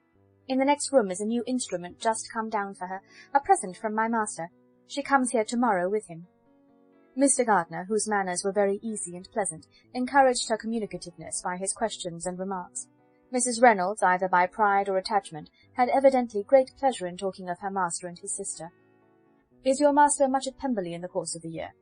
"Not so much as I could wish, sir, but I dare say he may spend half his time here, and Miss Darcy is always down for the summer months." "Except," thought Elizabeth, "when she goes to Ramsgate." "If your master would marry, you might see more of him." "Yes, sir, but I do not know when that will be. I do not know who is good enough for him." Mr. and Mrs. Gardiner smiled. Elizabeth could not help saying, "It is very much to his credit, I am sure, that you should think so." "I say no more than the truth, and everybody will say that knows him," replied the other. Elizabeth thought this was going pretty far, and she listened with increasing astonishment as the housekeeper added, "I have never known a cross word from him in my life, and I have known him ever since he was 4 years old." This was praise, of all others most extraordinary, most opposite to her ideas. That he was not a good-tempered man had been her firmest opinion. Her keenest attention was awakened. She longed to hear more, and was grateful to her uncle for saying, "There are several people of whom so much can be said. You are lucky in having such a master." "Yes, sir, I know I am. If I were to go through the world, I could not meet with a better. But I have always observed that they who are good-natured when children are good-natured when they grow up. and he was always the sweetest-tempered, most generous-hearted boy in the world. Elizabeth almost stared at her. "Can this be Mr. Darcy?" thought she. "His father was an excellent man," said Mrs. Gardiner. "Yes, ma'am, that he was indeed, and his son will be just like him, just as affable to the poor." Elizabeth listened, wondered, doubted, and was impatient for more. Mrs. Reynolds could interest her on no other point. She related the subjects of the pictures, the dimensions of the rooms, and the price of the furniture in vain. Mr. Gardiner, highly amused by the kind of family prejudice to which he attributed her excessive commendation of her master, soon led again to the subject, and she dwelt with energy on his many merits as they proceeded together up the great staircase. "He is the best landlord and the best master," said she, "that ever lived. Not like the wild young men nowadays, who think of nothing but themselves. There is not one of his tenants or servants but will give him a good name. Some people call him proud, but I am sure I never saw anything of it. To my fancy, it is only because he does not rattle away like other young men." "In what an amiable light does this place him," thought Elizabeth. "This fine account of him," whispered her aunt as they walked, "is not quite consistent with his behaviour to our poor friend. Perhaps we might be deceived. That is not very likely. Our authority was too good." On reaching the spacious lobby above, they were shown into a very pretty sitting-room, lately fitted up with greater elegance and lightness than the apartments below, and were informed that it was but just done to give pleasure to Miss Darcy, who had taken a liking to the room when last at Pemberley. "He is certainly a good brother," said Elizabeth, as they walked towards one of the windows. Mrs. Reynolds anticipated Miss Darcy's delight when she should enter the room. "And this is always the way with him," she added. "Whatever can give his sister any pleasure is sure to be done in a moment. There is nothing he would not do for her." The picture gallery and 2 or 3 of the principal bedrooms were all that remained to be shown. In the former were many good paintings, but Elizabeth knew nothing of the art, and from such as had already been visible below she had willingly turned to look at some drawings of Miss Darcy's, in crayons, whose subjects were usually more interesting and also more intelligible. In the gallery there were many family portraits, but they could have little to fix the attention of a stranger. Elizabeth walked in quest of the only face whose features would be known to her. At last it arrested her, and she beheld a striking resemblance to Mr. Darcy, with such a smile over the face that she remembered to have sometimes seen when he looked at her. She stood several minutes before the picture in earnest contemplation, and returned to it again before they quitted the gallery. Mrs. Reynolds informed them that it had been taken in his father's lifetime. There was certainly at this moment, in Elizabeth's mind, a more gentle sensation towards the original than she had ever felt at the height of their acquaintance. The commendation bestowed on him by Mrs. Reynolds was of no trifling nature.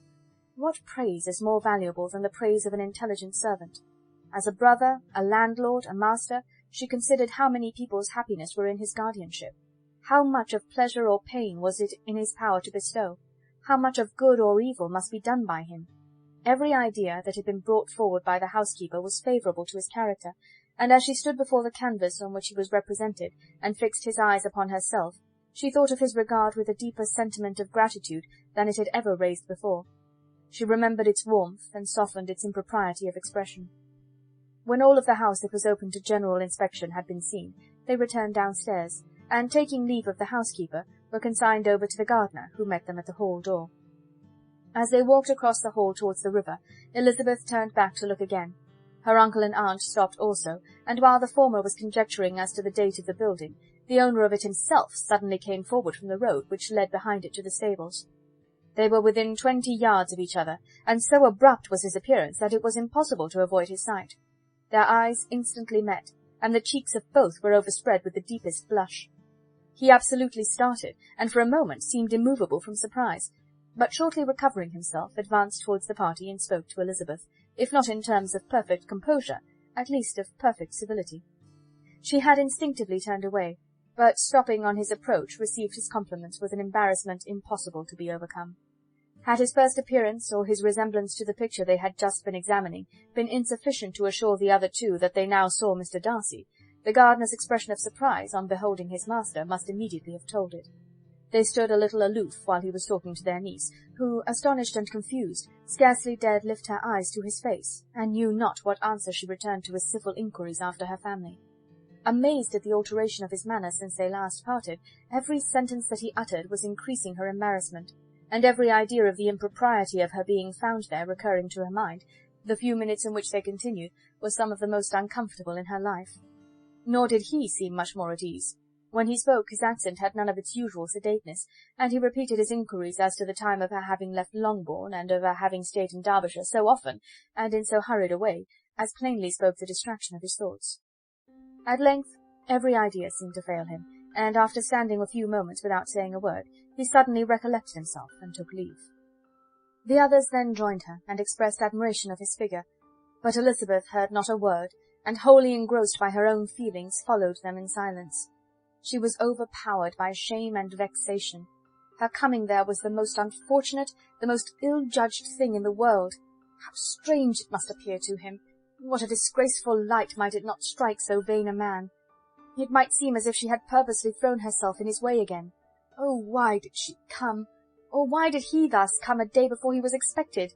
Had they been only 10 minutes sooner, they could have been beyond the reach of his discrimination, for it was plain that he was that moment arrived, that moment alighted from his horse or his carriage. She blushed again and again over the perverseness of the meeting, and his behaviour, so strikingly altered, what could it mean?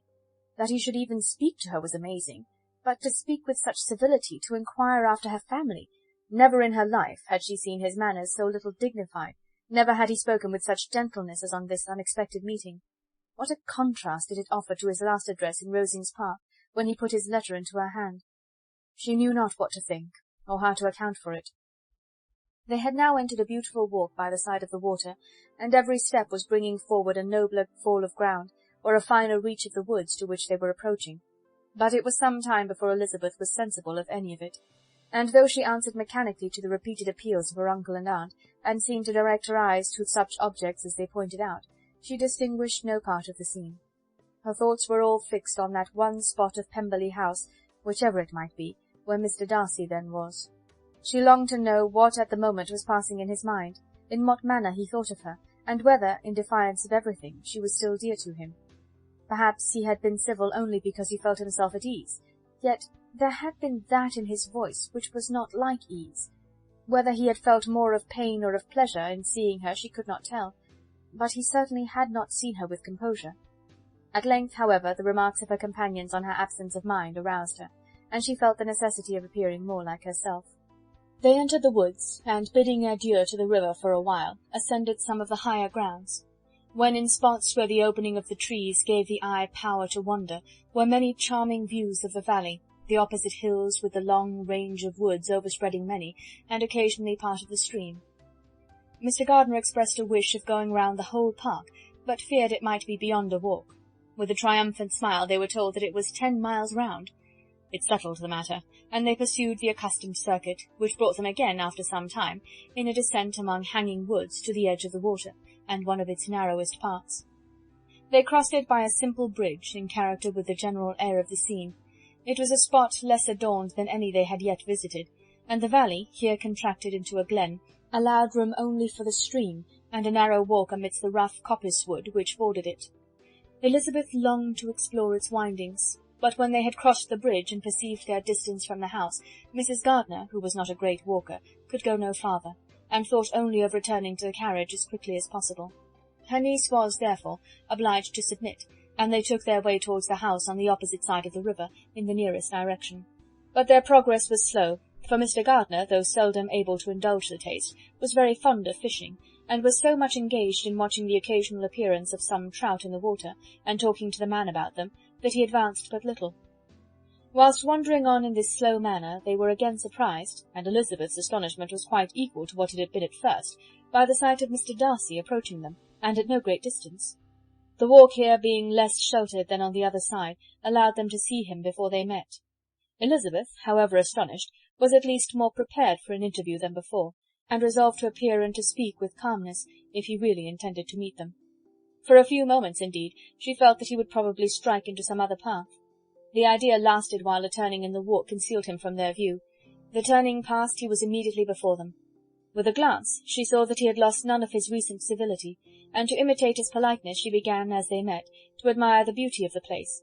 But she had not got beyond the words delightful and charming, when some unlucky recollections obtruded, and she fancied that praise of Pemberley from her might be mischievously construed. Her colour changed, and she said no more. Mrs. Gardiner was standing a little behind, and on her pausing, he asked her if she would do him the honour of introducing him to her friends. This was a stroke of civility for which she was quite unprepared, and she could hardly suppress a smile at his being now seeking the acquaintance of some of those very people against whom his pride had revolted in his offer to herself. What will be his surprise, thought she, when he knows who they are? He takes them now for people of fashion. The introduction, however, was immediately made, and as she named their relationship to herself, she stole a sly look at him to see how he bore it, and was not without the expectation of his decamping as fast as he could from such disgraceful companions. That he was surprised by the connection was evident. He sustained it, however, with fortitude, and so far from going away, turned his back with them, and entered into conversation with Mr. Gardiner. Elizabeth could not but be pleased, could not but triumph. It was consoling that he should know she had some relations for whom there was no need to blush. She listened most attentively to all that passed between them, and gloried in every expression, every sentence of her uncle which marked his intelligence, his taste, or his good manners. The conversation soon turned upon fishing, and she heard Mr. Darcy invite him, with the greatest civility, to fish there as often as he chose while he continued in the neighbourhood, offering at the same time to supply him with fishing tackle, and pointing out those parts of the stream where there was usually most sport. Mrs. Gardiner, who was walking arm in arm with Elizabeth, gave her a look of expressive wonder. Elizabeth said nothing, but it gratified her exceedingly. The compliment must be all for herself. The astonishment, however, was extreme, and continually was she repeating, "Why is he so altered? From what can it proceed? It cannot be for me. It cannot be for my sake that his manners are thus softened. My reproofs at Hunsford could not work such a change as this. It is impossible that he should still love me." After walking some time in this way, the two ladies in front, the two gentlemen behind, on resuming their places after descending to the brink of the river for the better inspection of some curious water-plant, there chanced to be a little alteration. It originated in Mrs. Gardiner, who, fatigued by the exercise of the morning, found Elizabeth's arm inadequate to her support, and consequently preferred her husband's. Mr. Darcy took her place by her niece, and they walked on together. After a short silence, the lady first spoke. She wished him to know that she had been assured of his absence before she came to the place, and accordingly began by observing that his arrival had been very unexpected. "For your housekeeper," she added, "informed us that you would certainly not be here till tomorrow, and indeed, before we left Bakewell, we understood that you were not immediately expected in the country." He acknowledged the truth of it all, and said that business with his steward had occasioned his coming forward a few hours before the rest of the party with whom he had been travelling. "They will join me early tomorrow," he continued, "and among them are some who will claim an acquaintance with you, Mr. Bingley and his sisters." Elizabeth answered only by a slight bow. Her thoughts were instantly driven back to the time when Mr. Bingley's name had been the last mentioned between them, and if she might judge by his complexion, his mind was not very differently engaged. "There is also one other person in the party," he continued after a pause, "who more particularly wishes to be known to you. Will you allow me, or do I ask too much, to introduce my sister to your acquaintance during your stay at Lambton?" The surprise of such an application was great indeed. It was too great for her to know in what manner she acceded to it. She immediately felt that whatever desire Miss Darcy might have of being acquainted with her must be the work of her brother, and, without looking farther, it was satisfactory. It was gratifying to know that his resentment had not made him think really ill of her. They now walked on in silence, each of them deep in thought. Elizabeth was not comfortable. That was impossible, but she was flattered and pleased.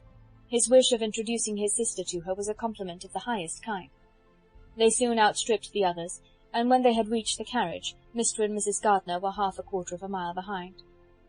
He then asked her to walk into the house, but she declared herself not tired, and they stood together on the lawn. At such a time much might have been said, and silence was very awkward. She wanted to talk, but there seemed to be an embargo on every subject. At last she recollected that she had been travelling, and they talked of Matlock and Dovedale with great perseverance. Yet time and her aunt moved slowly, and her patience and her ideas were nearly worn out before the tete-a-tete was over. On Mr. and Mrs. Gardiner's coming up, they were all pressed to go into the house and take some refreshment, but this was declined, and they parted on each side with utmost politeness. Mr. Darcy handed the ladies into the carriage, and when it drove off, Elizabeth saw him walking slowly towards the house.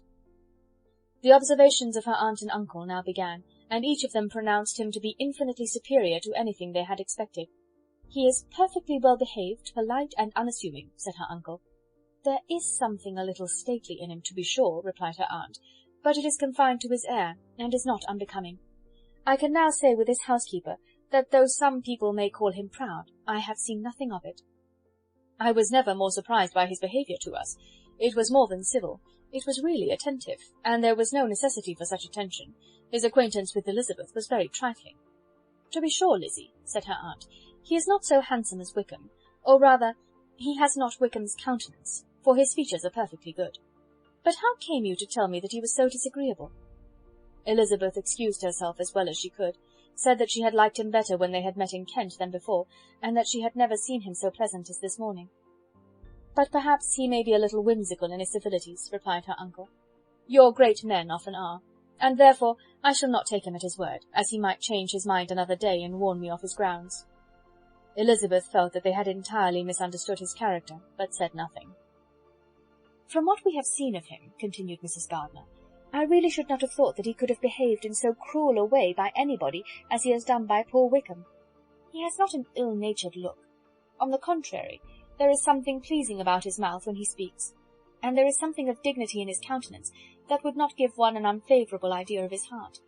But, to be sure, the good lady who showed us his house did give him a most flaming character. I could hardly help laughing aloud sometimes. But he is a liberal master, I suppose, and that, in the eye of a servant, comprehends every virtue."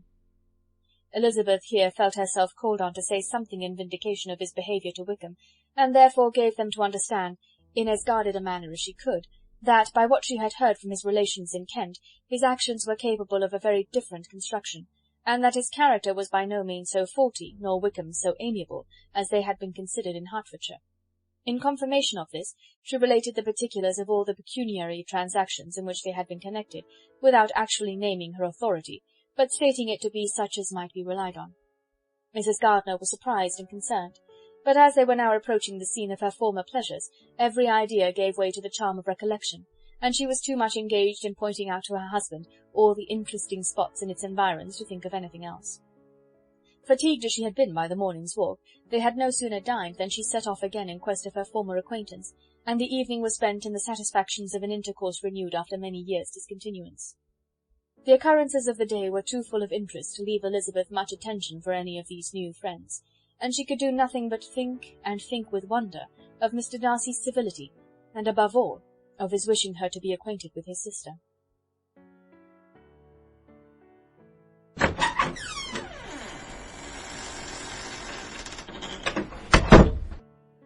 Chapter 44. Elizabeth had settled it that Mr. Darcy would bring his sister to visit her the very day after her reaching Pemberley, and was consequently resolved not to be out of sight of the inn the whole of that morning. But her conclusion was false, for on the very morning after their arrival at Lambton these visitors came.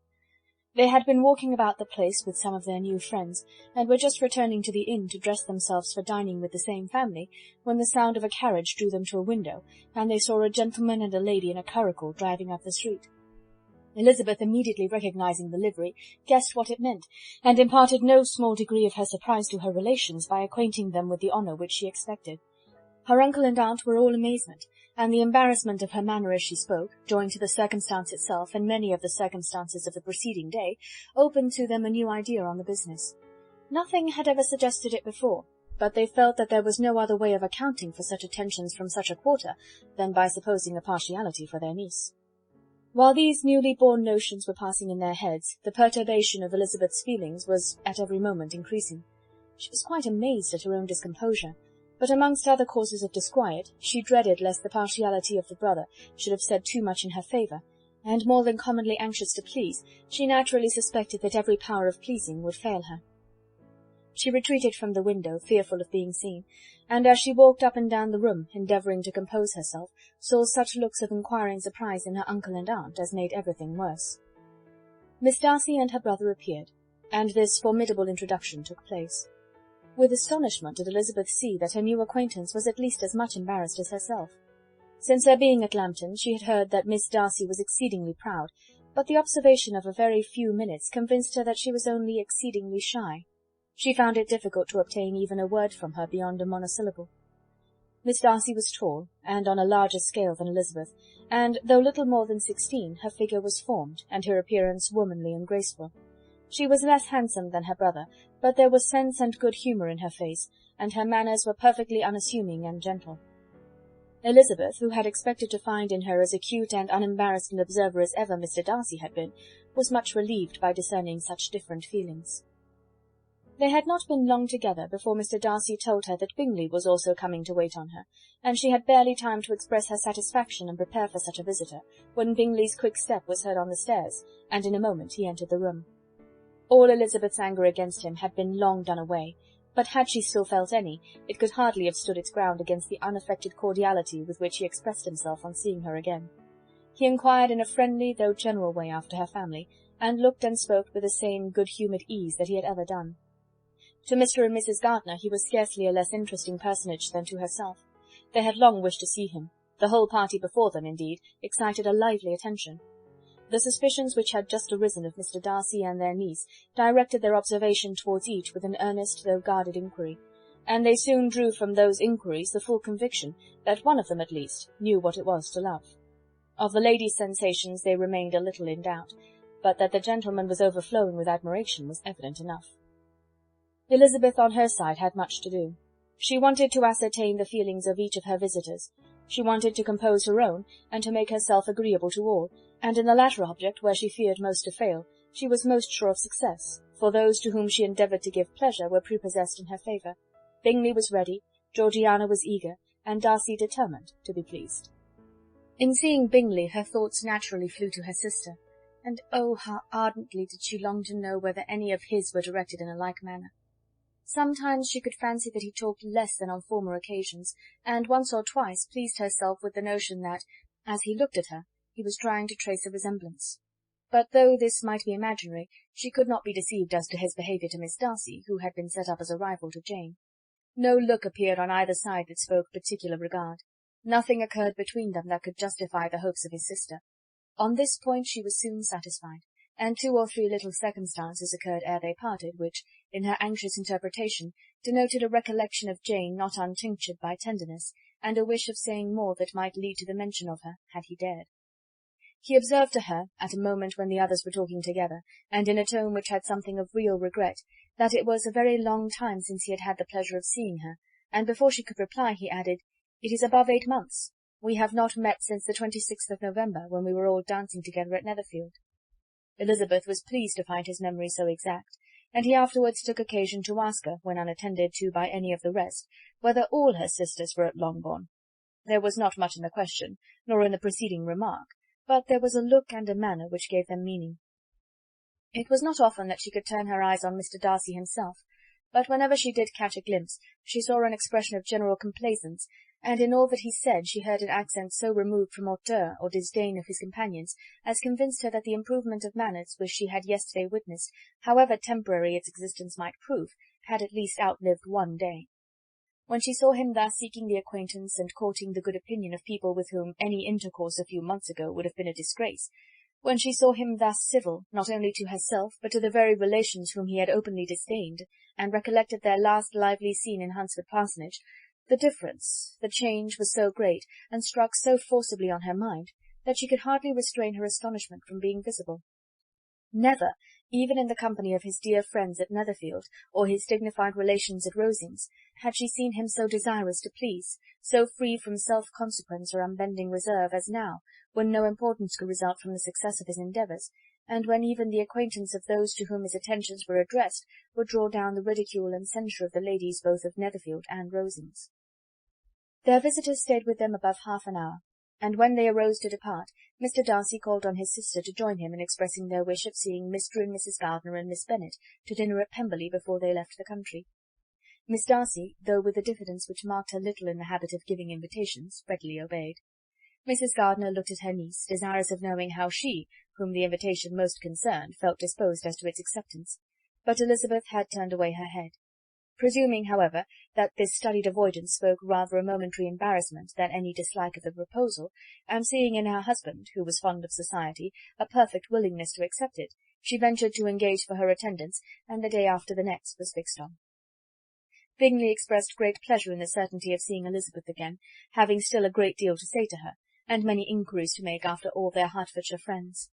Elizabeth, construing all this into a wish of hearing her speak of her sister, was pleased, and on this account, as well as some others, found herself, when their visitors left them, capable of considering the last half-hour with some satisfaction, though while it was passing the enjoyment of it had been little. Eager to be alone, and fearful of inquiries or hints from her uncle and aunt, she stayed with them only long enough to hear their favourable opinion of Bingley, and then hurried away to dress. But she had no reason to fear Mr. and Mrs. Gardiner's curiosity. It was not their wish to force her communication. It was evident that she was much better acquainted with Mr. Darcy than they had before any idea of. It was evident that he was very much in love with her. They saw much to interest, but nothing to justify inquiry. Of Mr. Darcy it was now a matter of anxiety to think well, and as far as their acquaintance reached, there was no fault to find. They could not be untouched by his politeness, and had they drawn his character from their own feelings and his servant's report without any reference to any other account, the circle in Hertfordshire to which he was known would not have recognised it for Mr. Darcy. There was now an interest, however, in believing the housekeeper, and they soon became sensible that the authority of a servant who had known him since he was 4 years old, and whose own manners indicated respectability, was not to be hastily rejected. Neither had anything occurred in the intelligence of their Lambton friends that could materially lessen its weight. They had nothing to accuse him of but pride. Pride he probably had, and if not, it would certainly be imputed by the inhabitants of a small market town where the family did not visit. It was acknowledged, however, that he was a liberal man, and did much good among the poor.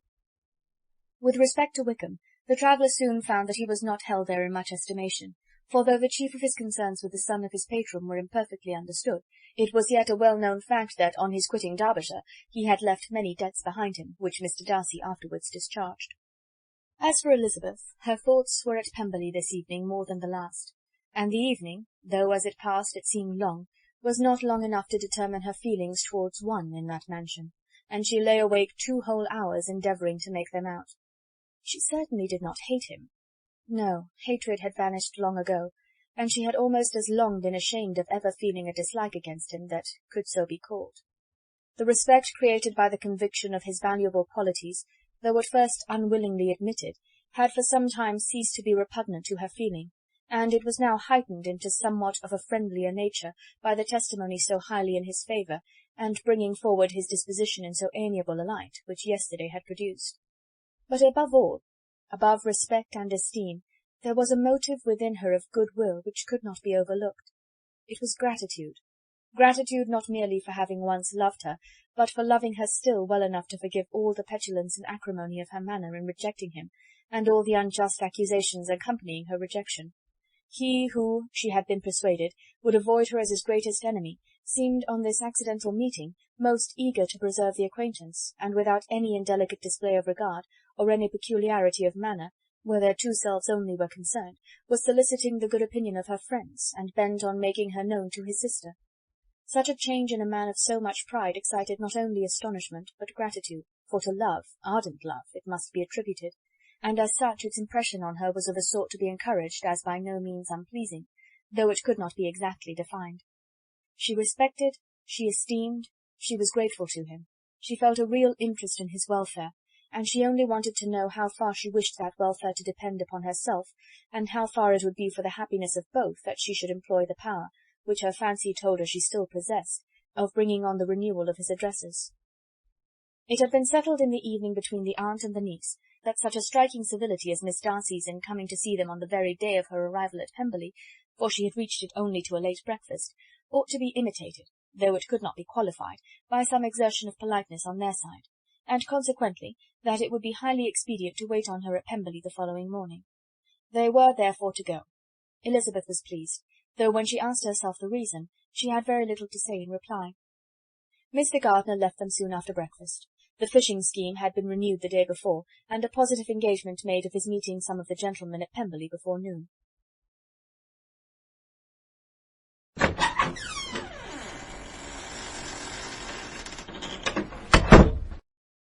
Chapter 45.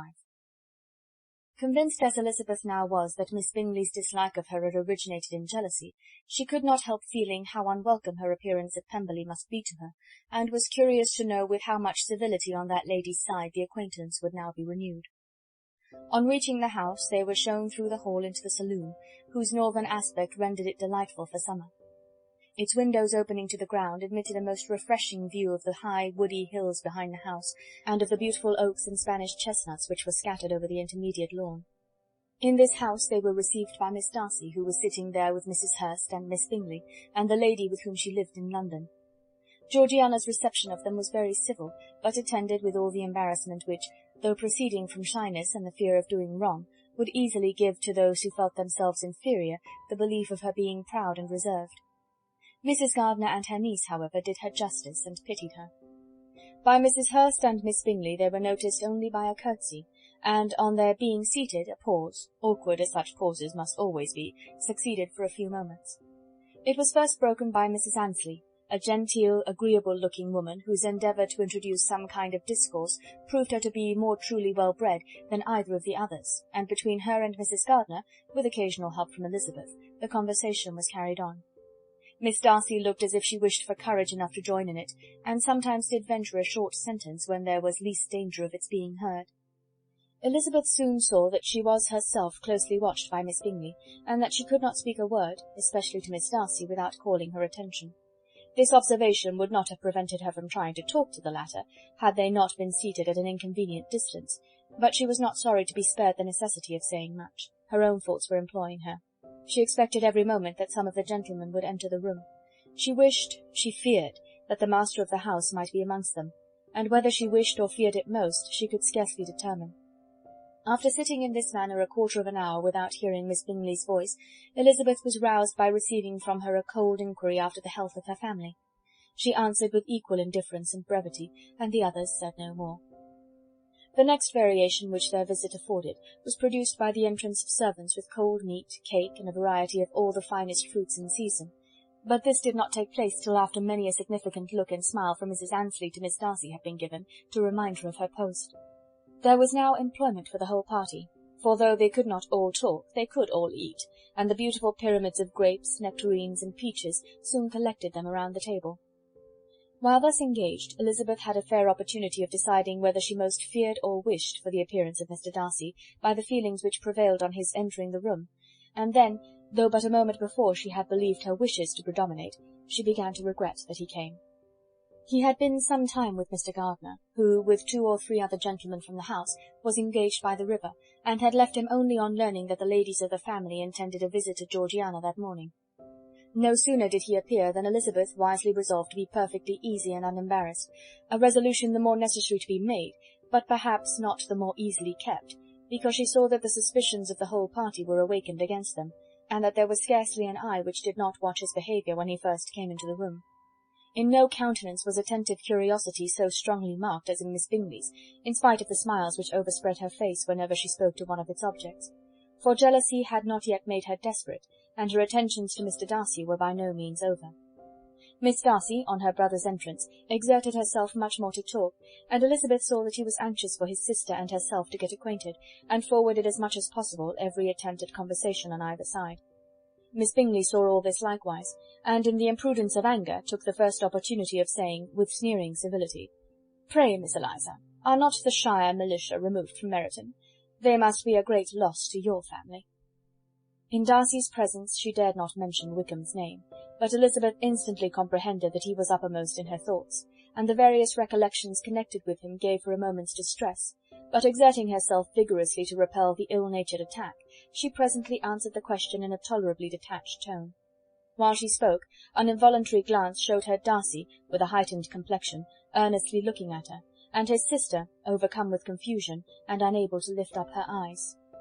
Had Miss Bingley known what pain she was then giving her beloved friend, she undoubtedly would have refrained from the hint, but she had merely intended to discompose Elizabeth by bringing forward the idea of a man to whom she believed her partial, to make her betray a sensibility which might injure her in Darcy's opinion, and perhaps to remind the latter of all the follies and absurdities by which some part of her family were connected with that corps. Not a syllable had ever reached her of Miss Darcy's meditated elopement. To no creature had it been revealed, where secrecy was possible, except to Elizabeth, and from all Bingley's connections her brother was particularly anxious to conceal it, from the very wish which Elizabeth had long ago attributed to him of their becoming hereafter her own. He had certainly formed such a plan, and without meaning that it should affect his endeavour to separate him from Miss Bennet, it is probable that it might add something to his lively concern for the welfare of his friend. Elizabeth's collected behaviour, however, soon quieted his emotion, and as Miss Bingley, vexed and disappointed, dared not approach nearer to Wickham, Georgiana also recovered in time, though not enough to be able to speak any more. Her brother, whose eyes she feared to meet, scarcely recollected her interest in the affair, and the very circumstance which had been designed to turn his thoughts from Elizabeth seemed to have fixed them on her more and more cheerfully. Their visit did not continue long after the question and answer above mentioned, and while Mr. Darcy was attending them to their carriage, Miss Bingley was venting her feelings and criticisms on Elizabeth's person, behaviour, and dress. But Georgiana would not join her. Her brother's recommendation was enough to ensure her favour. His judgment could not err, and he had spoken in such terms of Elizabeth as to leave Georgiana without the power of finding her otherwise than lovely and amiable. When Darcy returned to the saloon, Miss Bingley could not help repeating to him some part of what she had been saying to his sister. "How very ill Miss Eliza Bennet looks this morning, Mr. Darcy," she cried. "I never in my life saw anyone so much altered as she is since the winter. She is grown so brown and coarse. Louisa and I were agreeing that we should not have known her again." However little Mr. Darcy might have liked such an address, he contented himself with coolly replying that he perceived no other alteration than her being rather tanned, no miraculous consequence of travelling in the summer. "For my own part," she rejoined, "I must confess that I never could see any beauty in her. Her face is too thin, her complexion has no brilliancy, and her features are not at all handsome. Her nose wants character, there is nothing marked in its lines. Her teeth are tolerable, but not out of the common way, and as for her eyes, which have sometimes been called so fine, I could never see anything extraordinary in them. They have a sharp, shrewish look which I do not like at all, and in her air altogether there is a self-sufficiency without fashion which is intolerable."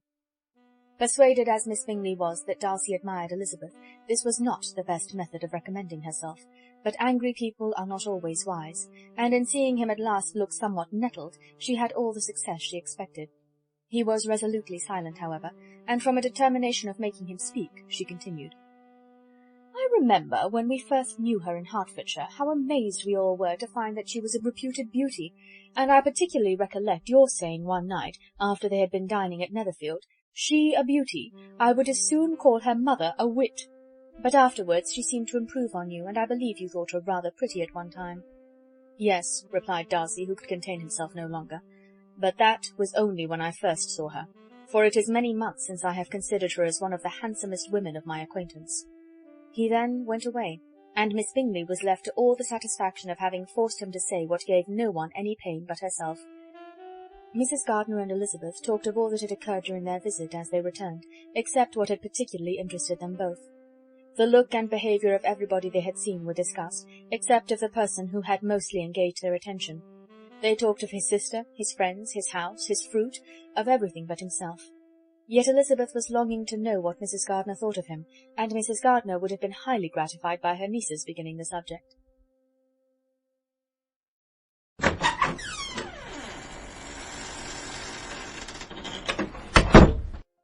Chapter 46. Elizabeth had been a good deal disappointed in not finding a letter from Jane on their first arrival at Lambton, and this disappointment had been renewed on each of the mornings that had now been spent there. But on the third her repining was over, and her sister justified by the receipt of 2 letters from her at once, on one of which was marked that it had been missent elsewhere. Elizabeth was not surprised at it, as Jane had written the direction remarkably ill. They had just been preparing to walk as the letters came in, and her uncle and aunt, leaving her to enjoy them in quiet, set off by themselves. The one missent must first be attended to. It had been written 5 days ago.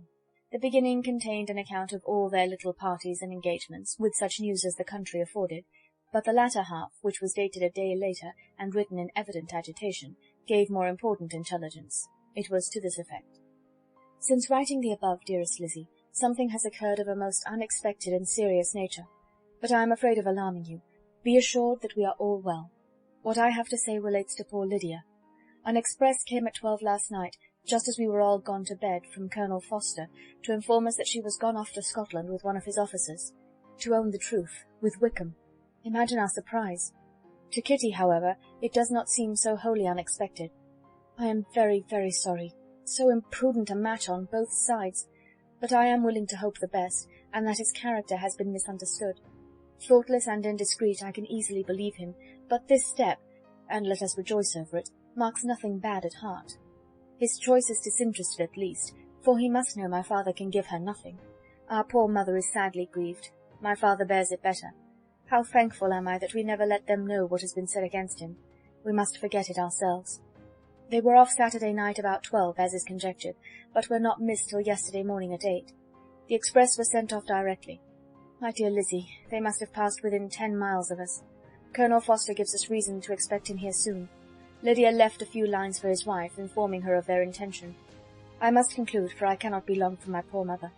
I am afraid you will not be able to make it out, but I hardly know what I have written. Without allowing herself time for consideration, and scarcely knowing what she felt, Elizabeth, on finishing this letter, instantly seized the other, and opening it with the utmost impatience, read as follows. It had been written a day later than the conclusion of the first. By this time, my dearest sister, you have received my hurried letter. I wish this may be more intelligible, but, though not confined for time, my head is so bewildered that I cannot answer for being coherent.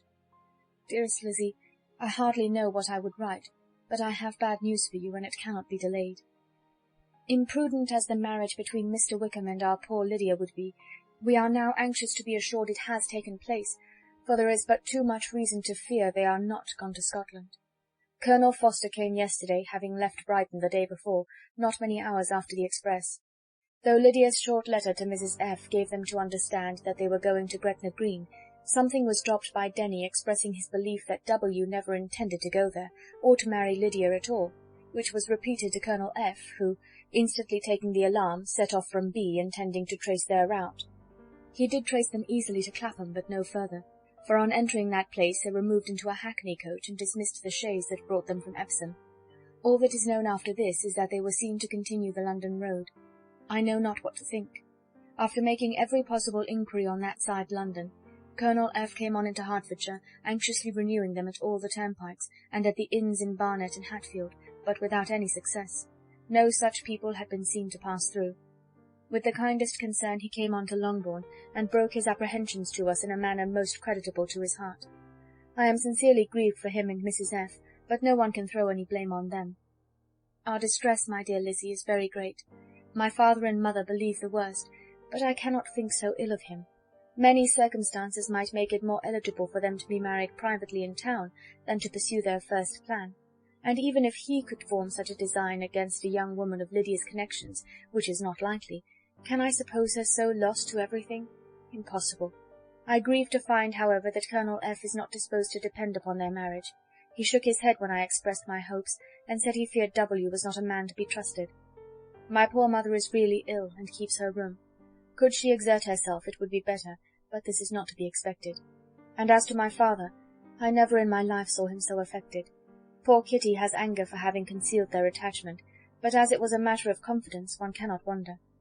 I am truly glad, dearest Lizzie, that you have been spared something of these distressing scenes. But now, as the first shock is over, shall I own that I long for your return? I am not so selfish, however, as to press for it, if inconvenient. Adieu. I take up my pen again to do what I have just told you I would not, but circumstances are such that I cannot help earnestly begging you all to come here as soon as possible. I know my dear uncle and aunt so well that I am not afraid of requesting it, though I have still something more to ask of the former. My father is going to London with Colonel Forster instantly to try to discover her. What he means to do I am sure I know not, but his excessive distress will not allow him to pursue any measure in the best and safest way, and Colonel Forster is obliged to be at Brighton again tomorrow evening. In such an exigence my uncle's advice and assistance would be everything in the world. He will immediately comprehend what I must feel, and I rely upon his goodness. "Oh, where is my uncle?" cried Elizabeth, darting from her seat as she finished the letter, in eagerness to follow him without losing a moment of the time so precious. But as she reached the door it was opened by a servant, and Mr. Darcy appeared. Her pale face and impetuous manner made him start, and before he could recover himself to speak, she, in whose mind every idea was superseded by Lydia's situation, hastily exclaimed, "I beg your pardon, but I must leave you. I must find Mr. Gardiner this moment, on business that cannot be delayed. I have not an instant to lose." "Good God, what is the matter?" cried he, with more feeling than politeness. Then, recollecting himself, "I will not detain you a minute, but let me or let the servant go after Mr. and Mrs. Gardiner. You are not well enough. You cannot go yourself." Elizabeth hesitated, but her knees trembled under her, and she felt how little would be gained by her attempting to pursue them. Calling back the servant, therefore, she commissioned him, though in so breathless an accent as made her almost unintelligible, to fetch his master and mistress home instantly. On his quitting the room she sat down, unable to support herself, and looking so miserably ill that it was impossible for Darcy to leave her, or to refrain from saying, in a tone of gentleness and commiseration, "Let me call your maid. Is there nothing you could take to give you present relief? A glass of wine. Shall I get you one? You are very ill." "No, I thank you," she replied, endeavouring to recover herself. "There is nothing the matter with me. I am quite well. I am only distressed by some dreadful news which I have just received from Longbourn." She burst into tears as she alluded to it, and for a few minutes could not speak another word. Darcy, in wretched suspense, could only say something indistinctly of his concern, and observe her in compassionate silence. At length she spoke again. "I have just had a letter from Jane with such dreadful news. It cannot be concealed from anyone. My younger sister has left all her friends, has eloped, has thrown herself into the power of Mr. Wickham. They are gone off together from Brighton. You know him too well to doubt the rest. She has no money, no connections, nothing that can tempt him to... She is lost for ever." Darcy was fixed in astonishment. "When I consider," she added in a yet more agitated voice, "that I might have prevented it, I who knew what he was. Had I but explained some part of it only, some part of what I learned, to my own family, had his character been known, this could not have happened. But it is all too late now." "I am grieved indeed," cried Darcy. "Grieved, shocked. But is it certain, absolutely certain?" "Oh, yes. They left Brighton together on Sunday night, and were traced almost to London, but not beyond. They are certainly not gone to Scotland." "And what has been done? What has been attempted to recover her?" "My father is gone to London, and Jane has written to beg my uncle's immediate assistance, and we shall be off, I hope, in half an hour. But nothing can be done. I know very well that nothing can be done. How is such a man to be worked on? How are they even to be discovered? I have not the smallest hope. It is every way horrible." Darcy shook his head in silent acquiescence. "When my eyes were opened to his real character, oh, had I known what I ought, what I dared to do! But I knew not. I was afraid of doing too much. Wretched, wretched mistake." Darcy made no answer.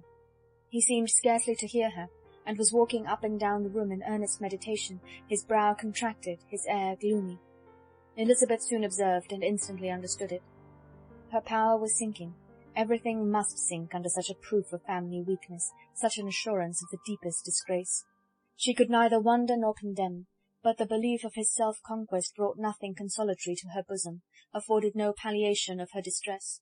It was, on the contrary, exactly calculated to make her understand her own wishes, and never had she so honestly felt that she could have loved him as now, when all love must be vain. But self, though it would intrude, could not engross her. Lydia, the humiliation, the misery she was bringing on them all, soon swallowed up every private care, and covering her face with her handkerchief, Elizabeth was soon lost to everything else, and after a pause of several minutes was only recalled to a sense of her situation by the voice of her companion, who, in a manner which, though it spoke compassion, spoke likewise restraint, said, "I am afraid you have been long desiring my absence, nor have I anything to plead in excuse of my stay but real though unavailing concern. Would to heaven that anything could be either said or done on my part that might offer consolation to such distress. But I will not torment you with vain wishes, which may seem purposely to ask for your thanks. This unfortunate affair will, I fear, prevent my sister's having the pleasure of seeing you at Pemberley today. Oh, yes. Be so kind as to apologize for us to Miss Darcy. Say that urgent business calls us home immediately. Conceal the unhappy truth as long as it is possible. I know it cannot be long." He readily assured her of his secrecy, again expressed his sorrow for her distress, wished it a happier conclusion than there was at present reason to hope, and leaving his compliments for her relations, with only one serious parting look, went away.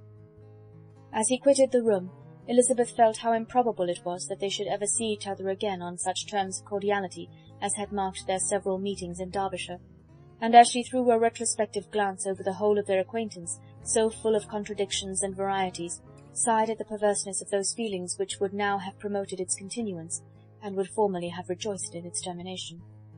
If gratitude and esteem are good foundations of affection, Elizabeth's change of sentiment will be neither improbable nor faulty.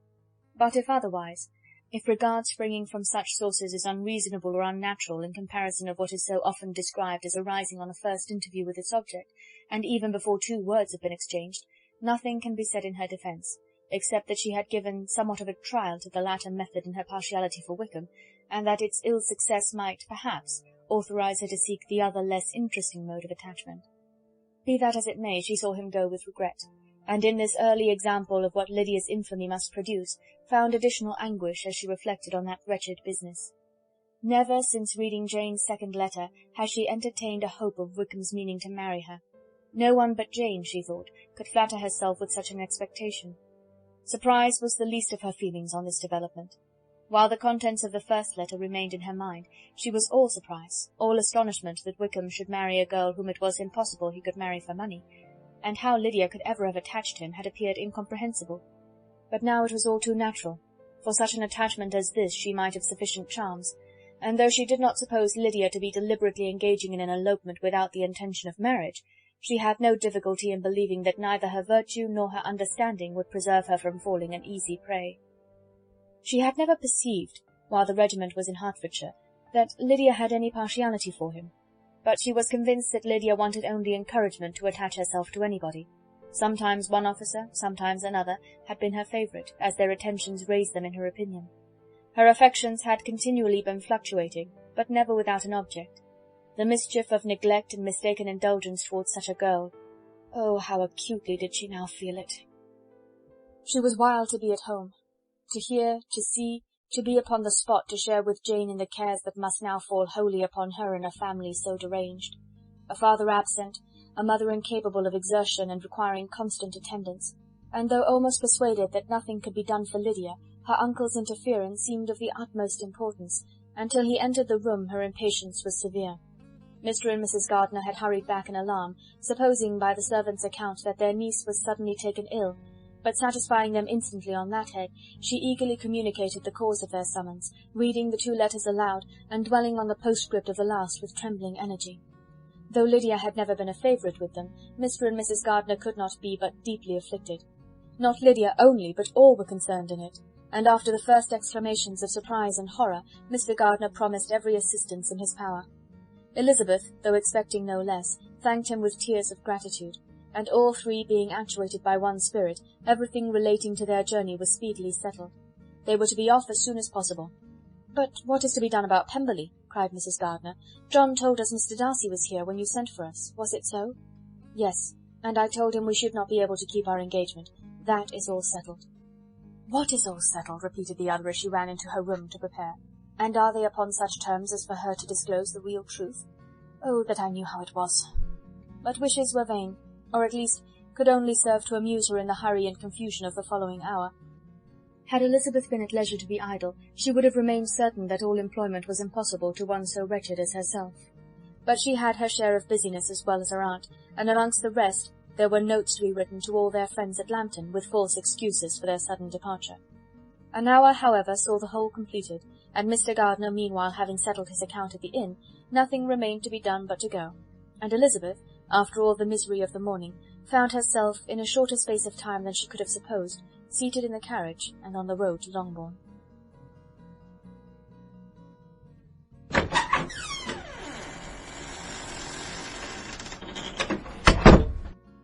Chapter 47.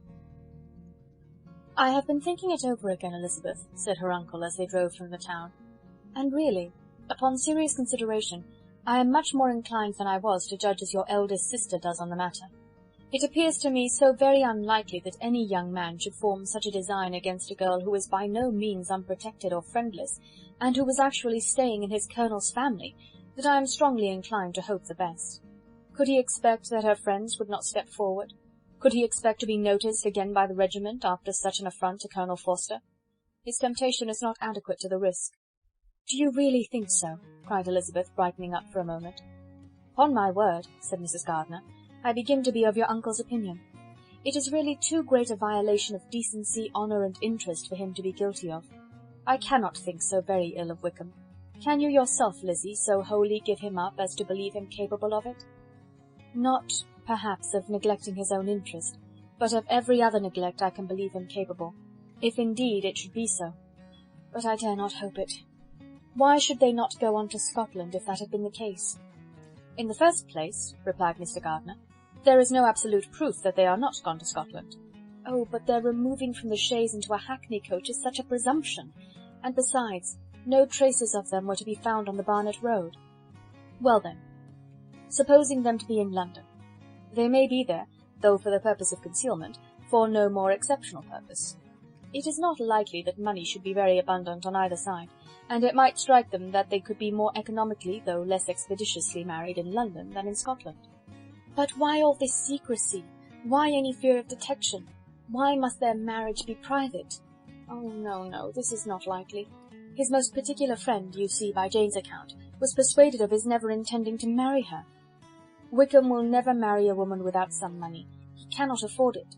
And what claims has Lydia, what attraction has she beyond youth, health, and good humour that could make him, for her sake, forego every chance of benefiting himself by marrying well? As to what restraint the apprehensions of disgrace in the corps might throw on a dishonourable elopement with her, I am not able to judge, for I know nothing of the effects that such a step might produce. But as to your other objection, I am afraid it will hardly hold good. Lydia has no brothers to step forward, and he might imagine from my father's behaviour, from his indolence and the little attention he has ever seemed to give to what was going forward in his family, that he would do as little, and think as little about it, as any father could do in such a matter. But can you think that Lydia is so lost to everything but love of him as to consent to live with him on any terms other than marriage?" "It does seem, and it is most shocking indeed," replied Elizabeth, with tears in her eyes, "that a sister's sense of decency and virtue in such a point should admit of doubt. But really I know not what to say. Perhaps I am not doing her justice, but she is very young. She has never been taught to think on serious subjects, and for the last half-year, nay, for a 12-month, she has been given up to nothing but amusement and vanity. She has been allowed to dispose of her time in the most idle and frivolous manner, and to adopt any opinions that came in her way. Since the Shire were first quartered in Meryton, nothing but love, flirtation, and officers have been in her head. She has been doing everything in her power by thinking and talking on the subject to give greater, what shall I call it, susceptibility to her feelings, which are naturally lively enough. And we all know that Wickham has every charm of person and address that can captivate a woman." "But you see that Jane," said her aunt, "does not think so very ill of Wickham as to believe him capable of the attempt." "Of whom does Jane ever think ill? And who is there, whatever might be their former conduct, that she would think capable of such an attempt till it were proved against them? But Jane knows, as well as I do, what Wickham really is. We both know that he has been profligate in every sense of the word, that he has neither integrity nor honour, that he is as false and deceitful as he is insinuating." "And you really know all this?" cried Mrs. Gardiner, whose curiosity as to the mode of her intelligence was all alive. "I do indeed," replied Elizabeth, colouring. "I told you the other day of his infamous behaviour to Mr. Darcy, and you yourself, when last at Longbourn, heard in what manner he spoke of the man who had behaved with such forbearance and liberality towards him. And there are other circumstances which I am not at liberty, which it is not worth while to relate. But his lies about the whole Pemberley family are endless. From what he said of Miss Darcy I was thoroughly prepared to see a proud, reserved, disagreeable girl, yet he knew to the contrary himself. He must know that she was as amiable and unpretending as we have found her." "But does Lydia know nothing of this? Can she be ignorant of what you and Jane seem so well to understand?" "Oh, yes. That is the worst of all. Till I was in Kent, and saw so much of both Mr. Darcy and his relation, Colonel Fitzwilliam, I was ignorant of the truth myself. And when I returned home, the Shire was to leave Meryton in a week or fortnight's time. As that was the case, neither Jane, to whom I related the whole, nor I, thought it necessary to make our knowledge public. For of what use could it apparently be to anyone, that the good opinion which all the neighbourhood had of him should then be overthrown? And even if it was settled that Lydia should go with Mrs. Forster, the necessity of opening her eyes to his character never occurred to me. That she could be in any danger from the deception never entered my head. That such a consequence as this could ensue, you may easily believe, was far enough from my thoughts. When they all removed to Brighton, therefore, you had no reason, I suppose, to believe them fond of each other?" "Not the slightest. I can remember no symptom of affection on either side, and had anything of the kind been perceptible, you must be aware that ours is not a family in which it could be thrown away. When first he entered the corps, she was ready enough to admire him, but so we all were. Every girl in or near Meryton was out of her senses about him for the first 2 months, but he never distinguished her by any particular attention, and consequently After a moderate period of extravagant and wild admiration, her fancy for him gave way, and others of the regiment, who treated her with more distinction, again became her favourites. It may be easily believed that however little of novelty could be added to their fears, hopes, and conjectures on this interesting subject by its repeated discussion, no other could detain them from it long during the whole of the journey. From Elizabeth's thoughts it was never absent. Fixed there by the keenest of all anguish, self-reproach, she could find no interval of ease or forgetfulness. They travelled as expeditiously as possible, and sleeping one night on the road, reached Longbourn by dinner-time the next day. It was a comfort to Elizabeth to consider that Jane could not have been wearied by long expectations. The little Gardiners, attracted by the sight of a chaise, were standing on the steps of the house as they entered the paddock, and when the carriage drove up to the door, the joyful surprise that lighted up their faces and displayed itself over their whole bodies in a variety of capers and frisks was the first pleasing earnest of their welcome. Elizabeth jumped out, and after giving each of them a hasty kiss, hurried into the vestibule, where Jane, who came running down from her mother's apartment, immediately met her. Elizabeth, as she affectionately embraced her, whilst tears filled the eyes of both, lost not a moment in asking whether anything had been heard of the fugitives. "Not yet," replied Jane. "But now that my dear uncle has come, I hope everything will be well." "Is my father in town?" "Yes, he went on Tuesday, as I wrote you word." "And have you heard from him often?" "We have heard only twice. He wrote me a few lines on Wednesday to say that he had arrived in safety, and to give me his directions, which I particularly begged him to do.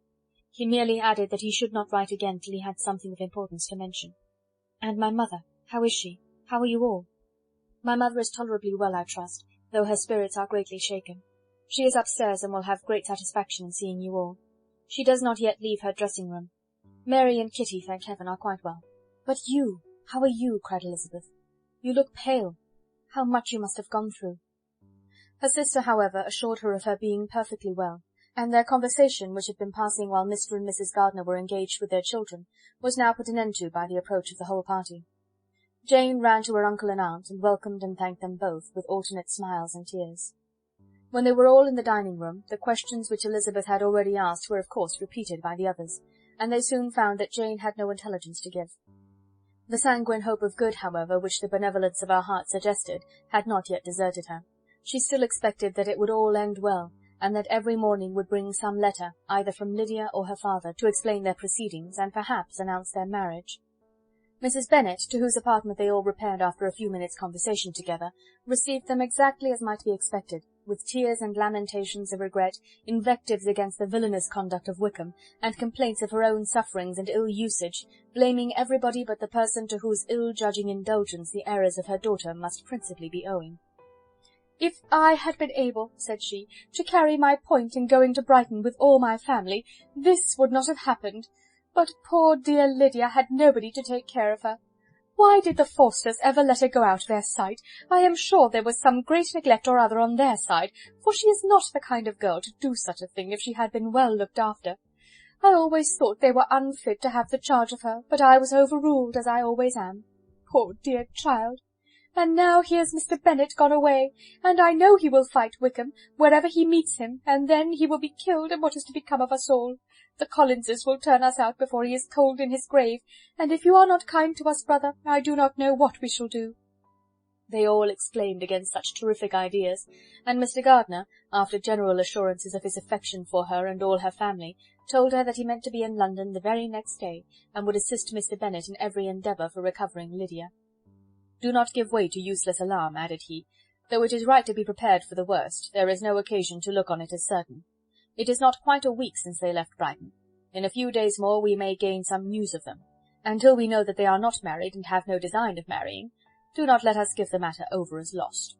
As soon as I get to town I shall go to my brother, and make him come home with me to Gracechurch Street, and then we may consult together as to what is to be done." "Oh, my dear brother," replied Mrs. Bennet, "that is exactly what I could most wish for. And now do, when you get to town, find them out, wherever they may be, and if they are not married already, make them marry. And as for wedding clothes, do not let them wait for that, but tell Lydia she shall have as much money as she chooses to buy them, after they are married. And above all, keep Mr. Bennet from fighting. Tell him what a dreadful state I am in, that I am frighted out of my wits, and have such tremblings, such flutterings all over me, such spasms in my side, and pains in my head, and such beatings at heart, that I can get no rest by night nor by day. and tell my dear Lydia not to give any directions about her clothes till she has seen me, for she does not know which are the best warehouses. Oh, brother, how kind you are! I know you will contrive it all." But Mr. Gardiner, though he assured her again of his earnest endeavours in the cause, could not avoid recommending moderation to her, as well in her hopes as her fear; and after talking with her in this manner till dinner was on the table, they all left her to vent her feelings on the housekeeper, who attended in the absence of her daughters.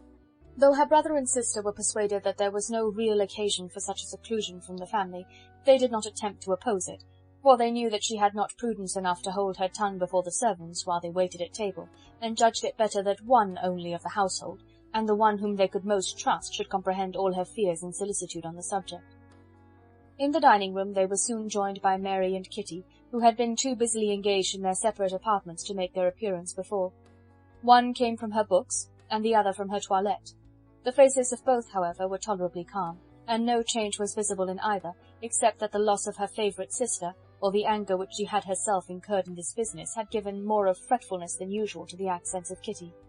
As for Mary, she was mistress enough of herself to whisper to Elizabeth, with a countenance of grave reflection, soon after they were seated at table, "This is a most unfortunate affair, and will probably be much talked of, but we must stem the tide of malice, and pour into the wounded bosoms of each other the balm of sisterly consolation." Then, perceiving in Elizabeth no inclination of replying, she added, "Unhappy as the event must be for Lydia, we may draw from it this useful lesson, that loss of virtue in a female is irretrievable, that one false step involves her in endless ruin, that her reputation is no less brittle than it is beautiful, and that she cannot be too much guarded in her behaviour towards the undeserving of the other sex." Elizabeth lifted up her eyes in amazement, but was too much oppressed to make any reply. Mary, however, continued to console herself with such kind of moral extractions from the evil before them. In the afternoon the two elder Miss Bennets were able to be for half an hour by themselves, and Elizabeth instantly availed herself of the opportunity of making any inquiries which Jane was equally eager to satisfy. After joining in general lamentations over the dreadful sequel of this event, which Elizabeth considered as all but certain, and Miss Bennet could not assert to be wholly impossible, the former continued the subject by saying, "But tell me all and everything about it which I have not already heard. Give me further particulars. What did Colonel Forster say? Had they no apprehension of anything before the elopement took place? They must have seen them together forever." Colonel Forster did own that he had often suspected some partiality, especially on Lydia's side, but nothing to give him any alarm. I am so grieved for him. His behaviour was attentive and kind to the utmost. He was coming to us in order to assure us of his concern before he had any idea of their not being gone to Scotland. When that apprehension first got abroad, it hastened his journey. And was Denny convinced that Wickham would not marry? Did he know of their intending to go off? Had Colonel Forster seen Denny himself? Yes, but when questioned by him, Denny denied knowing anything of their plans, and would not give his real opinion about it. He did not repeat his persuasion of their not marrying, and from that, I am inclined to hope, he might have been misunderstood before. And till Colonel Forster came himself, not one of you entertained a doubt, I suppose, of their really being married? How was it possible that such an idea should enter our brains? I felt a little uneasy, a little fearful of my sister's happiness with him in marriage, because I knew that his conduct had not always been quite right. My father and mother knew nothing of that. They only felt how imprudent a match it must be. Kitty then owned, with a very natural triumph on knowing more than the rest of us, that in Lydia's last letter she had prepared her for such a step. She had known, it seems, of their being in love with each other many weeks. But not before they went to Brighton. No, I believe not. And did Colonel Forster appear to think well of Wickham himself? Does he know his real character? I must confess that he did not speak so well of Wickham as he formerly did. He believed him to be imprudent and extravagant, and since this sad affair has taken place, it is said that he left Meryton greatly in debt. But I hope this may be false. Oh, Jane, had we been less secret, had we told what we knew of him, this could not have happened. Perhaps it would have been better, replied her sister, but to expose the former faults of any person without knowing what their present feelings were seemed unjustifiable. We acted with the best intentions. Could Colonel Forster repeat the particulars of Lydia's note to his wife? He brought it with him for us to see. Jane then took it from her pocket-book and gave it to Elizabeth. These were the contents. My dear Harriet, you will laugh when you know where I am gone, and I cannot help laughing myself at your surprise tomorrow morning as soon as I am missed. I am going to Gretna Green, and if you cannot guess with whom, I shall think you a simpleton, for there is but one man in the world I love, and he is an angel. I should never be happy without him, so think it no harm to be off. You need not send them word at Longbourn of my going, if you do not like it, for it will make the surprise the greater when I write them and sign my name Lydia Wickham. What a good joke it will be! I can hardly write for laughing. Pray make my excuses to Pratt for not keeping my engagement and dancing with him tonight. Tell him I hope he will excuse me when he knows all. And tell him I will dance with him at the next ball we meet with great pleasure. I shall send for my clothes when I get to Longbourn, but I wish you would tell Sally to mend a great slit in my worked muslin gown before they are packed up. Good-bye. Give my love to Colonel Foster. I hope you will drink to our good journey. Your affectionate friend, Lydia Bennet. "Oh, thoughtless, thoughtless Lydia!" cried Elizabeth when she had finished it. "What a letter is this, to be written at such a moment! But at least it shows that she was serious on the subject of their journey. Whatever he might afterwards persuade her to, it was not on her side a scheme of infamy. My poor father, how he must have felt it! I never saw anyone so shocked. He could not speak a word for full 10 minutes. My mother was taken ill immediately, and the whole house in such confusion." "Oh, Jane," cried Elizabeth, "was there a servant belonging to it who did not know the whole story before the end of the day?" "I do not know. I hope there was. But to be guarded at such a time is very difficult. My mother was in hysterics, and though I endeavoured to give her every assistance in my power, I am afraid I did not do so much as I might have done. But the horror of what might possibly happen almost took me from my faculties." "Your attendance upon her has been too much for you. You do not look well." "Oh, that I had been with you! You have had every care and anxiety upon yourself alone." "Mary and Kitty have been very kind, and would have shared in every fatigue, I am sure, but I did not think it right for either of them. Kitty is slight and delicate, and Mary studies so much that her hours of repose should not be broken in on. My Aunt Phillips came to Longbourn on Tuesday after my father went away, and was so good as to stay till Thursday with me. She was of great use and comfort to us all. And Lady Lucas has been very kind. She walked here on Wednesday morning to condole with us, and offered her services, or any of her daughters, if they should be of use to us." "She had better have stayed at home," cried Elizabeth. "Perhaps she meant well, but under such a misfortune as this one cannot see too little of one's neighbours. Assistance is impossible, condolence insufferable. Let them triumph over us at a distance, and be satisfied." She then proceeded to inquire into the measures which her father had intended to pursue while in town for the recovery of his daughter. "He meant, I believe," replied Jane, "to go to Epsom, the place where they last changed horses, see the postillions, and try if anything could be made out from them. His principal object must be to discover the number of the hackney coach which took them from Clapham. It had come with a fare from London, and as he thought that the circumstance of a gentleman and ladies removing from one carriage into another might be remarked, he meant to make inquiries at Clapham. If he could anyhow discover at what house the coachman had before set down his fare, he determined to make inquiries there, and hoped it might not be impossible to find out the stand and number of the coach. I do not know of any other designs that he had formed, but he was in such a hurry to be gone, and his spirits so greatly discomposed, that I had difficulty in finding out even so much as this."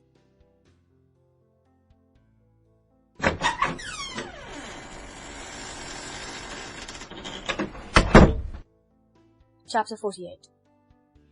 The whole party were in hopes of a letter from Mr. Bennet the next morning, but the post came in without bringing a single line from him. His family knew him to be, on all common occasions, a most negligent and dilatory correspondent, but at such a time they had hoped for exertion. They were forced to conclude that he had no pleasing intelligence to send, but even of that they would have been glad to be certain. Mr. Gardiner had waited only for the letters before he set off. When he was gone, they were certain at least of receiving constant information of what was going on, and their uncle promised, at parting, to prevail on Mr. Bennet to return to Longbourn as soon as he could, to the great consolation of his sister, who considered it as the only security for her husband's not being killed in a duel. Mrs. Gardiner and the children were to remain in Hertfordshire a few days longer, as the former thought her presence might be serviceable to her nieces. She shared in their attendance on Mrs. Bennet, and was a great comfort to them in their hours of freedom. Their other aunt also visited them frequently, and always, as she said, with the design of cheering and heartening them up, though, as she never came without reporting some fresh instance of Wickham's extravagance or irregularity, she seldom went away without leaving them more dispirited than she found them. All Meryton seemed striving to blacken the man who, but 3 months before, had been almost an angel of light. He was declared to be in debt to every tradesman in the place, and his intrigues, all honoured with the title of seduction, had been extended into every tradesman's family. Everybody declared that he was the wickedest young man in the world, and everybody began to find out that they had always distrusted the appearance of his goodness.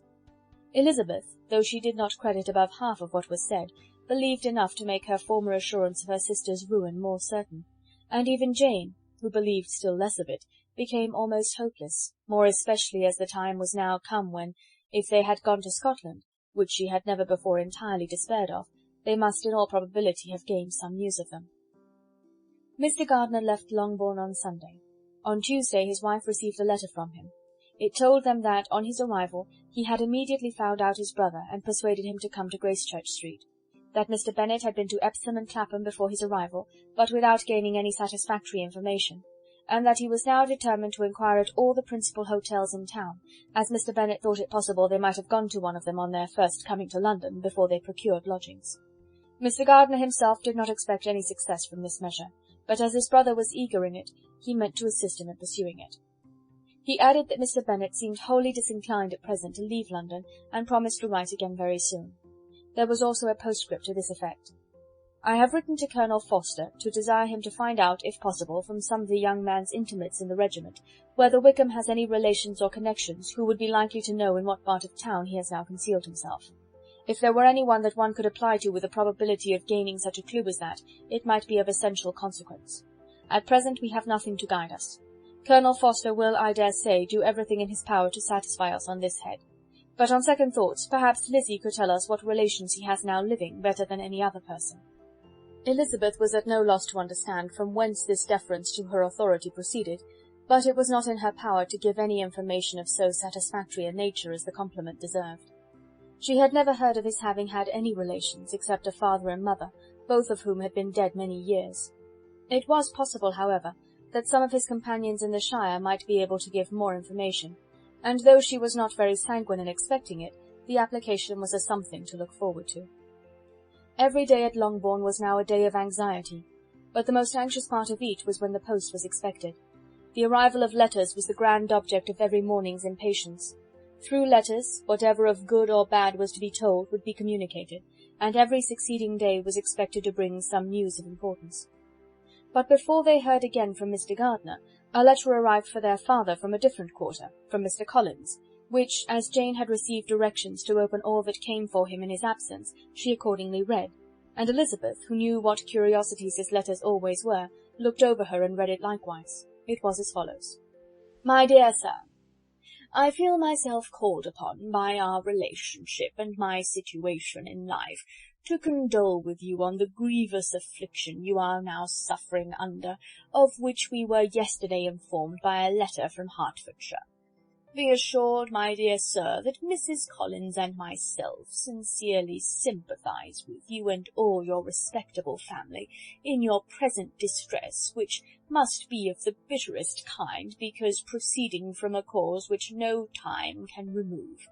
No arguments shall be wanting on my part that can alleviate so severe a misfortune, or that may comfort you under a circumstance that must be of all others the most afflicting to a parent's mind.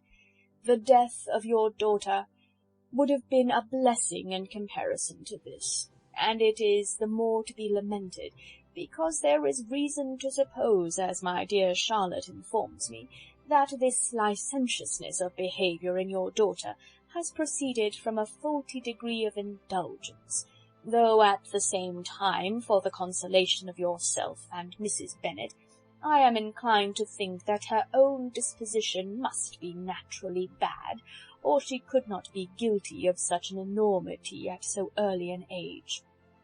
Howsoever that may be, you are grievously to be pitied, in which opinion I am not only joined by Mrs. Collins, but likewise by Lady Catherine and her daughter, to whom I have related the affair.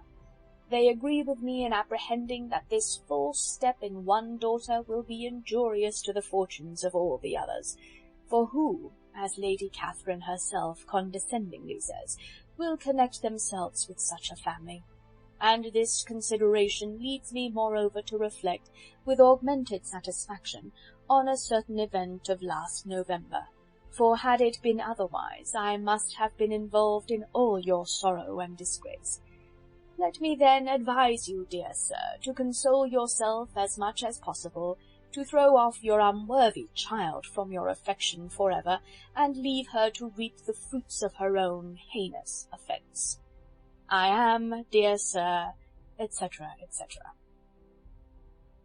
Mr. Gardiner did not write again till he had received an answer from Colonel Forster, and then he had nothing of a pleasant nature to send. It was not known that Wickham had a single relationship with whom he kept up any connection, and it was certain that he had no near one living. His former acquaintances had been numerous, but since he had been in the militia it did not appear that he was on terms of particular friendship with any of them.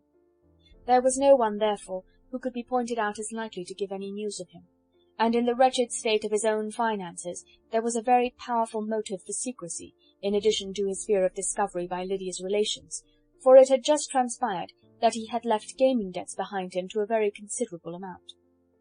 Colonel Forster believed that more than £1,000 would be necessary to clear his expenses at Brighton. He owed a good deal in town, but his debts of honour were still more formidable. Mr. Gardiner did not attempt to conceal these particulars from the Longbourn family.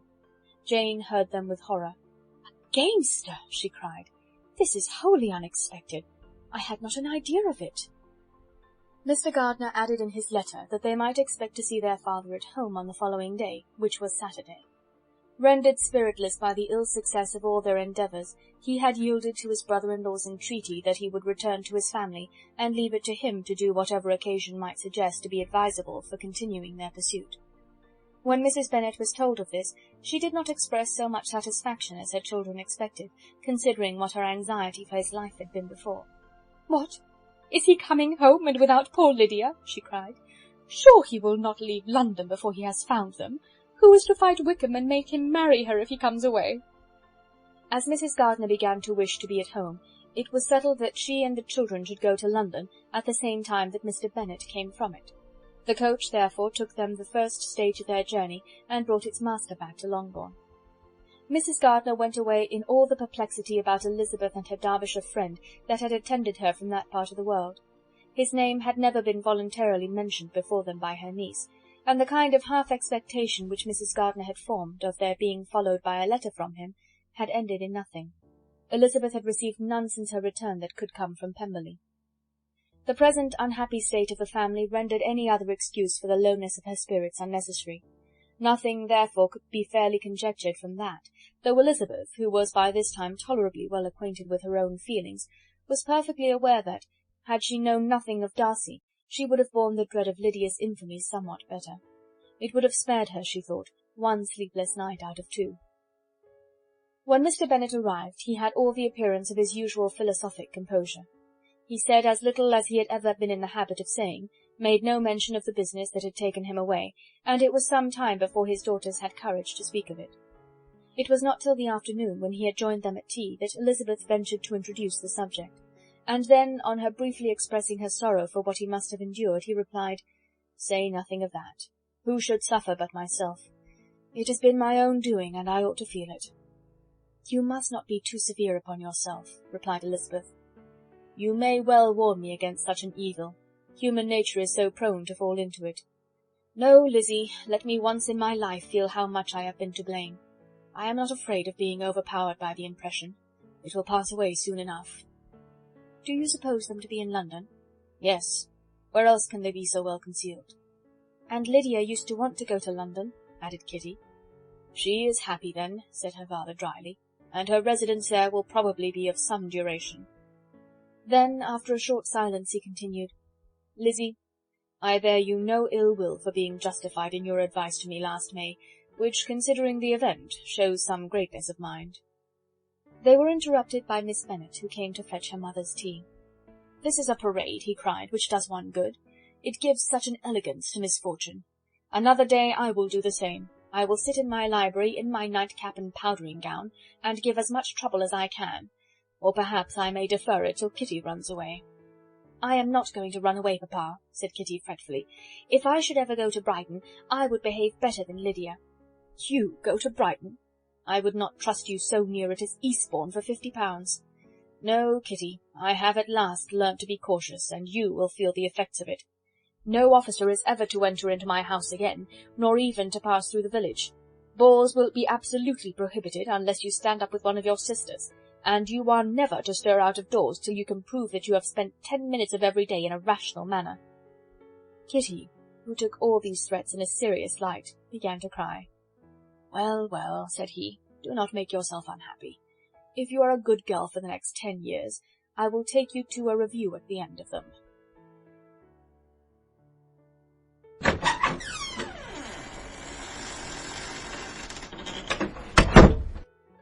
Chapter 49. 2 days after Mr. Bennet's return, as Jane and Elizabeth were walking together in the shrubbery behind the house, they saw the housekeeper coming towards them, and concluding that she came to call them to their mother, went forward to meet her. But instead of the expected summons when they approached her, she said to Miss Bennet, "I beg your pardon, madam, for interrupting you, but I was in hopes you might have got some good news from town, so I took the liberty of coming to ask." "What do you mean, Hill? We have heard nothing from town." "Dear madam," cried Mrs. Hill, in great astonishment, "don't you know there is an express come for master from Mr. Gardiner? He has been here this half-hour, and master has had a letter." Away ran the girls, too eager to get in to have time for speech. They ran through the vestibule into the breakfast-room, from thence to the library. Their father was in neither, and they were on the point of seeking him upstairs with their mother, when they were met by the butler, who said, "If you are looking for my master, ma'am, he is walking towards the little copse." Upon this information, they instantly passed through the hall once more, and ran across the lawn after their father, who was deliberately pursuing his way towards a small wood on one side of the paddock. Jane, who was not so light nor so much in the habit of running as Elizabeth, soon lagged behind, while her sister, panting for breath, came up with him, and eagerly cried out, "Oh, papa, what news, what news? Have you heard from my uncle?" "Yes, I have had a letter from him by express." "Well, and what news does it bring, good or bad?" "What is there of good to be expected?" said he, taking the letter from his pocket. "But perhaps you would like to read it." Elizabeth impatiently caught it from his hand. Jane now came up. "Read it aloud," said their father, "for I hardly know myself what it is about." Gracechurch Street, Monday, August 2nd. My dear brother, at last I am able to send you some tidings of my niece, and as such, upon the whole, I hope it will give you satisfaction. Soon after you left me on Saturday, I was fortunate enough to find out in what part of London they were. The particulars I will reserve till we meet. It is enough to know they are discovered. I have seen them both. "Then it is as I always hoped," cried Jane. "They are married." Elizabeth read on. "I have seen them both. They are not married, nor can I find there was any intention of being so, but if you are willing to perform the engagements which I have ventured to make on your side, I hope it will not be long before they are. All that is required of you is to assure your daughter by settlement her equal share of the £5,000 secured among your children after the decease of yourself and my sister, and moreover to enter into an engagement of allowing her, during your life, £100 per annum. These are conditions which, considering everything, I had no hesitation in complying with, as far as I thought myself privileged for you. I shall send this by express, that no time may be lost in bringing me your answer. You will easily comprehend from these particulars that Mr. Wickham's circumstances are not so hopeless as they are generally believed to be. The world has been deceived in that respect, and I am happy to say there will be some little money, even when all his debts are discharged, to settle on my niece, in addition to her own fortune. If, as I conclude will be the case, you send me full powers to act in your name throughout the whole of this business, I will immediately give directions to Haggerston for preparing a proper settlement. There will not be the smallest occasion for your coming to town again, therefore stay quiet at Longbourn, and depend on my diligence and care. Send back your answer as fast as you can, and be careful to write explicitly. We have judged it best that my niece should be married from this house, of which I hope you will approve. She comes to us today. I shall write again as soon as anything more is determined on. Yours, etc., Edward Gardiner. "Is it possible?" cried Elizabeth when she had finished. "Can it be possible that he will marry her?" "Wickham is not so undeserving, then, as we thought him," said her sister. "My dear father, I congratulate you." "And have you answered the letter?" cried Elizabeth. "No, but it must be done soon." Most earnestly did she then entreat him to lose no more time before he wrote. "Oh, my dear father," she cried, "come back and write immediately. Consider how important every moment is in such a case." "Let me write for you," said Jane, "if you dislike the trouble yourself." "I dislike it very much," he replied, "but it must be done." And so saying, he turned back with them, and walked towards the house. "And may I ask," said Elizabeth, "but the terms, I suppose, must be complied with?" "Complied with? I am only ashamed of his asking so little." "And they must marry." "Yet he is such a man." "Yes, yes, they must marry. There is nothing else to be done. But there are two things that I want very much to know. One is, how much money your uncle has laid down to bring it about, and the other, how am I ever to pay him?" "Money? My uncle?" cried Jane. "What do you mean, sir?" "I mean that no man in his senses would marry Lydia on so slight a temptation as 100 a year during my life, and 50 after I am gone." "That is very true," said Elizabeth, "though it had not occurred to me before. His debts to be discharged, and something still to remain? Oh, it must be my uncle's doings. Generous, good man, I am afraid he has distressed himself. A small sum could not do all this." "No," said her father. "Wickham's a fool if he takes it with a farthing less than £10,000. I should be sorry to think so ill of him in the very beginning of our relationship." £10,000! Heaven forbid! How is half such a sum to be repaid? Mr. Bennet made no answer, and each of them, deep in thought, continued silent till they reached the house. Their father then went on to the library to write, and the girls walked into the breakfast-room. "And they are really to be married," cried Elizabeth, as soon as they were by themselves. "How strange this is! And for this we are to be thankful. That they should marry, small as is their chance of happiness, and wretched as is his character, we are forced to rejoice. Oh, Lydia!" "I comfort myself with thinking," replied Jane, "that he certainly would not marry Lydia if he had not a real regard for her. Though our kind uncle has done something towards clearing him, I cannot believe that £10,000, or anything like it, has been advanced. He has children of his own, and may have more. How could he spare half £10,000? "If we were ever able to learn what Wickham's debts have been," said Elizabeth, "and how much is settled on his side on our sister, we shall know exactly what Mr. Gardiner has done for them, because Wickham has not sixpence of his own. The kindness of my uncle and aunt can never be requited. Their taking her home and affording her their personal protection and countenance is such a sacrifice to her advantage as years of gratitude cannot enough acknowledge. By this time she is actually with them. If such goodness does not make her miserable now, she will never deserve to be happy. What a meeting for her when she first sees my aunt!" "We must endeavour to forget all that has passed on either side," said Jane. "I hope and trust they will yet be happy. His consenting to marry her is a proof, I will believe, that he is come to a right way of thinking. Their mutual affection will steady them, and I flatter myself they will settle so quietly and live in so rational a manner as may in time make their past imprudence forgotten." "Their conduct has been such," replied Elizabeth, "as neither you nor I nor anybody can ever forget. It is useless to talk of it." It now occurred to the girls that their mother was in all likelihood perfectly ignorant of what had happened. They went to the library, therefore, and asked their father whether he would not wish them to make it known to her. He was writing, and without raising his head, coolly replied, "Just as you please." "May we take my uncle's letter to read to her?" "Take whatever you like, and get away." Elizabeth took the letter from his writing-table, and they went upstairs together. Mary and Kitty were both with Mrs. Bennet. One communication would, therefore, do for all. After a slight preparation for good news, the letter was read aloud. Mrs. Bennet could hardly contain herself. As soon as Jane had read Mr. Gardiner's hope of Lydia's being soon married, her joy burst forth, and every following sentence added to its exuberance. She was now in an irritation as violent from delight as she had ever been fidgety from alarm and vexation. To know that her daughter would be married was enough. She was disturbed by no fear for her felicity, nor humbled by any remembrance of her misconduct. "My dear, dear Lydia," she cried, "this is delightful indeed.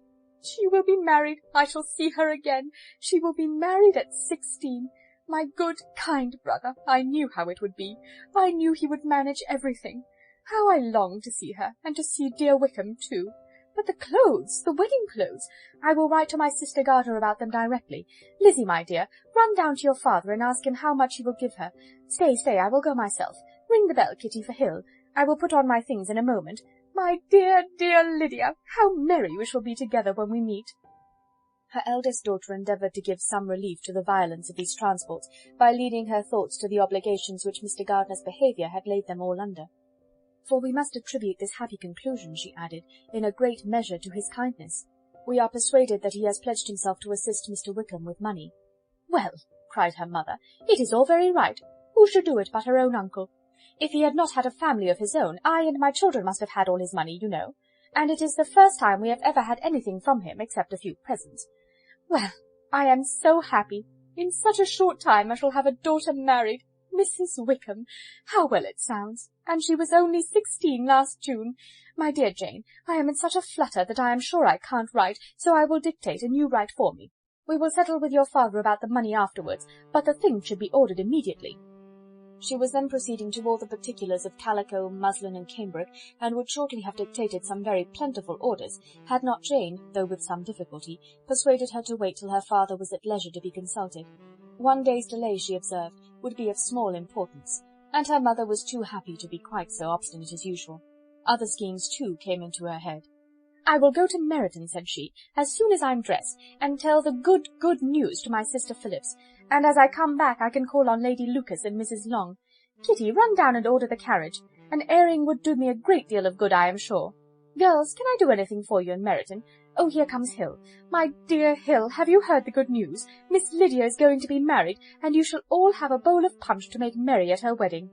Mrs. Hill began instantly to express her joy. Elizabeth received her congratulations among the rest, and then, sick of this folly, took refuge in her own room, that she might think with freedom. Poor Lydia's situation must, at best, be bad enough, but that it was no worse she had need to be thankful. She felt it so. Neither rational happiness nor worldly prosperity could be justly expected for her sister. In looking back to what they had feared only 2 hours ago, she felt all the advantages of what they had gained.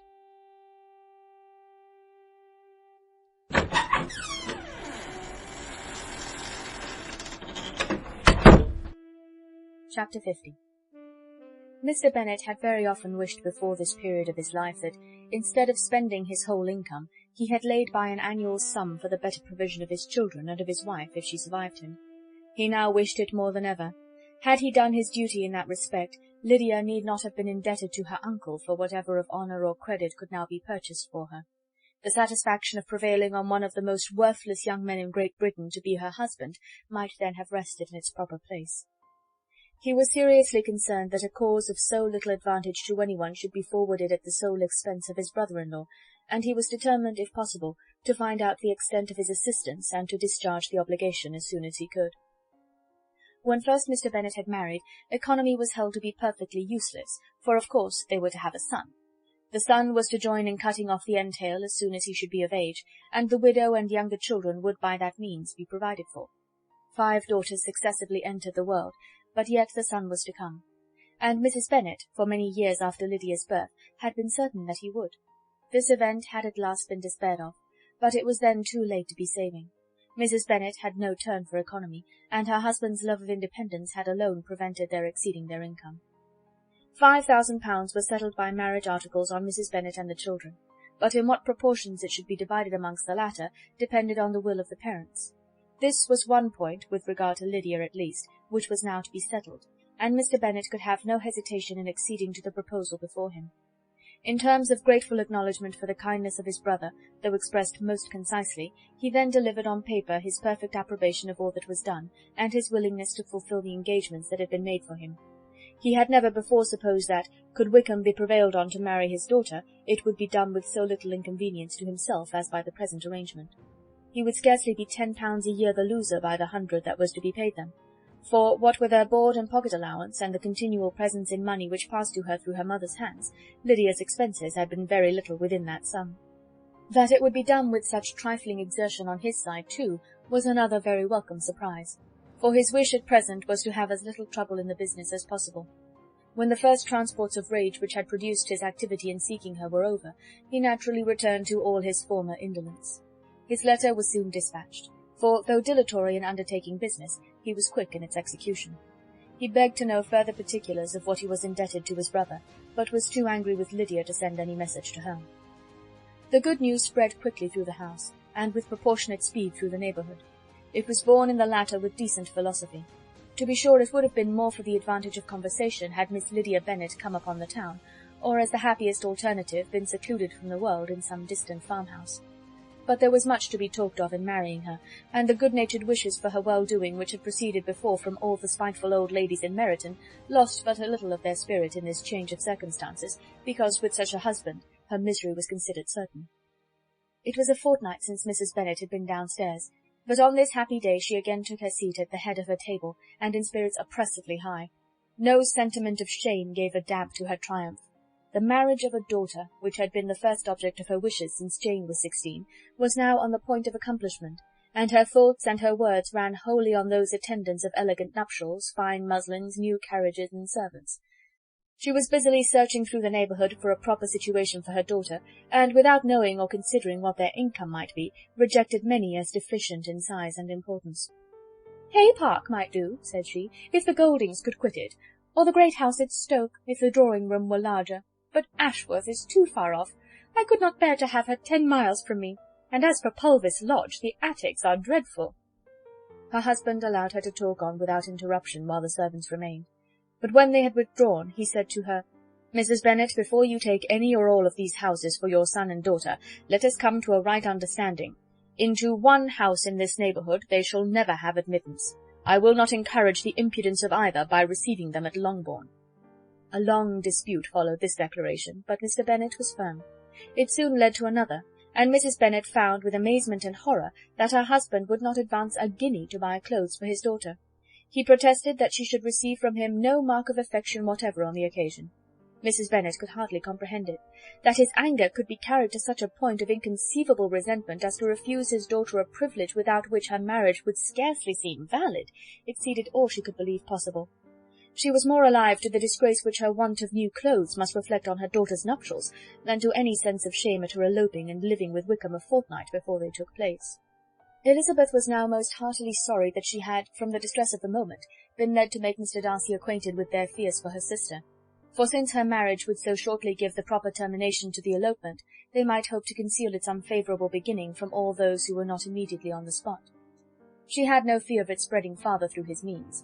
There were few people on whose secrecy she could have more confidently depended, but at the same time there was no one whose knowledge of a sister's frailty would have mortified her so much, not, however, from any fear of disadvantage from it individually to herself, for at any rate there seemed a gulf impassable between them. Had Lydia's marriage been concluded on the most honourable terms, it was not to be supposed that Mr. Darcy would connect himself with a family where, to every other objection, would now be added an alliance and relationship of the nearest kind with a man whom he so justly scorned. From such a connection she could not wonder that he would shrink. The wish of procuring her regard, which she had assured herself of his feeling in Derbyshire, could not in rational expectation survive such a blow as this. She was humbled, she was grieved. She repented, though she hardly knew of what. She became jealous of his esteem, when she could no longer hope to be benefited by it. She wanted to hear of him, when there seemed the least chance of gaining intelligence. She was convinced that she could have been happy with him, when it was no longer likely they should meet. What a triumph for him, as she often thought, could he know that the proposals which he had spurned only 4 months ago would now have been most gladly and gratefully received. He was as generous, she doubted not, as the most generous of his sex, but while he was mortal there must be a triumph. She began now to comprehend that he was exactly the man who, in disposition and talents, would most suit her. His understanding and temper, though unlike her own, would have answered all her wishes. It was an union that must have been to the advantage of both. By her ease and liveliness his mind might have been softened, his manners improved, and from his judgment, information, and knowledge of the world she must have received benefit of greater importance. But no such happy marriage could now teach the admiring multitude what connubial felicity really was. An union of a different tendency, and precluding the possibility of the other, was soon to be formed in their family. How Wickham and Lydia were to be supported in tolerable independence she could not imagine. But how little of permanent happiness could belong to a couple who were only brought together because their passions were stronger than their virtue, could she easily conjecture. Mr. Gardiner soon wrote again to his brother.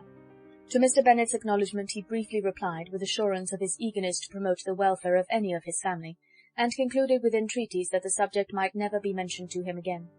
The principal purport of his letter was to inform them that Mr. Wickham had resolved on quitting the militia. It was greatly my wish that he should do so, he added, as soon as his marriage was fixed on, and I think you will agree with me in considering the removal from that corps as highly advisable, both on his account and my niece's. It is Mr. Wickham's intention to go into the regulars, and among his former friends there are still some who are able and willing to assist him in the army. He has the promise of an ensigncy in General's regiment now quartered in the north. It is an advantage to have it so far from this part of the kingdom. He promises fairly, and I hope among different people, where they may each have a character to preserve, they will both be more prudent. I have written to Colonel Foster to inform him of our present arrangements, and to request that he will satisfy the various creditors of Mr. Wickham in and near Brighton, with assurances of speedy payment, for which I have pledged myself. And will you give yourself the trouble of carrying similar assurances to his creditors in Meryton, of whom I shall subjoin a list according to his information? He has given in all his debts. I hope at least he has not deceived us. Haggerston has our directions, and all will be completed in a week. They will then join his regiment, unless they are first invited to Longbourn, and I understand from Mrs. Gardiner that my niece is very desirous of seeing you all before she leaves the south. She is well, and begs to be dutifully remembered to you and her mother. Yours, etc., E. Gardiner. Mr. Bennet and his daughter saw all the advantages of Wickham's removal from the shire as clearly as Mr. Gardiner could do, but Mrs. Bennet was not so well pleased with it. Lydia's being settled in the north, just when she had expected most pleasure and pride in her company, for she had by no means given up her plan of their residing in Hertfordshire, was a severe disappointment. And besides, it was such a pity that Lydia should be taken from a regiment where she was acquainted with everybody and had so many favourites. "She is so fond of Mrs. Foster," said she, "it will be quite shocking to send her away.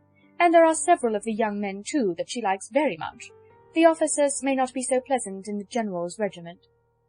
His daughter's request, for such it might be considered, of being admitted into her family again before she set off for the north, received at first an absolute negative.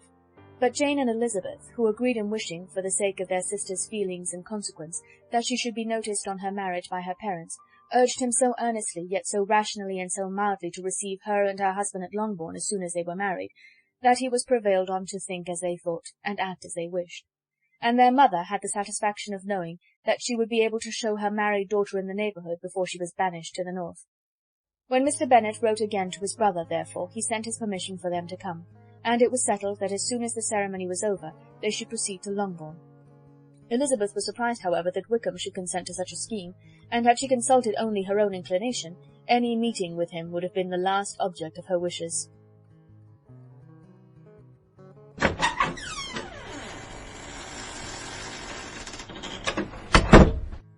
Chapter 51. Their sister's wedding day arrived, and Jane and Elizabeth felt for her probably more than she felt for herself. The carriage was sent to meet them, and they were to return in it by dinner-time. Their arrival was dreaded by the elder Miss Bennets, and Jane more especially, who gave Lydia the feelings which would have attended herself had she been the culprit, and was wretched in the thought of what her sister must endure. They came. The family were assembled in the breakfast-room to receive them. Smiles decked the face of Mrs. Bennet as the carriage drove up to the door. Her husband looked impenetrably grave, her daughters alarmed, anxious, uneasy. Lydia's voice was heard in the vestibule. The door was thrown open, and she ran into the room. Her mother stepped forwards, embraced her, and welcomed her with rapture, gave her hand with an affectionate smile to Wickham, who followed his lady, and wished them joy with an alacrity which showed no doubt of their happiness. Their reception from Mr. Bennet, to whom they then turned, was not quite so cordial. His countenance rather gained in austerity, and he scarcely opened his lips. The easy assurance of the young couple, indeed, was enough to provoke him. Elizabeth was disgusted, and even Miss Bennet was shocked. Lydia was Lydia still, untamed, unabashed, wild, noisy, and fearless. She turned from sister to sister, demanding their congratulations, and when at length they all sat down, looked eagerly round the room, took notice of some little alteration in it, and observed with a laugh that it was a great while since she had been there. Wickham was not at all more distressed than herself, but his manners were always so pleasing that had his character and his marriage been exactly what they ought, his smiles and his easy address, while he claimed their relationship, would have delighted them all. Elizabeth had not before believed him quite equal to such assurance, but she sat down, resolving within herself to draw no limits in future to the impudence of an impudent man. She blushed, and Jane blushed, but the cheeks of the two who caused their confusion suffered no variation of colour. There was no want of discourse. The bride and her mother could neither of them talk fast enough, and Wickham, who happened to sit near Elizabeth, began inquiring after his acquaintance in that neighbourhood, with a good-humoured ease which she felt very unable to equal in her replies. They seemed each of them to have the happiest memories in the world. Nothing of the past was recollected with pain, and Lydia led voluntarily to subjects which her sisters would not have alluded to for the world.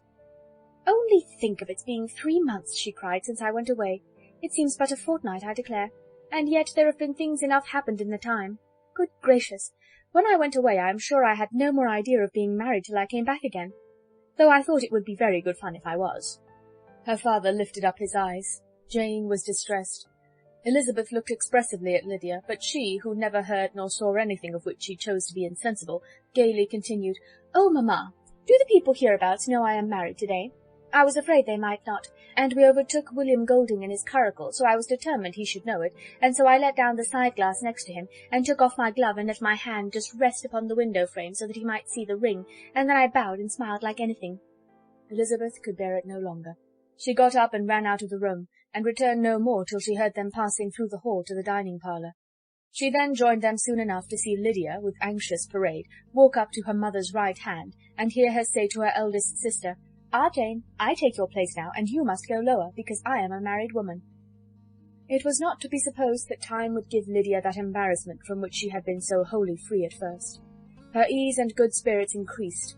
She longed to see Mrs. Phillips, the Lucases, and all their other neighbours, and to hear herself called Mrs. Wickham by each of them, and in the meantime she went after dinner to show her ring and boast of being married to Mrs. Hill and the 2 housemaids. "Well, mamma," said she, when they were all returned to the breakfast-room, "and what do you think of my husband? Is not he a charming man? I am sure my sisters must all envy me. I only hope they may have half my good luck. They must all go to Brighton. That is the place to get husbands. What a pity it is, mamma, we did not all go." "Very true, and if I had my will we should. But, my dear Lydia, I don't at all like your going such a way off. Must it be so?" "Oh, Lord, yes. There is nothing in that. I shall like it of all things. You and papa and my sisters must come down and see us. We shall be at Newcastle all the winter, and I dare say there will be some balls, and I will take care to get good partners for them all." "I should like it beyond anything," said her mother. "And then when you go away you may leave 1 or 2 of my sisters behind you, and I dare say I shall get husbands for them before the winter is over." "I thank you for my share of the favour," said Elizabeth, "but I do not particularly like your way of getting husbands." Their visitors were not to remain above 10 days with them. Mr. Wickham had received his commission before he left London, and he was to join his regiment at the end of a fortnight. No one but Mrs. Bennet regretted that their stay would be so short, and she made the most of the time by visiting about with her daughter, and having very frequent parties at home. These parties were acceptable to all. To avoid a family circle was even more desirable to such as did think than such as did not. Wickham's affection for Lydia was just what Elizabeth had expected to find it, not equal to Lydia's for him. She had scarcely needed her present observation to be satisfied, from the reason of things, that their elopement had been brought on by the strength of her love rather than by his, and she would have wondered why, without violently caring for her, he chose to elope with her at all, had she not felt certain that his flight was rendered necessary by distress of circumstances, and if that were the case, he was not the young man to resist an opportunity of having a companion. Lydia was exceedingly fond of him. He was her dear Wickham on every occasion. No one was to be put in competition with him. He did everything best in the world, and she was sure he would kill more birds on the 1st of September than anybody else in the country. One morning, soon after their arrival, as she was sitting with her 2 elder sisters, she said to Elizabeth, "Lizzie, I never gave you an account of my wedding, I believe. You were not by when I told mamma and the others all about it. Are you not curious to hear how it was managed?" "Not really," replied Elizabeth. "I think there cannot be too little said on the subject." "La, you are so strange. But I must tell you how it went off. We were married, you know, at St. Clement's, because Wickham's lodgings were in that parish, and it was settled that we should all be there by 11 o'clock. My uncle and aunt and I were to go together, and the others were to meet us at the church. Well, Monday morning came, and I was in such a fuss. I was so afraid, you know, that something would happen to put it off, and then I should have gone quite distracted. And there was my aunt all the time I was dressing, preaching and talking away just as if she were reading a sermon. However, I did not hear above 1 word in 10, for I was thinking, you may suppose, of my dear Wickham. I longed to know whether he would be married in his blue coat. Well, and so we breakfasted at 10 as usual. I thought it would never be over, for, by the by, you are to understand, that my uncle and aunt were horrid unpleasant all the time I was with them. If you'll believe me, I did not once put my foot out of doors, though I was there a fortnight. Not one party or scheme or anything. To be sure, London was rather thin, but however, the little theatre was open.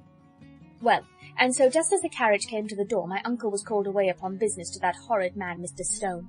And then, you know, when once they get together, there is no end of it. Well, I was so frightened I did not know what to do, for my uncle was to give me away, and if we were beyond the hour, we could not be married all day. But luckily he came back again in 10 minutes' time, and then we all set out. However, I recollected afterwards that if he had been prevented going, the wedding need not be put off, for Mr. Darcy might have done as well." "Mr. Darcy?" repeated Elizabeth in utter amazement. "Oh, yes, he was to come there with Wickham, you know. But gracious me, I quite forgot. I ought not to have said a word about it. I promised them so faithfully. What will Wickham say? It was to be such a secret." "If it was to be secret," said Jane, "say not another word on the subject. You may depend upon my seeking no further." "Oh, certainly," said Elizabeth, though burning with curiosity. "We will ask you no questions." "Thank you," said Lydia, "for if you did I should certainly tell you all, and then Wickham would be angry." On such encouragement to ask, Elizabeth was forced to put it out of her power by running away. But to live in ignorance on such a point was impossible, or at least it was impossible not to try for information. Mr. Darcy had been at her sister's wedding. It was exactly a scene, and exactly among people, where he had apparently least to do and least temptation to go. Conjectures as to the meaning of it, rapid and wild, hurried into her brain, but she was satisfied with none. Those that best pleased her, as placing his conduct in the noblest light, seemed most improbable. She could not bear such suspense, and hastily seizing a sheet of paper, wrote a short letter to her aunt to request an explanation of what Lydia had dropped, if it were compatible with the secrecy which had been intended. "You may readily comprehend," she added, "what my curiosity must be to know how a person unconnected with any of us, and, comparatively speaking, a stranger to our family, should have been amongst you at such a time. Pray write instantly, and let me understand it, unless it is, for very cogent reasons, to remain in the secrecy which Lydia seems to think necessary, and then I must endeavour to be satisfied with ignorance. Not that I shall, though," she added to herself as she finished the letter, "and, my dear aunt, if you do not tell me in an honourable manner, I shall certainly be reduced to tricks and stratagems to find it out." Jane's delicate sense of honour would not allow her to speak to Elizabeth privately of what Lydia had let fall. Elizabeth was glad of it. Till it appeared whether her inquiries would receive any satisfaction, she had rather be without a confidant.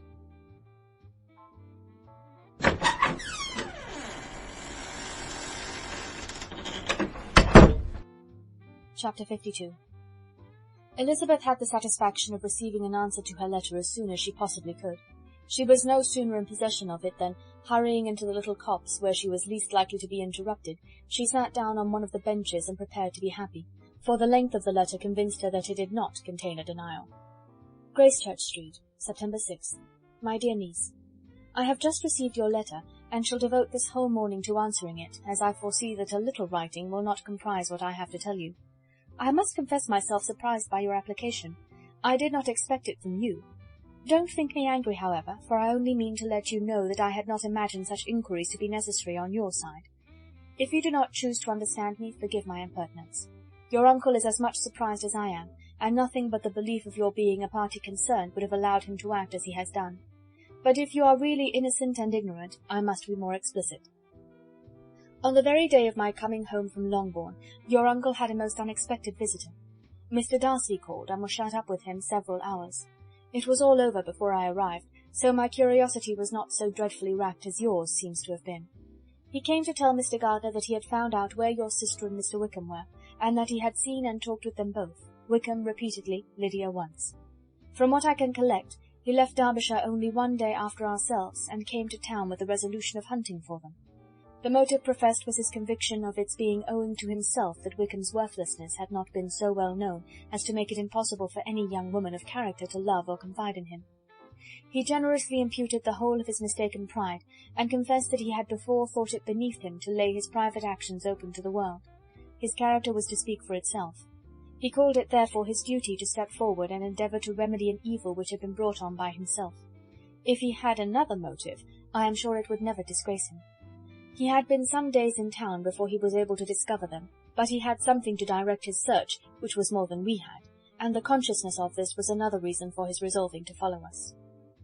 There is a lady, it seems, a Mrs. Young, who was some time ago governess to Miss Darcy, and was dismissed from her charge on some cause of disapprobation, though he did not say what. She then took a large house in Edward Street, and has since maintained herself by letting lodgings. This Mrs. Young was, he knew, intimately acquainted with Wickham, and he went to her for intelligence of him as soon as he got to town. But it was 2 or 3 days before he could get from her what he wanted. She would not betray her trust, I suppose, without bribery and corruption, for she really did know where her friend was to be found. Wickham indeed had gone to her on their first arrival in London, and had she been able to receive them into her house, they would have taken up their abode with her. At length, however, our kind friend procured the wished-for direction. They were in Street. He saw Wickham, and afterwards insisted on seeing Lydia. His first object with her, he acknowledged, had been to persuade her to quit her present disgraceful situation, and return to her friends as soon as they could be prevailed on to receive her, offering his assistance as far as it would go. But he found Lydia absolutely resolved on remaining where she was. She cared for none of her friends, she wanted no help of his, she would not hear of leaving Wickham. She was sure they should be married some time or other, and it did not much signify when.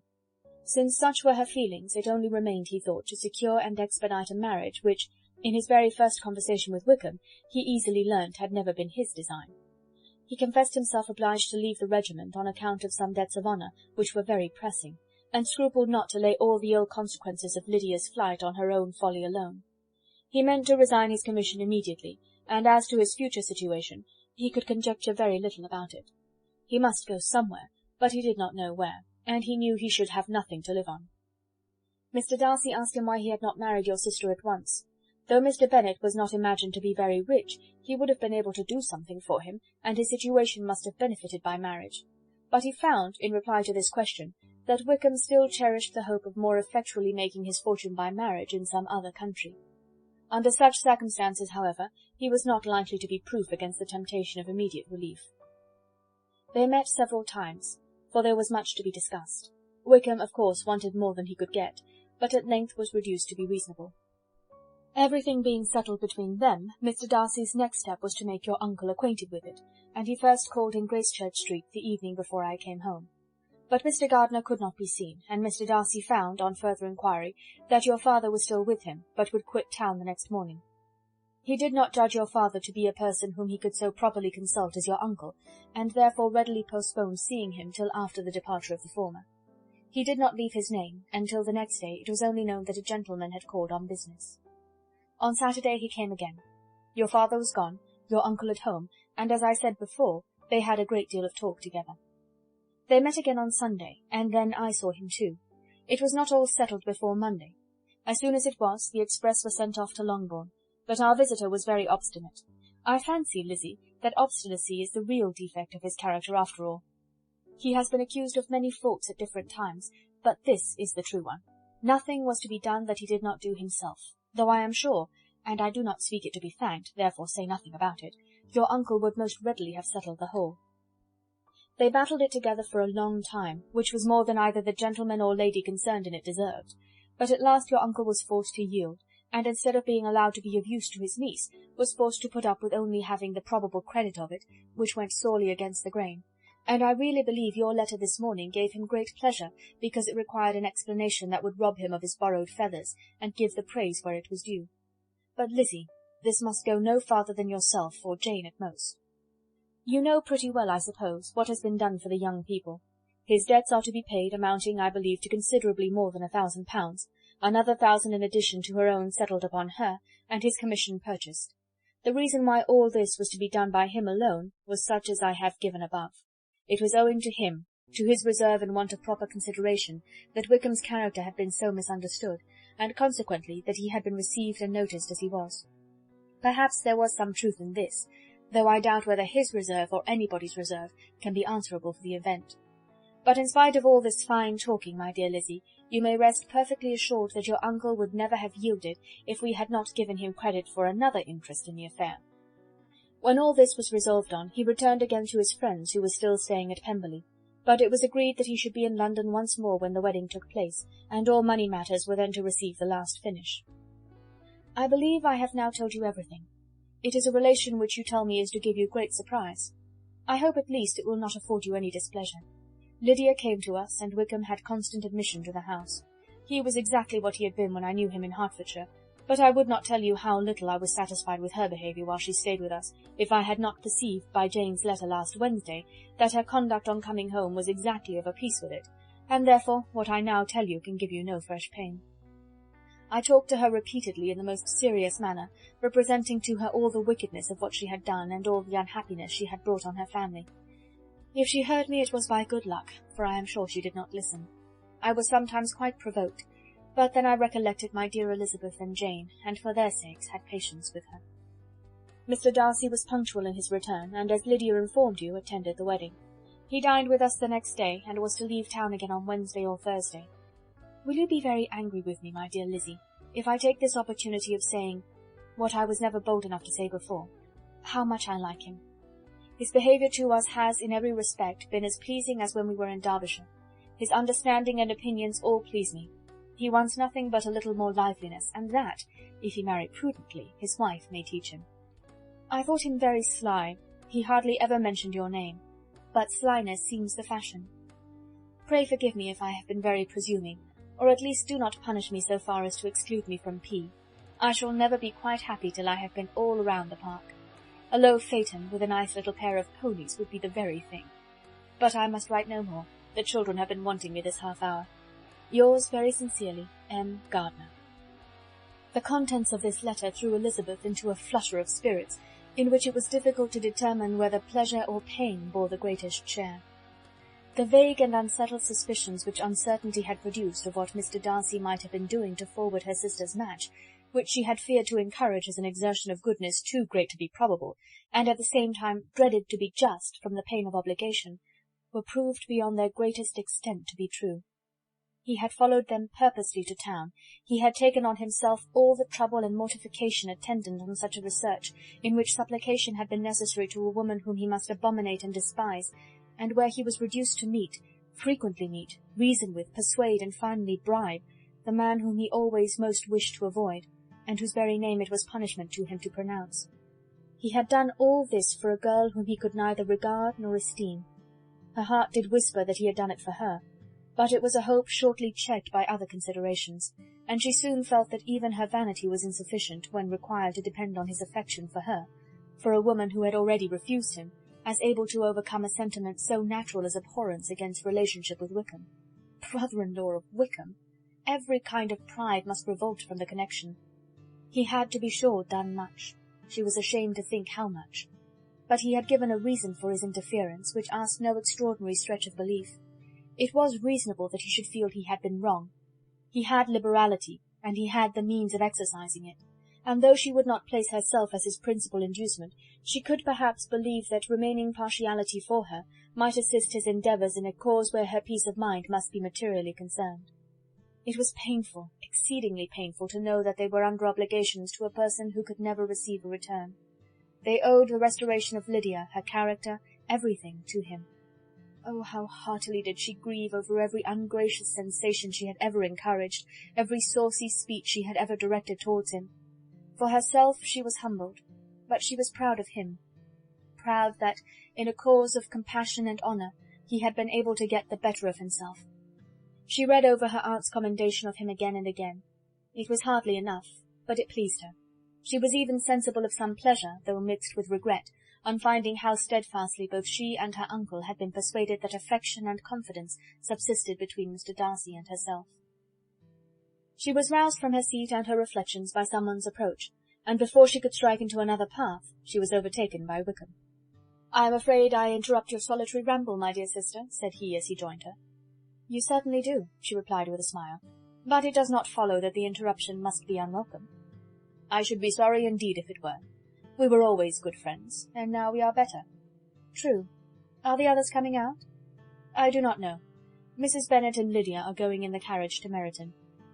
"And so, my dear sister, I find from our uncle and aunt that you have actually seen Pemberley." She replied in the affirmative. "I almost envy you the pleasure, and yet I believe it would be too much for me, or else I could take it in my way to Newcastle. And you saw the old housekeeper, I suppose?" "Poor Reynolds, she was always very fond of me, but of course she did not mention my name to you." "Yes, she did." "And what did she say?" "That you were gone into the army, and she was afraid had not turned out well. At such a distance as that, you know, things are strangely misrepresented." "Certainly," he replied, biting his lips. Elizabeth hoped she had silenced him, but he soon afterwards said, "I was surprised to see Darcy in town last month. We passed each other several times. I wonder what he can be doing there." "Perhaps preparing for his marriage with Mr. Berg," said Elizabeth. "It must be something particular to take him there at this time of year." "Undoubtedly. Did you see him while you were at Lambton? I thought I understood from the gardeners that you had." "Yes. He introduced us to his sister." "And you like her?" "Very much." "I've heard, indeed, that she is uncommonly improved within this year or two. When I last saw her she was not very promising. I am very glad you liked her. I hope she will turn out well." "I dare say she will. She has got over the most trying age. Did you go by the village of Kimpton? I do not recollect that we did. I mention it because it is the living which I ought to have had. A most delightful place. Excellent parsonage house. It would have suited me in every respect. How should you have liked making sermons? Exceedingly well. I should have considered it as part of my duty, and the exertion would soon have been nothing. One ought not to repine, but to be sure it would have been such a thing for me. The quiet, the retirement of such a life would have answered all my ideas of happiness. But it was not to be. Did you ever hear Darcy mention the circumstance when you were in Kent? I have heard from authority, which I thought as good, that it was left you conditionally only, and at the will of the present patron. You have? Yes, there was something in that. I told you so from the first, you may remember. I did hear, too, that there was a time when sermon-making was not so palatable to you as it seems to be at present, that you actually declared your resolution of never taking orders, and that the business had been compromised accordingly. You did, and it was not wholly without foundation. You may remember what I told you on that point when we first talked of it. They were now almost at the door of the house, for she had walked fast to get rid of him, and unwilling for her sister's sake to provoke him, she only said in reply with a good-humoured smile, "Come, Mr. Wickham, we are brother and sister, you know. Do not let us quarrel about the past. In future, I hope, we shall be always of one mind." She held out her hand. He kissed it with affectionate gallantry, though he hardly knew how to look, and they entered the house.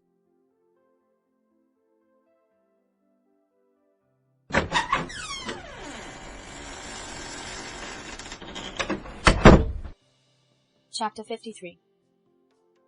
Mr. Wickham was so perfectly satisfied with this conversation that he never again distressed himself or provoked his dear sister Elizabeth by introducing the subject of it, and she was pleased to find that she had said enough to keep him quiet.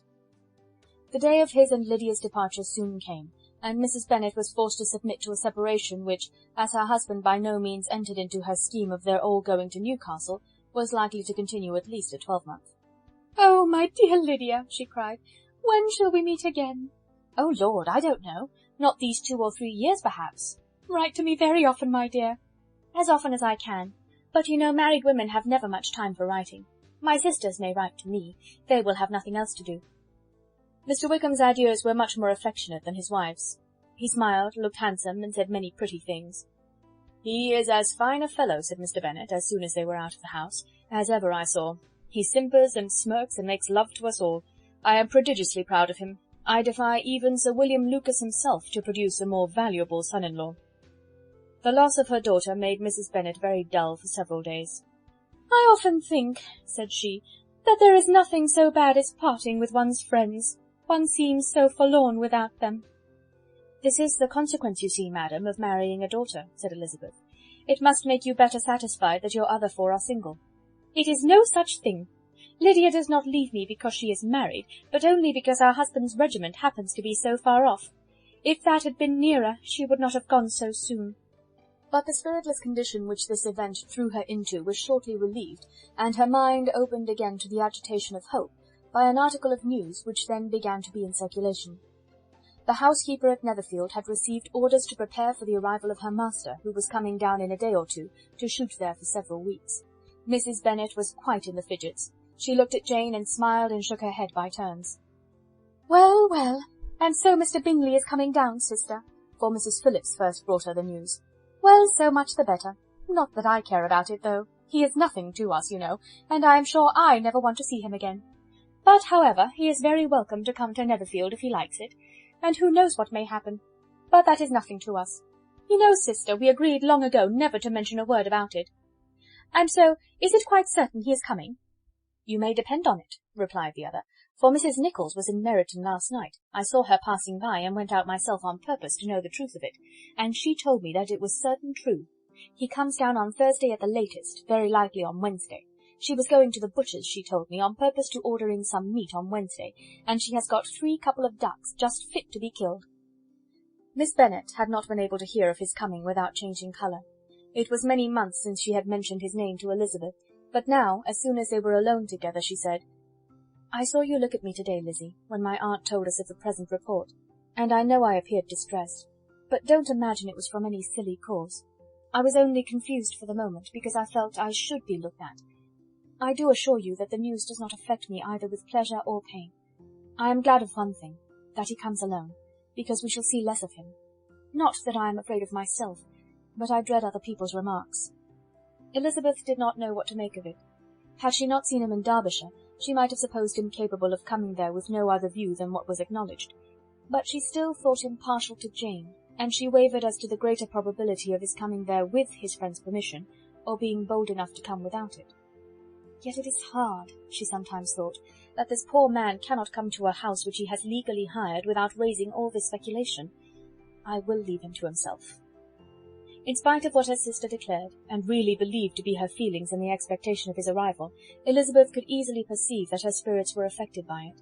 They were more disturbed, more unequal, than she had often seen them.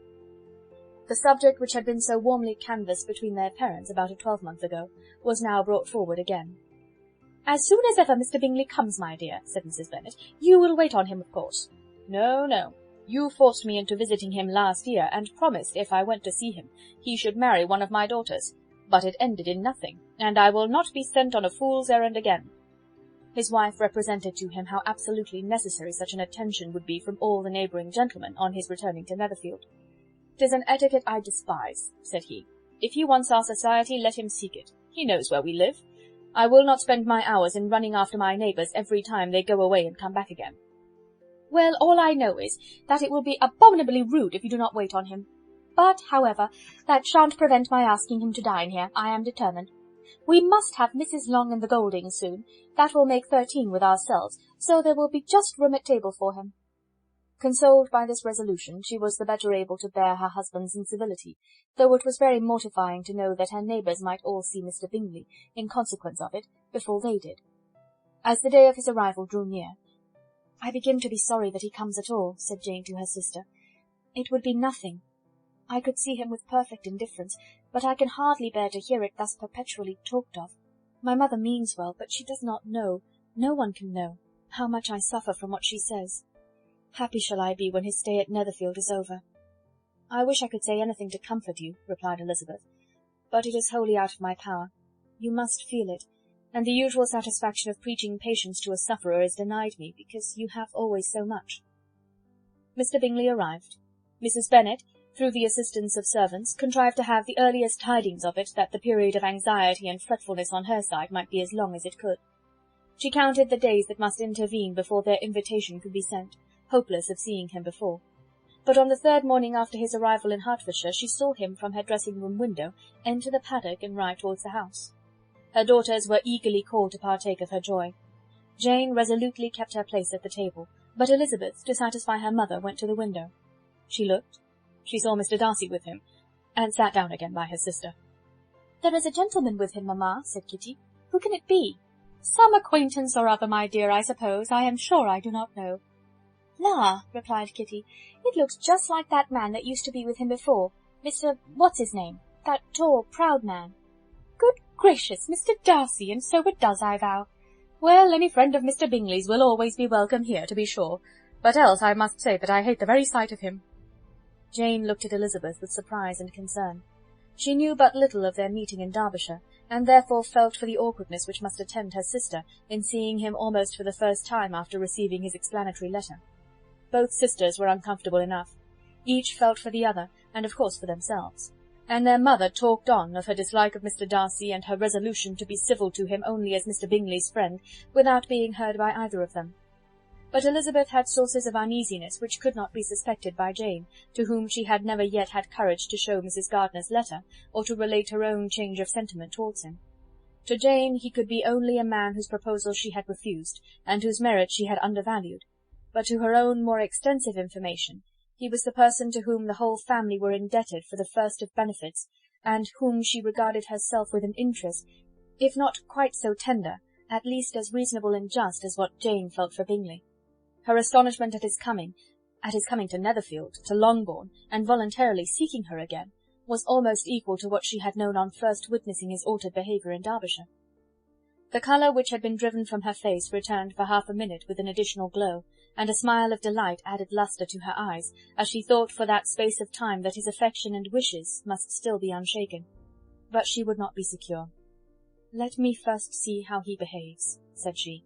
"It will then be early enough for expectation." She sat intently at work, striving to be composed, and without daring to lift up her eyes, till anxious curiosity carried them to the face of her sister as the servant was approaching the door. Jane looked a little paler than usual, but more sedate than Elizabeth had expected. On the gentleman's appearing, her colour increased, yet she received them with tolerable ease, and with a propriety of behaviour equally free from any symptom of resentment or any unnecessary complaisance. Elizabeth said as little to either as civility would allow, and sat down again to her work with an eagerness which it did not often command. She had ventured only one glance at Darcy. He looked serious as usual, and, she thought, more as he had been used to look in Hertfordshire than as she had seen him at Pemberley. But perhaps he could not, in her mother's presence, be what he was before her uncle and aunt. It was a painful, but not an improbable conjecture. Bingley she had likewise seen for an instant, and in that short period saw him looking both pleased and embarrassed. He was received by Mrs. Bennet with a degree of civility which made her two daughters ashamed, especially when contrasted with the cold and ceremonious politeness of her curtsy and address to his friend. Elizabeth particularly, who knew that her mother owed to the latter the preservation of her favourite daughter from irremediable infamy, was hurt and distressed to a most painful degree by a distraction so ill applied.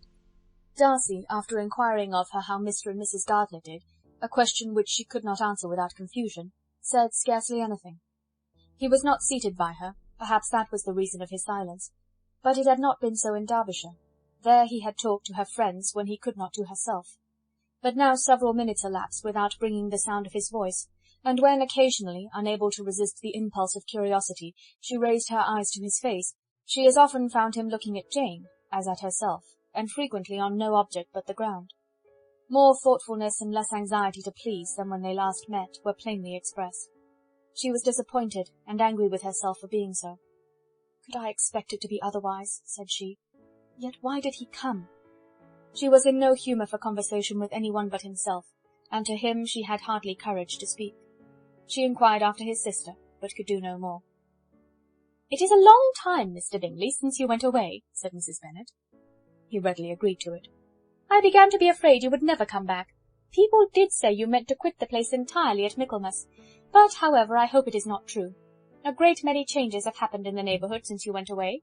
Miss Lucas is married and settled, and one of my own daughters. I suppose you have heard of it. Indeed, you must have seen it in the papers. It was in the Times and the Courier, I know, though it was not put in as it ought to be. It was only said, 'Lately George Wickham, Esquire, to Miss Lydia Bennet,' without there being a syllable said of her father or the place where she lived or anything. It was my brother Gardiner's drawing up, too, and I wonder how he came to make such an awkward business of it. Did you see it?" Bingley replied that he did, and made his congratulations. Elizabeth dared not lift up her eyes. How Mr. Darcy looked, therefore, she could not tell. "It is a delightful thing, to be sure, to have a daughter well married," continued her mother, "but at the same time, Mr. Bingley, it is very hard to have her taken such away from me. They are gone down to Newcastle, a place quite northward, it seems, and there they are to stay I do not know how long. His regiment is there, for I suppose you have heard of his leaving the shire, and of his being gone into the regulars. Thank heaven he has some friends, though perhaps not so many as he deserves."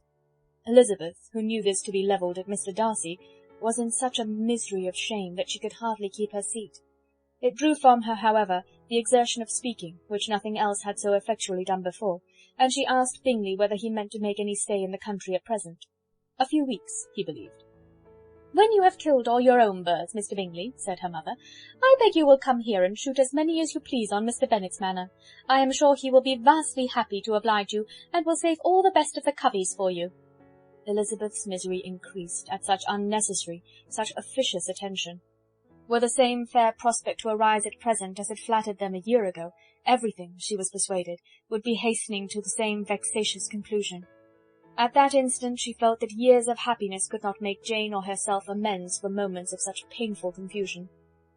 "The first wish of my heart," said she to herself, "is never more to be in company with either of them. Their society can afford no pleasure that will atone for such wretchedness as this. Let me never see either one or the other again." Yet the misery for which years of happiness were to offer no compensation, received soon afterwards material relief from observing how much the beauty of her sister rekindled the admiration of her former lover. When first he came in, he had spoken to her but little, but every 5 minutes seemed to be giving her more of his attention. He found her as handsome as she had been last year, as good-natured and as unaffected, though not quite so chatty. Jane was anxious that no difference should be perceived in her at all, and was really persuaded that she talked as much as ever. But her mind was so busily engaged that she did not always know when she was silent. When the gentlemen rose to go away, Mrs. Bennet was mindful of her intended civility, and they were invited and engaged to dine at Longbourn in a few days' time. "You are quite a visit in my debt, Mr. Bingley," she added, "for when you went to town last winter you promised to take a family dinner with us as soon as you returned. I have not forgot, you see, and I assure you I was very much disappointed that you did not come back and keep your engagement." Bingley looked a little silly at this reflection, and said something of his concern at having been prevented by business. They then went away. Mrs. Bennet had been strongly inclined to ask them to stay and dine there that day, but, though she always kept a very good table, she did not think anything less than 2 courses could be good enough for a man on whom she had such anxious designs, or satisfy the appetite and pride of one who had 10,000 a year.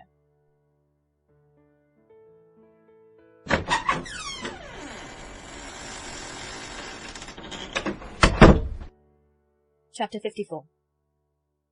As soon as they were gone, Elizabeth walked out to recover her spirits, or in other words, to dwell without interruption on those subjects that must deaden them more. Mr. Darcy's behaviour astonished and vexed her. "Why, if he came only to be silent, grave, and indifferent," said she, "did he come at all?" She could settle it in no way that gave her pleasure. "He could be still amiable, still pleasing to my uncle and aunt when he was in town, and why not to me? If he fears me, why come hither? If he no longer cares for me, why silent? Teasing man! I will think no more about him." Her resolution was for a short time involuntarily kept by the approach of her sister, who joined her with a cheerful look, which showed her better satisfied with their visitors than Elizabeth. "Now," said she, "that this first meeting is over, I feel perfectly easy. I know my own strength, and I shall never be embarrassed again by his coming. I am glad he dines here on Tuesday. It will then be publicly seen that, on both sides, we meet only as common and indifferent acquaintance." "Yes, very indifferent indeed," said Elizabeth laughingly. "Oh, Jane, take care." "My dear Lizzie, you cannot think me so weak as to be in danger now." "I think you are in very great danger of making him as much in love with you as ever."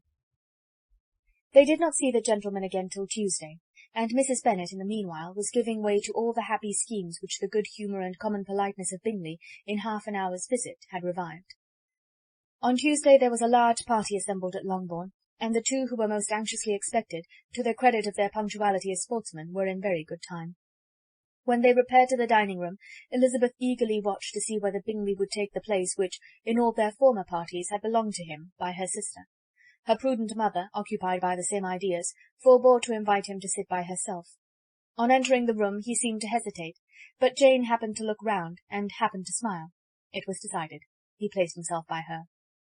Elizabeth, with a triumphant sensation, looked towards his friend. He bore it with noble indifference, and she would have imagined that Bingley had received his sanction to be happy, had she not seen his eyes likewise turn towards Mr. Darcy, with an expression of half-laughing alarm.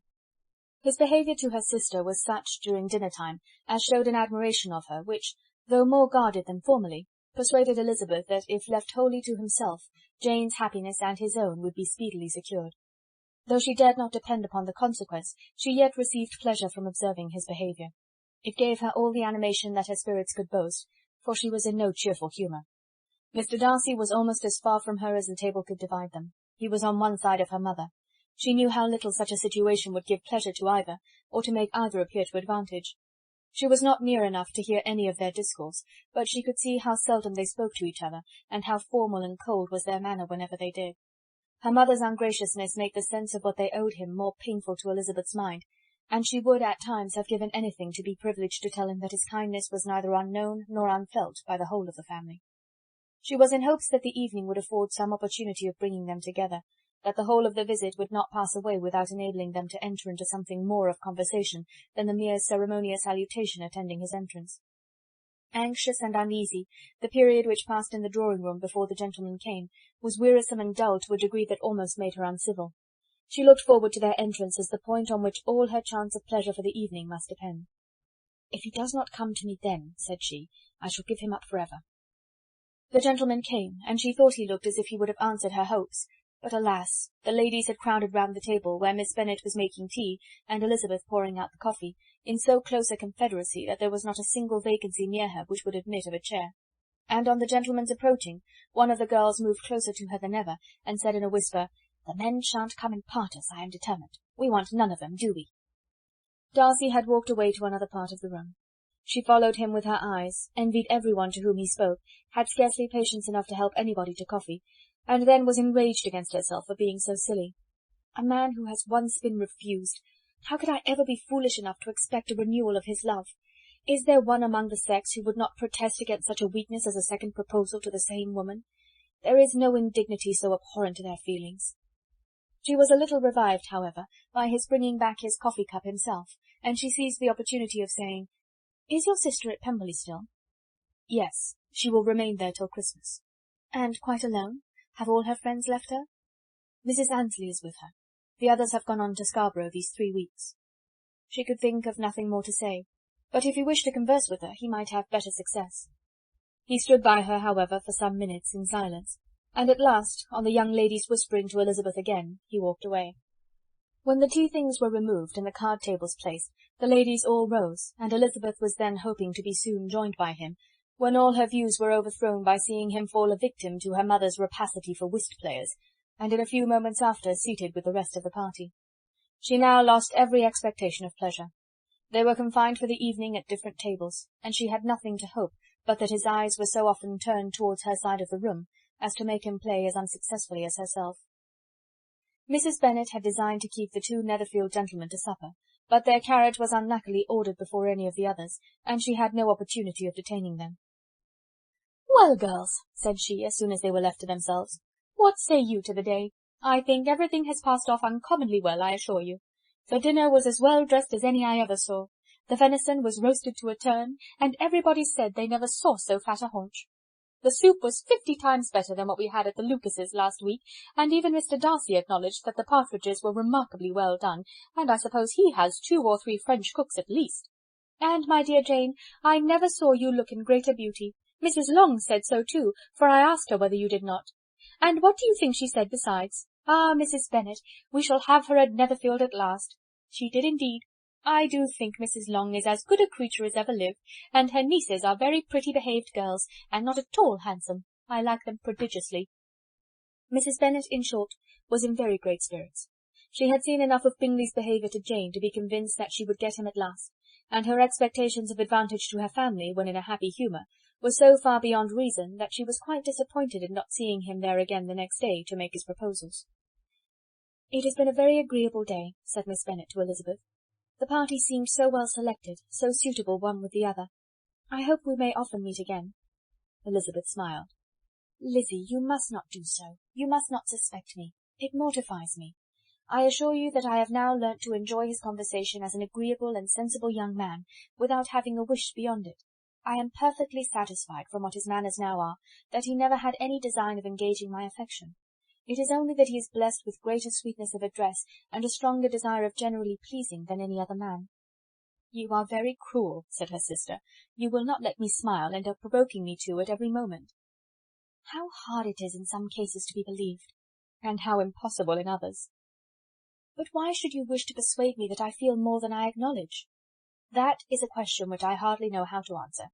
We all love to instruct, though we can teach only what is not worth knowing. Forgive me, and if you persist in indifference, do not make me your confidant."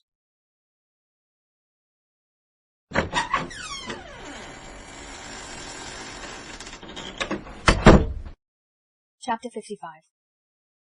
A few days after this visit, Mr. Bingley called again, and alone. His friend had left him that morning for London, but was to return home in 10 days' time. He sat with them above an hour, and was in remarkably good spirits. Mrs. Bennet invited him to dine with them, but, with many expressions of concern, he confessed himself engaged elsewhere. "Next time you call," said she, "I hope we shall be more lucky." He should be particularly happy at any time, etc., etc., and if she would give him leave, would take an early opportunity of waiting on them. "Can you come tomorrow?" Yes, he had no engagement at all for tomorrow, and her invitation was accepted with alacrity. He came, and in such very good time that the ladies were none of them dressed. In ran Mrs. Bennet to her daughter's room, in her dressing-gown, and with her hair half finished, crying out, "My dear Jane, make haste and hurry down. He is come. Mr. Bingley is come. He is indeed. Make haste, make haste. Here, Sarah, come to Miss Bennet this moment, and help her on with her gown. Never mind Miss Lizzie's hair." "We will be down as soon as we can," said Jane, "but I dare say Kitty is forwarder than either of us, for she went upstairs half an hour ago." "Oh, hang Kitty! What has she to do with it? Come, be quick, be quick! Where is your sash, my dear?" But when her mother was gone, Jane would not be prevailed on to go down without one of her sisters. The same anxiety to get them by themselves was visible again in the evening. After tea, Mr. Bennet retired to the library, as was his custom, and Mary went upstairs to her instrument. 2 obstacles of the 5 being thus removed, Mrs. Bennet sat looking and winking at Elizabeth and Catherine for a considerable time, without making any impression on them. Elizabeth would not observe her, and when at last Kitty did, she very innocently said, "What is the matter, mamma? What do you keep winking at me for? What am I to do?" "Nothing, child, nothing. I did not wink at you." She then sat still 5 minutes longer, but unable to waste such a precious occasion, she suddenly got up, and saying to Kitty, "Come here, my love, I want to speak to you," took her out of the room. Jane instantly gave a look at Elizabeth which spoke her distress at such premeditation, and her entreaty that she would not give in to it. In a few minutes, Mrs. Bennet half opened the door and called out, "Lizzie, my dear, I want to speak with you." Elizabeth was forced to go. "We may as well leave them by themselves, you know," said her mother as soon as she was in the hall. "Kitty and I are going upstairs to sit in my dressing-room." Elizabeth made no attempt to reason with her mother, but remained quietly in the hall till she and Kitty were out of sight, then returned into the drawing-room. Mrs. Bennet's schemes for this day were ineffectual. Bingley was everything that was charming except the professed lover of her daughter. His ease and cheerfulness rendered him a most agreeable addition to their evening party, and he bore with the ill-judged officiousness of the mother, and heard all her silly remarks with a forbearance and command of countenance particularly grateful to the daughter. He scarcely needed an invitation to stay to supper, and before he went away an engagement was formed, chiefly through his own and Mrs. Bennet's means, for his coming next morning to shoot with her husband. After this day, Jane said no more of her indifference. Not a word passed between the sisters concerning Bingley, but Elizabeth went to bed in the happy belief that all must speedily be concluded, unless Mr. Darcy returned within the stated time. Seriously, however, she felt tolerably persuaded that all this must have taken place with that gentleman's concurrence. Bingley was punctual to his appointment, and he and Mr. Bennet spent the morning together, as had been agreed on. The latter was much more agreeable than his companion expected. There was nothing of presumption or folly in Bingley that could provoke his ridicule or disgust him into silence, and he was more communicative and less eccentric than the other had ever seen him. Bingley, of course, returned with him to dinner, and in the evening Mrs. Bennet's invention was again at work to get everybody away from him and her daughter. Elizabeth, who had a letter to write, went into the breakfast-room for that purpose soon after tea, for as the others were all going to sit down to cards, she could not be wanted to counteract her mother's schemes. But on returning to the drawing-room, when her letter was finished, she saw, to her infinite surprise, there was reason to fear that her mother had been too ingenious for her. On opening the door, she perceived her sister and Bingley standing together over the hearth, as if engaged in earnest conversation, and had this led to no suspicion, the faces of both, as they hastily turned round and moved away from each other, would have told it all. Their situation was awkward enough, but hers, she thought, was still worse. Not a syllable was uttered by either, and Elizabeth was on the point of going away again, when Bingley, who as well as the other had sat down, suddenly rose, and whispering a few words to her sister, ran out of the room. Jane could have no reserves from Elizabeth where confidence would give pleasure, and instantly embracing her, acknowledged with the liveliest emotion that she was the happiest creature in the world. "'Tis too much," she added, "by far too much. I do not deserve it. Oh, why is not everybody as happy?" Elizabeth's congratulations were given with a sincerity, a warmth, a delight, which words could but poorly express. Every sentence of kindness was a fresh source of happiness to Jane. But she would not allow herself to stay with her sister, or say half that remained to be said for the present. "I must go instantly to my mother," she cried. "I would not on any account trifle with her affectionate solicitude, or allow her to hear it from anyone but myself. He is gone to my father already. Oh, Lizzie, to know that what I have to relate will give such pleasure to all my dear family, how shall I bear so much happiness?" She then hastened away to her mother, who had purposely broken up the card party, and was sitting upstairs with Kitty.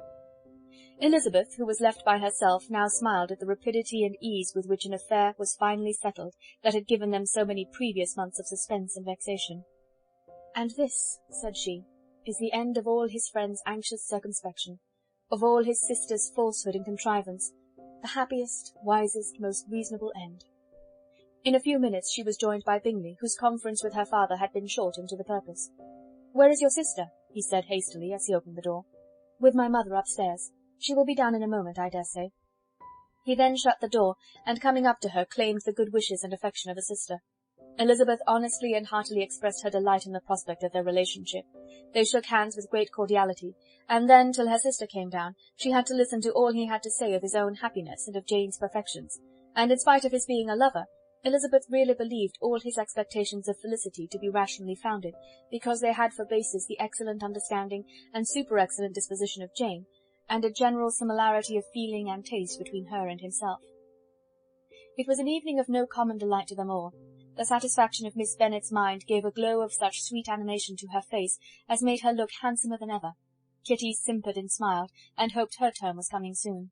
Mrs. Bennet could not give her consent or speak her approbation in terms warm enough to satisfy her feelings, though she talked to Bingley of nothing else for half an hour, and when Mr. Bennet joined them at supper, his voice and manner plainly showed how really happy he was. Not a word, however, passed his lips in allusion to it, till their visitor took his leave for the night, but as soon as he was gone, he turned to his daughter and said, "Jane, I congratulate you. You will be a very happy woman." Jane went to him instantly, kissed him, and thanked him for his goodness. "You are a good girl," he replied, "and I have great pleasure in thinking you will be so happily settled. I have not a doubt of your doing very well together. Your tempers are by no means unlike. You are each of you so complying that nothing will ever be resolved on, so easy that every servant will cheat you, and so generous that you will always exceed your income." "I hope not so. Imprudence or thoughtlessness in money matters would be unpardonable in me." "Exceed their income! My dear Mr. Bennet," cried his wife, "what are you talking of? Why, he has 4,000 or 5,000 a year, and very likely more." Then, addressing her daughter, "Oh, my dear, dear Jane, I am so happy.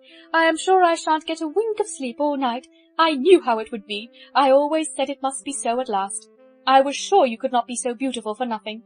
I remember, as soon as ever I saw him, when he first came into Hertfordshire last year, I thought how likely it was that you should come together. Oh, he is the handsomest young man that ever was seen." Wickham, Lydia were all forgotten. Jane was beyond competition her favourite child. At that moment she cared for no other. Her younger sisters soon began to make interest with her for objects of happiness which she might in future be able to dispense. Mary petitioned for the use of the library at Netherfield, and Kitty begged very hard for a few balls there every winter. Bingley, from this time, was of course a daily visitor at Longbourn, coming frequently before breakfast, and always remaining till after supper, unless when some barbarous neighbour, who could not be enough detested, had given him an invitation to dinner which he thought himself obliged to accept. Elizabeth had now but little time for conversation with her sister, for while he was present, Jane had no attention to bestow on anyone else. But she found herself considerably useful to both of them in those hours of separation that must sometimes occur. In the absence of Jane, he always attached himself to Elizabeth for the pleasure of talking of her, and when Bingley was gone, Jane constantly sought the same means of relief. "He has made me so happy," said she one evening, "by telling me that he was totally ignorant of my being in town last spring. I had not believed it possible." "I suspected as much," replied Elizabeth. "But how did he account for it?" "It must have been his sister's doing. They were certainly no friends to his acquaintance with me, which I cannot wonder at, since he might have chosen so much more advantageously in many respects. But when they see, as I trust they will, that their brother is happy with me, they will learn to be contented, and we shall be on good terms again, though we can never be what we once were to each other." "That is the most unforgiving speech," said Elizabeth, "that I ever heard you utter. Good girl! It would vex me indeed to see you again the dupe of Miss Bingley's pretended regard. Would you believe it, Lizzie, that when he went to town last November he really loved me, and nothing but a persuasion of my being indifferent would have prevented his coming down again? He made a little mistake, to be sure, but it is to the credit of his modesty." This, naturally, introduced a panegyric from Jane on his diffidence, and the little value he put on his own good qualities. Elizabeth was pleased to find that he had not betrayed the interference of his friend, for though Jane had the most generous and forgiving heart in the world, she knew it was a circumstance which must prejudice her against him. "I am certainly the most fortunate creature that ever existed," cried Jane. "Oh, Lizzie, why am I thus singled from my family and blessed above them all? If I could but see you as happy, if there were but such another man for you. If you were to give me 40 such men, I never could be so happy as you. Till I have your disposition, your goodness, I never can have your happiness. No, no, let me shift for myself, and perhaps, if I have very good luck, I may meet with another Mr. Collins in time." The situation of affairs in the Longbourn family could not long be a secret. Mrs. Bennet was privileged to whisper it to Mrs. Phillips, and she ventured, without any permission, to do the same by all her neighbours in Meryton. The Bennets were speedily pronounced to be the luckiest family in the world, Though only a few weeks before, when Lydia had first run away, they had been generally proved to be marked out for misfortune.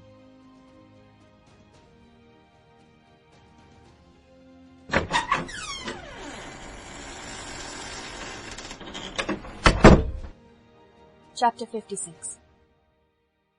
One morning, about a week after Bingley's engagement with Jane had been formed, as he and the females of the family were sitting together in the dining-room, their attention was suddenly drawn to the window by the sound of a carriage, and they perceived a chaise and four driving up the lawn. It was too early in the morning for visitors, and besides the equipage did not answer to that of any of their neighbours. The horses were post, and neither the carriage nor the livery of the servant who preceded it were familiar to them. As it was certain, however, that somebody was coming, Bingley instantly prevailed on Miss Bennet to avoid the confinement of such an intrusion, and walk away with him into the shrubbery. They both set off, and the conjectures of the remaining three continued, though with little satisfaction, till the door was thrown open, and their visitor entered. It was Lady Catherine de Bourgh. They were, of course, all intending to be surprised, but their astonishment was beyond their expectation, and on the part of Mrs. Bennet and Kitty, though she was perfectly unknown to them, even inferior to what Elizabeth felt. She entered the room with an air more than usually ungracious, made no other reply to Elizabeth's salutation than a slight inclination of the head, and sat down without saying a word. Elizabeth had mentioned her name to her mother on her ladyship's entrance, though no request of introduction had been made. Mrs. Bennet, all amazement, though flattered by having a guest of such high importance, received her with the utmost politeness. After sitting for a moment in silence, she said very stiffly to Elizabeth, "I hope you are well, Miss Bennet. That lady, I suppose, is your mother?" Elizabeth replied very concisely that she was. "And that, I suppose, is one of your sisters?" "Yes, madam," said Mrs. Bennet, delighted to speak to a Lady Catherine. "She is my youngest girl but one. My youngest of all is lately married, and my eldest is somewhere about the grounds walking with a young man who, I believe, will soon become a part of the family." "You have a very small park here," returned Lady Catherine after a short silence. "It is nothing in comparison of Rosings, my lady, I dare say, but I assure you it is much larger than Sir William Lucas's." "This must be a most inconvenient sitting-room for the evening in summer. The windows are full west." Mrs. Bennet assured her that they never sat there after dinner, and then added, "May I take the liberty of asking your ladyship whether you left Mr. and Mrs. Collins well?" "Yes, very well. I saw them the night before last." Elizabeth now expected that she would produce a letter for her from Charlotte, as it seemed the only probable motive for her calling, but no letter appeared, and she was completely puzzled.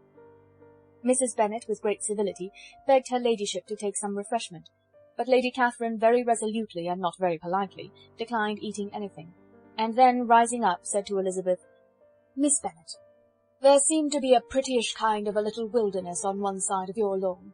I should be glad to take a turn in it, if you will favour me with your company."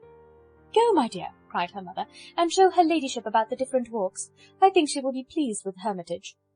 Elizabeth obeyed, and running into her own room for her parasol, attended her noble guest downstairs. As they passed through the hall, Lady Catherine opened the doors into the dining-parlour and drawing-room, and, pronouncing them after a short survey to be decent-looking rooms, walked on.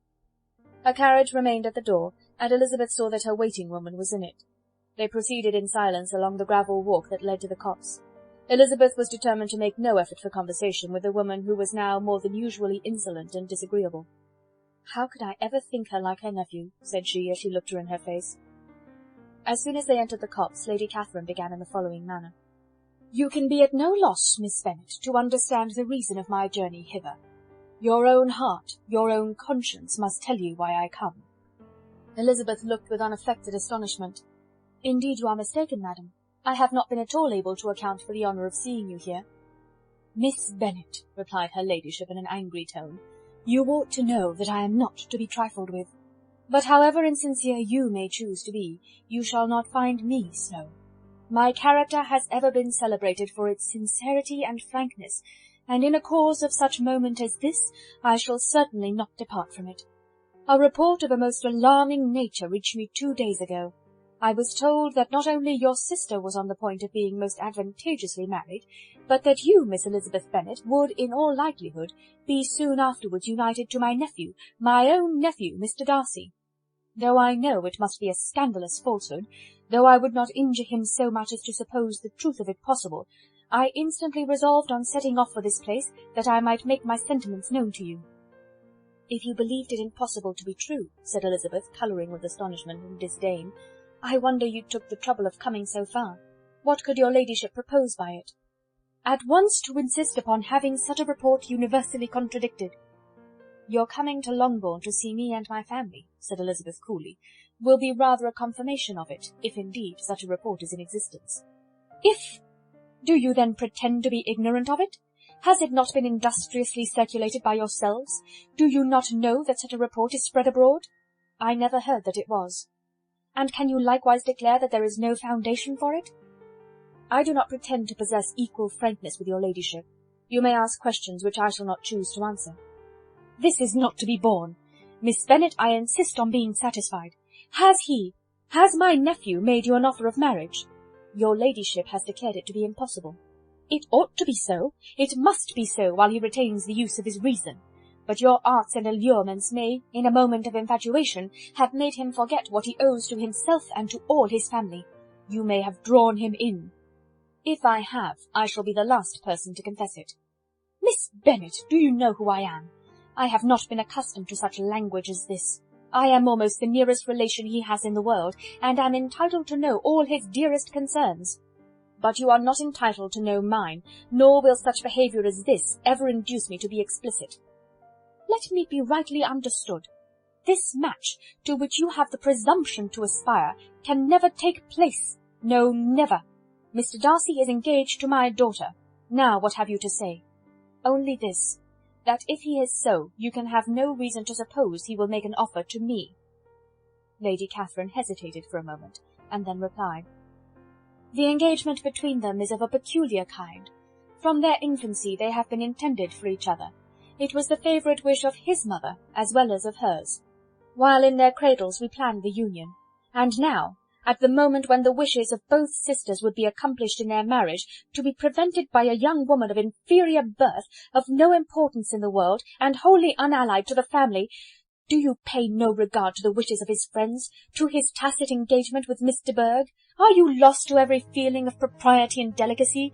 Have you not heard me say that from his earliest hours he was destined for his cousin?" "Yes, and I had heard it before. But what is that to me? If there is no other objection to my marrying your nephew, I shall certainly not be kept from it by knowing that his mother and aunt wished him to marry Miss de Bourgh.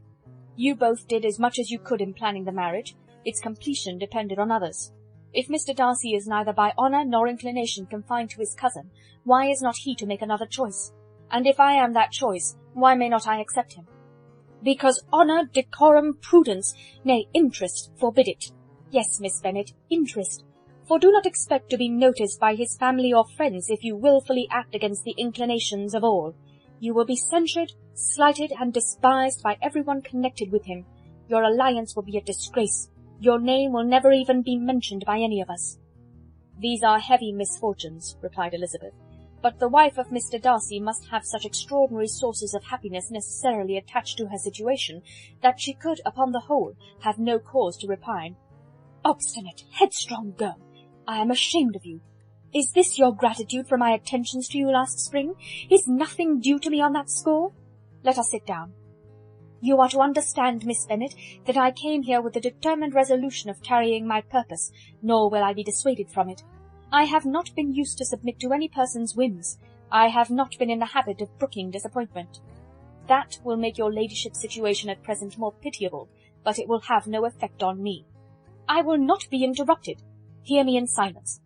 My daughter and my nephew are formed for each other. They are descended, on the maternal side, from the same noble line, and on the father's, from respectable, honourable, and ancient, though untitled, families. Their fortune on both sides is splendid. They are destined for each other by the voice of every member of their respective houses, and what is to divide them? The upstart pretensions of a young woman without family, connections, or fortune? Is this to be endured? But it must not, shall not be. If you were sensible of your own good, you would not wish to quit the sphere in which you have been brought up. In marrying your nephew, I should not consider myself as quitting that sphere. He is a gentleman. I am a gentleman's daughter. So far we are equal. True, you are a gentleman's daughter. But who was your mother? Who are your uncles and aunts? Do not imagine me ignorant of their condition. Whatever my connections may be, said Elizabeth, if your nephew does not object to them, they can be nothing to you. Tell me once and for all, are you engaged to him?" Though Elizabeth would not, for the mere purpose of obliging Lady Catherine, have answered this question, she could not but say, after a moment's deliberation, "I am not." Lady Catherine seemed pleased. "And will you promise me never to enter into such an engagement?" "I will make no promise of the kind." "Miss Bennet, I am shocked and astonished. I expected to find a more reasonable young woman. But do not deceive yourself into a belief that I will never recede. I shall not go away until you have given me the assurance I require. And I certainly never shall give it. I am not to be intimidated into anything so wholly unreasonable. Your ladyship wants Mr. Darcy to marry your daughter, but would my giving you the wished-for promise make their marriage at all more probable? Supposing him to be attached to me, would my refusing to accept his hand make him wish to bestow it on his cousin? Allow me to say, Lady Catherine, that the arguments with which you have supported this extraordinary application have been as frivolous as the application was ill-judged.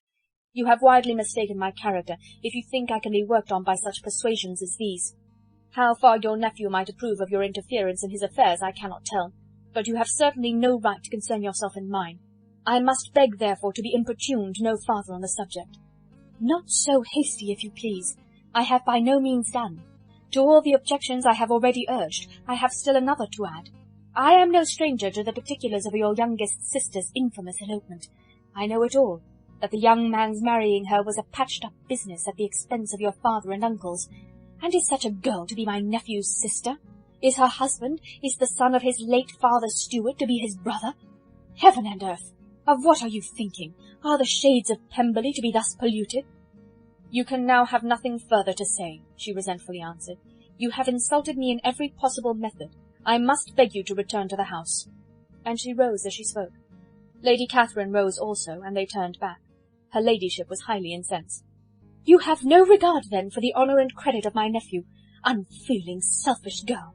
Do you not consider that a connection with you must disgrace him in the eyes of everybody?" "Lady Catherine, I have nothing further to say. You know my sentiments." "You are then resolved to have him?" "I have said no such thing. I am only resolved to act in that manner which will, in my own opinion, constitute my happiness, without reference to you or to any person so wholly unconnected with me." "It is well. You refuse, then, to oblige me. You refuse to obey the claims of duty, honour, and gratitude. You are determined to ruin him in the opinion of all his friends, and make him the contempt of the world." "Neither duty, nor honour, nor gratitude," replied Elizabeth, "have any possible claim on me in the present instance. No principle of either would be violated by my marriage with Mr. Darcy. And with regard to the resentment of his family, or the indignation of the world, if the former were excited by his marrying me, it would not give me one moment's concern, and the world in general would have too much sense to join in the scorn." "And this is your real opinion? This is your final resolve? Very well. I shall now know how to act. Do not imagine, Miss Bennet, that your ambition will ever be gratified. I came to try you. I hoped to find you reasonable. But depend upon it, I will carry my point." In this manner Lady Catherine talked on till they were at the door of the carriage, when, turning hastily around, she added, "I take no leave of you, Miss Bennet. I send no compliments to your mother. You deserve no such attention. I am most seriously displeased." Elizabeth made no answer, and without attempting to persuade her ladyship to return into the house, walked quietly into it herself. She heard the carriage drive away as she proceeded upstairs. Her mother impatiently met her at the door of the dressing-room, to ask why Lady Catherine would not come in again and rest herself. "She did not choose it," said her daughter. "She would go." "She is a very fine-looking woman, and her calling here was prodigiously civil, for she only came, I suppose, to tell us the Collinses were well. She is on her road somewhere, I dare say, and so, passing through Meryton, thought she might as well call on you. I suppose she had nothing particular to say to you, Lizzie?" Elizabeth was forced to give into a little falsehood here, for to acknowledge the substance of their conversation was impossible.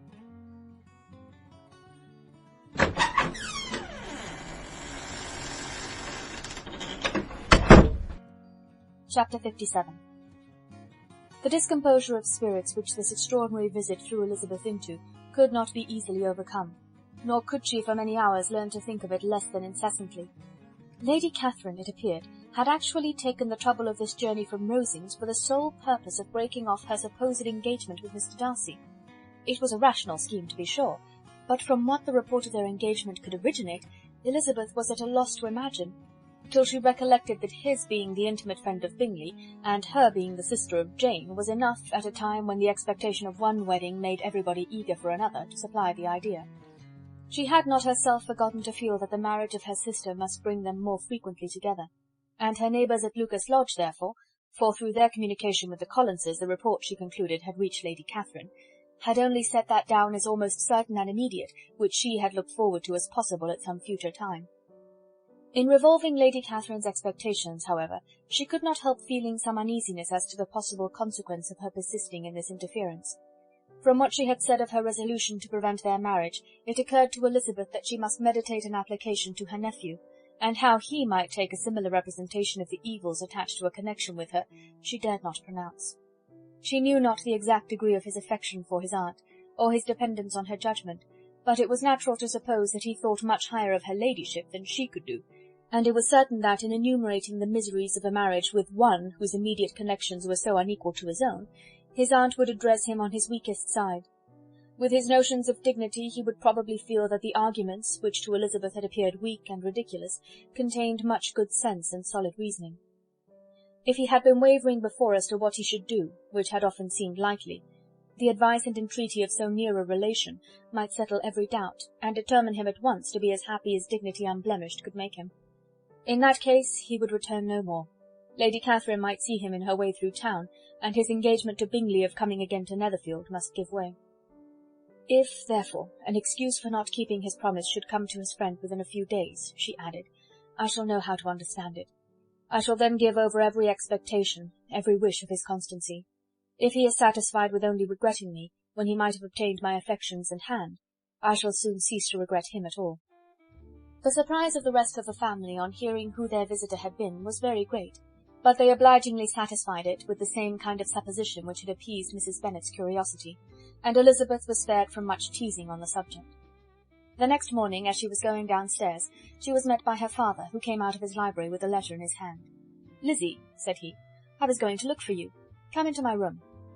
She followed him thither, and her curiosity to know what he had to tell her was heightened by the supposition of its being in some manner connected with the letter he held. It suddenly struck her that it might be from Lady Catherine, and she anticipated with dismay all the consequent explanations. She followed her father to the fireplace, and they both sat down. He then said, "I have received a letter this morning that has astonished me exceedingly. As it principally concerns yourself, you ought to know its contents. I did not know before that I had 2 daughters on the brink of matrimony. Let me congratulate you on a very important conquest." The colour now rushed into Elizabeth's cheeks in the instantaneous conviction of its being a letter from the nephew instead of the aunt, and she was undetermined whether most to be pleased that he had explained himself at all, or offended that his letter was not rather addressed to herself, when her father continued, "You look conscious. Young ladies have great penetration in such matters as these, but I think I may defy even your sagacity to discover the name of your admirer. This letter is from Mr. Collins." "From Mr. Collins? And what can he have to say?" "Something very much to the purpose, of course. He begins with congratulations on the approaching nuptials of my eldest daughter, of which, it seems, he has been told by some of the good-natured, gossiping Lucases. I shall not sport with your impatience by reading what he says on that point. What relates to yourself is as follows. Having thus offered you the sincere congratulations of Mrs. Collins and myself on this happy event, let me now add a short hint on the subject of another, of which we have been advertised by the same authority. Your daughter Elizabeth, it is presumed, will not long bear the name of Bennet after her elder sister has resided, and the chosen partner of her fate may be reasonably looked up to as one of the most illustrious personages in this land." "Can you possibly guess, Lizzie, who is meant by this?" "This young gentleman is blessed in a peculiar way with everything the heart of mortal can most desire, splendid property, noble kindred, and extensive patronage. Yet in spite of all these temptations, let me warn my cousin Elizabeth and yourself of what evils you may incur by a precipitate closure with this gentleman's proposals, which, of course, you will be inclined to take immediate advantage of." "Have you any idea, Lizzie, who this gentleman is? But now it comes out." "My motive for cautioning you is as follows. We have reason to imagine that his aunt, Lady Catherine de Bourgh, does not look on the match with a friendly eye. Mr. Darcy, you see, is the man. Now, Lizzie, I think I have surprised you. Could he or the Lucases have pitched on any man within the circle of our acquaintance whose name would have given the lie more effectually to what they related? Mr. Darcy, who never looks at any woman but to see a blemish, and who probably never looked at you in his life. It is admirable." Elizabeth tried to join in her father's pleasantry, but could only force one most reluctant smile. Never had his wit been directed in a manner so little agreeable to her. "Are you not diverted?" "Oh, yes. Pray read on." "After mentioning the likelihood of this marriage to her ladyship last night, she immediately, with her usual condescension, expressed what she felt on the occasion. When it became apparent that on the score of some family objections on the part of my cousin, she would never give her consent to what she termed so disgraceful a match, I thought it my duty to give the speediest intelligence of this to my cousin, that she and her noble admirer may be aware of what they are about, and not run hastily into a marriage which has not been properly sanctioned." Mr. Collins moreover adds, "I am truly rejoiced that my cousin Lydia's sad business has been so well hushed up, and am only concerned that their living together before the marriage took place should be so generally known. I must not, however, neglect the duties of my station, nor refrain from declaring my amazement at hearing that you received the young couple into your house as soon as they were married. It was an encouragement of vice, and had I been the rector of Longbourn, I should very strenuously have opposed it. You ought certainly to forgive them as a Christian, but never to admit them in your sight, or allow their names to be mentioned in your hearing." That is his notion of Christian forgiveness. The rest of his letter is only about his dear Charlotte's situation, and his expectation of a young olive branch. But, Lizzie, you look as if you did not enjoy it. You are not going to be missish, I hope, and pretend to be affronted at an idle report. For what do we live but to make sport for our neighbours, and laugh at them in our turn? "Oh," cried Elizabeth, "I am excessively diverted. But it is so strange." "Yes, that is what makes it amusing. Had they fixed on any other man, it would have been nothing. But his perfect indifference and your pointed dislike make it so delightfully absurd. Much as I abominate writing, I would not give up Mr. Collins's correspondence for any consideration. Nay, when I read a letter of his, I cannot help giving him the preference even over Wickham, much as I value the impudence and hypocrisy of my son-in-law.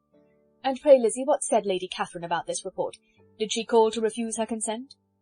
To this question his daughter replied only with a laugh, and as it had been asked without the least suspicion, she was not distressed by his repeating it. Elizabeth had never been more at a loss to make her feelings appear what they were not. It was necessary to laugh, when she would rather have cried. Her father had most cruelly mortified her by what he said of Mr. Darcy's indifference, and she could do nothing but wonder at such a want of penetration, or fear that, perhaps, instead of his seeing too little, she might have fancied too much.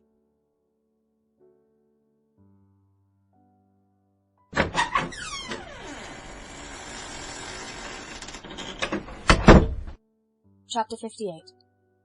Instead of receiving any such letter of excuse from his friend as Elizabeth half expected Mr. Bingley to do, he was able to bring Darcy with him to Longbourn before many days had passed after Lady Catherine's visit.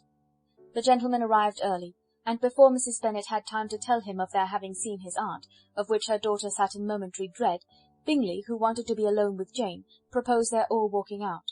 It was agreed to. Mrs. Bennet was not in the habit of walking, Mary could never spare time, but the remaining 5 set off together. Bingley and Jane, however, soon allowed the others to outstrip them, while Elizabeth, Kitty, and Darcy were to entertain each other. Very little was said by either. Kitty was too much afraid of him to talk, Elizabeth was secretly forming a desperate resolution, and perhaps he might be doing the same.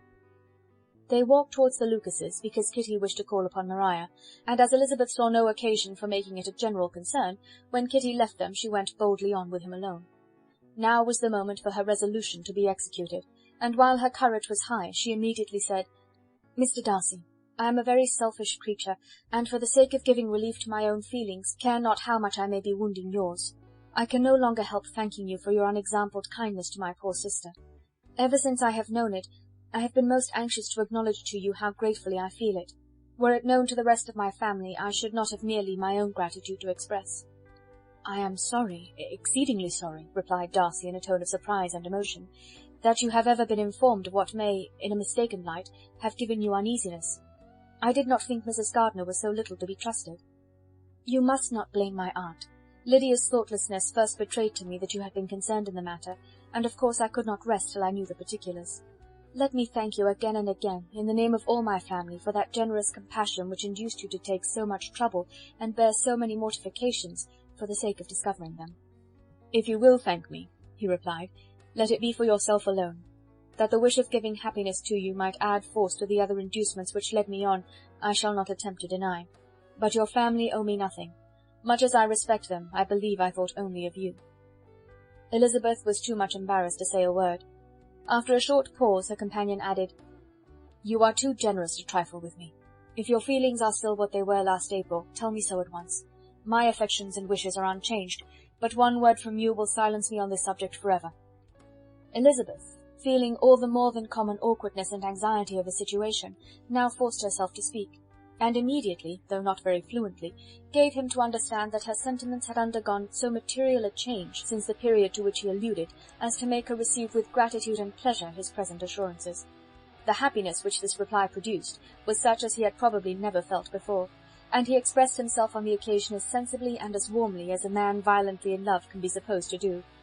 Had Elizabeth been able to encounter his eye, she might have seen how well the expression of heartfelt delight diffused over his face became him. But, though she could not look, she could listen, and he told her of feelings which, in proving of what importance she was to him, made his affection every moment more valuable. They walked on without knowing in what direction. There was too much to be thought and felt and said for attention to any other objects. She soon learnt that they were indebted for their present good understanding to the efforts of his aunt, who did call on him in her return through London, and there related her journey to Longbourn, its motive, and the substance of her conversation with Elizabeth, dwelling emphatically on every expression of the latter which, in her ladyship's apprehension, peculiarly denoted her perverseness and assurance, in the belief that such a relation must assist her endeavours to obtain that promise from her nephew which she had refused to give. But, unluckily for her ladyship, its effect had been exactly contrariwise. "It taught me to hope," said he, "as I had scarcely ever allowed myself to hope before. I knew enough of your disposition to be certain that, had you been absolutely, irrevocably decided against me, you would have acknowledged it to Lady Catherine frankly and openly." Elizabeth coloured and laughed as she replied, "Yes, you know enough of my frankness to believe me capable of that. After abusing you so abominably to your face, I could have no scruple in abusing you to all your relations. What did you say of me that I did not deserve? For though your accusations were ill-founded, formed on mistaken premises, my behaviour to you at the time had merited the severest reproof. It was unpardonable. I cannot think of it without abhorrence." "We will not quarrel for the greater share of blame annexed to that evening," said Elizabeth. "The conduct of neither, if strictly examined, will be irreproachable. But since then we have both, I hope, improved in civility. I cannot be so easily reconciled to myself. The recollection of what I then said, of my conduct, my manners, my expressions during the whole of it, is now, and has been many months, inexpressibly painful to me. Your reproof, so well applied, I shall never forget. Had you behaved in a more gentlemanlike manner. Those were your words. You know not, you can scarcely conceive, how they have tortured me, though it was some time, I confess, before I was reasonable enough to allow their justice. I was certainly very far from expecting them to make so strong an impression. I had not the smallest idea of their being ever felt in such a way. I can easily believe it. You thought me then devoid of every proper feeling, I am sure you did. The turn of your countenance I shall never forget, as you said that I could not have addressed you in any possible way that would induce you to accept me. Oh, do not repeat what I then said. These recollections will not do at all. I assure you that I have long been most heartily ashamed of it." Darcy mentioned his letter. "Did it," said he, "did it soon make you think better of me? Did you, on reading it, give any credit to its contents?" She explained what its effect on her had been, and how gradually all her former prejudices had been removed. "I knew," said he, "that what I wrote must give you pain, but it was necessary. I hope you have destroyed the letter. There was one part especially, the opening of it, which I should dread your having the power of reading again. I can remember some expressions which might justly make you hate me. The letter shall certainly be burnt, if you believe it essential to the preservation of my regard, but though we have both reason to think my opinions not entirely unalterable, they are not, I hope, quite so easily changed as that implies." "When I wrote that letter," replied Darcy, "I believed myself perfectly calm and cool, but I am since convinced that it was written in a dreadful bitterness of spirit. The letter, perhaps, began in bitterness, but it did not end so. The adieu is charity itself. But think no more of the letter. The feelings of the person who wrote and the person who received it are now so widely different from what they were then, that every unpleasant circumstance attending it ought to be forgotten. You must learn some of my philosophy. Think only of the past as its remembrance gives you pleasure. I cannot give you credit for any philosophy of the kind.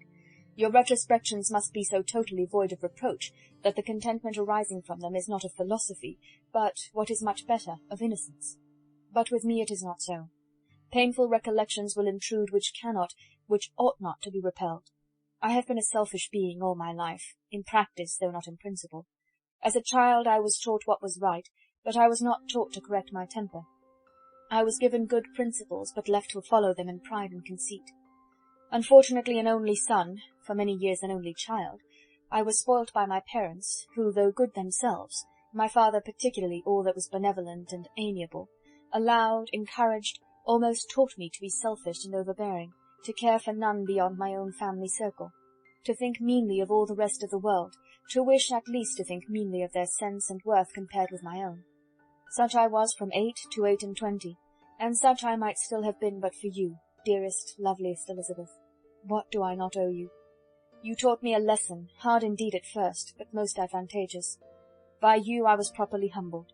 I came to you without a doubt of my reception. You showed me how insufficient were all my pretensions to please a woman worthy of being pleased. Had you then persuaded yourself that I should? Indeed I had. What will you think of my vanity? I believed you to be wishing, expecting my addresses. My manners must have been in fault, but not intentionally, I assure you. I never meant to deceive you, but my spirits might often lead me wrong. How you must have hated me after that evening. Hate you? I was angry perhaps at first, but my anger soon began to take a proper direction. I am almost afraid of asking what you thought of me when we met at Pemberley. You blamed me for coming? No, indeed. I felt nothing but surprise. Your surprise could not be greater than mine in being noticed by you. My conscience told me that I deserved no extraordinary politeness, and I confess that I did not expect to receive more than my due. My object then, replied Darcy, was to show you by every civility in my power that I was not so mean as to resent the past, and I hoped to obtain your forgiveness, to lessen your ill opinion by letting you see that your reproofs had been attended to.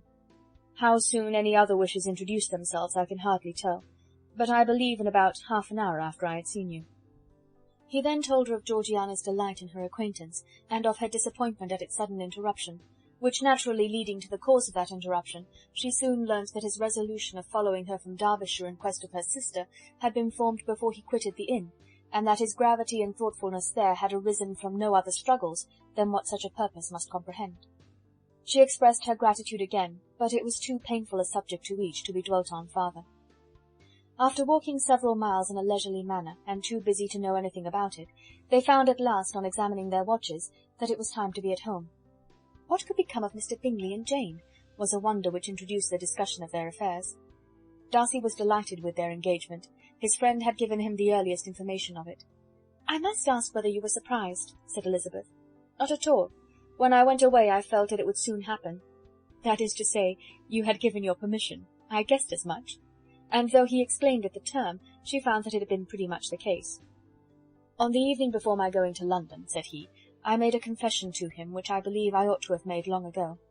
I told him of all that had occurred to make my former interference in his affairs absurd and impertinent. His surprise was great. He had never had the slightest suspicion.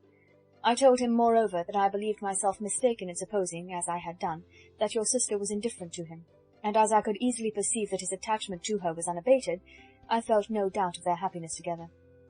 Elizabeth could not help smiling at his easy manner of directing his friend. "Did you speak from your own observation," said she, "when you told him that my sister loved him, or merely from my information last spring?" "From the former. I had narrowly observed her during the 2 visits which I had lately made here, and I was convinced of her affection." "And your assurance of it, I suppose, carried immediate conviction to him?" "It did. Bingley is most unaffectedly modest. His diffidence had prevented his depending on his own judgment in so anxious a case, but his reliance on mine made everything easy. I was obliged to confess one thing, which, for a time, and not unjustly, offended him. I could not allow myself to conceal that your sister had been in town 3 months last winter, that I had known it, and purposely kept it from him. He was angry, but his anger, I am persuaded, lasted no longer than he remained in any doubt of your sister's sentiments. He has heartily forgiven me now." Elizabeth longed to observe that Mr. Bingley had been a most delightful friend, so easily guided that his worth was invaluable. But she checked herself. She remembered that he had yet to learn to be laughed at, and it was rather too early to begin. In anticipating the happiness of Bingley, which of course was to be inferior only to his own, he continued the conversation till they reached the house. In the hall they parted.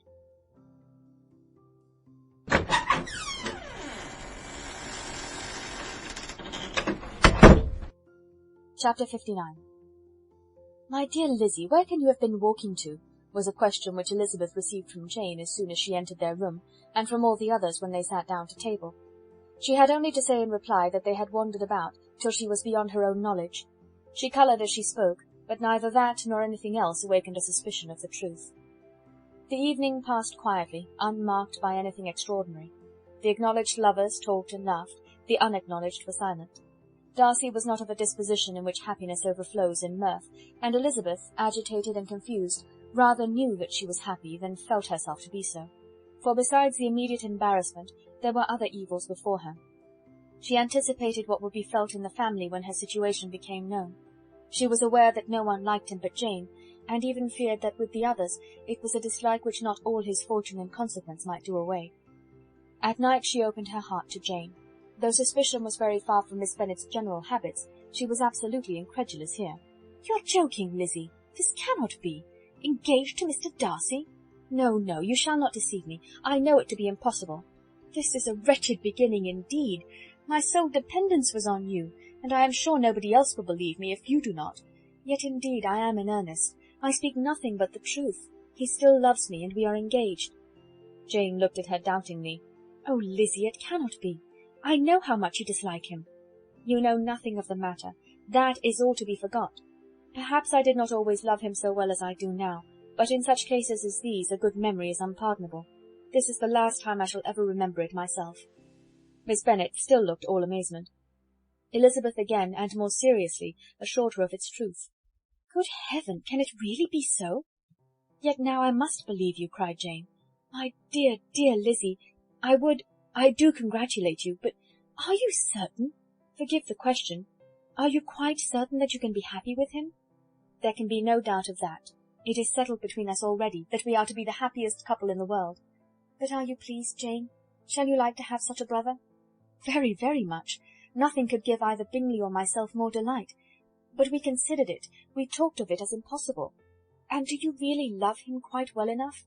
Oh, Lizzie, do anything rather than marry without affection. Are you quite sure that you feel what you ought to do?" "Oh, yes." "You will only think I feel more than I ought to do when I tell you all." "What do you mean?"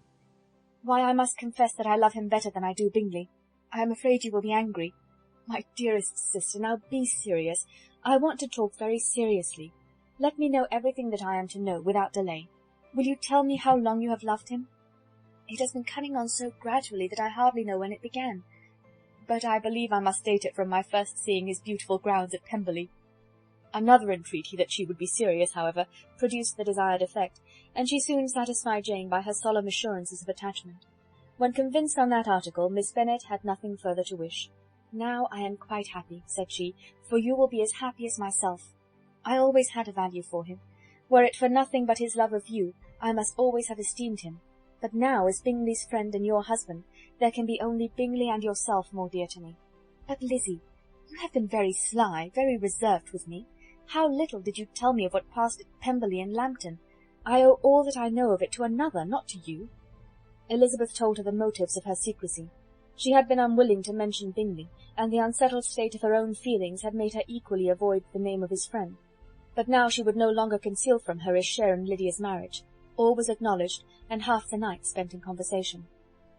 "Good gracious!" cried Mrs. Bennet, as she stood at a window the next morning, "if that disagreeable Mr. Darcy is not coming here again with our dear Bingley! What can he mean by being so tiresome as to always be coming here?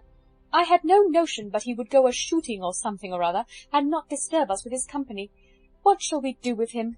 Lizzie, you must walk out with him again, that he may not be in Bingley's way." Elizabeth could hardly help laughing at so convenient a proposal, yet was really vexed that her mother should be always giving him such an epithet.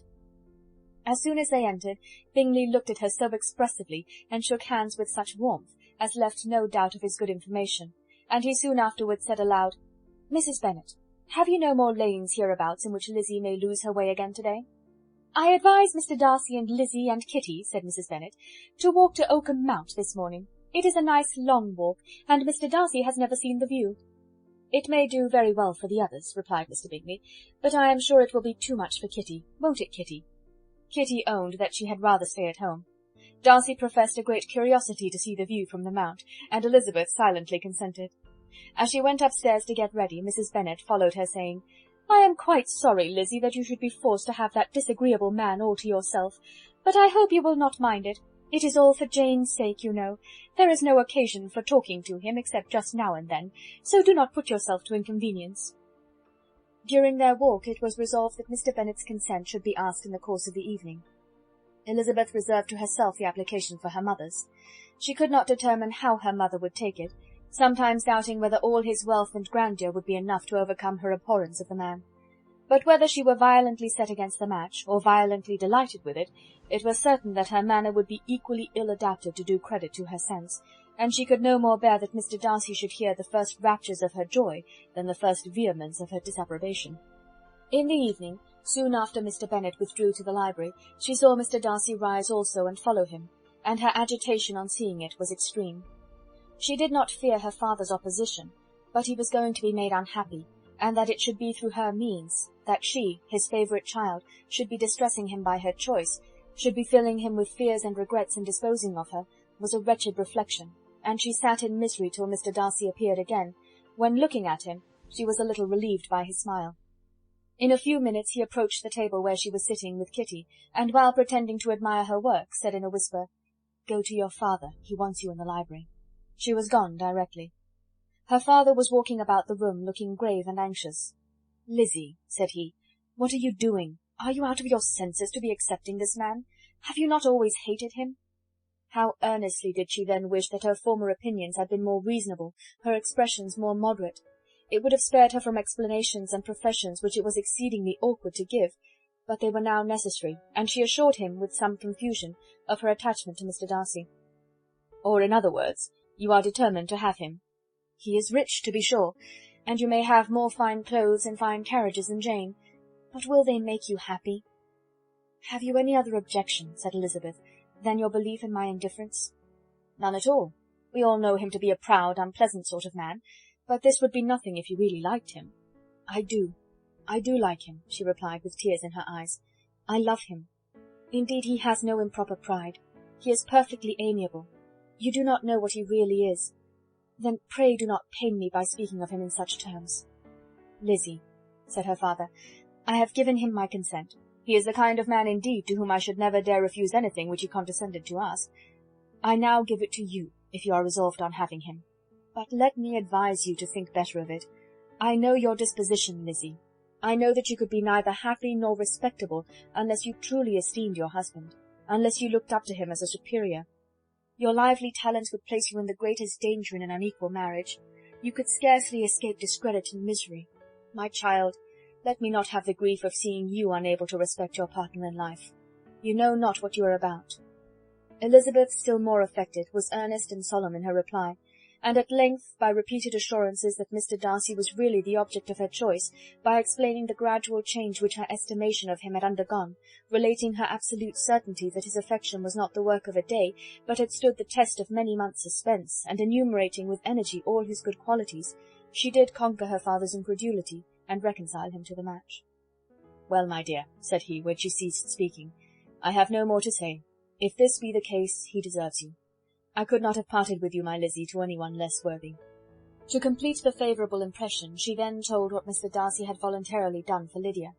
He heard her with astonishment. This is an evening of wonders indeed. And so Darcy did everything, made up the match, gave the money, paid the fellow's debts, and got him his commission. So much the better. It will save me a world of trouble and economy. Had it been your uncle's doing, I must and would have paid him. But these violent young lovers carry everything their own way. I shall offer to pay him tomorrow. He will rant and storm about his love for you, and there will be an end of the matter. He then recollected her embarrassment a few days before, on his reading Mr. Collins's letter, and after laughing at her some time, allowed her at last to go, saying, as she quitted the room, If any young men come for Mary or Kitty, send them in, for I am quite at leisure." Elizabeth's mind was now relieved from a very heavy weight, and after half an hour's quiet reflection in her own room, she was able to join the others with tolerable composure. Everything was too recent for gaiety, but the evening passed tranquilly away. There was no longer anything material to be dreaded, and the comfort of ease and familiarity would come in time. When her mother went up to her dressing-room at night, she followed her and made the important communication. Its effect was most extraordinary, for on first hearing it, Mrs. Bennet sat quite still and unable to utter a syllable. Nor was it under many, many minutes that she could comprehend what she heard, though not in general backward to credit what was for the advantage of her family, or that came in the shape of a lover to any of them. She began at length to recover, to fidget about in her chair, get up, sit down again, wonder and bless herself. "Good gracious! Lord bless me! Only think! Dear me, Mr. Darcy! Who would have thought it? And is it really true? Oh, my sweetest Lizzie, how rich and how great you will be! What pin money, what jewels, what carriages you will have! Jane's is nothing to it, nothing at all. I am so pleased, so happy, such a charming man, so handsome, so tall. Oh, my dear Lizzie, pray apologize for my having disliked him so much before. I hope he will overlook it. Dear, dear Lizzie, a house in town, everything that is charming, 3 daughters married, 10,000 a year. Oh, Lord, what will become of me? I shall go distracted." This was enough to prove that her approbation need not be doubted, and Elizabeth, rejoicing that such an effusion was heard only by herself, soon went away. But before she had been 3 minutes in her own room, her mother followed her. "My dearest child," she cried, "I can think of nothing else. 10,000 a year, and very likely more. 'Tis as good as a lord, and a special licence. You must and shall be married by a special licence. But, my dearest love, tell me what dish Mr. Darcy is particularly fond of, that I may have it tomorrow." This was a sad omen of what her mother's behaviour to the gentleman himself might be, and Elizabeth found that, though in the certain possession of his warmest affection, and secure of her relations' consent, there was still something to be wished for. But the morrow passed off much better than she expected, for Mrs. Bennet luckily stood in such awe of her intended son-in-law, that she ventured not to speak to him, unless it was in her power to offer him any attention, or mark her deference for his opinion. Elizabeth had the satisfaction of seeing her father taking pains to get acquainted with him, and Mr. Bennet soon assured her that he was rising every hour in his esteem. "I admire all my 3 sons-in-law highly," said he. "Wickham, perhaps, is my favourite, but I think I shall like your husband quite as well as Jane's."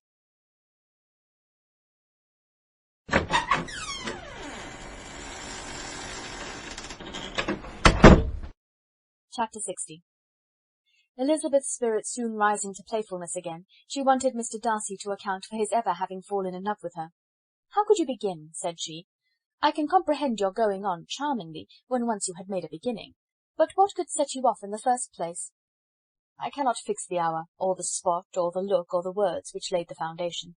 It is too long ago. I was in the middle of it before I knew that I had begun. My beauty you had early withstood, and as for my manners, my behaviour to you was at least always bordering on the uncivil, and I never spoke to you without rather wishing to give you pain than not. Now be sincere. Did you admire me for my impertinence?" "For the liveliness of your mind, I did." "You may as well call it impertinence at once. It was very little less. The fact is that you were sick of civility, of deference, of officious attention. You were disgusted with the women who were always speaking and looking and thinking for your approbation alone. I roused and interested you because I was so unlike them. Had you not been really amiable, you would have hated me for it, but in spite of the pains you took to disguise yourself, your feelings were always noble and just, and in your heart you thoroughly despised the persons who so assiduously courted you. There, I have saved you the trouble of accounting for it, and really, all things considered, I begin to think it perfectly reasonable. To be sure, you knew no actual good of me, but nobody thinks of that when they fall in love." "Was there no good in your affectionate behaviour to Jane while she was ill at Netherfield?" "Dearest Jane, who could have done less for her? But make a virtue of it by all means.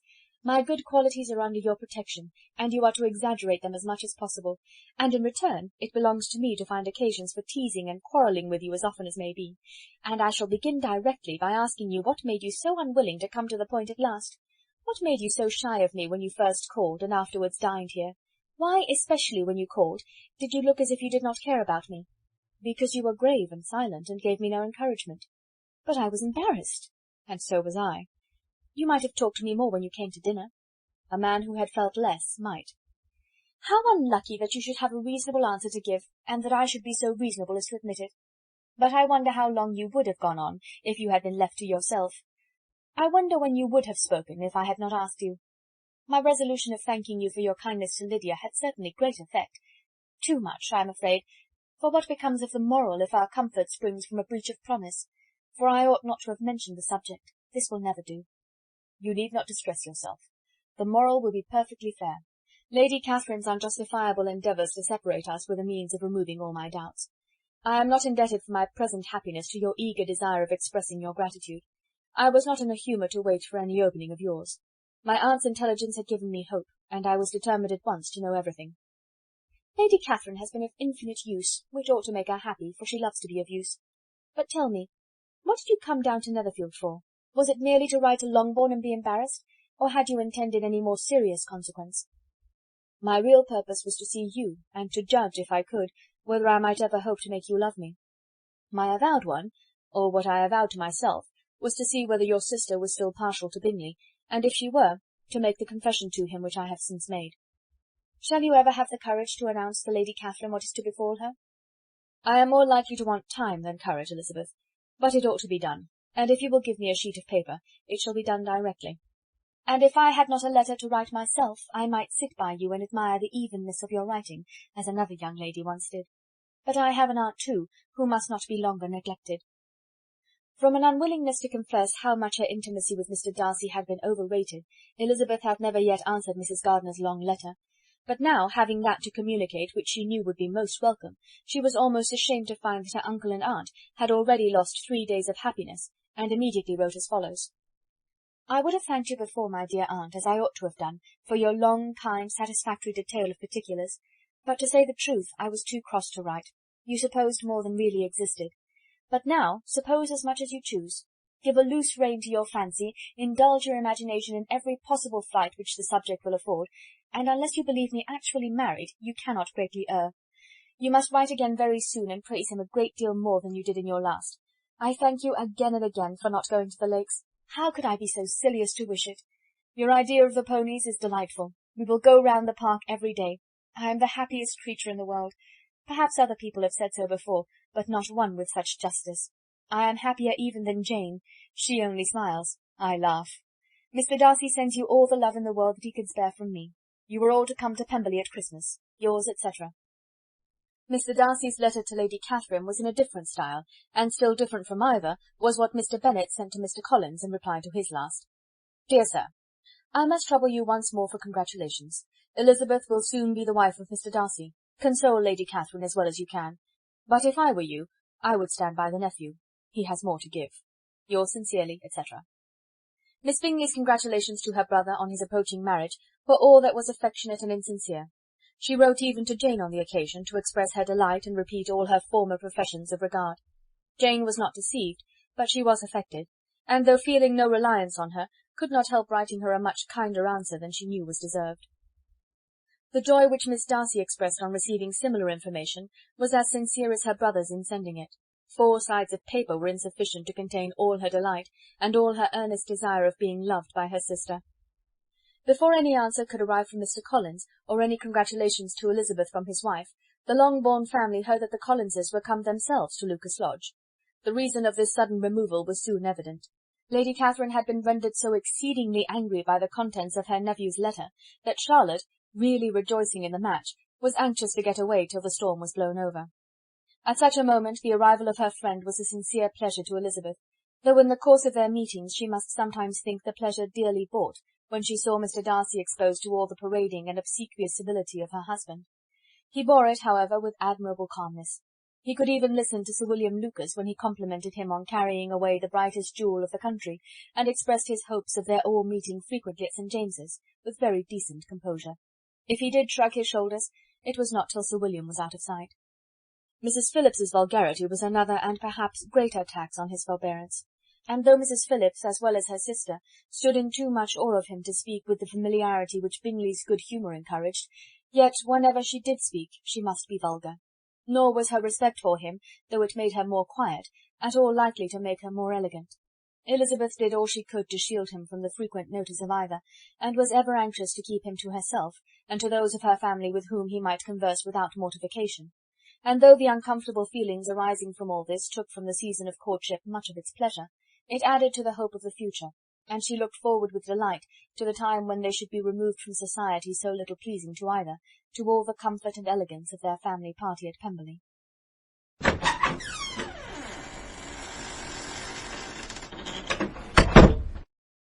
Chapter 61. Happy for all her maternal feelings was the day on which Mrs. Bennet got rid of her two most deserving daughters. With what delighted pride she afterwards visited Mrs. Bingley and talked of Mrs. Darcy may be guessed. I wish I could say, for the sake of her family, that the accomplishment of her earnest desire in the establishment of so many of her children produced so happy an effect as to make her a sensible, amiable, well-informed woman for the rest of her life, though perhaps it was lucky for her husband, who might not have relished domestic felicity in so unusual a form, that she was still occasionally nervous and invariably silly. Mr. Bennet missed his second daughter exceedingly. His affection for her drew him oftener from home than anything else could do. He delighted in going to Pemberley, especially when he was least expected. Mr. Bingley and Jane remained at Netherfield only a twelvemonth. So near a vicinity to her mother in merit and relations was not desirable even to his easy temper or her affectionate heart. The darling wish of his sisters was then gratified. He bought an estate in a neighbouring county to Derbyshire, and Jane and Elizabeth, in addition to every other source of happiness, were within 30 miles of each other. Kitty, to her very material advantage, spent the chief of her time with her two elder sisters. In society so superior to what she had generally known, her improvement was great. She was not of so ungovernable a temper as Lydia, and removed from the influence of Lydia's example, she became, by proper attention and management, less irritable, less ignorant, and less insipid. From the further disadvantage of Lydia's society she was, of course, carefully kept, and though Mrs. Wickham frequently invited her to come and stay with her, with the promise of balls and young men, her father would never consent to her going. Mary was the only daughter who remained at home, and she was necessarily drawn from the pursuit of accomplishments by Mrs. Bennet's being quite unable to sit alone. Mary was obliged to mix more with the world, but she could still moralize over every morning visit, and as she was no longer mortified by comparisons between her sister's beauty and her own, it was suspected by her father that she submitted to the change without much reluctance. As for Wickham and Lydia, their characters suffered no revolution from the marriage of her sisters. He bore with philosophy the conviction that Elizabeth must now become acquainted with whatever of his ingratitude and falsehood had before been unknown to her, and in spite of everything was not wholly without hope that Darcy might yet be prevailed on to make his fortune. The congratulatory letter which Elizabeth received from Lydia on her marriage explained to her that, by his wife at least, if not by himself, such a hope was cherished. The letter was to this effect: "My dear Lizzie, I wish you joy. If you love Mr. Darcy half as well as I do my dear Wickham, you must be very happy. It is a great comfort to have you so rich, and when you have nothing else to do, I hope you will think of us. I am sure Wickham would like a place at court very much, and I do not think we shall have quite enough money to live upon without some help. Any place would do, of about 300 or 400 a year, but however, do not speak to Mr. Darcy about it if you had rather not. Yours, etc."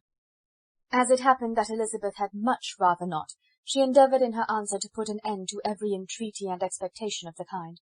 Such relief, however, as it was in her power to afford, by the practice of what might be called economy in her own private expenses, she frequently sent them. It had always been evident to her that such an income as theirs, under the direction of two persons so extravagant in their wants, and heedless of the future, must be very insufficient to their support, and whenever they changed their quarters, either Jane or herself were sure of being applied to for some little assistance towards discharging their bills. Their manner of living, even when the restoration of peace dismissed them to a home, was unsettled in the extreme. They were always moving from place to place in quest of a cheap situation, and always spending more than they ought.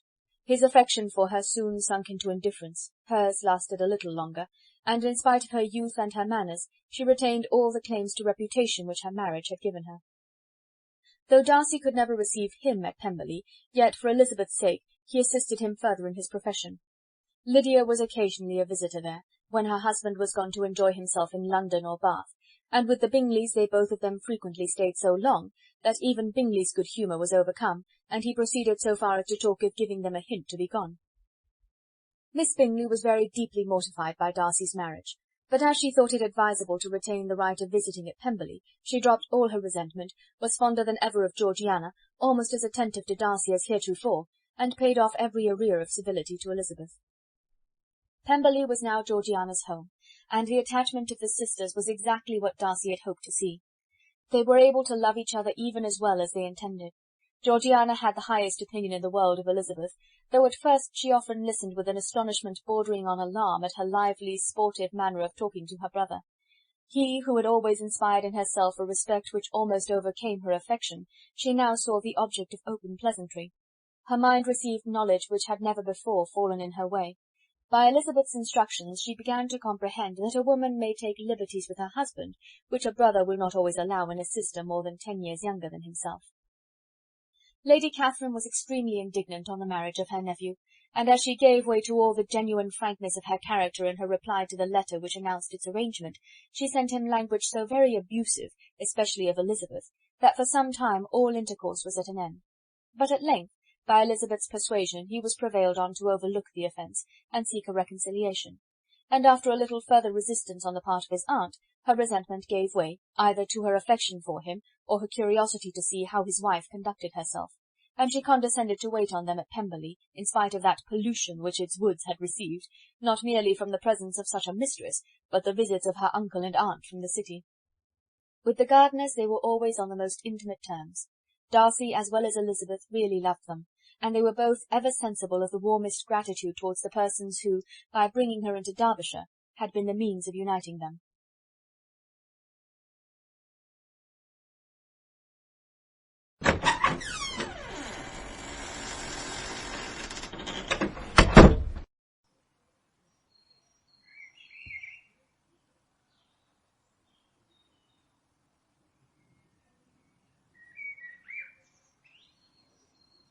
Thank you for reading Jane Austen's Pride and Prejudice. This was a Books for All production, performed by Karen Savage. Check our library for other titles. New books available every week, for free.